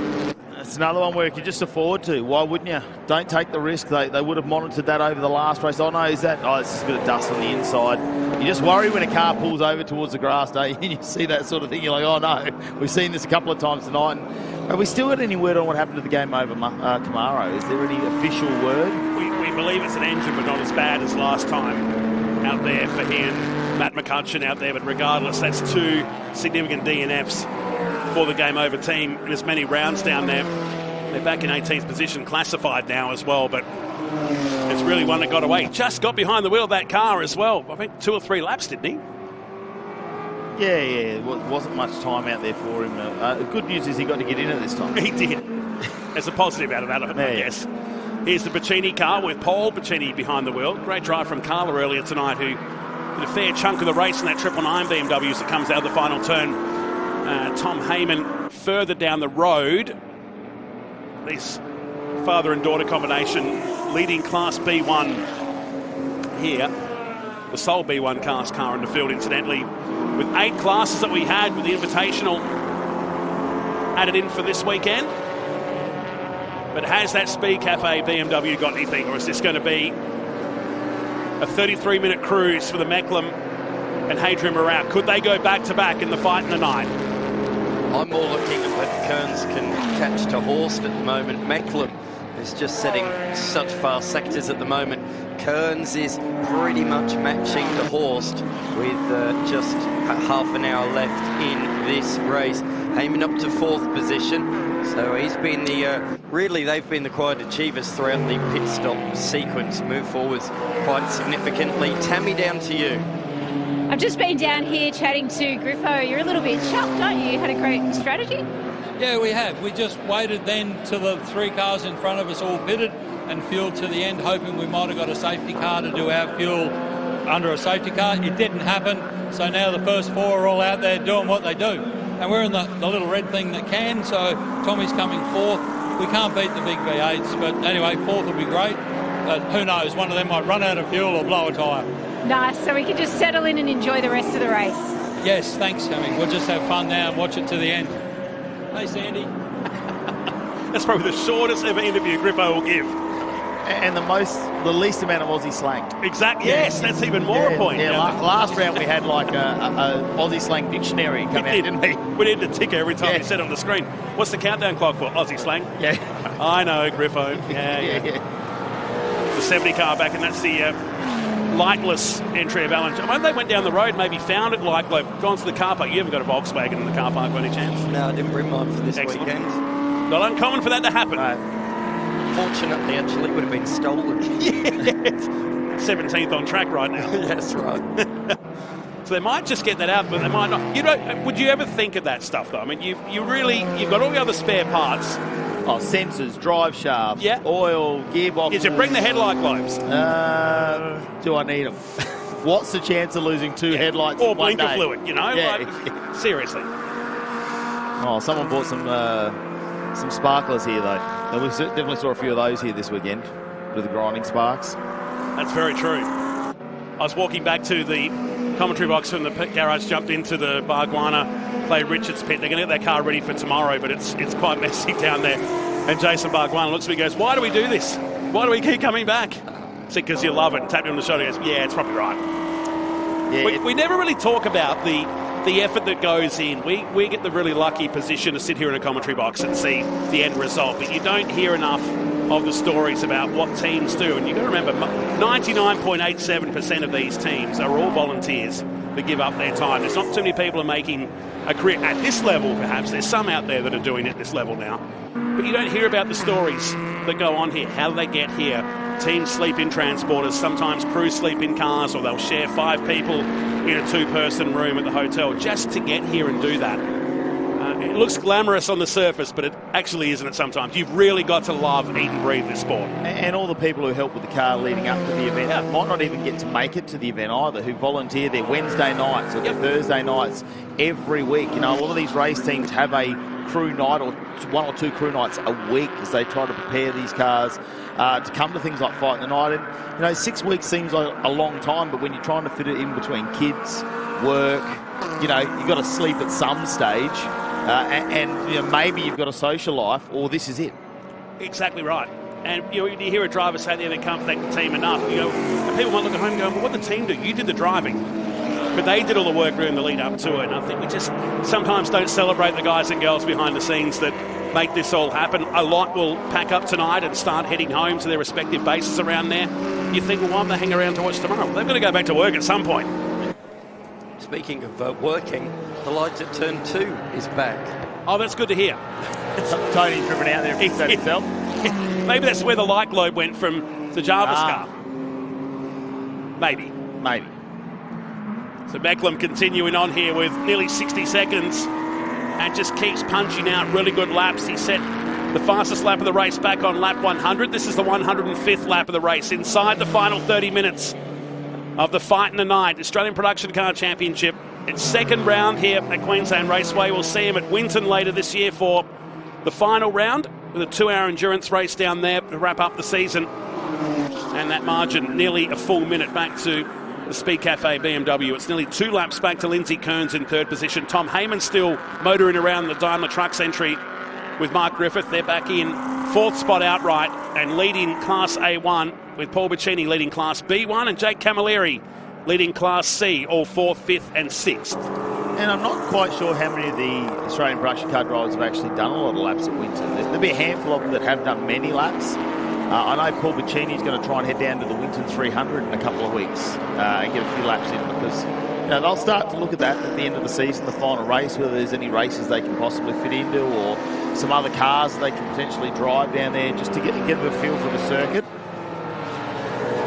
Yeah, the 300-kilometre races are pretty popular. There's quite a few of these guys that do those. Production cars are eligible for those races. There is actually one at One Raceway this weekend, and yeah, Winton 300. That's sold out within just a couple of hours. All entries were taken and sealed just in a couple of hours, and the spare ones as well were signed up as well just about half an hour after that. So for the second year in a row, that would be a capacity grid. Very much looking forward to that one in a couple of weeks' time. I'm heading over there for that one. It's going to be an absolute cracker.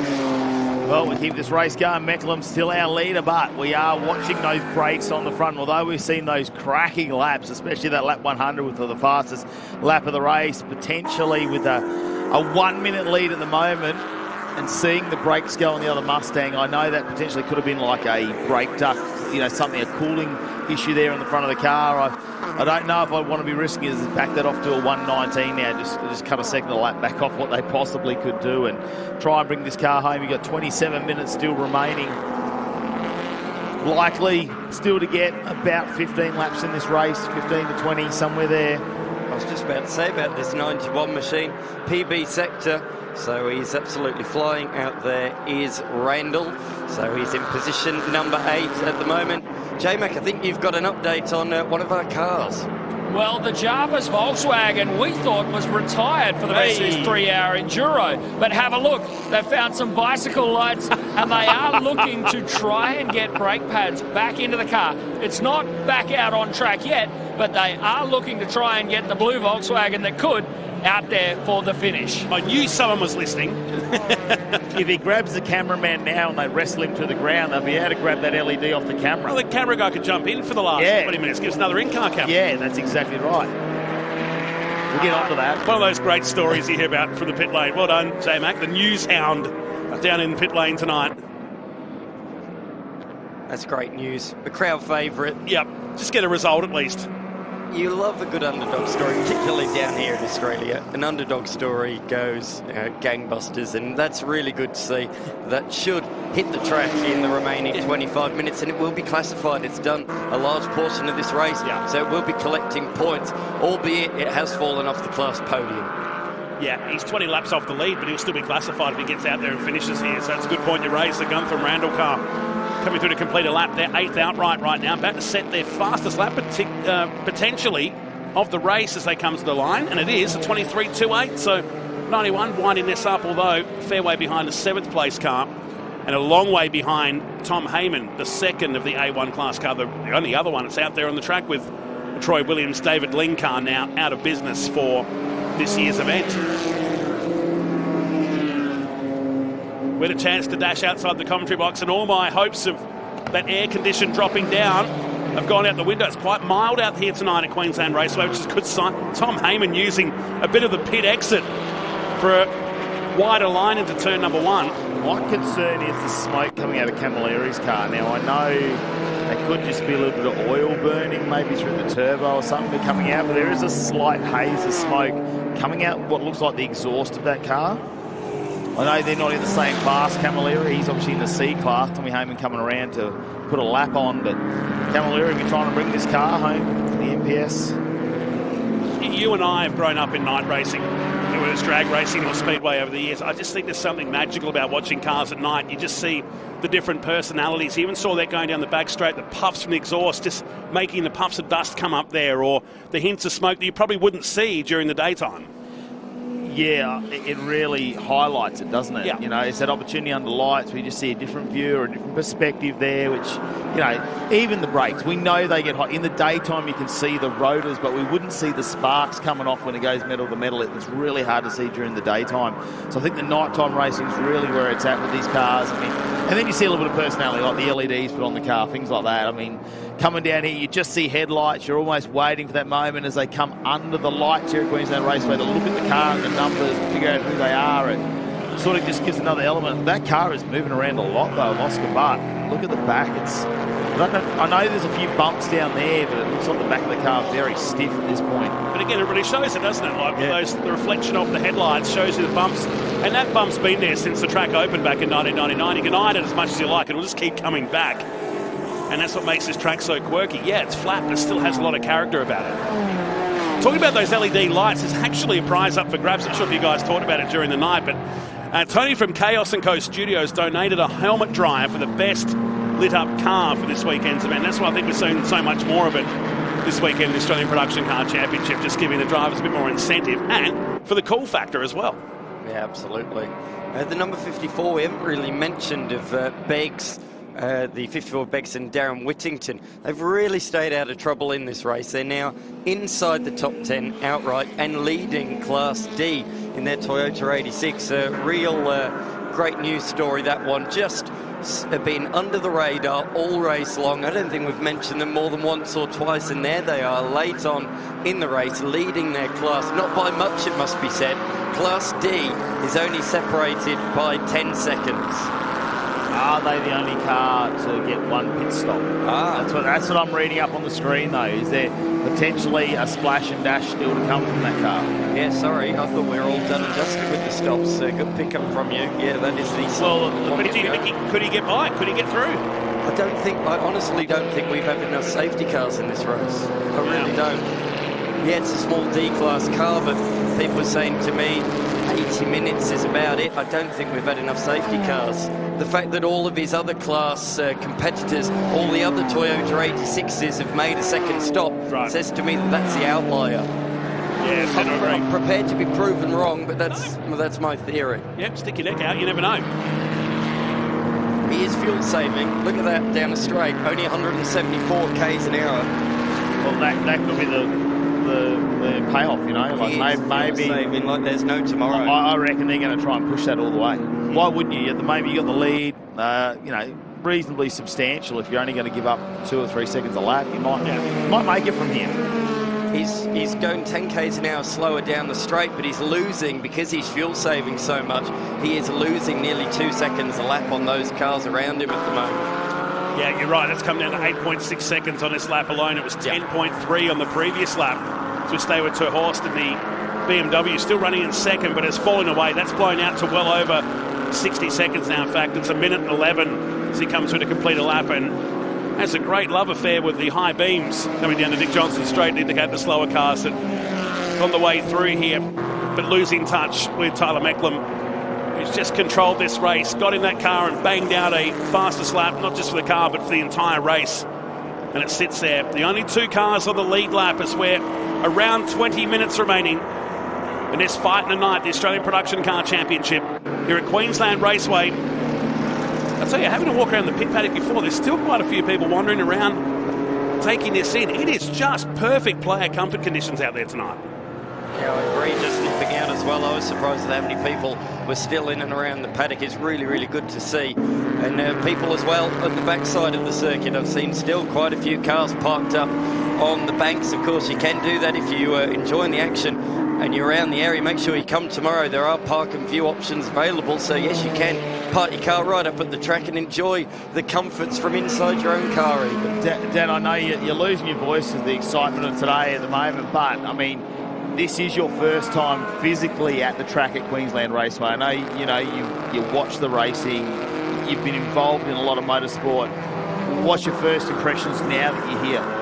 The first impressions for me, and it still sticks with me, is how good of a spectator track it is. The fact that you can see all of the action wherever you are on the circuit. So you can see in the corner of your eye, I'll be looking at turns 1 and 2, but in the corner of your eye, you might spot something at turns 4 and 5. So in that sense, you see 100% of the action. You don't need big screens or anything like that. You just need us on PA to maybe listen into a bit of the strategy, but you can follow the race yourself wherever you are on the track. There's a lot of tracks these days that are built, you see them for 2 or 3 corners, then they disappear, you don't see them again for a minute and a half. You've lost track of what's happened.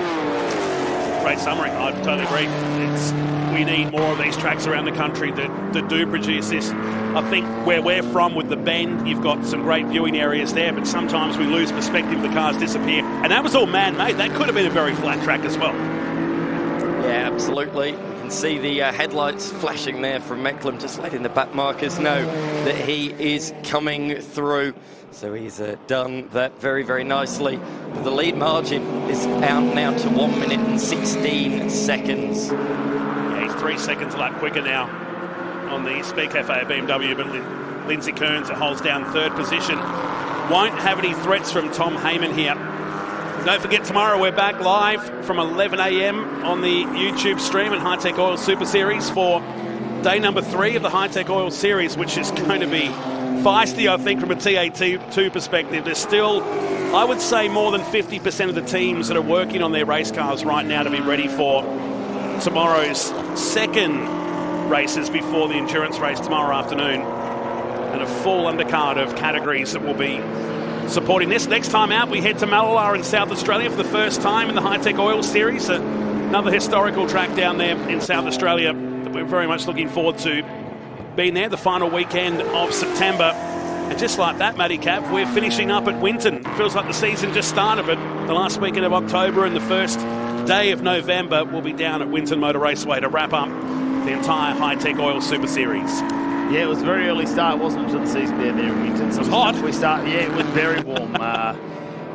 When did we do that? It was the end of February. End of February? Yeah, so it was a bit of a long time between drinks before we went to Sydney. And since then, it sort of started to flow on. I mean, the doubleheader here in Queensland, some people obviously not as optimistic as others when it comes to going to the same racetrack twice, but I think the sprint version in version number 1 of Queensland Raceway, and then we go to the endurance version, really changed things up, and it's kept it interesting for all the drivers as well as the spectators and everyone else who's watching the series out there at the moment for the Hi-Tec Oil Super Series. But yeah, Malala, that's going to be a whole nother viewing, isn't it, really, where we haven't seen a national style event there for quite a few years. No, and the work they've done down there, obviously that's the second track that the Peregrine Corporation have got, the Ben Motorsport Park people, Sam Shaheen and his team, headed up by Adam Brook, who's gone in to manage the facility. It still feels like it was back when I was a teenager going there. They've just kept on top of it. It was always a neat place. It's got that rustic feel about it, but it's an old school track that will I think promotes some really good racing. The facility is probably a bit different to what we do at other tracks. There's not really a defined pit lane as such as a lane, but it certainly doesn't have the garages or probably the width that we'd have here at Queensland or some of the other tracks we go to. But I think we need to keep those tracks mobile and keeping them alive out there, and I think we're in for quite a surprise when we head down there in September. Yeah, I'm looking really forward to feeling the personality, I suppose, of the track. They've all got their own little personality. Here we go, Jake. Is that Jake Camilleri? Just on the back there. So the Mazda not seem to have any dramas. The Caboolture MPS, still a puff of smoke there as it goes through the gears, and I think that's just burning a little bit of oil at the moment. Like you say, something you probably wouldn't see during the day if you notice it at all, but under the lights definitely stands out as De Horst in second position, the number 60 X-Class car. Now a 1 minute and 16 previously as we complete this lap. Still there, so matching the lap times now for Mecklem, but Mecklem doesn't need to do too much at this point. Needs to manage that brake heat at the moment. Don't really want to cause any issues there as we head into the final 15 minutes of this Australian production cars fight in the night 3-hour endurance race. So 115 laps in the books and less than 15 minutes. There's some hardy race fans up there at Turn 2 watching on around Queensland Raceway. But 115 laps in the books. We may be aiming for maybe 122, 123 laps, should we say, safety car free. Let's go back to pit lane. J-Mac's down there right now. A quick update from the Atlantic Oils Astra, suffering from a long brake pedal. So we've noted from the crew that he's having to do essentially a confidence tap before the heavy braking areas, namely into turn 1 and turn 3. So something to watch out for, especially so late in this race. Yeah, we're in that window, aren't we, J-Mac, where drivers will start hearing some weird noises that probably aren't actually even happening out there. A lot of green flag racing. We really haven't had a safety car period in over 2 hours. They didn't breed tonight. No, they didn't breed. They've gone out on a Saturday night instead of hanging around the racetrack. And we're not upset. It's kept the race flowing really nicely at the moment. It was only the game over Camaro. Matt McCutcheon was behind the wheel at the time, and it just pulled the infield there after turn 2 and had to go out there with the tilt tray and pick it up. This car has to be a contender for the best lit car of the weekend. Does it not? Like, it just looks phenomenal out there. I'm not sure it's a competition, personally. Yeah, give that man the trophy. Yeah. Josh. This would be his second for sure. Yeah. But yeah, I think the 86 certainly has it. It'd be quite intimidating for the cars ahead looking up in the mirror, maybe a bit of a psych out. Remember the drag racing days, Matty, when we used to have the police come out and race? Yeah. And it'd actually turn the lights on and race, and the problem was that the drivers would be out there, and the natural reaction was you take your foot off the pedal. So there are sometimes you want us to believe the lights on or not. Yes, natural reaction. Yeah. That was that one time. For some of us. Oh, no, what's going on down here? They're searching around. Are they potentially needing some fuel? Yeah, I just heard it needs fuel, but they're not ready to give it fuel. So that's a real nightmare for this machine that was running so comfortably. What did we say before? Be ready for everything.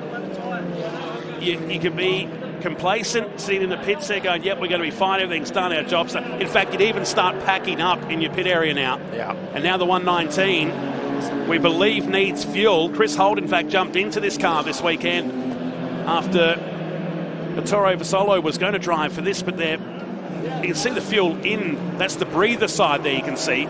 The clear side is where the fuel breathes out of. I don't think it's the fuel rig that's the issue. It's the fact you've got to have 3 people, right? You've got to have the deadman there, and you've also got to have the fire extinguisher there as well. So they have it knocked off for the night. Yeah, so like the refueler, he's still looking at the race. The others, probably looking for an early knockoff. Yeah, halfway to the car park. No, we hope that's not true, and that's the dead man leave we talk about.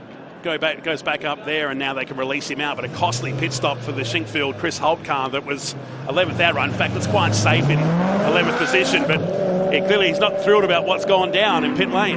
He was ahead of all the D-class cars before that pit stop, and it spent 2 minutes in the pits before fuel even started going in it. So exactly, it lost effectively a lap and a half there, just sitting there. That is a real disaster for that crew. But they've not lost B2 honours because, sadly, they are the only remaining B2 class runner out there on the circuit in this race. So either way, as long as they finish, they'll get good championship points for their class. But not sure if you've mentioned when I quickly nipped out the commentary, what's the change in Class D. So 58 is now leading that one. But that is the car that in race number 1 of the day got absolutely torn up in the front. The front left wheel, the steering broke and it came in the pits. It was an absolute disaster. I was shocked they got that out for race number 2. And then for all that hard work to pay off and to be in this position with 10 minutes to go is a brilliant story. And it shows that you just keep trying throughout the day and you never know. It always swings and roundabouts, doesn't it? Absolutely. You talk about the 58 machine, Emma Casaviello back behind the wheel, teaming up with Annabelle Rolfo, so that is a change of position. It's already blown out a healthy margin too in that time. So race leader is down here at turn number 3. And the gap's come down about 8 seconds, so he's in cruise control now, Matty Cav, with still 10 minutes remaining. Third place is running a race on his own now. Lindsay Kearns will be second in the A2 class by the look of it. And they're the only 2 A2 class cars left in the field of this Fight in the Night event. Fairly clean affair apart from the earlier issue for Tony Quinn and Matt McCutcheon that retired with, we believe, another engine failure in the Chevy Camaro. But a fuel fire with the David Ling, Troy Williams entry. That went back behind the wall well over an hour and 15 minutes ago. But these guys really have just been a dominant display tonight even. So they come down to Dick Johnson Straight. We started in the setting sun here at Queensland Raceway, and it's approaching 20 past 8 on Saturday night. 9.5 minutes remain. And the Jarvis car has made it back out there. They strapped those lights to the front. We don't even know if the cameraman's in there with his light on, but Jarvis back out on track at the moment. So, again, like you say, just accumulating those points in the championship there, gets out, circulates, and that will be a recorded finish as well, although that's 21 laps down from our leader. It's the most important thing, get the car out. When would you have thought both headlights out at this point? Oscar Butt trying to bring the C-Class car home. Like you say, they're having to give that car a little bit of a tap on the brakes just to make sure it pulls up. So some of these cars, although they're circulating out there and getting around here at Queensland Raceway in the final 10 minutes of this 3-hour race, they're really having to work hard. And are we seeing 2 penalties here? Not quite sure what this is. So Mecklen's got a 30-second penalty. Not that that's really going to make a difference. And Camilleri potentially, which I don't think will make a difference either, especially in C-Class, but even in overall class at the moment. But just saw those penalties come up. Pit stop infringements is the reason behind that. So they've done something wrong during the CPS window. So that's not good. CPS window has closed as well now. So if you hadn't done all your compulsory pit stops, you can no longer do them. But everybody has ticked that box. Wow, so that's going to bring it back to 34 seconds, and it's the radio call going to go to the Speed Cafe BMW going, you know what, we might have half a chance here. Probably more to the point, what's cracking Dan McCarthy up and what's in that drink? I've been given lozenges and everything and told to try and save my voice, but this race is too exciting. Yeah. You can rest on Monday. Yeah, right? Exactly. All that means is, Nolte, tomorrow you're in the box a little bit more. Yeah, that's what he's hoping for. Yeah, that's what he's trying. Oh. So, to Horst and that Speed Cafe BMW starting to motor along here. He was really attacking turn 3. But it's a tall order to try and find 30 seconds with just over 7.5 minutes remaining. But why not have a crack? As he makes his way down towards the final turn, and Camilleri, he's safe there, isn't he, in 6th position? He won't lose the spot. He's definitely going to wrap up Class C because he's the sole one out there now. Oscar Butt back in 13th and nearly 4 laps down. Yeah, they're nursing that car, and there's a few of them out there, I reckon, who are trying to nurse it home. Potentially Mecklen, though, with that penalty, might decide that they're going to pick the pace up a little bit at the end. I think they've got plenty left in the tank. To Horst, at this point, still got to catch up over 30 seconds if they want to try and win outright here. Kearns behind that, and that's out to a minute 21 behind to Horst as well. So there's some big differences out there. Also, understand those penalties are for pit crew being in shorts in the lane, and that's an absolute no-no when there's refueling going on. You can be fully sleeved, you have to wear the fireproof overalls if you're not fueling, but you certainly can't be down there in shorts, so that's a big no-no that's happening down there to both the 9 and the 36. That's why they both got 30-second penalties. So thanks to Shelley Ives at Race Control for letting us know on what went down. So the only blemish for the defending champions was that moment. They're looking comfortable here. The gap's come down to 29 seconds when you add the 30-second penalty on. But he's still trying to manoeuvre, isn't he, the Speed Cafe entry with the cars ahead. In fact, the car ahead is the third place car and about to go another lap down.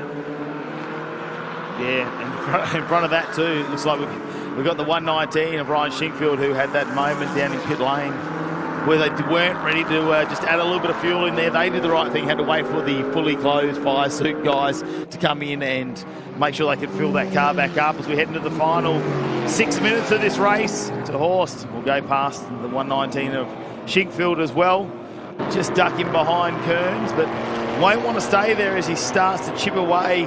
He can get that down under 30 seconds, potentially could see him on the top step of the podium at the moment. I just don't know if there's going to be enough laps in it. There's only a couple of seconds a lap, the difference as they go around.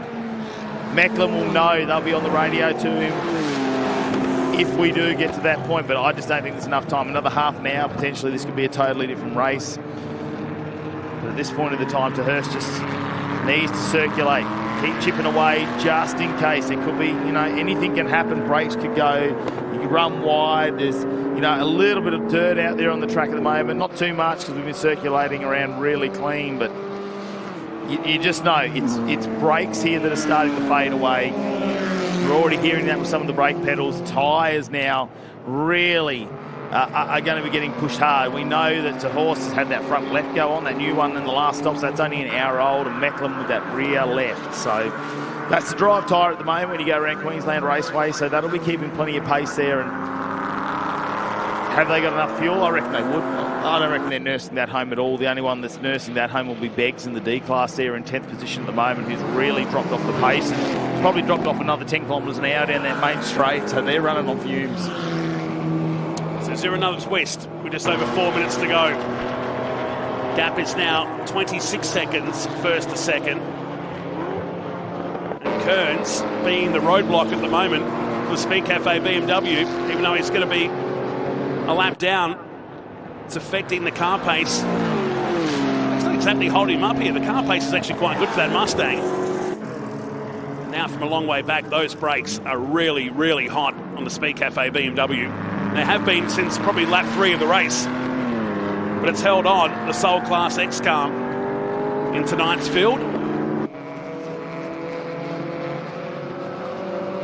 Yeah, get away. It just takes about another second and a half off Mecklen's lead, but Macklin, they're just managing that now. No need to push the car too much.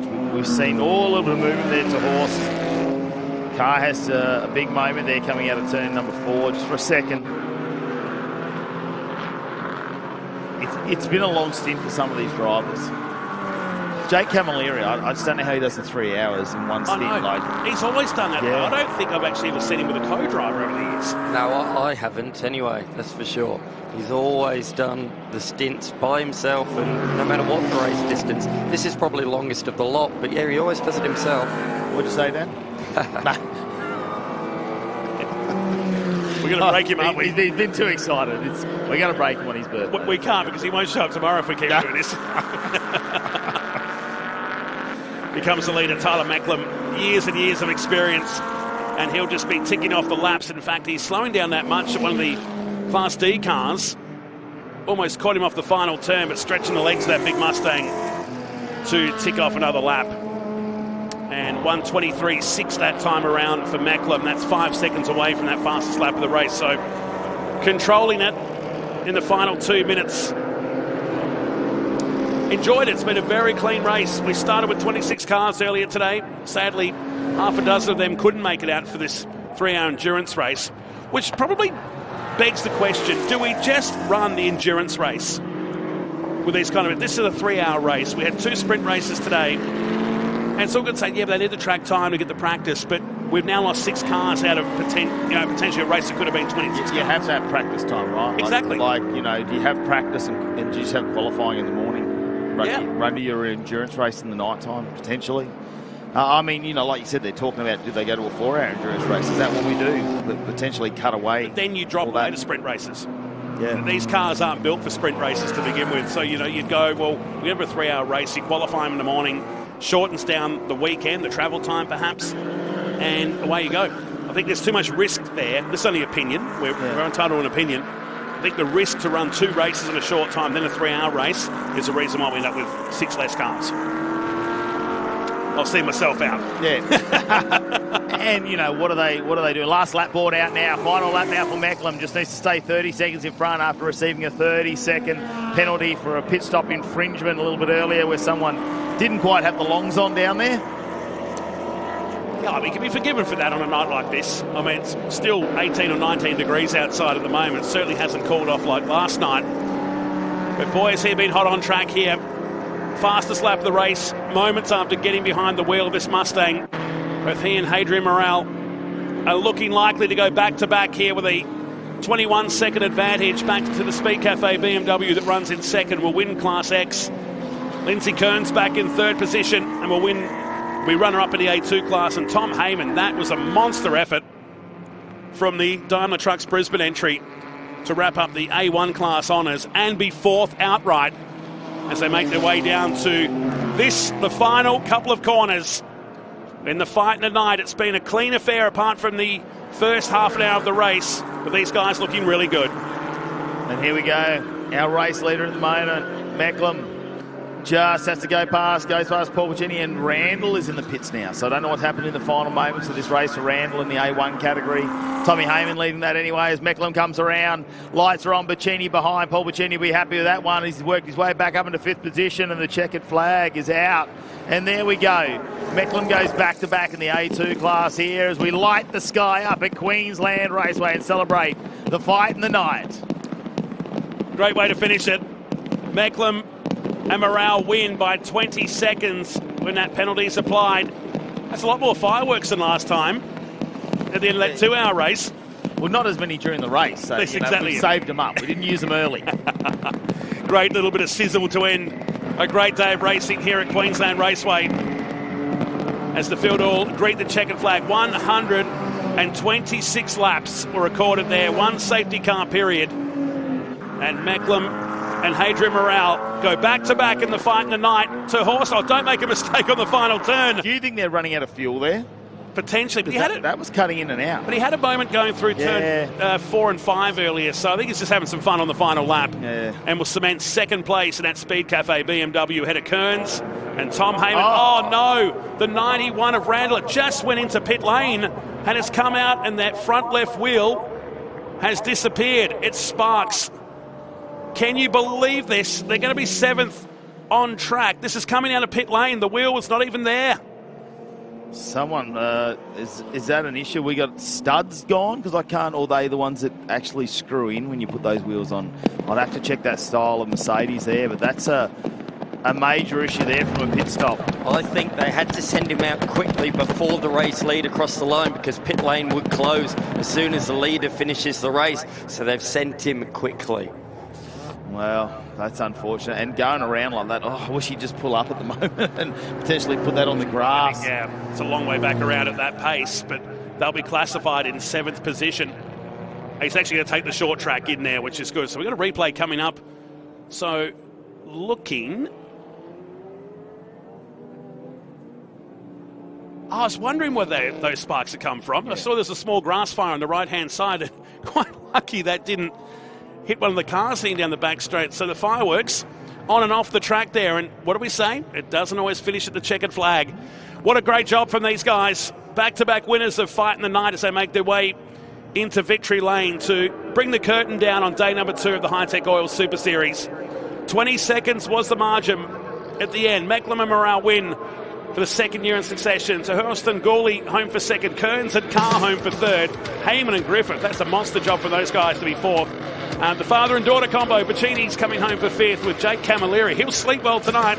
Casaviello and Rolfo home for 7th. O'Connor and Dixon back in 8th. Shinkfield and Holt for 9th. Beggs and Whittington completing the top 10, 7 laps down of the 14 cars that finished.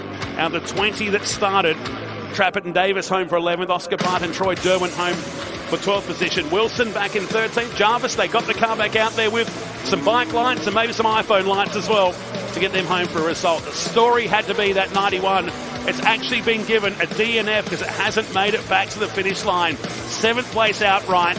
Came out the pits at the end and is a DNF. The heart breaks But not for these guys. Tyler Macklem and Hadrian Morale, back-to-back winners in the fight in the night here at Queensland Raceway, the Australian Production Car Championship, with 1 round remaining, gents. Just want to go. Haven't listened to the celebrations down there in pit lane, and they've just been improving in that Speed Cafe X-Class car, haven't they? It's the times at the start of the weekend were nowhere near what it was in this race either. They've just been getting faster and faster, getting grips on that car, so great to see them enjoying that. And Kearns, well, brings the car in there in 3rd position, but let's head down to our winners and find out what all the excitement's about with J-Mac. Well, Lindsay Kearns and Brad Carr in the number 25 running in the A2 division, just pulling into victory lane. A hard-fought 3rd place as he gets that Car Mods Australia back machine through for a fantastic result. Look at him over here. 3 hours between the two of you. Tell me, that last stint, that was a monster. Yeah, I didn't actually get a lot of time in the car at the end there because we had a tyre failure at the start, so that kind of put us out of the mix. But I think we did well to get back to 3rd after going quite a few laps down, so yeah, really happy. Fantastic stuff and a job well done. They're going off next door. These guys were quick, weren't they? They were, yeah. Obviously the X-Class car had a fair bit of pace, and at the end there it was just about managing the tyre and not having another failure. So yeah, quite happy with the result. That's your weekend done. Go and celebrate. Yeah, thanks mate. Cheers. Super excited team down here in the Speed Cafe BMW. P2, Mikey, you've managed to get out of the car, and Rob, well done. 20 seconds in the end in a 3-hour race. Yeah, well, it was a push at the end there. It was just a matter of staying on track until I ran up to Brad, and then I started to race again. I thought, oh no, I'm going to bin this. But it was it was good. Thanks to the team. This is just, it was amazing. It was a great way to finish the weekend, that's for sure. Absolutely, and good first stint to you. Yeah, look, for me, I'm really excited. I don't think Micah actually mentioned it's been over 12 months since he's driven the car, so to get in and not only do a double stint like he did was absolutely outstanding. So after the race 2 today, he was like, oh, the car's terrible. I said, mate, just get in and drive it tonight. You'll be absolutely fine. And to credit to Micah, he's just been consistent and drove it really well, so well done. Oscar Target, our engineer, absolutely been planning this for the last week. So big credit to Oscar because he's and the team, everyone's done an amazing job. And after we were at Bathurst, it's been a really big comeback because we had a lot of dramas at Bathurst but finished 5th, and to finish this where we did, we're happy. So well, if the touring's anything to go by, it's certainly a very popular 2nd place. Thanks guys. Thanks a lot, appreciate it. Down here with a combined age of 114, Hadrian Morale and Tyler Macklin, your winners of the Sheridan Rentals 3-hour enduro for Australian production cars. A 2-hour stint, and this guy drank all the water. He did. He's a bit of a guts. But no, it was actually once we knew we had a bit of a, like Hato just set him up, mate, I just had to bring it home. He did amazing, and all I had to do was drive it, and to be honest, it wasn't too bad in the end. We could just tickle along, and it was great. Hadrian, you had 30% of the driver duties. How were you feeling after the end of that? Yeah, it's easy. It was great. It was really good. The car was brilliant. We had a couple of minor issues, what we got on top of. Just managed the tyres, the brakes, everything. It's just, it's an endurance race, so you just can't be, too crazy. But yeah, the car's a good pace. So, Tyler looks after it, PVS looks after the tuning of the car and the setup and everything like that. Ryan McLeod did an amazing job building this car, which is for sale, by the way. Thanks to so many people, all these guys that come out and help. Man. Even the organisers, everyone, like Tony and all the team and at QR and all the officials, mate, awesome. We couldn't do it without them. Last year we won it. Not as much competition, I don't think. This year was a lot better competition. Hopefully, we get bigger fields. But, it's been fabulous. Well, time to celebrate with the team. They're right here, guys. Well done. Thanks, guys. Thank you. Fantastic. Great result. Back-to-back winners. And they'll savour that one. They pointed out that was a quality field they were contesting here tonight. And they'll celebrate that late into the night here at Queensland Raceway. Well, some highlights of how it all went down just after 5:15 earlier tonight with the setting sun. And probably this was the most hectic part of the race, these opening 45, 50 minutes. Oh, Griffo there in the background went on very, very wide and old. This is when the sun was still up at the moment. You wouldn't think it, would you, as we went well into the night there and the brakes were already glowing as the sun was setting in the background there. This is when the game over tomorrow was still part of it. Croydon went well. They went a bit door-to-door there, didn't they? It was almost wheel-to-wheel. We're not sure whether this is where Kearns potentially had a little bit of damage on the inside of that tyre, which later on managed to go down. Now, these two went at it, and I'll tell you what, Jesse was not going to let Liggy get away with that, was he? It's like a Jack Russell, wasn't he? Just nibbling away at the back of the Falcon there, but worse was to come for the second round in succession. In fact, that's the first time we've seen that longer replay of the game over Chevy Camaro as it lived its way to the infield. Then this fire for David Ling and Troy Williams as he made its way back in the pit lane. Some 9 fire extinguishers were used on that car to get that sorted out, but their race would come to an end. Now classified in 18th position, but a DNF. These guys, though, were just so in control of it. Yep, they got a 30-second penalty for a crew infringement down there, but under the fireworks at Queensland Raceway, Mecklin and Morale go back-to-back in the fight tonight here in the Australian Production Car Championship. Well, it was a big night of racing here for the Hi-Tec Qld Super Series at Queensland Raceway, but we've still got one more day of competition. Of course, we've got the TA2 muscle cars, the 2 sprint events, as well as the 45 minutes enduro, and didn't they put a show on today? There is a lot of teams still here at the track getting ready for it.